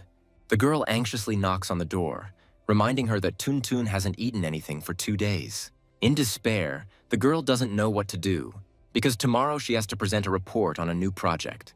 The rector is furious because he only warned Teacher Dean yesterday, and now he doesn't understand what's happening in the 8th grade. The secretary reports that the teacher's communicator is not responding and has not been seen since yesterday. The rector, with cold calm, orders that the location of the missing teacher be determined using his data. The rector anxiously asks where the others are, but his secretary only silently works on her laptop. The secretary regrets to inform you that Teacher Dean has gone missing and his whereabouts have not been found. The rector is furious because he cannot believe that a highly qualified specialist could disappear without any reason. The teachers mockingly assume that the old fox got his comeuppance, but they cannot understand who dared to do such a thing. Unwilling to wait any longer, the rector uses his power to find the missing teacher. To his horror, he cannot detect any sign of his presence for 100 miles, and his heart fills with anxiety. The rector calls upon his faithful servants, ready for the most decisive actions. With fury in his eyes, he orders a strict check of everyone who has had contact with the teacher and the beheading of any obstacle. In the midst of the investigation, an important call comes in, and the rector orders everyone to remain silent. A hologram of Vice President Bai appears in the office, and the rector respectfully greets his old acquaintance. The vice president regretfully expresses his condolences, but asks that no in-depth investigation be conducted. The rector is horrified because he cannot believe that Ding Chunfeng provoked such an important person as Elder Bai. Mr. Bai explains with disdain that this villain bullied the students and trampled the seedlings. The rector, with a false smile, thanks the elder for cleaning up after him. The vice president asks with cold calm why the rector did nothing, knowing about everything. Bowing his head, the rector regretfully admits that the thinking of the 9th-level educators has wavered over time.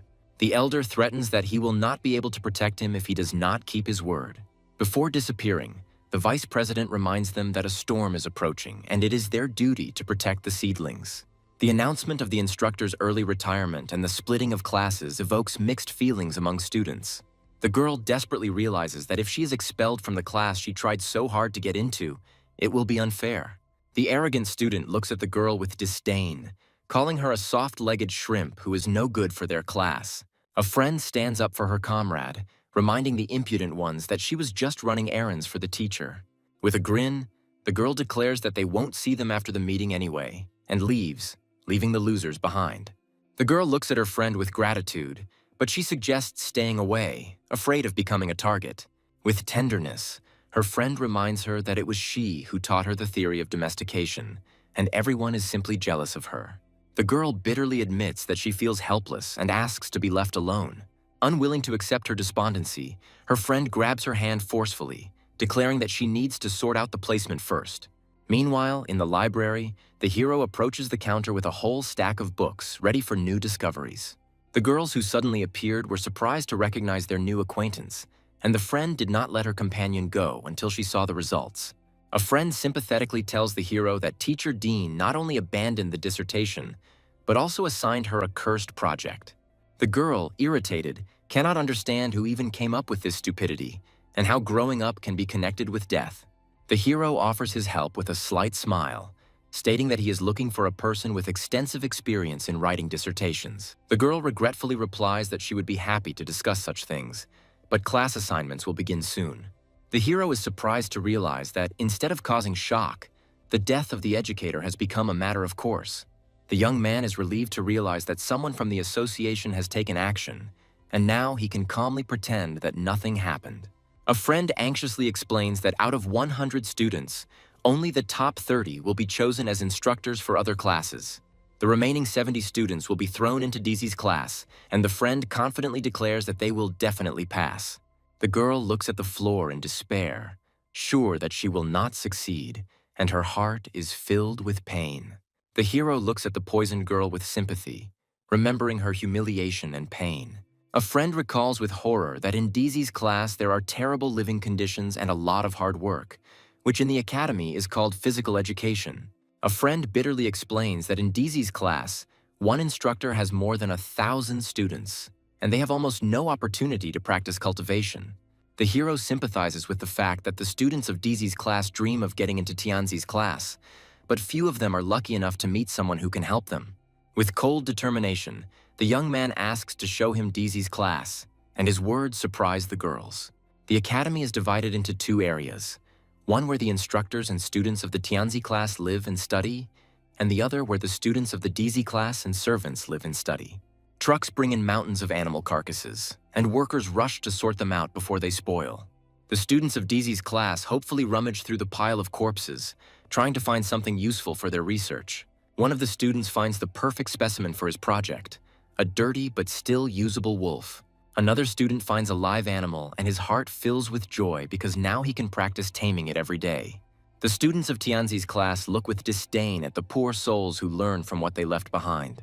The suddenly frozen hero, with cold calm, asks the girls to go ahead, while he himself stays behind to sort out something important. The girl asks in surprise if he really cares about things like the fate of lower-class students. The hero notes with a serious expression that the Dragon Academy, the best in the region, should not be so overloaded with students. The girls regretfully admit that this is how it has always been, and that is how they met. Suddenly, one of the students flies to the side, and the girls realize in horror that this is not a simple coincidence. An arrogant student contemptuously beats his friend, shouting that he does not hear his groans. Tired of the bullying, another student, bat in hand, prepares to deliver the finishing blow. The girls are horrified because they understand that these scumbags are going to kill him. The hero suddenly appears and stops the blow with a cold grin, asking who he is to disturb his fun. The beaten boy, with tears in his eyes, begs the hero to leave, explaining that he is one step away from entering Tianzi's class. With a devilish grin, the impudent man reminds that a small resource can make a difference in this place. The friends watch the cruelty with horror, realizing that what is happening is beyond all bounds. A mysterious young man challenges the heroine to take matters into her own hands. The offenders revel in their power, humiliating the weak and boasting of the high position of their leader. A confident hero with golden eyes offers a dangerous deal, putting the fate of a beaten boy on the line. The enraged opponent accepts the bet, enthusiastically raising the stakes to the limit. The young man's desperate decision shocks his companions, as he has challenged the strongest student. Fear makes her friend advise her to retreat, offering a humiliating apology for the sake of salvation. Arrogant enemies block the way, mocking any chance the heroes have to escape unpunished. The young man tries to instill confidence in the girl, reminding her of her true calling to save others. A steely determination lights up in the heroine's eyes, and the girl makes a fateful decision. The arrogant enemy promises to teach a harsh lesson by taking everyone to a place known only to him. The protagonist envelops his companions in a fiery aura, guaranteeing absolute safety. Tuntun listens to the boy's final instructions, fully concentrating on the upcoming argument. A gloating opponent announces the rules of a brutal competition in a huge arena.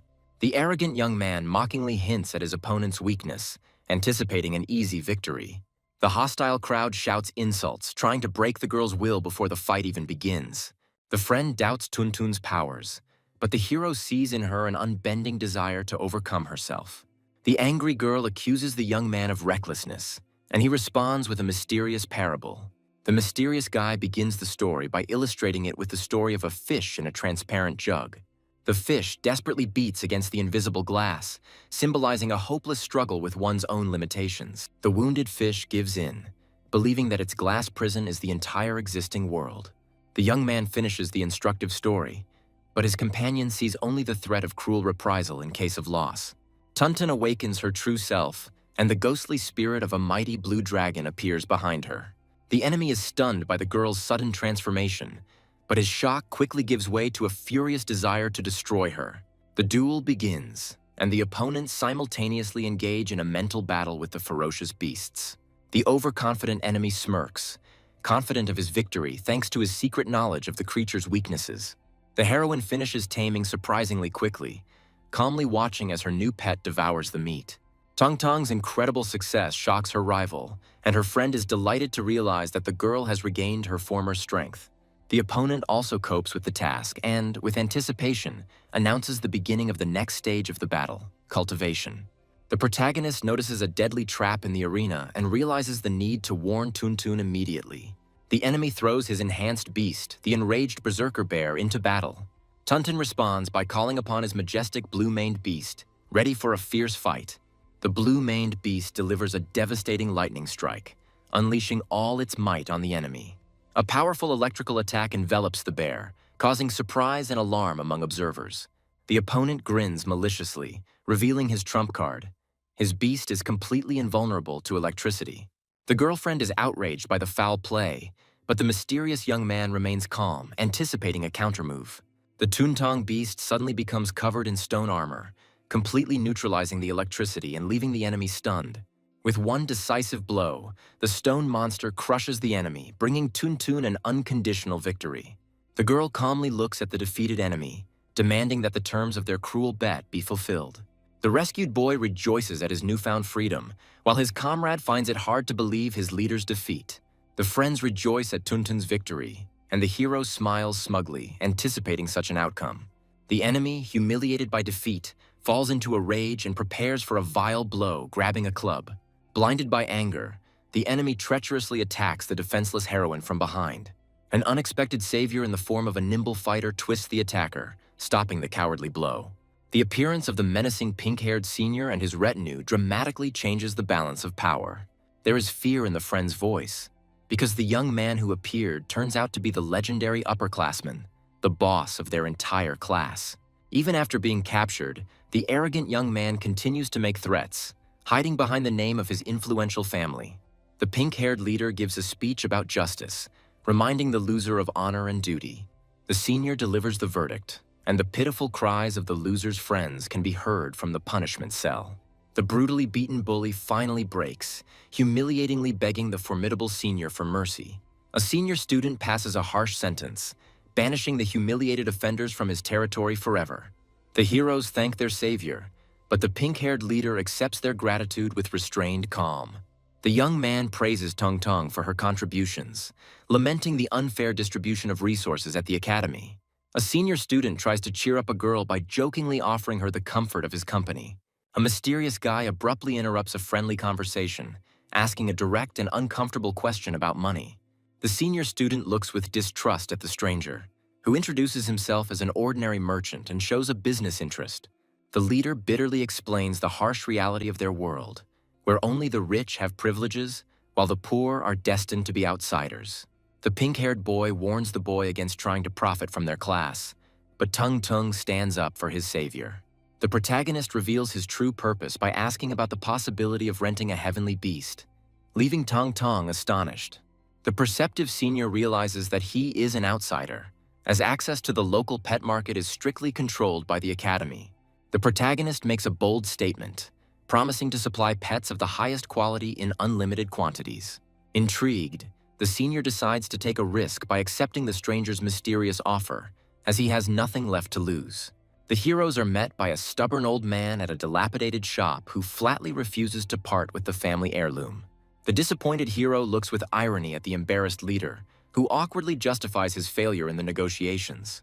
A young man takes matters into his own hands, using a mysterious device to communicate with a certain powerful chairman. The young man makes an incredible offer to the old man, showing him an entire block of luxury buildings in exchange for his humble shack. The elderly owner is euphoric with generosity, while the senior is completely shocked by the financial power of this mysterious businessman. Having received the store at his disposal, the new owner immediately begins integrating it into his mysterious system. With a sly grin, the young man prepares to activate the mysterious chaos spirit pool, heralding momentous changes. Meanwhile, the beaten Feng Shu appears before his mentor, and the question of impending retribution hangs in the air. Feng Shu reports to the instructor, slandering the lower-class residents and portraying them as ruthless criminals. A beaten bully falsely begs the teacher for protection, portraying himself as an innocent victim of unprovoked aggression. The instructor doubts the student's story, calculating the risks of conflict with his influential family. The teacher promises to make an example of him, and the satisfied Feng Shu anticipates cruel revenge. Using cutting-edge technology, the mentor convenes a meeting with other influential instructors. The mentor announces the start of a brutal purge of beasts throughout the academy, taking the mission under his personal control. The fire bear mercilessly burns pets, fulfilling the order for total disposal. Students watch in despair as their defenseless pets are forcibly taken away for destruction. Kneeling, the elder of the DZ district cries out for mercy, denouncing the authorities' senseless cruelty. Feng Shu brazenly demands an apology from the offender to his mentor, reveling in his position and power.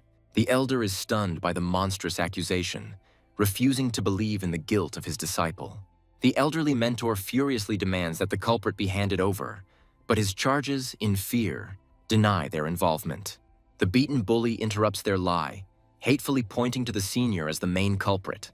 Having lost patience, Feng Shu resorts to direct violence, threatening cruel reprisals for concealment. At the most tense moment, the senior student appears with a heavy box, finding his humiliated teacher on his knees. The mentor, in despair, accuses his best student of recklessness that could destroy them all. Surrounded by his minions, Feng Shu relishes the moment, mockingly greeting the arriving hero. A senior student with cold fury in his eyes prepares for battle as the enemies with clubs close in on him. With a powerful blow from the box, the pink-haired youth enters into an unequal fight, sending the first opponent flying. Suddenly, a pack of ferocious pets bursts out of the mysterious cargo, ready to tear apart their offenders at the command of their master. The sudden appearance of 3 heavenly beasts at once plunges the elder and Feng Shu into a state of utter stupefaction. The pink-haired leader grins and proclaims the end of dependence, as they now have their own powerful resources. The student's bold statement astonishes the old mentor, causing him to believe the almost impossible. The young man gestures to the astonished teacher a picture of prosperity, a new shopping street full of happy residents and their mighty pets. The old teacher raises his hands to the sky in delight, while his student can only with difficulty comprehend this incredible picture of universal prosperity. The confident leader demonstrates the full abundance of the new store, which, in addition to animals, also offers rare types of food. The appearance of the rarest food, available only to the elite, causes shock and dark suspicions in the instructor and Feng Shu. The elder realizes that the shopkeeper offers high-quality resources at affordable prices, giving their class real hope. A humiliated Feng Shu desperately points to the shop, accusing its owner of smuggling and calling on the instructor to destroy the source of lawlessness. In response to the call, a giant golden dragon emerges from the depths of the store, leading a squad of enforcers ready to carry out any order. A giant golden dragon bursts onto the scene, its mere appearance causing terror and panic among the attackers. Feng Shu is stunned by the chilling divine aura emanating from this incredible creature. The mysterious owner appears from the depths of the store, his calm figure instantly capturing everyone's attention. With a cold grin and glowing golden eyes, the young man casually calls the mighty dragon his guard dog. The minions scatter in terror, saving their lives from the mere menacing roar of the incredible beast. Utterly broken, Feng Shu desperately begs his mentor to call for reinforcements, recognizing the complete powerlessness of his men. The protagonist stands calmly against the backdrop of his shining pet, radiating an aura of absolute power and unshakable confidence. The astute instructor realizes that before him stands the wielder of the king of beasts, and therefore a man of incredible origin and connections. Realizing the true balance of power, the teacher instantly changes his arrogant tone to an obsequious one, trying to smooth over the brewing conflict. The senior student points out the instructor's cowardly change of demeanor with a sarcastic laugh, causing Feng Shu to burst into impotent rage. Inspired by hope, Tuntun convinces her injured comrade to trust their new, powerful protector. Feng Shu grins maliciously, absolutely confident of his impunity thanks to his family's financial influence. The instructor makes an absurd verdict of mutual guilt, leaving his spoiled student completely perplexed. An enraged Feng Shu feels betrayed as his teacher demands a humiliating apology from him before the commoners. The mentor delivers a pompous speech about honor and justice, trying to save face in the face of an irresistible force. The teacher makes the final judgment, forcing Feng Shu not only to apologize, but also to pay for the victim's medical treatment in full. The senior student, with a sly grin, finishes off his humiliated opponent, demanding the immediate execution of the sentence. Driven to his limits, Feng Shu decides to take extreme measures, calling on the powerful forces of his family for help. A powerful call cuts through the sky, and 3 mysterious figures arrive in the blink of an eye at the youth's call. The masked elite fighters who have arrived in response to the call bow before the young master, ready to unleash their wrath on his offenders. The appearance of the 3 titular masters floating in the air leaves the elder in awe. Blinded by his thirst for revenge, Feng Shu tries to convince his mentor to break the truce for a bloody massacre. The joy of victory gives way to anxiety, as the appearance of 3 masters hints at an even greater and hidden danger. The protagonist, with icy calm, dispels the general fear, hinting at a true, even more powerful threat from above.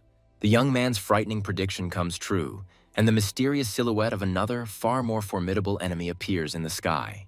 A powerful elder of the Xiao family descends from the heavens, shrouded in an aura of colossal power. The arrogant young man panics, because the appearance of the elder means the complete failure of his reckless plan. The elder's icy wrath falls upon his own grandson, who dared to abuse the family's power. In a pathetic attempt to save himself, Feng Shu points the finger at the heroes, trying to make them the culprits and justify his actions. Against a backdrop of general chaos, the system presents the protagonist with a new, life-changing task that promises incredible opportunities for growth. An unknown force shakes the earth to its foundations, taking the heroes by surprise and knocking them off their feet. A giant fist of pure stellar energy descends from the heavens, heralding imminent destruction. An enraged Elder Xiao accuses the heroes of insulting his family, preparing to unleash his righteous wrath upon them.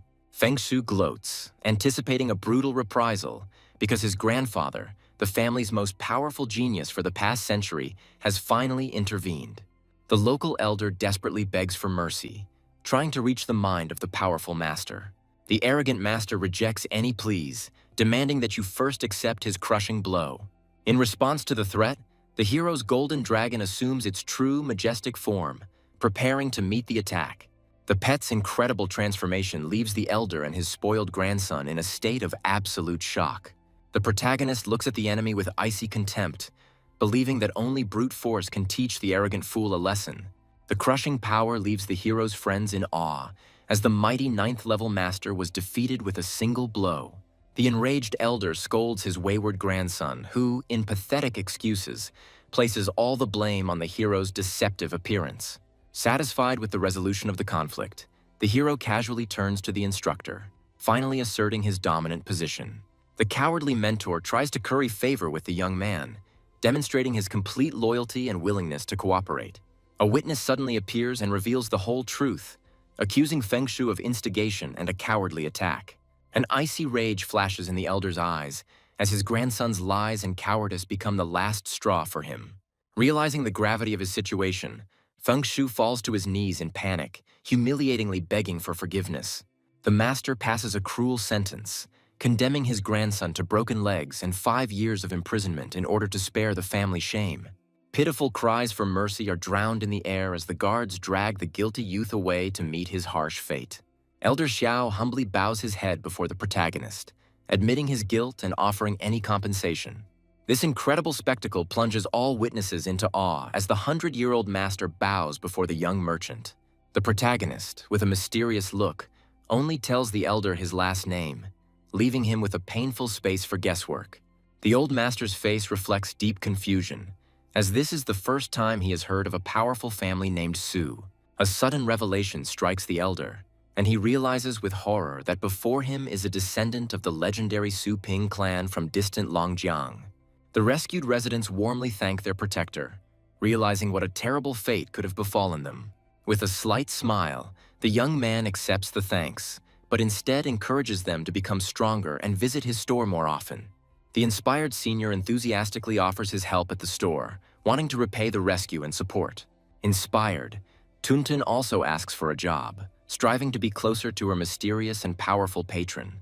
The next morning, Elder Xiao tries to make amends by presenting the hero with a briefcase filled to the brim with gold bars. The young man coldly rejects the generous gift, demonstrating complete indifference to wealth and leaving the donors perplexed. The young man ignores the apology and instead leads new customers into his store, where a fresh batch of rare food awaits them. A shining dragon-shaped artifact emerges from the hero's palm, emitting a mysterious purple aura. Those present looked at the unprecedented food in amazement, realizing its uniqueness and incredible value.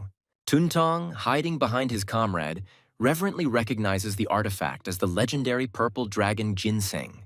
The elder and the instructor are stunned, because they have in their hands the most valuable food that has been extinct for thousands of years. The protagonist calmly announces the price, causing Tong Tong to breathe a sigh of relief, but at that moment they are interrupted. The elder and Tuntun engage in a desperate struggle for the right to possess the legendary artifact, begging the owner to sell it to them. The young man, with cold politeness, sends the heated customers away, inviting them to try their luck the next day. Desperation drives the instructor and the elder to make crazy bets, as they are ready to give away entire fortunes for the precious food. The incredible offers leave students shocked, as colossal resources and access to cutting-edge technology are at stake. A young man watches the auction, pondering the far-reaching consequences that the sale of this artifact will entail. The instructor and the elder, dreaming of fame and fortune, are already making grand plans for the legendary find. Tuntun timidly offers her idea, considering it insignificant in comparison to wealth, but the young man is ready to listen to the girl with interest. The girl reveals a hidden secret, because this ginseng is the key to reviving an entire era of the lost art of cultivation. The hero touches on a sore subject, and Tuntun bitterly confirms that the lack of resources has doomed their science to many years of stagnation. The arrogant instructor dismissively calls attempts to revive ancient species a completely useless endeavor. The instructor's caustic remark offends the young man, and he, with a sly smile, promises to bring something that can change his mind. The mysterious merchant retreats to the mysterious room, leaving Tong Tong in confusion due to the sudden revelation of the savior's true name. The mysterious door behind the hero flashes with lightning, and the tense anticipation stretches out for a whole half hour.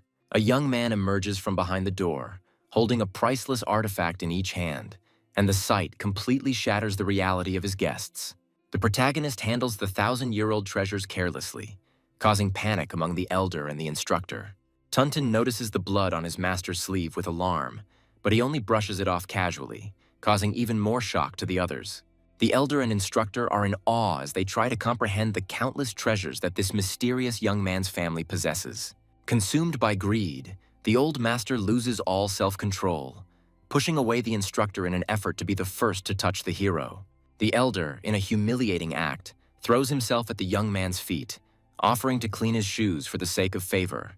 The protagonist coldly accepts this act of servility as part of the payment, reminding him of the money and the promised dividends.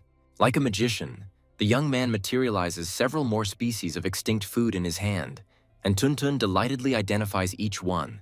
The girl regretfully refuses to buy it, because the price of these treasures exceeds all her annual food expenses. The instructor speaks with disdain of the faded glory of the Tong Tong family, once great cultivators but now science-obsessed failures. The system warns the hero for using the store for personal purposes, but he only denies his guilt with a sly grin. The young man makes a royal gesture, handing over all the gifts and treasures he received to the stunned Tuntun. This incredible gesture shocks everyone present, especially Tuntun herself, who has suddenly become the heir to untold wealth. The protagonist, with an unperturbed expression, confirms his decision, handing over all resources to the girl for her scientific research. Elder Xiao tries to dissuade the young man from such a reckless act, promising him untold riches and worldwide recognition. The system issues a warning again, but the young man merely dismisses its mercantile values with contempt. With righteous anger, the boy lashes out at the elder, accusing his family of greed, arrogance, and complete indifference to the fate of the weak. The powerful rebuke makes even the 100-year-old master feel ashamed, and for the first time in his life, he is speechless from the young man's righteous anger. The senior and his comrades rejoice because finally someone has been found who dared to challenge injustice and stand up for them. The disgraced elder and instructor showered themselves with flattery, trying to atone for their guilt and appear as noble patrons. With cold calculation, the young man considers his own benefit, understanding that selling elite feed and monopolizing the market is not a sin. A fire of ambition lights up in his eyes, and the hero mentally voices his grand plan, in which investing in Tong Tong is only the first step. The grand plan bears fruit, justifying all actions in the eyes of a doubting system. The next day, the atmosphere in the classroom is tense due to the shocking video being shown. The friends decide to hide in the dorm until the tests, trying to avoid the impending threat. Looking for some fun, the bored bully notices the girls entering and an evil glint lights up in his eyes. The arrogant Feng Yiliang blocks the path of his friends, immediately setting his sights on the defenseless Tong Tong. Tuntun, with icy calm, demands to give way, refusing to show his fear. Feng Yiliang resorts to direct insults, maliciously mocking the girl and trying to break her will. In response to the silent contempt, the bully snatches the valuable book from Tong Tong, crossing the final line. The bully holds the book high, reveling in his superiority, while the girl desperately tries to get her thing back. The outraged friend prepares to intervene, but another student mockingly stops her, continuing the cruel bullying. A vicious bully mockingly offers a deal, demanding a humiliating confession in exchange for her item. The sadist eagerly awaits her tears, reveling in every moment of her helplessness. A sudden intervention interrupts the bullying, and the steely grip of an unknown savior takes the offender by surprise. The mysterious protector easily neutralizes the bully, returning the book to the girl and offering his protection. The defeated bullies are perplexed and try to understand the reason for such a strange intercession on the part of the bodyguard. Dirty speculations give birth in the heads of hooligans to a vile theory about a patron, explaining her sudden protection.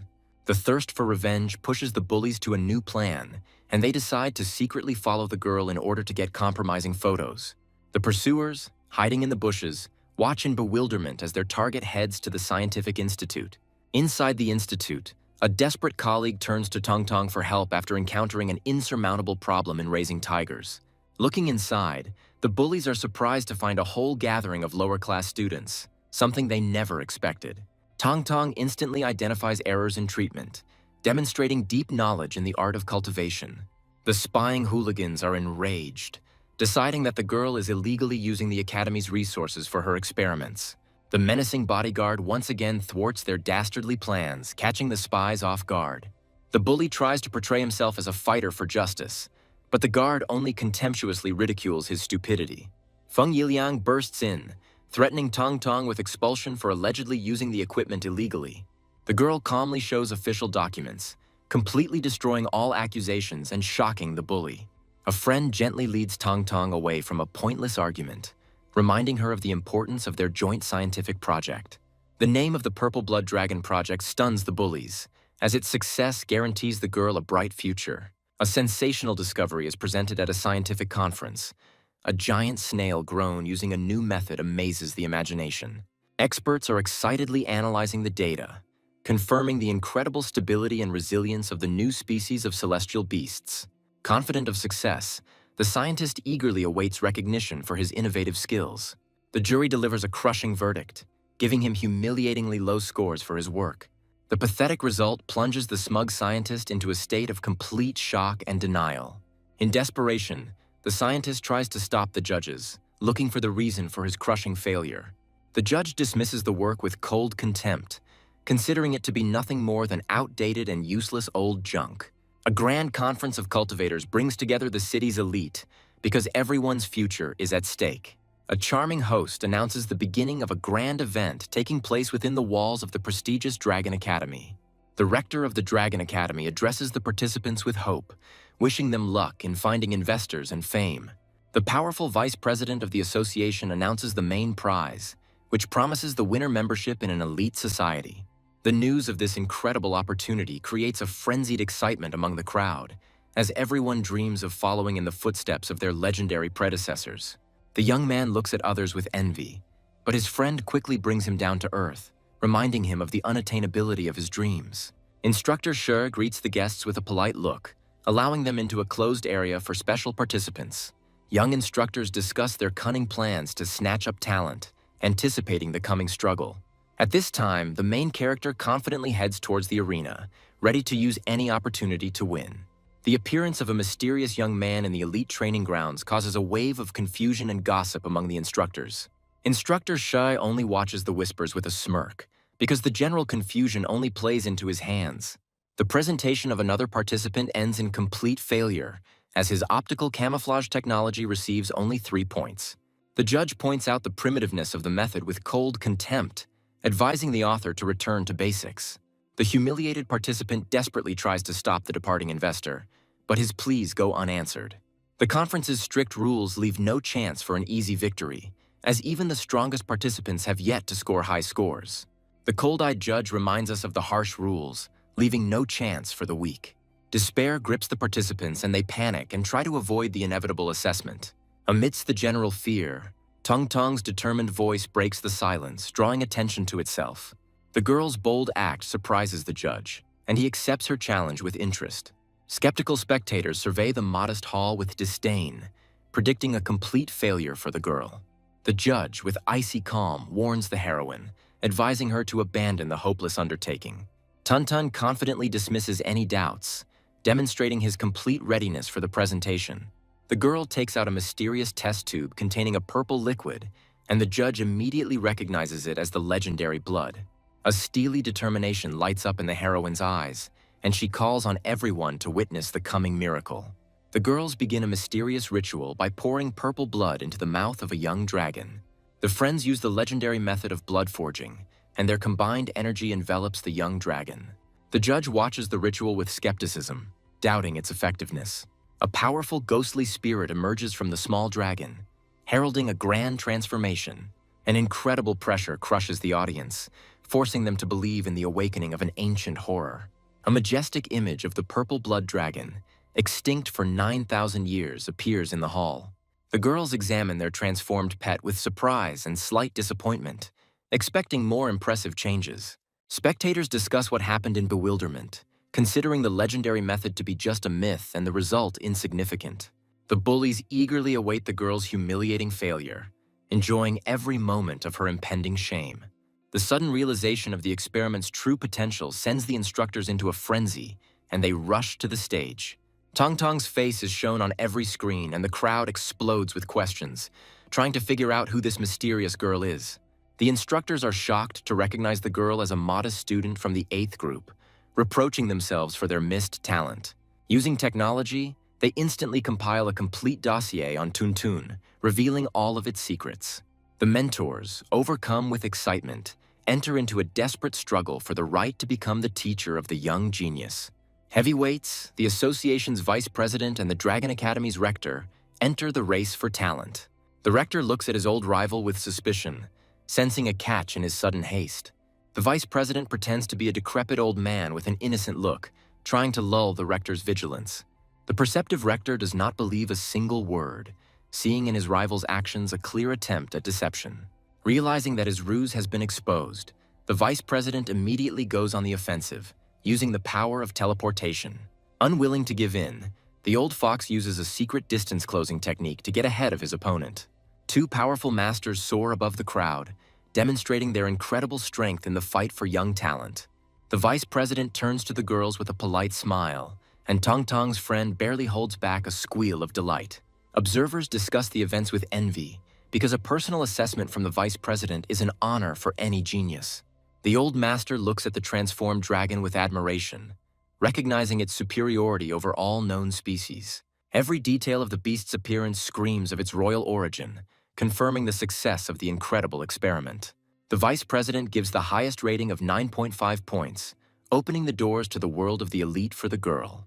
The old master makes his move, offering Tun Tong the patronage of the entire association and personal mentorship.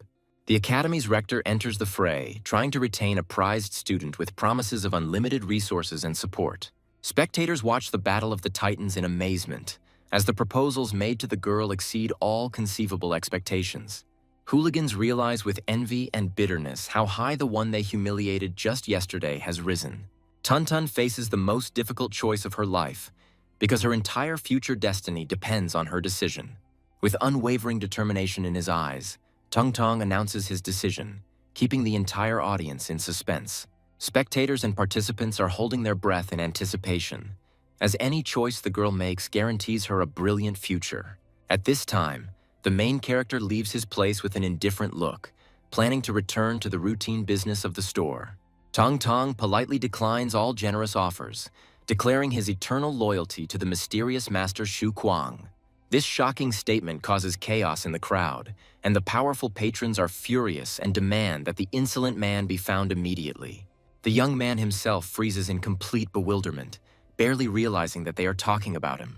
The hero's image appears on all screens, and the crowd disdainfully discusses the chosen one's unsightly appearance. The angry rector furiously demands an explanation from the girl, unable to believe her absurd choice. Tuntun speaks with warmth and gratitude about the selfless help of her owner, who saved her at the most difficult moment.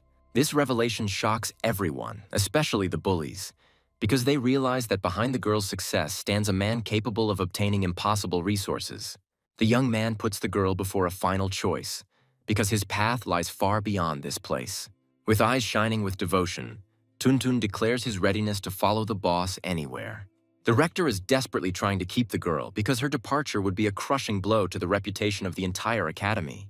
Tuntun wisely reminds the rector of his own words about the value of travel and learning new things.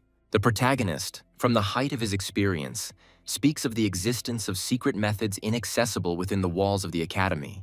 The audience discusses the stranger's words with disbelief, considering them to be nothing more than a clever ploy to steal his talent. The enraged rector issues a bold challenge, offering to decide the girl's fate in a fair duel. The instructor, with a sly smile, encourages the hero to accept the challenge, anticipating a grand spectacle. The young man, with icy calm, declines the amateur match, hinting at something more. Shrouded in a fiery aura, the hero raises the stakes to the limit, demanding that their duel be broadcast to the entire city. Floating effortlessly through the air, the hero demonstrates a level of power control available only to masters of the title rank. The rector accepts the challenge with delight, anticipating how the entire city will applaud the talent of his academy. News of the daring challenge instantly spreads throughout the city, attracting the attention of curious spectators. On the roof of a skyscraper, the opponents agree on the rules, deciding the outcome of the duel in the battle of their animals. Students are overcome with horror at the sight of a ferocious monster that one of the participants must tame. The rector proudly boasts of the strength of his beasts, generously offering his opponent to choose a weaker pet. The young man thanks the man for his concern with a slight smile, accepting the challenge without the slightest hesitation. Surrounded by dozens of angry eyes, the hero confidently approaches the cells, ready to make his choice. Suddenly, a giant golden spirit appears behind the guy and his crushing blow falls on the bars. Of all the animals, the young man chooses the most inconspicuous one, smilingly calling on it to wake up from its sleep. The chosen animal awakens with a roar, and its menacing appearance fills the cage with a sense of hidden power. The audience watches in amazement as the young man subdues all the ferocious beasts with just one glance. The vice president admires the hero's incredible insight in choosing the strongest beast of them all. The rector, with a smug grin, acknowledges the talent of his rival's beast, but confidently declares the superiority of his dragon. Obeying its master's command, the mighty flaming dragon awakens, ready for the coming battle. The wise vice president explains that the dragon's bloodline can compensate for any shortcomings in talent. The old master reveals the academy's main secret. Their unique spirit awakening technique is the pinnacle of cultivation art. The rector proudly confirms his intentions, planning to teach Tong Tong this secret technique after she is enrolled. Confident of victory, the rector takes out a mysterious pouch, preparing to demonstrate his main advantage.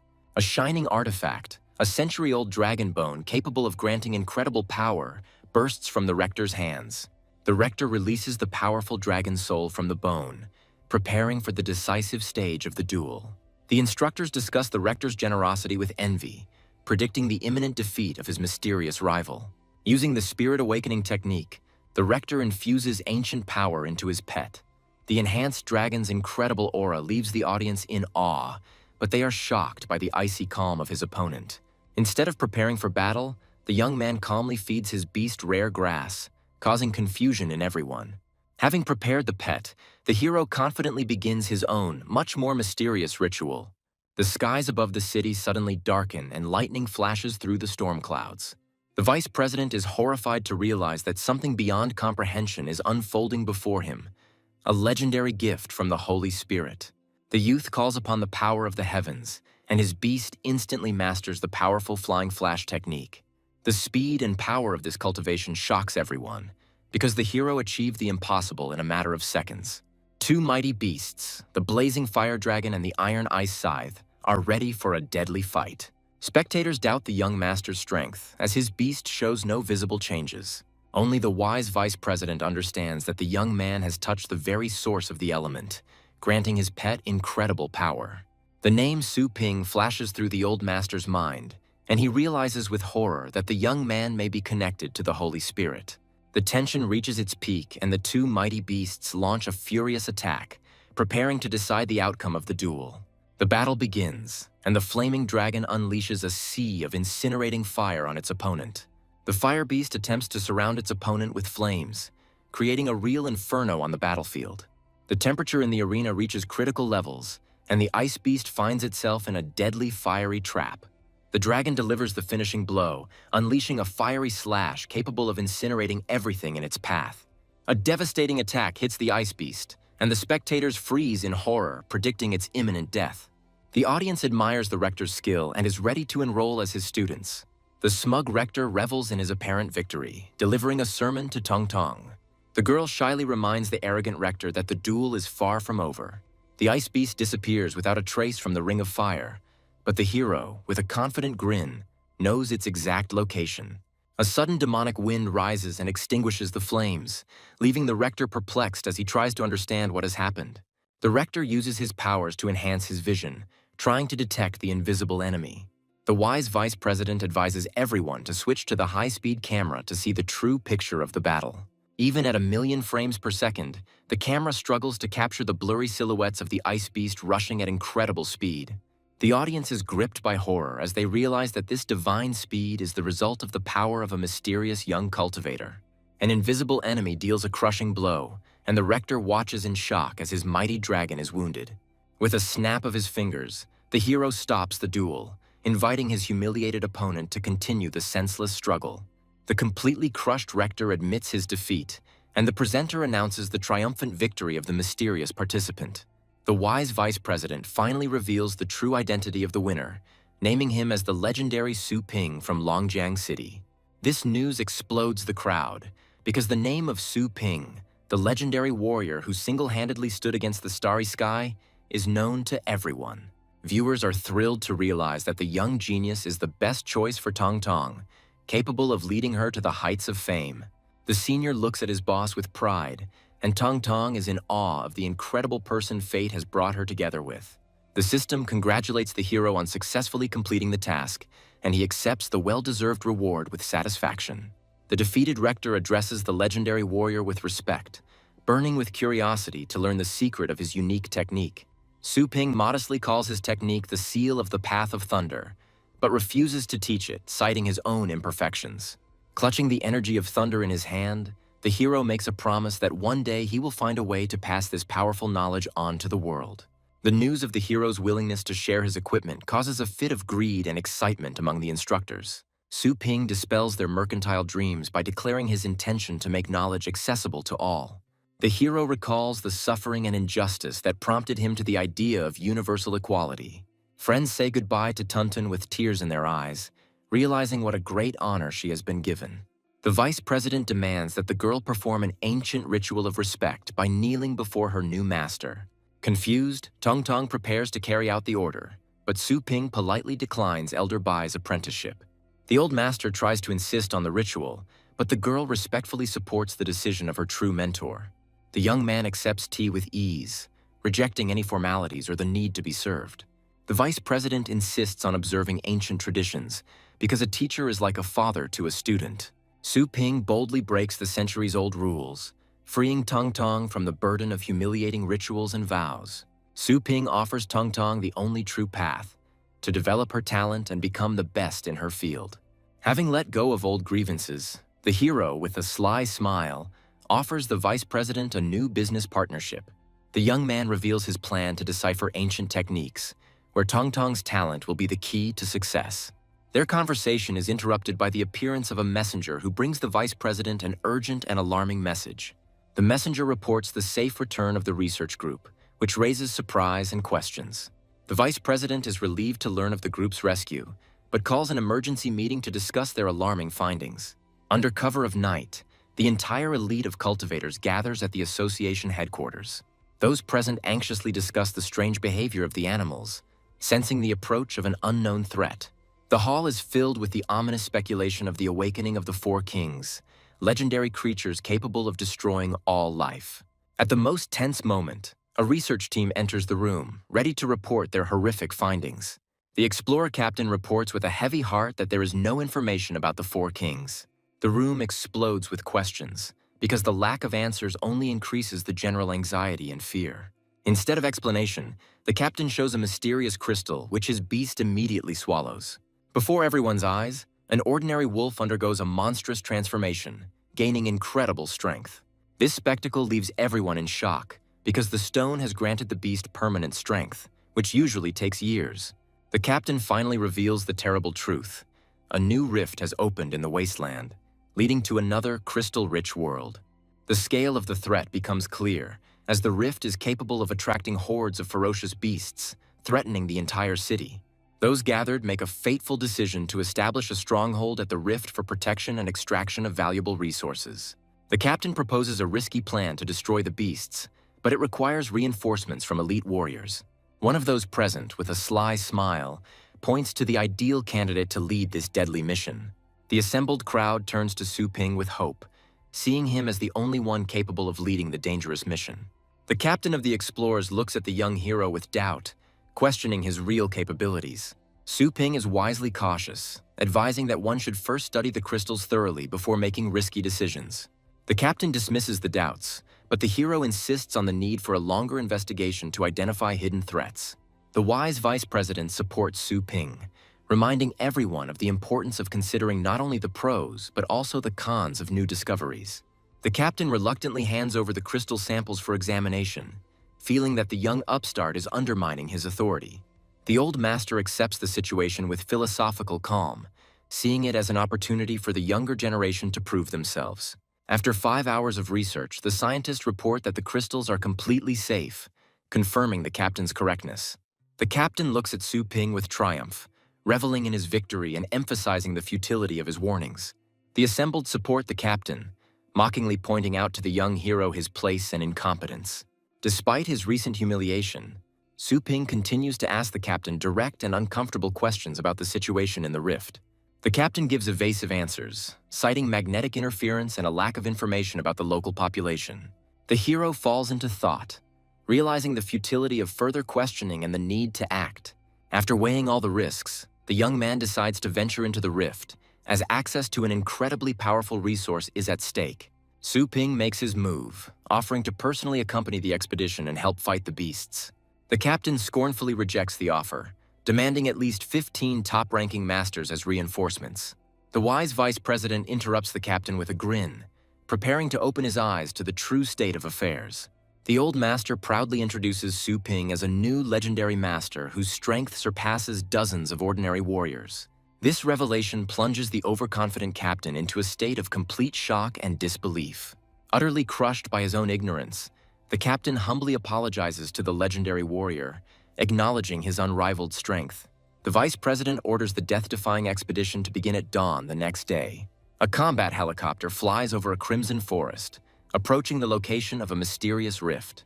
The experienced warrior, master of battle beasts Silver Owl, expresses doubts about the correctness of the chosen course. Her stern partner, Frost Wolf, reminds her of her decision to take the shorter but more dangerous route. The captain explains that the rift is hidden in a cave, and the dense forest makes it impossible to detect from a satellite. Despite many years of experience, the captain feels resentfully distrusted by his subordinates. Su Ping's intuition tells him that the captain is hiding something, and an oppressive tension hangs in the air. A surprise attack from the forest forces the pilot to take evasive action, and the helicopter finds itself in mortal danger. Experienced warriors instantly activate their combat modes, preparing for the inevitable fight. A horde of bloodthirsty demons emerges from behind the trees, their furious roar shaking the crimson forest. Two mighty warriors work together in perfect harmony, protecting each other from the countless attacks of demons. A powerful attack hits the forest, but leaves only barely noticeable scratches on the strange trees. The warriors are surprised to discover that their attacks are almost useless, and the cunning creatures skillfully hide in the forest. A demon suddenly appears and attacks the warrior from behind, and Su Ping warns her of the danger at the last second. An unknown creature grabs the hero with its tentacles, but he only looks at the threat with cold calm. Silver Owl confidently rejects Su Ping's help, considering the monsters too weak a threat for masters of their level. The captain proposes a risky plan to split up and deal with the enemies on the ground using pets. The two masters readily accept the plan, calling upon their powerful guardian beasts to help. Su Ping tries to warn his comrades against the dangerous division, but they only confidently wave him off. Resigned to the inevitable, the hero summons his own, far more terrifying pet, preparing for swift execution. The hero's guardian spirit unleashes a crushing blow on his enemies, but this is only the beginning of his furious attack. The most powerful double dragon technique is released, and the golden spirit roars as it rushes towards the demon horde. One of the demons tries to withstand the blow, but his body is torn to pieces by the incredible power. Despite the victory, the hero is surprised to note the incredible resilience of these strange creatures. The question of the origin of the strange thorns covering the bodies of the unseen beasts arises in the young man's mind. Sensing the approach of his comrades, Su Ping and his pet rush to their aid. With a furious cry, the hero unleashes another powerful blow on his enemies, sending them into a fiery hell. Even the strongest of demons cannot withstand this attack, and his body is incinerated in a pillar of flame. Su Ping watches his pets in amazement as one of them easily blocks the attack of a powerful enemy. At the most tense moment of the battle, the hero notices something strange. One of the demons laughs like a human. The hero's pets assume their true dragon form, preparing for the decisive battle. Even in their new form, the dragons struggle to contain the onslaught of mysterious enemies, hinting at their incredible strength. Su Ping decides to capture one of the enemies alive in order to unravel the mystery of their origin. The hero remembers the expensive and rare fishing rings that he had prudently taken with him. With a furious cry, the young man calls on his charges to clear the way for him, rushing into the thick of the battle. The golden guardian spirit unleashes a crushing blow upon its enemies, destroying dozens of demons with a single swing. Su Ping transmits the target coordinates, and the mysterious weapon is aimed for a pinpoint strike. The mighty demon leader tries to resist the attack, but his body is incinerated in a pillar of divine flame.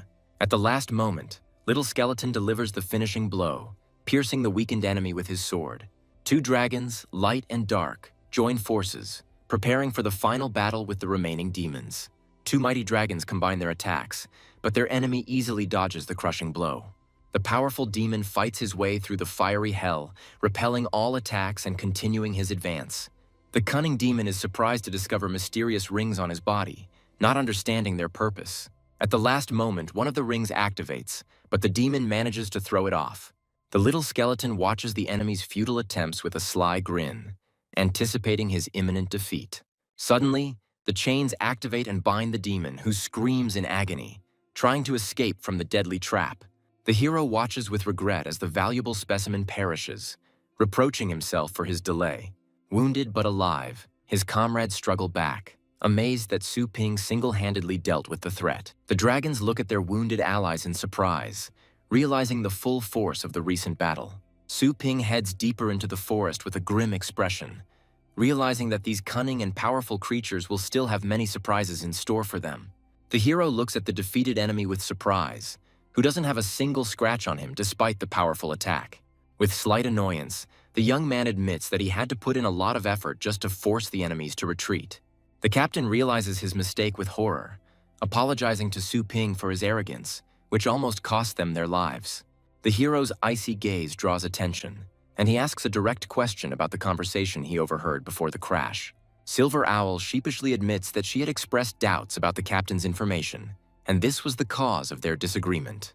The captain admits his mistake with a false smile, trying to hide his true motives and make amends. Su Ping suggests returning to the city for reinforcements, and the captain happily agrees, seeing this as a chance for salvation.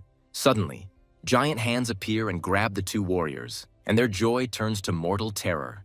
At the last second, they see themselves kidnapped by a powerful dark dragon, and their hope of salvation fades.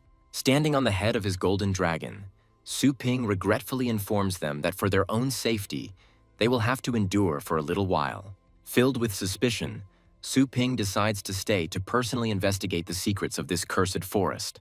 There is a tense anticipation at the association headquarters, and the vice president is alarmed to see only 3 returning.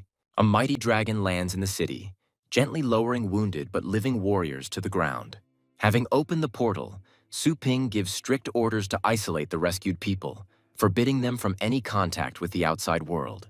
This order shocks everyone because the hero is going to subject honored veterans to humiliating house arrest. Those gathered are perplexed and try to understand the reason for such cruel treatment of the association's heroes. The captain can hardly contain his anger, not understanding why Su Ping is punishing them so harshly for just one mistake. Silver Owl accepts the blame with dignity, ready to bear any punishment for the failure of the operation. One of the council members tries to challenge the hero's decision, pointing out the lack of evidence and the unreasonableness of his actions. Su Ping admits there is no evidence, but asks to give him time and trust his intuition, because too much is at stake. The vice president obeys Su Ping's order without hesitation, demonstrating his complete trust in him. Left alone, the old master demands an explanation from the hero, sensing that a terrible secret is hidden in this expedition. Su Ping materializes the chest badges in his hands, asking a direct question about their origin. The vice president confirms with surprise that these warriors were the first he had ever sent into the rift. The hero displays 2 sets of signs, and this fact causes even more bewilderment in the old master. With cold fury in his eyes, the young man says that he witnessed the brutal death of real warriors. Su Ping makes a terrifying guess. The man in the room claiming to be Silver Owl is an imposter. The hero's suspicions grow stronger, because he is sure that among the returning group there is an evil spirit hiding, taking the form of people. Their conversation is interrupted by the appearance of a messenger who brings an urgent and important message. The messenger reports that news of the crystals has already spread, and all the cities are sending their troops to search for them. 2 mighty beasts clash in a furious battle on the streets of Yakuza City. One of the beasts suddenly gains incredible strength and easily defeats its equally strong opponent. The defeated one, perplexed, tries to understand how his opponent was able to increase his power so dramatically. The winner proudly displays the mysterious crystal, revealing the secret of his sudden power. The news of the miraculous ore instantly spreads through the crowd, causing general excitement and greed. Consumed by a thirst for profit, one of the warriors calls on everyone to unite to extract valuable crystals. His cautious companion expresses doubts, as the mysterious rift may contain a mortal danger. The desperate warrior rejects all warnings, seeing the risky expedition as his only chance for a breakthrough. Arriving at the place, the adventurers encounter an unexpected obstacle. Guards block their path. The association officially bans entry into the Scarlet Forest until the investigation is complete. But rumors of returning squads only fuel interest. The security guard announces with icy calm that the enrollment is closed, condemning all latecomers to disappointment. The crushing pressure of the 9th-level master makes the crowd retreat in terror, not daring to disobey. Latecomers bitterly realize their loss, because they missed a chance that could have changed their whole life. Despair gives way to helplessness, as it is simply impossible to resist the powerful masters of the association. The sudden appearance of a mysterious woman in a red cloak gives new hope to the crowd. Her words about the injustice and greed of the association ignite a spark of rebellion in the hearts of people. The stranger's fiery speech stirs up anger in the crowd, and she urges them not to miss their only chance at greatness. Inspired warriors scream with fury about their lost glory, ready to do anything to achieve their goal. The woman announces that she knows a secret way around it and invites everyone to take the risk and follow her. This proposal causes a storm of delight in the crowd, and the desperate warriors readily accept her leadership. One of the rescued warriors warmly thanks the mysterious stranger for giving him the chance. With a devilish grin and glowing red eyes, the woman introduces herself by the mysterious name of Andy. Meanwhile, the vice president imposes a lockdown on the rift in an attempt to contain the growing chaos. Su Ping expresses doubts about the ban's effectiveness, fearing it will only fuel further discontent. Clutching a mysterious ring in his hand, the hero decides to interrogate his own captive to find out the truth. The demon suddenly appeared and looked at his captor in surprise, not understanding how he ended up there. The enraged monster rushes into attack, promising to tear its enemy to pieces. Su Ping easily blocks the blow and breaks the demon's fingers with a crunching sound, demonstrating his overwhelming strength. Holding the broken enemy, the hero begins his interrogation, demanding immediate answers to his questions. The demon realizes with horror that his opponent had deliberately hidden his true power, and now he is at his complete mercy. The demon, with a mad laugh, rejects any attempts at interrogation, ready to die rather than reveal his secrets. With his arms crossed over his chest, the monster issues a daring challenge to his captor, offering to settle the matter in a fight to the death. Su Ping launches a lightning strike, but his fist passes through the demon's body without causing any harm. By using teleportation, the hero instantly appears behind the enemy, spending a colossal amount of energy on this. The demon looks around in fury, not understanding how his opponent was able to pull off such an incredible trick. Suddenly finding himself in a familiar store, the monster is surprised to see his owner and other customers. With a devilish grin, the demon sees the store's visitors as nothing but fresh prey, anticipating a bloody massacre. A suddenly appearing fiery sword blocks the monster's attack, saving the innocent from certain death. A charming elf in a maid costume easily deflects the blow, causing the demon shock and bewilderment. Su Ping, with a slight smile, asks her assistant to be careful, because they have to extract valuable memories from the captive. Su Ping gives an order to his assistant, offering her a modest fee for the urgent extraction of memories. To his surprise, the elf politely but firmly refuses to carry out the order, breaking the usual order of things.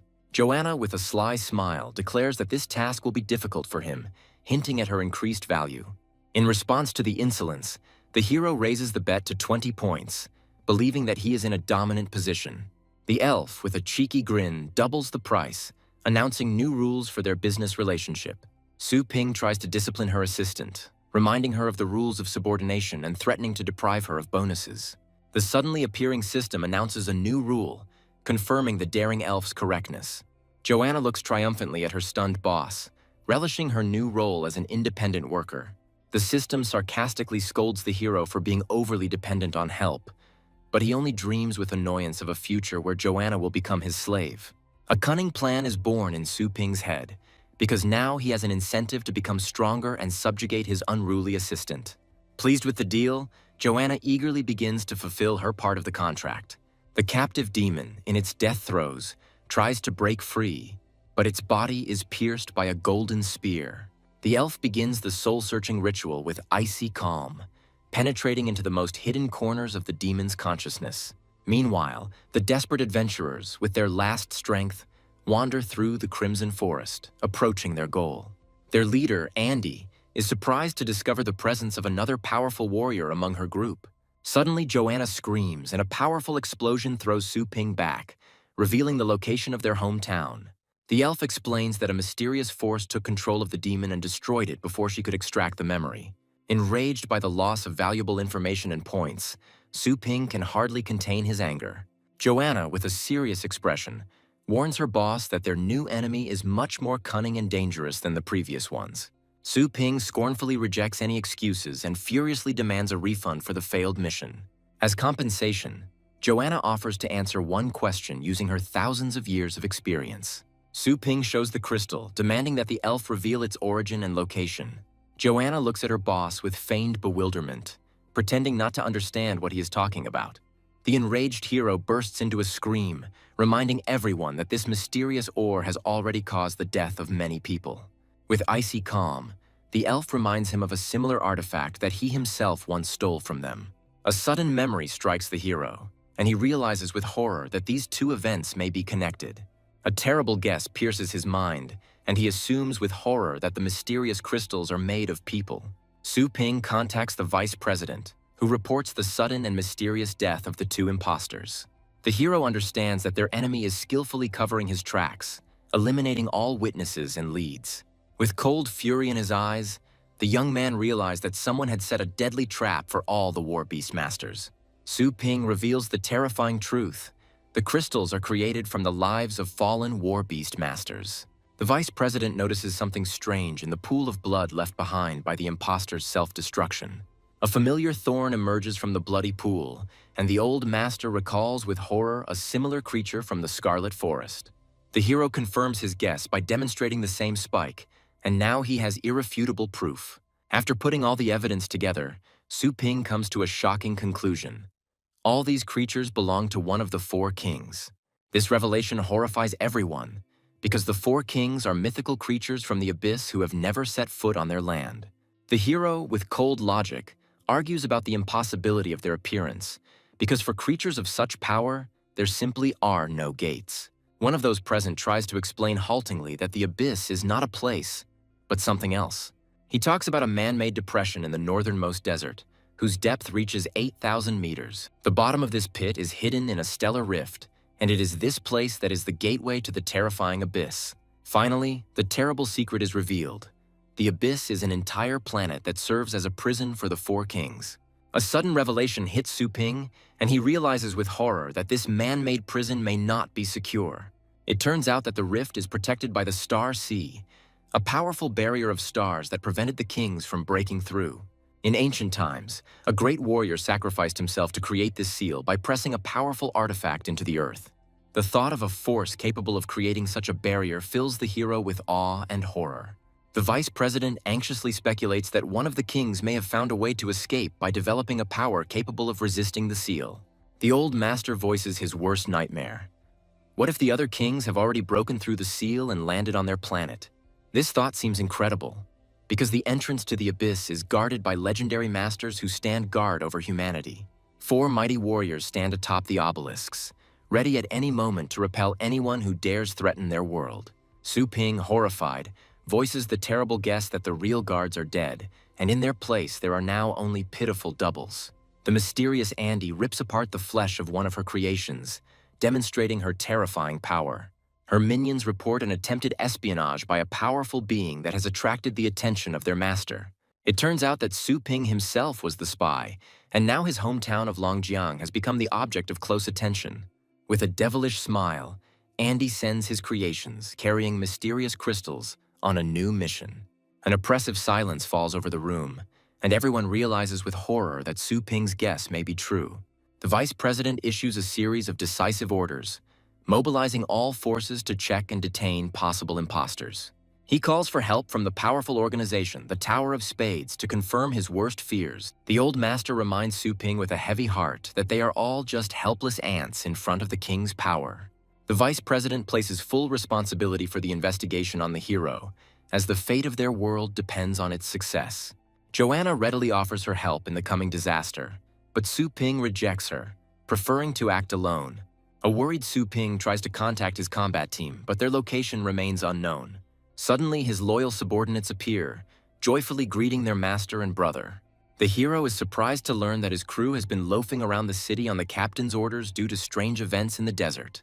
The exchange of information reveals that the captain's caution and the services of the pet store played a key role in their safety. The girl proudly reports on the growing popularity of their store, as neighboring cities are already offering lucrative contracts. Su Ping teases her sister with a warm smile, surprised by her suddenly awakened business acumen. Gently stroking his sister's head, the hero completely entrusts her with all matters related to expanding their family business. An embarrassed but happy girl scolds her brother with feigned severity for ruining his hair. An unexpected call from Tong Tong interrupts their conversation, and the girl anxiously inquires about his condition. Tuntun recalls her recent success, but regretfully notes that her serum is currently only capable of transforming 1% of the bloodline. Tuntun proudly announces a major breakthrough, as they can now increase the beast's combat power by up to 80%. Inspired, Su Ping immediately offers his pet for an experiment and learns that the girl is already waiting for him at the store. The hero is surprised to learn that his materials allowed Tuntun to resume research into her ancestors and achieve such a quick result. After saying goodbye to his friends, the young man expends a colossal amount of energy on instant teleportation. In the blink of an eye, Su Ping is in his shop, stunning Tong Tong with his incredible speed. With eyes shining with excitement, the hero is interested in the next projects, ready to provide any resources. Tuntun enthusiastically talks about two promising directions: the revival of extinct dragons and the investigation of a mysterious link contract. A sudden revelation strikes Su Ping, and he realizes with horror that his pet may possess the same feedback power. With a confident smile, the hero asks Tuntun to focus all his efforts on researching the communication contract. Meanwhile, a crowd gathers behind the building, attracted by the strange aura and the premonition of something grand. The mysterious organizer hands out handcuffs, promising complete safety from any harmful influences. A mighty warrior holds back the crowd, asking them not to anger the legendary elders. A motley group of adventurers prepares for the expedition, expressing gratitude for their cooperation. A sudden attack by a monster interrupts their gathering, and one of the participants finds himself in mortal danger. At the last second, the group's leader gives the order to flee, leaving his comrade to certain death. Abandoned to his fate, the warrior looks at the crystal in horror, realizing that he has been betrayed for the sake of profit. In desperation, he tries to escape, but his comrade blocks his path, condemning him to death. Consumed by greed, the traitor eagerly awaits the appearance of the monsters, ready to make a sacrifice. At the last moment, he forces a mysterious pill into his victim's mouth. A devoted warrior screams in agony, not understanding why his comrade, with whom they had gone through hell together, treated him so cruelly. In agony, the devoted warrior gains new, monstrous strength, but his human mind fades. The traitor looks in horror at the monster his comrade has become, but his own fate is sealed. A mysterious monster offers the newly converted a deal, promising to restore his human form in exchange for his soul. At this time, a group of adventurers approaches the snow-capped mountains, unaware of the impending danger. Their path leads to a mysterious ridge inhabited by legendary hermits who guard ancient knowledge. Suddenly, their path is blocked by an invisible barrier, and the adventurers are perplexed as they try to understand its nature. Realizing that they are facing a powerful defense, the group's leader falls to his knees, begging to meet the tower's master. Their prayers go unanswered, and a powerful gust of wind throws them off the mountain, condemning them to certain death. Meanwhile, the vice president is furious to realize that the monsters have created their own organization to hunt humans. The cities are plunged into chaos, and the old master realizes with horror that they are faced with an enemy whose cunning and strength exceed all their expectations. A concerned vice president requests information about Su Ping's investigation, who has not been heard from for several days. A subordinate reports that the legendary hero is traveling through cities, but the old master sees this as only part of his cunning plan. The vice president falls into thought, realizing the complexity of the task because their enemy is incredibly cunning and could change his appearance. An embarrassed subordinate timidly interrupts his thoughts, informing him that Su Ping is not traveling for the sake of investigation. The news that the legendary hero is opening branches of his store leaves the old master completely perplexed. At this very time, Su Ping was calmly collecting rare ingredients, completely unconcerned about the impending disaster. In one of his stores, a real battle breaks out for the last rare item, and the losers curse their misfortune in rage. Desperate buyers stage a frantic auction, willing to pay a fortune for the precious food. At the most tense moment, Su Ping himself appears, and his calm aura instantly calms the raging crowd. With one movement of his hand, the hero restocks the store shelves, and shining ingredients pour out onto them as if from a cornucopia.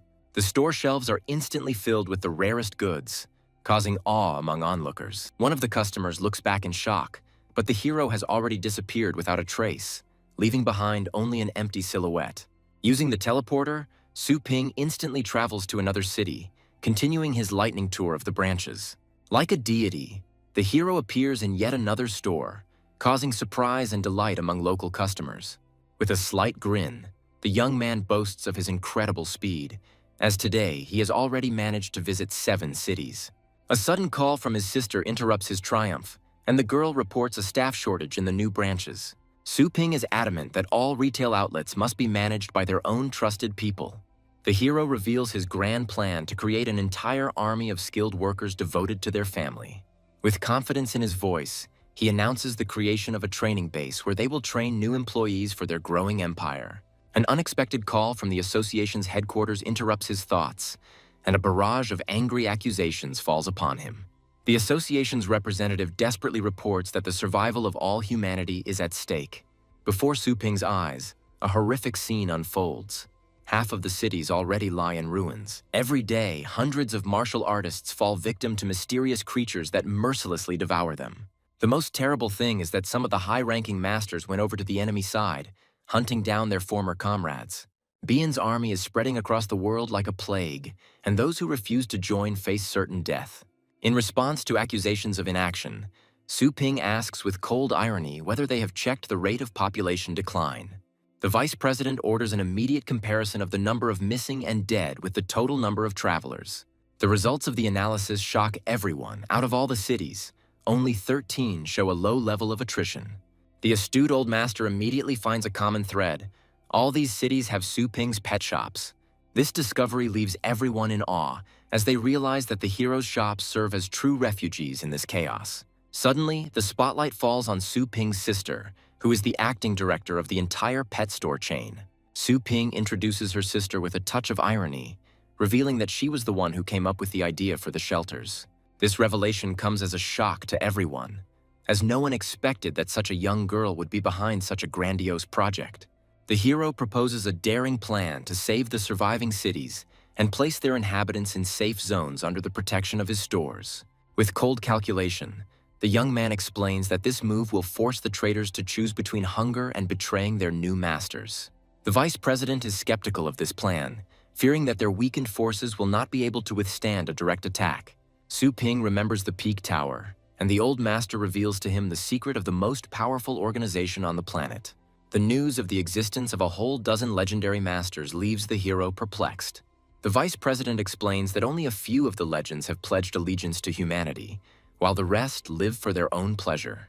Su Ping realizes with disdain that these powerful hermits act only on their own whims, bearing no responsibility for the fate of the world. The vice president reflects bitterly on the inaction of the legendary masters, who are dooming the world to destruction. The old master, with philosophical calm, acknowledges his powerlessness before the will of higher beings. An unexpected report interrupts their conversation.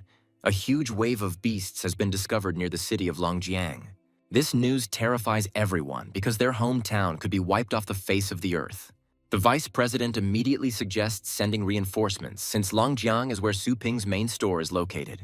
The hero's sister confidently declares that their city is capable of repelling the attack on its own thanks to the increased level of its masters.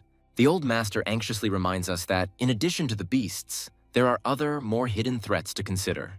The girl realizes with horror that the vice president is hinting at the possible intervention of Bian's forces. The elder confirms her worst fears, because if they miss the moment, the enemy may unite with the beasts. The news that the wave will reach the city in 2 days forces them to make an immediate decision to send troops. Su Ping stops the meeting to express his opinion. In one of the base cities, an alarm is raised due to the approaching wave of animals. The operator anxiously confirms the signal has been sent and tracks the movement of a huge group of animals towards the city of Longjiang. In response to the threat, orders are issued from the city of Shenguang to all nearby bases to immediately send reinforcements. The mysterious blonde man pats the cameraman on the shoulder approvingly, pleased with his quick reaction. Having carried out the order, the operator is horrified to realize that inevitable death awaits him. The traitor mercilessly kills everyone in the command center, regretting the wasted time. With a devilish grin, he reveals his insidious plan, as the order to attack Longjiang was given by Lord Bian himself. His accomplice expresses doubts about the wisdom of killing ordinary people who do not possess powers. Driven by madness, the traitor revels in his newfound power, now a member of the mighty Bian Legion. A member of the Bian Legion dismisses any doubts with a grin, as their goal is complete domination of the planet. Base City number 43 fell in just 1 hour and 14 minutes after clashing with Bian's Legion. At the same time, 4 more bases were destroyed, leaving no chance for the survivors. The continental perimeter is completely disabled, making tracking the wave of beasts impossible. One of the Legion officers asks in bewilderment why they cleared a path for the animals. His comrade explains with a wise grin that the beasts are just broken weapons that will inflict even greater damage on the enemy. A high-ranking officer looks with disdain at the burning ruins, anticipating the panic and despair of the residents. Another officer, with a devilish smile, confirms that their plan worked, and now all enemy forces are concentrated at Longjiang. Mysterious figures appear on the rooftops of the surviving buildings, as Lord Bian is the main player in this deadly game. 2 days later, a giant wave of beasts approaches the city, and a countless flock of winged monsters circles above them. In the command center, the vice president gives the order to prepare for battle, as Beyond's forces have been spotted in the wave of beasts. At the city walls, Su Ping is met by a detachment of guards ready to carry out any of his orders. The hero orders his elite guard to stick to the original plan. Suddenly, Andy appears in front of him, and the two powerful adversaries exchange barbed greetings. At the forefront of the wave of beasts appears a giant elephant, whose roar shakes the earth, and the mayor of the city recognizes in it with horror the king of the beasts. A huge monster rushes straight towards the city, not noticing the trap set for it. Powerful explosions shake the ground, and one of the defenders happily notes that the beast has entered a minefield. Through the flames and smoke, the king of beasts continues his advance, protected by an impenetrable shell. To everyone's horror, the monster emerges from the fire completely unharmed, as conventional technology was not enough. With its incredible strength and defense, the giant elephant breaks through the minefield, opening the way for the rest of the horde. The defenders are horrified to see the giant elephant speeding up, intending to break through the city wall. With icy calm, Su Ping gives a short order and his pets rush to attack. The dark dragon intercepts the elephant, but its claws scrape against the impenetrable armor. Thrown back, the dragon claws into the ground with a roar, barely holding back the enemy's power. Gathering all his strength, the dark dragon grabs the elephant and sends it flying with a powerful throw. In midair, the monster is struck by a devastating beam of purple energy, which incinerates it on the spot. The city's defenders rejoice, because they have managed to defeat their first and most powerful enemy. They are surprised to discover that the dragon that defeated their enemy is a never-before-seen light-bearing purple dragon. Meanwhile, two mighty beast kings, one of fire and one of ice, clash in a fierce battle. Their combined attack collides with a powerful beam from the purple dragon. But at that moment, the defenders notice something terrible. To everyone's horror, 10 more beast kings appear behind the two, their numbers twice what they expected. Andy watches the proceedings with interest, wondering if a human dragon could surpass an ordinary king. From the depths of the fire emerges a demonic monkey, one of the strongest fire-type beasts. The defenders are horrified to realize that this monster's attack range is 10 times greater than normal, and its power has clearly been enhanced by Beyond. Despite the mortal danger, one of the defenders believes in victory, because their dragon has already defeated the giant elephant. Su Ping's dark dragon takes a defensive stance, preparing to meet a devastating attack. An impregnable wall of the gods arises around the city, easily withstanding a powerful fire strike. Andy is intrigued by the unusual defensive skill, as it surpasses even the abilities of a purebred beast king. The city's mayor watches with delight the unique skills created by the legendary Su Ping. The hero notices something strange in the enemy's behavior. A giant elephant has sacrificed its life to clear a safe path through a minefield. Instead of surrounding the city, the beasts continue to attack one by one, causing confusion among the defenders. One of the warriors assumes that Beyond is testing their strength, but quickly realizes that his supporters are not here. Meanwhile, the suburbs are teeming with animals, but there is not a single Beyond soldier among them, which raises even more questions. The command center is horrified to realize that Beyond did not use all of his forces to attack Longjiang. At the same time, in another defenseless city, portals appear from which Beyond's warriors emerge. Hordes of monsters and soldiers descend upon the defenseless city, sowing chaos and destruction. Shocking information arrives at the Longjiang command center. Beyond has attacked 11 other cities where Su Ping's shops are located. Andy watches the scene with a devilish grin, because their cunning plan worked. And now, it's too late. She proclaims that Longjiang's defenders are trapped, doomed to watch the rest of the world burn in flames.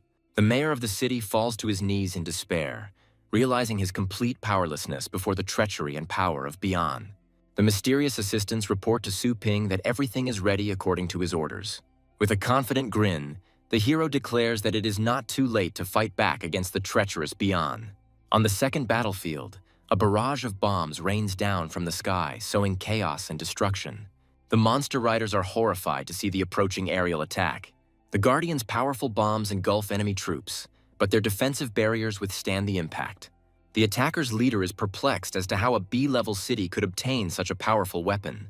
Meanwhile, warships take off from near-Earth orbit, heading towards the main city of the starry sky.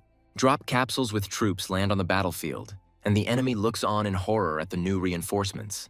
Elite fighters surround enemy troops, leaving them no chance of escape. The command center watches with delight as Su Ping's brilliant plan distracts the enemy and delivers a crushing blow. The two powerful leaders, Su Ping and Andy, look at each other with a smirk as they prepare for the decisive battle. At this time, a logistics train rushes underground, unaware of the chaos happening on the surface. The workers on the train hear a strange roar, reminiscent of the roar of countless animals. Despite the alarming sounds, they continue their work, aware that a battle of unprecedented proportions is unfolding on the surface. The tremors from the battle reach even the underground tunnels, and the workers are horrified to realize the power of the Beast King. One of them screams in panic that this is Bian's doing, and now they have no chance of winning. The squad leader angrily calls everyone to order, reminding them of their duty to deliver ammunition to those fighting above. His fiery speech inspires the workers, and they believe with renewed vigor in the victory of their legendary hero. As they approach the station, they see the train surrounded by mysterious red creatures. Meanwhile, on the first battlefield, a giant fire monkey roars into battle. Su Ping's mighty dragon holds off the fire monkey's attack, protecting the city with his indestructible shield. On the city walls, artillerymen furiously open fire on the advancing horde, preventing them from breaking through. Thousands of shells rain down on the enemy, turning the battlefield into a fiery hell. The gun barrels become hot from the continuous firing, and the soldiers use ice crystals to cool them. Suddenly, one of the monsters breaks through the barrage of fire and attacks the defenseless artillerymen.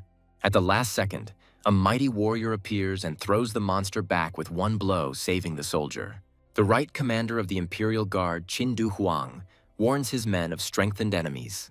Meanwhile, other monsters enter the city, wreaking havoc and killing defenseless soldiers. One of the warriors notices an unstable pulsating core on the monster's chest. The commander-in-chief is horrified to realize Bian's insidious plan to use the beasts as living bombs to destroy their walls. Su Ping's assistant asks him to take matters into his own hands, as leaving the city now would be tantamount to suicide.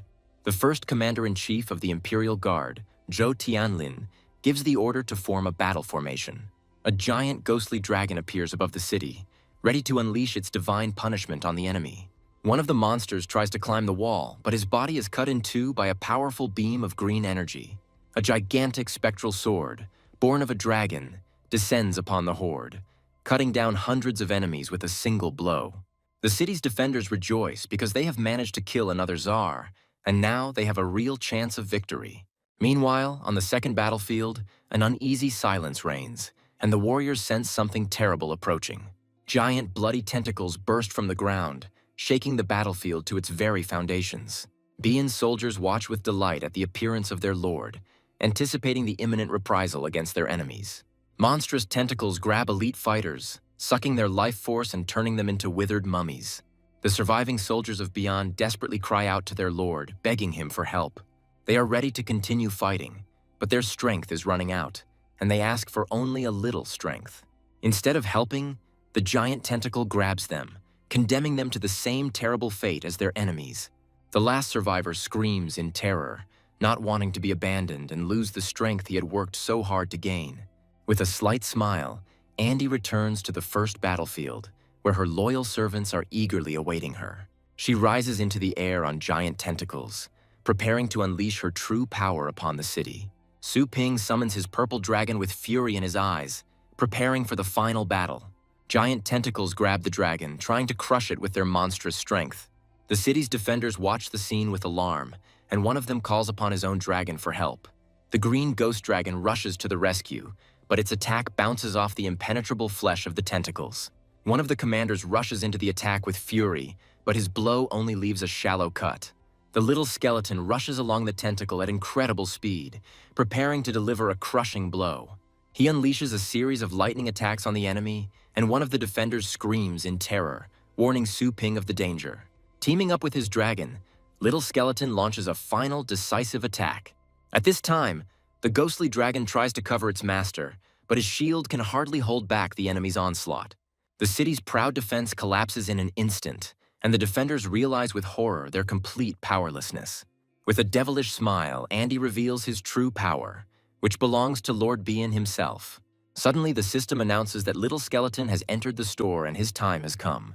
Countless tentacles rain down on him, but the hero remains unharmed, as he is completely invulnerable within the magazine's range.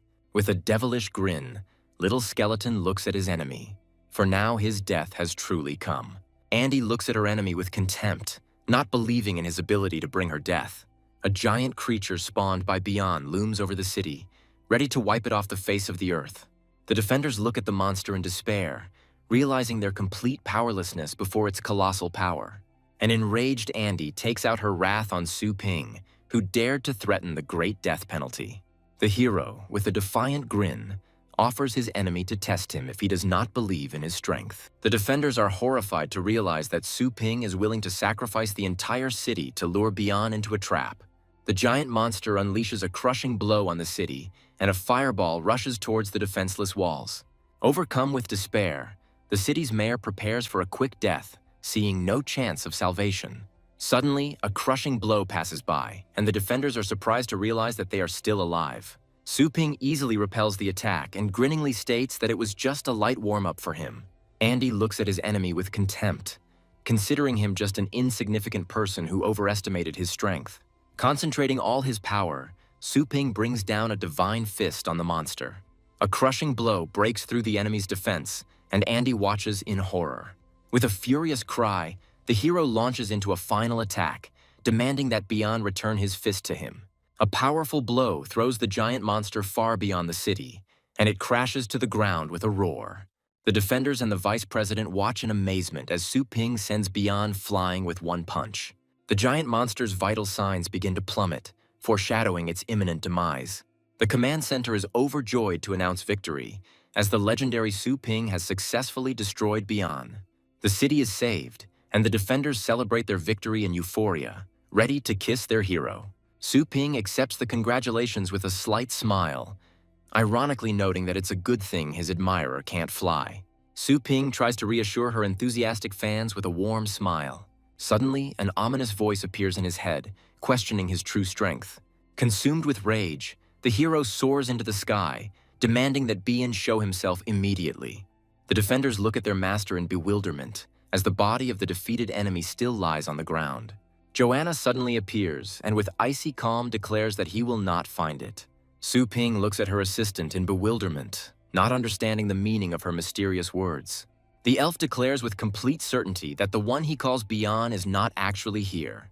The hero refuses to believe it because he clearly heard his voice in his head. Despite all his doubts, the young man trusts his intuition, which has never let him down. With fury in his eyes, Su Ping rushes towards Joanna, demanding an immediate explanation. Joanna asks her boss a direct question about the difference between him and Beyond. With a piercing gaze, she rephrases the question, asking about the difference between powers of different levels. The hero falls into thoughtfulness, trying to understand the true meaning of her words. Comical images flash through his head, where he is inferior in everything to his powerful enemy. The elf interrupts his thoughts with a grin, revealing to him the main secret. The master of the Kingdom of Fate possesses a certain law. This revelation astonishes Su Ping, and he is surprised to realize that his own way of thunder is that very law. Joanna scornfully dismisses his hopes, claiming that his level of legal knowledge is far from perfect. She reveals to him the terrible truth. Bien is actually a master of the law of space.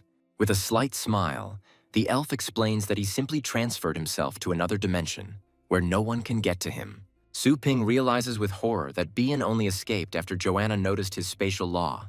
Su Ping realizes with horror that all this time he had only been fighting a fake, while the real Bien was safely hidden. Joanna confirms his guess with a grin, reminding him that without the force of law, he won't even be able to touch him. The elf tries to console her boss because even the fake body of an enemy is a valuable trophy. A fire lights up in the hero's eyes as he realizes that the fake body still contains enormous power.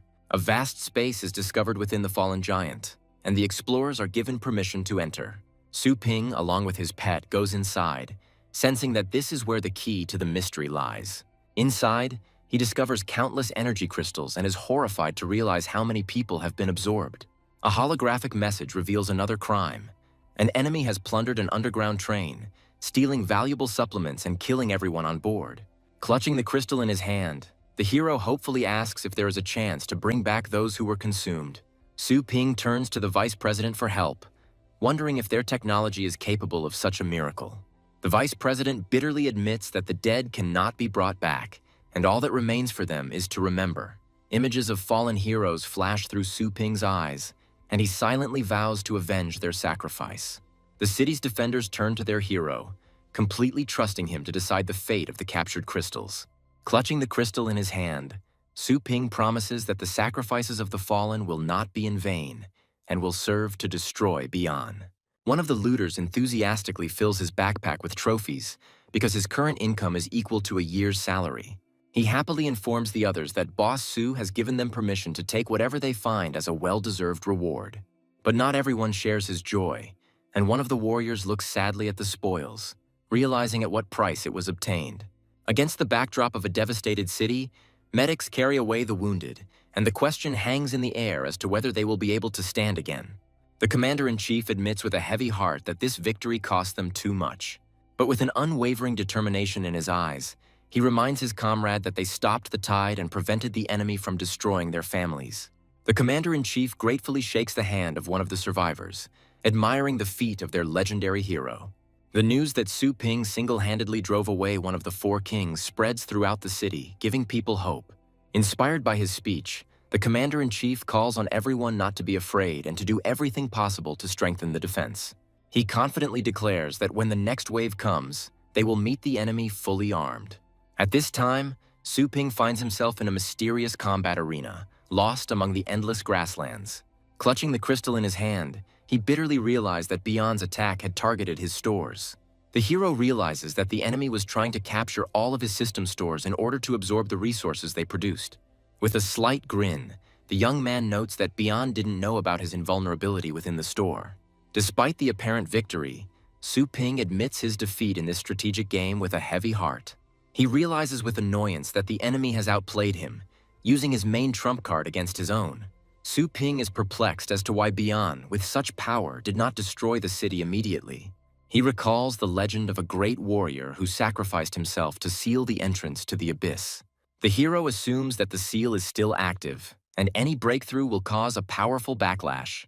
A sudden realization hits him, and he realizes that Bian was seriously injured in the breakout. Now his motive becomes clear. Crystals are not food for him, but something much more valuable. Su Ping realizes with horror that these crystals are a panacea for Bian, capable of healing his wounds. This guess gives him hope, because without the crystals, his powerful enemy is still vulnerable. Filled with determination, the hero decides to immediately increase his strength to have a chance of winning. With a furious cry, he begins to absorb the energy of the crystals, trying to break through to a new level. His body is filled with incredible strength, and he feels as if he has burst out of an iron casting.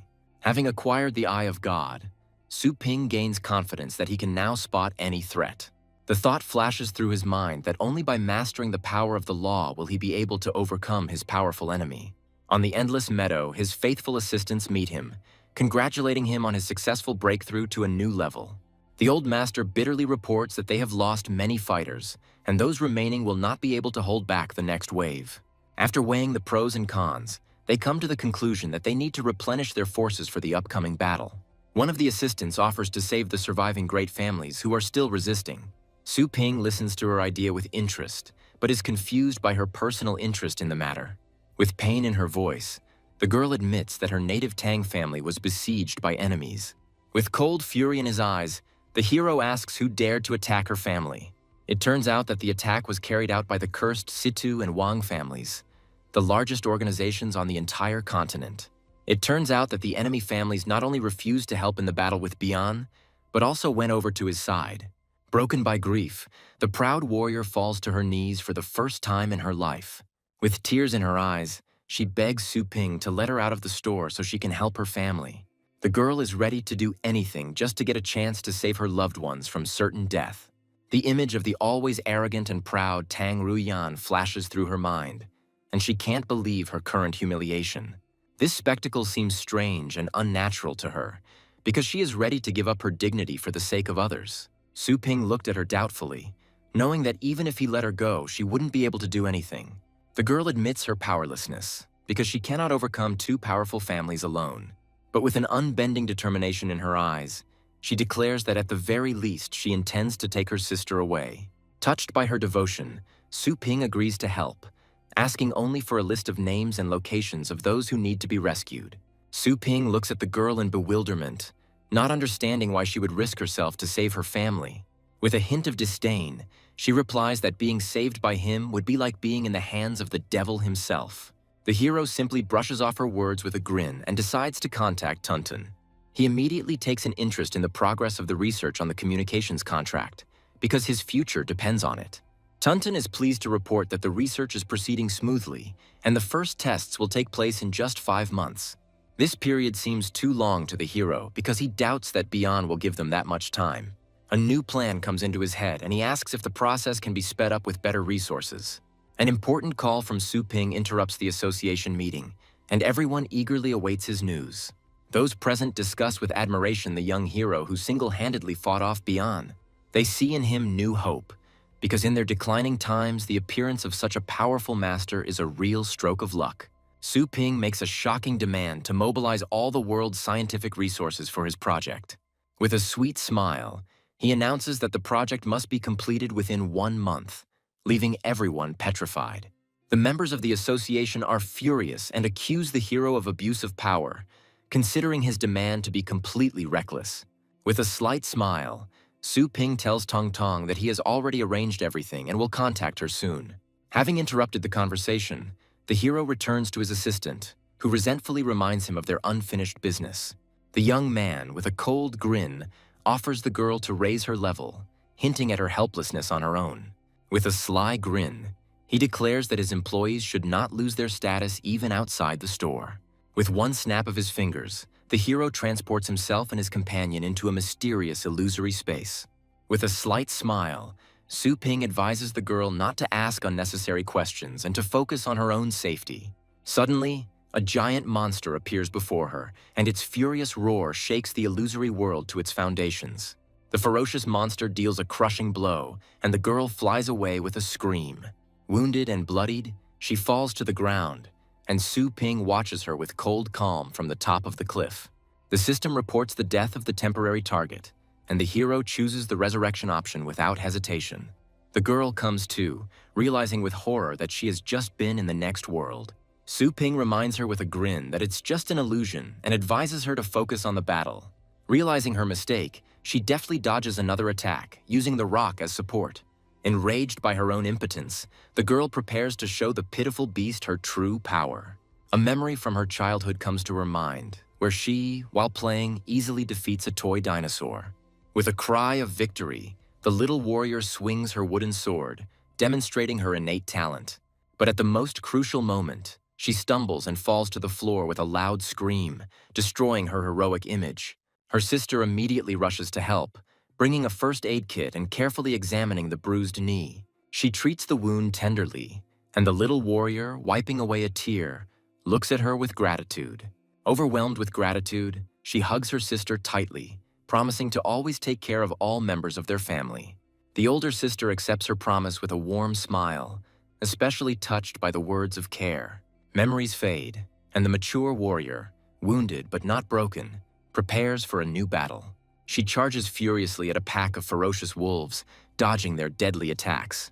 With dexterity and grace, she delivers crushing blows, sending enemies flying in all directions. One of the wolves tries to grab her, but the girl turns out to be faster and more agile. With a furious scream, she delivers a powerful blow to him, demanding that he calm down. She leaps forward and plunges her blade into the monster's back, causing it to fall to the ground, coughing and spewing blood. Suddenly, sharp red crystals appear in the air and rush towards the girl at incredible speed. A ferocious wolf roars and rains down a hail of deadly fragments on her, leaving her no chance of escape. She uses her glass body technique, and the crystals bounce off her impenetrable defense with a clang. Her shield cracks under the onslaught, and crystal shards embed themselves in her body, causing her to scream in pain. Grabbing her bloody blade, the girl pierces the monster's paw with fury in her eyes. She screams and thrusts her blade deeper, causing the beast to howl in unbearable pain. Seized by battle madness, the warrior stands over the fallen enemy, her eyes glowing red. With a furious cry, she throws her bloody blade, giving the enemy no chance to escape. The blade pierces the wolf's body, and he falls to the ground with a roar, defeated and exhausted. With a wild laugh, the girl pulls her blade out of her enemy's body, reveling in her bloody victory. She furiously rips her blade from the monster's mouth, splashing its blood all around. Exhausted but not broken, the girl falls to the ground next to her fallen enemy. Su Ping is surprised to note that despite the long break, Tang Ruyan's fighting skills are still at their best. Watching her refined movements, he realizes that she hasn't been idle in her free time. The deadly cultivation awakened her hidden potential, and now she is capable of defeating even a 9th-stage strongman. With a slight smile, the hero decides to add a little heat by using the fruit of the spiritual tree to enhance it. Golden energy envelops the girl's wounded body, healing her wounds and filling her with new strength. She rises into the air, and at that moment the system announces the end of the exploration and the closure of the zone. Losing consciousness, the girl whispers her sister's name, promising to save her soon. Coming to her senses, she was surprised to find Su Ping next to her, who calmly watched her transformation. The girl is surprised to learn that she only slept for an hour, and the hero asks her to sit still.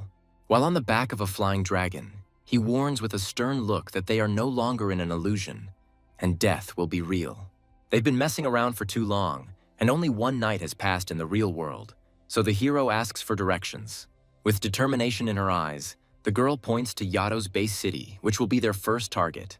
Using a mysterious scroll, Su Ping begins a ritual to strengthen his companion's sword.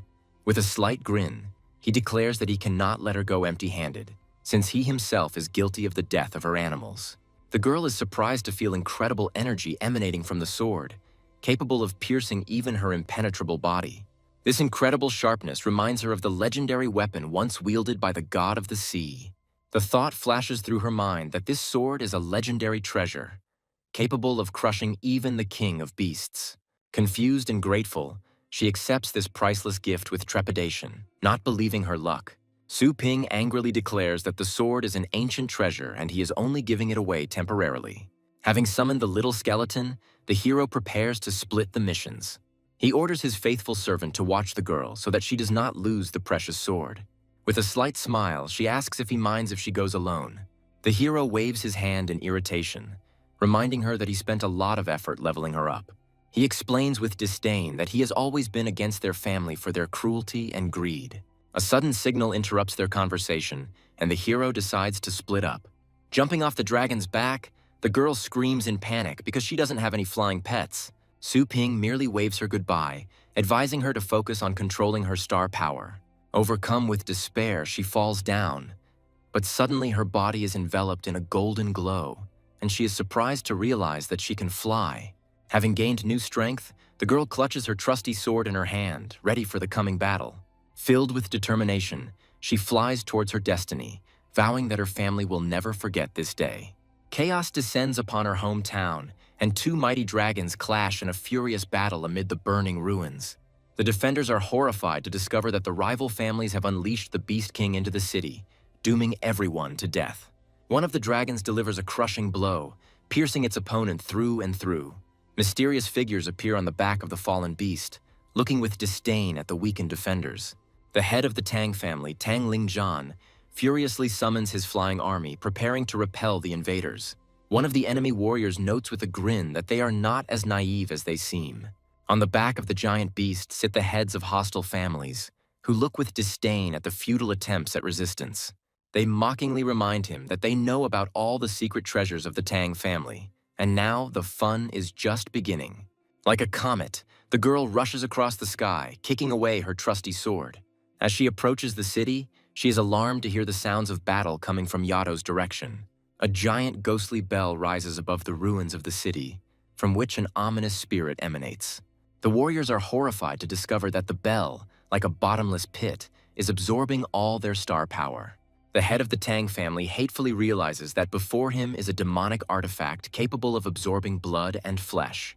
The head of the Situ family, with a devilish grin, praises his enemy's insight, presenting him with a soul-devouring bell.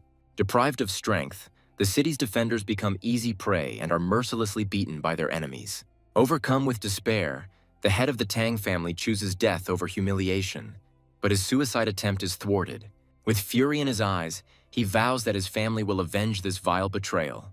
The head of the Wang family sneers at his threats, as he plans to bury the entire Tang family today.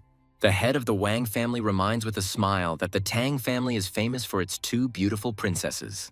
He thinks with apprehension about their power, because if the sisters unite, they will become invincible. Consumed by greed, he grabs one of the sisters and angrily demands that the other one be given to him. The captured girl barely endures the torture, but refuses to reveal the location of her sister.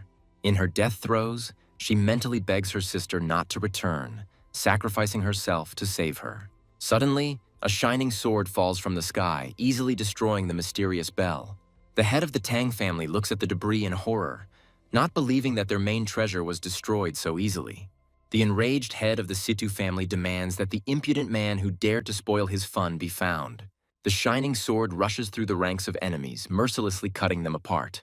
Grabbing her sword, the mysterious savior declares that she has come of her own accord, her voice echoing across the battlefield. With fury in her eyes, the warrior declares that she cannot stand by while her clan is being killed. The head of the Tang family is horrified to realize that his daughter has reached the 9th stage and has attained a title rank. The enraged head of the Situ family dismisses any concerns, not seeing the young girl as a serious threat. He contemptuously gives the order to seize the arrogant girl and promises to arrange a public execution for her. Dozens of enemy warriors surround the girl, but she prepares for battle with icy calm. With a sneer, she notes their slowness and delivers a crushing blow. Her shining sword pierces the ranks of enemies, leaving only death and destruction in its wake. The head of the Wang family looks at what is happening in horror, not believing that the mysterious sword is capable of piercing the star shield. One of the warriors calls for the destruction of the demonic bell while the young lady distracts the enemies. The head of the Tang family readily accepts the challenge, and his warriors launch a desperate attack. The head of the Tang family, with fury in his eyes, urges his daughter to join forces and destroy the vile enemies. With unwavering determination, the girl rushes at the giant beast, blocking its deadly attack. One of the enemies smirks and summons his trump pet, not intending to give up so easily. Like lightning, the warrior rushes past, dealing a crushing blow to her opponent. The enraged head of the Wang family vows to personally rip the skin off the arrogant girl who dared to slaughter so many of his people. In response to his threats, a giant monster falls from the sky, crushing the enemy ranks with a single blow. The loyal warriors of the Tang family rush to defend their mistress, ready to die for her. One of them uses a powerful technique called Blazing Sun Flash, blinding enemies. Seizing the moment, the warriors rush into the attack, dealing a crushing blow to the weakened monster. The giant beast falls to the ground with a roar, but its death throes claim the lives of dozens of brave warriors. The head of the Tang family furiously calls on his flying army to concentrate all its forces on the heads of the rival families. Elite archers, riding mighty birds, prepare to unleash a hail of golden arrows on the enemy. The head of the Situ family orders his beast to release a poisonous cloud to thwart the attackers. A deadly mist envelops the archers, and one of them falls with a scream, stricken by poison. At this time, 2 giant monsters attack Ruyan, trying to crush her with their monstrous strength. Like a whirlwind, the girl rushes through the ranks of enemies, cutting them into pieces with her shining sword. Suddenly, her body is entangled in mysterious tentacles, and she is surprised to feel her strength draining away. She finds herself trapped by strange, mushroom-like creatures that continue to drain her energy. The head of the Situ family reveals his trump card with a devilish laugh, puppets made from the corpses of animals. The head of the Wang family raises his sword, ready to deliver the decisive blow and destroy the Tang family forever. Immobilized and deprived of strength, the girl looks in horror at the sword raised above her. At the last second, her sister rushes in front of her, trying to save her from the fatal blow. Her sword shatters into pieces with a crash, and she looks at the debris in despair. The little skeleton suddenly appears and pierces her body with his blade, and she falls to the ground in surprise. A giant ghostly skull consumes her soul, and everything around her is plunged into darkness. At the same time, Su Ping and his dragon continue their journey. With a furious cry, the hero unleashes a crushing blow on his invisible enemy. His golden fist slams into the giant monster's body, shaking it to its very core. The huge creature barely withstands the attack, but not a single scratch remains on its body. Su Ping looks at his invisible enemy with cold calm, preparing for the decisive battle. Su Ping grabbed Joanna's hand and angrily reminded her of his words.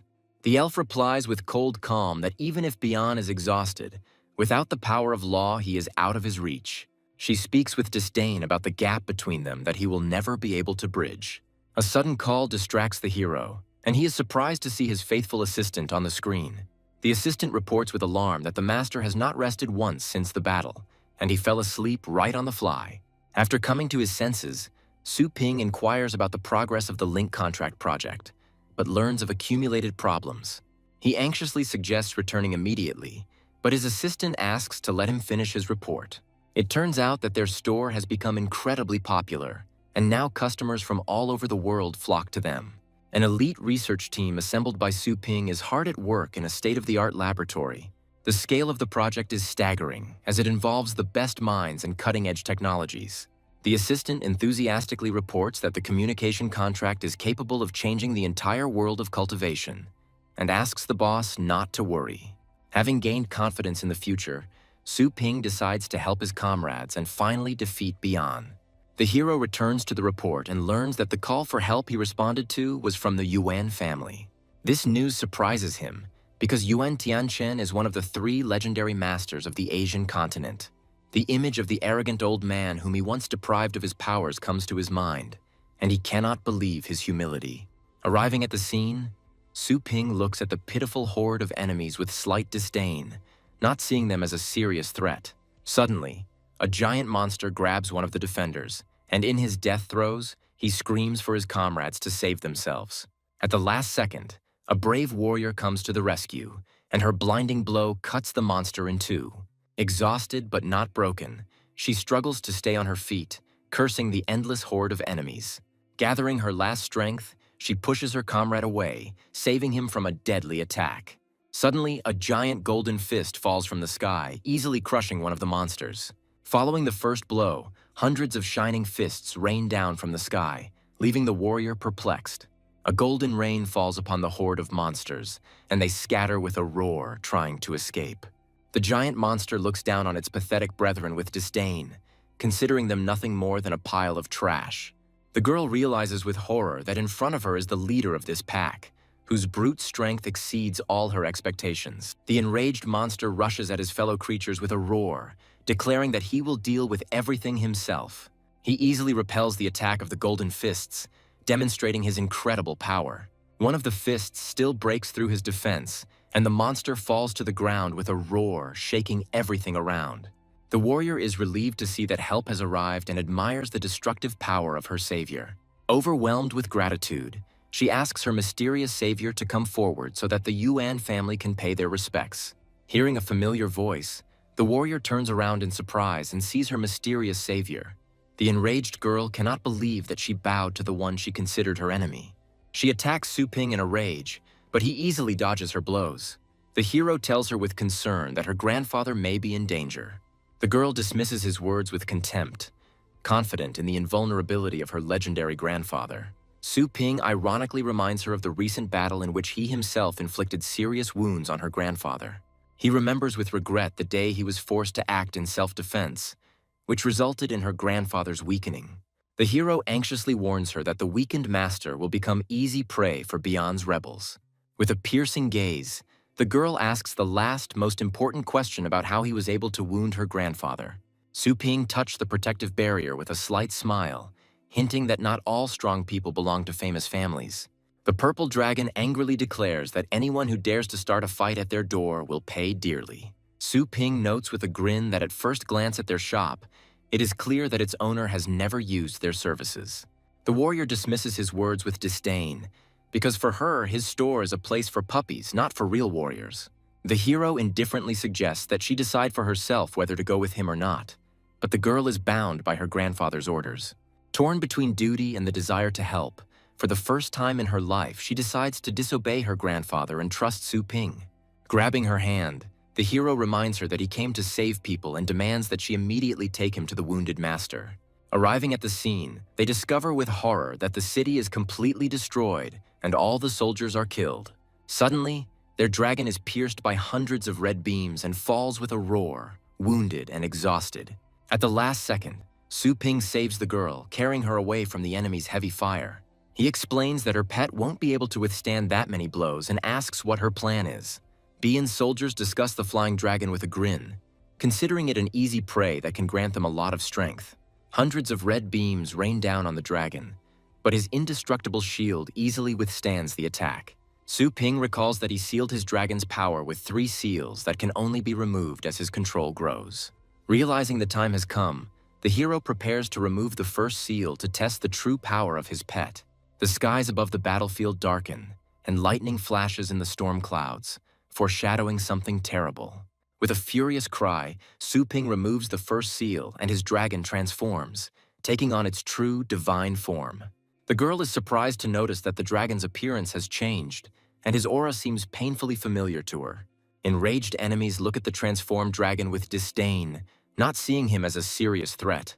Hundreds of red beams rain down on the dragons again, but their combined shield withstands this attack as well. Su Ping watches the battle with confidence, knowing that his light dragon's body can withstand the enemy's fire. The purple dragon only uses its defensive techniques, as if playing with its enemies like children. At this time, the golden dragon takes on a hail of attacks with pleasure, enjoying the battle. Despite the barrage of fire, he remains unharmed, and his enemies are horrified and try to figure out what is wrong with his body. One of Beyond's soldiers screams in panic that they are in trouble after encountering a legendary ranked creature. The enraged warrior clutches her sword in her hand, not intending to let go of the enemies who have caused so much harm. Su Ping stops her with a grin, explaining that it was just a test of his dragon dog's properties. The dragon's huge paw crashes to the ground, and Beyond's soldiers scatter in terror, trying to escape. A powerful blow shakes the battlefield, and the shockwave scatters enemies like toys. With just one paw, the dragon changes the landscape, creating insurmountable cliffs in the enemy's path. Su Ping notes with satisfaction that the power passed on from the old king not only strengthened the pet's body, but also expanded its capabilities. One of Beyond's surviving soldiers falls to his knees, begging the great ancestor for mercy.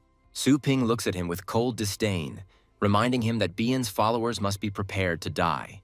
The soldier, horrified, denies any involvement with Beyond, trying to pass himself off as an ordinary survivor. He offers the hero countless treasures and his knowledge of the area in exchange for his life. The girl realizes with horror that the crystals they are mining are taken from the bodies of fallen masters. Su Ping, with icy calm, orders them to put down all their things and stand up, not giving them a chance to deceive. The soldiers happily obey, promising to carry out any of his orders, but they are in for a cruel disappointment. The mighty dragon lets out a deafening roar, and its power falls upon the pathetic traitors. In their death throes, their bodies disintegrate into bones, and they realize with horror their mistake. Su Ping looks at the crystals with cold disdain, declaring that it is not worth thinking that you can return as if nothing happened. The girl watches in horror as the hero absorbs the crystals, not understanding how he is different from Beyond's people. Su Ping ignores her doubts and demands that she bring him to her grandfather immediately. Surrounded by the souls of the fallen, he declares with unwavering determination that the only way to stop the disaster is to deal with Beyond. The girl looks at her savior with awe, realizing that he personally took on this deadly task. The dragon flies through the storm clouds, heading towards the Yuan family residence. Upon arriving, they are horrified to discover that the entire city is engulfed in flames, and only ruins remain of the residence. The girl, in despair, cannot believe what has happened, because her grandfather's protective magic was indestructible. Casting aside all doubts, Su Ping and his companion rush down to personally check what had happened.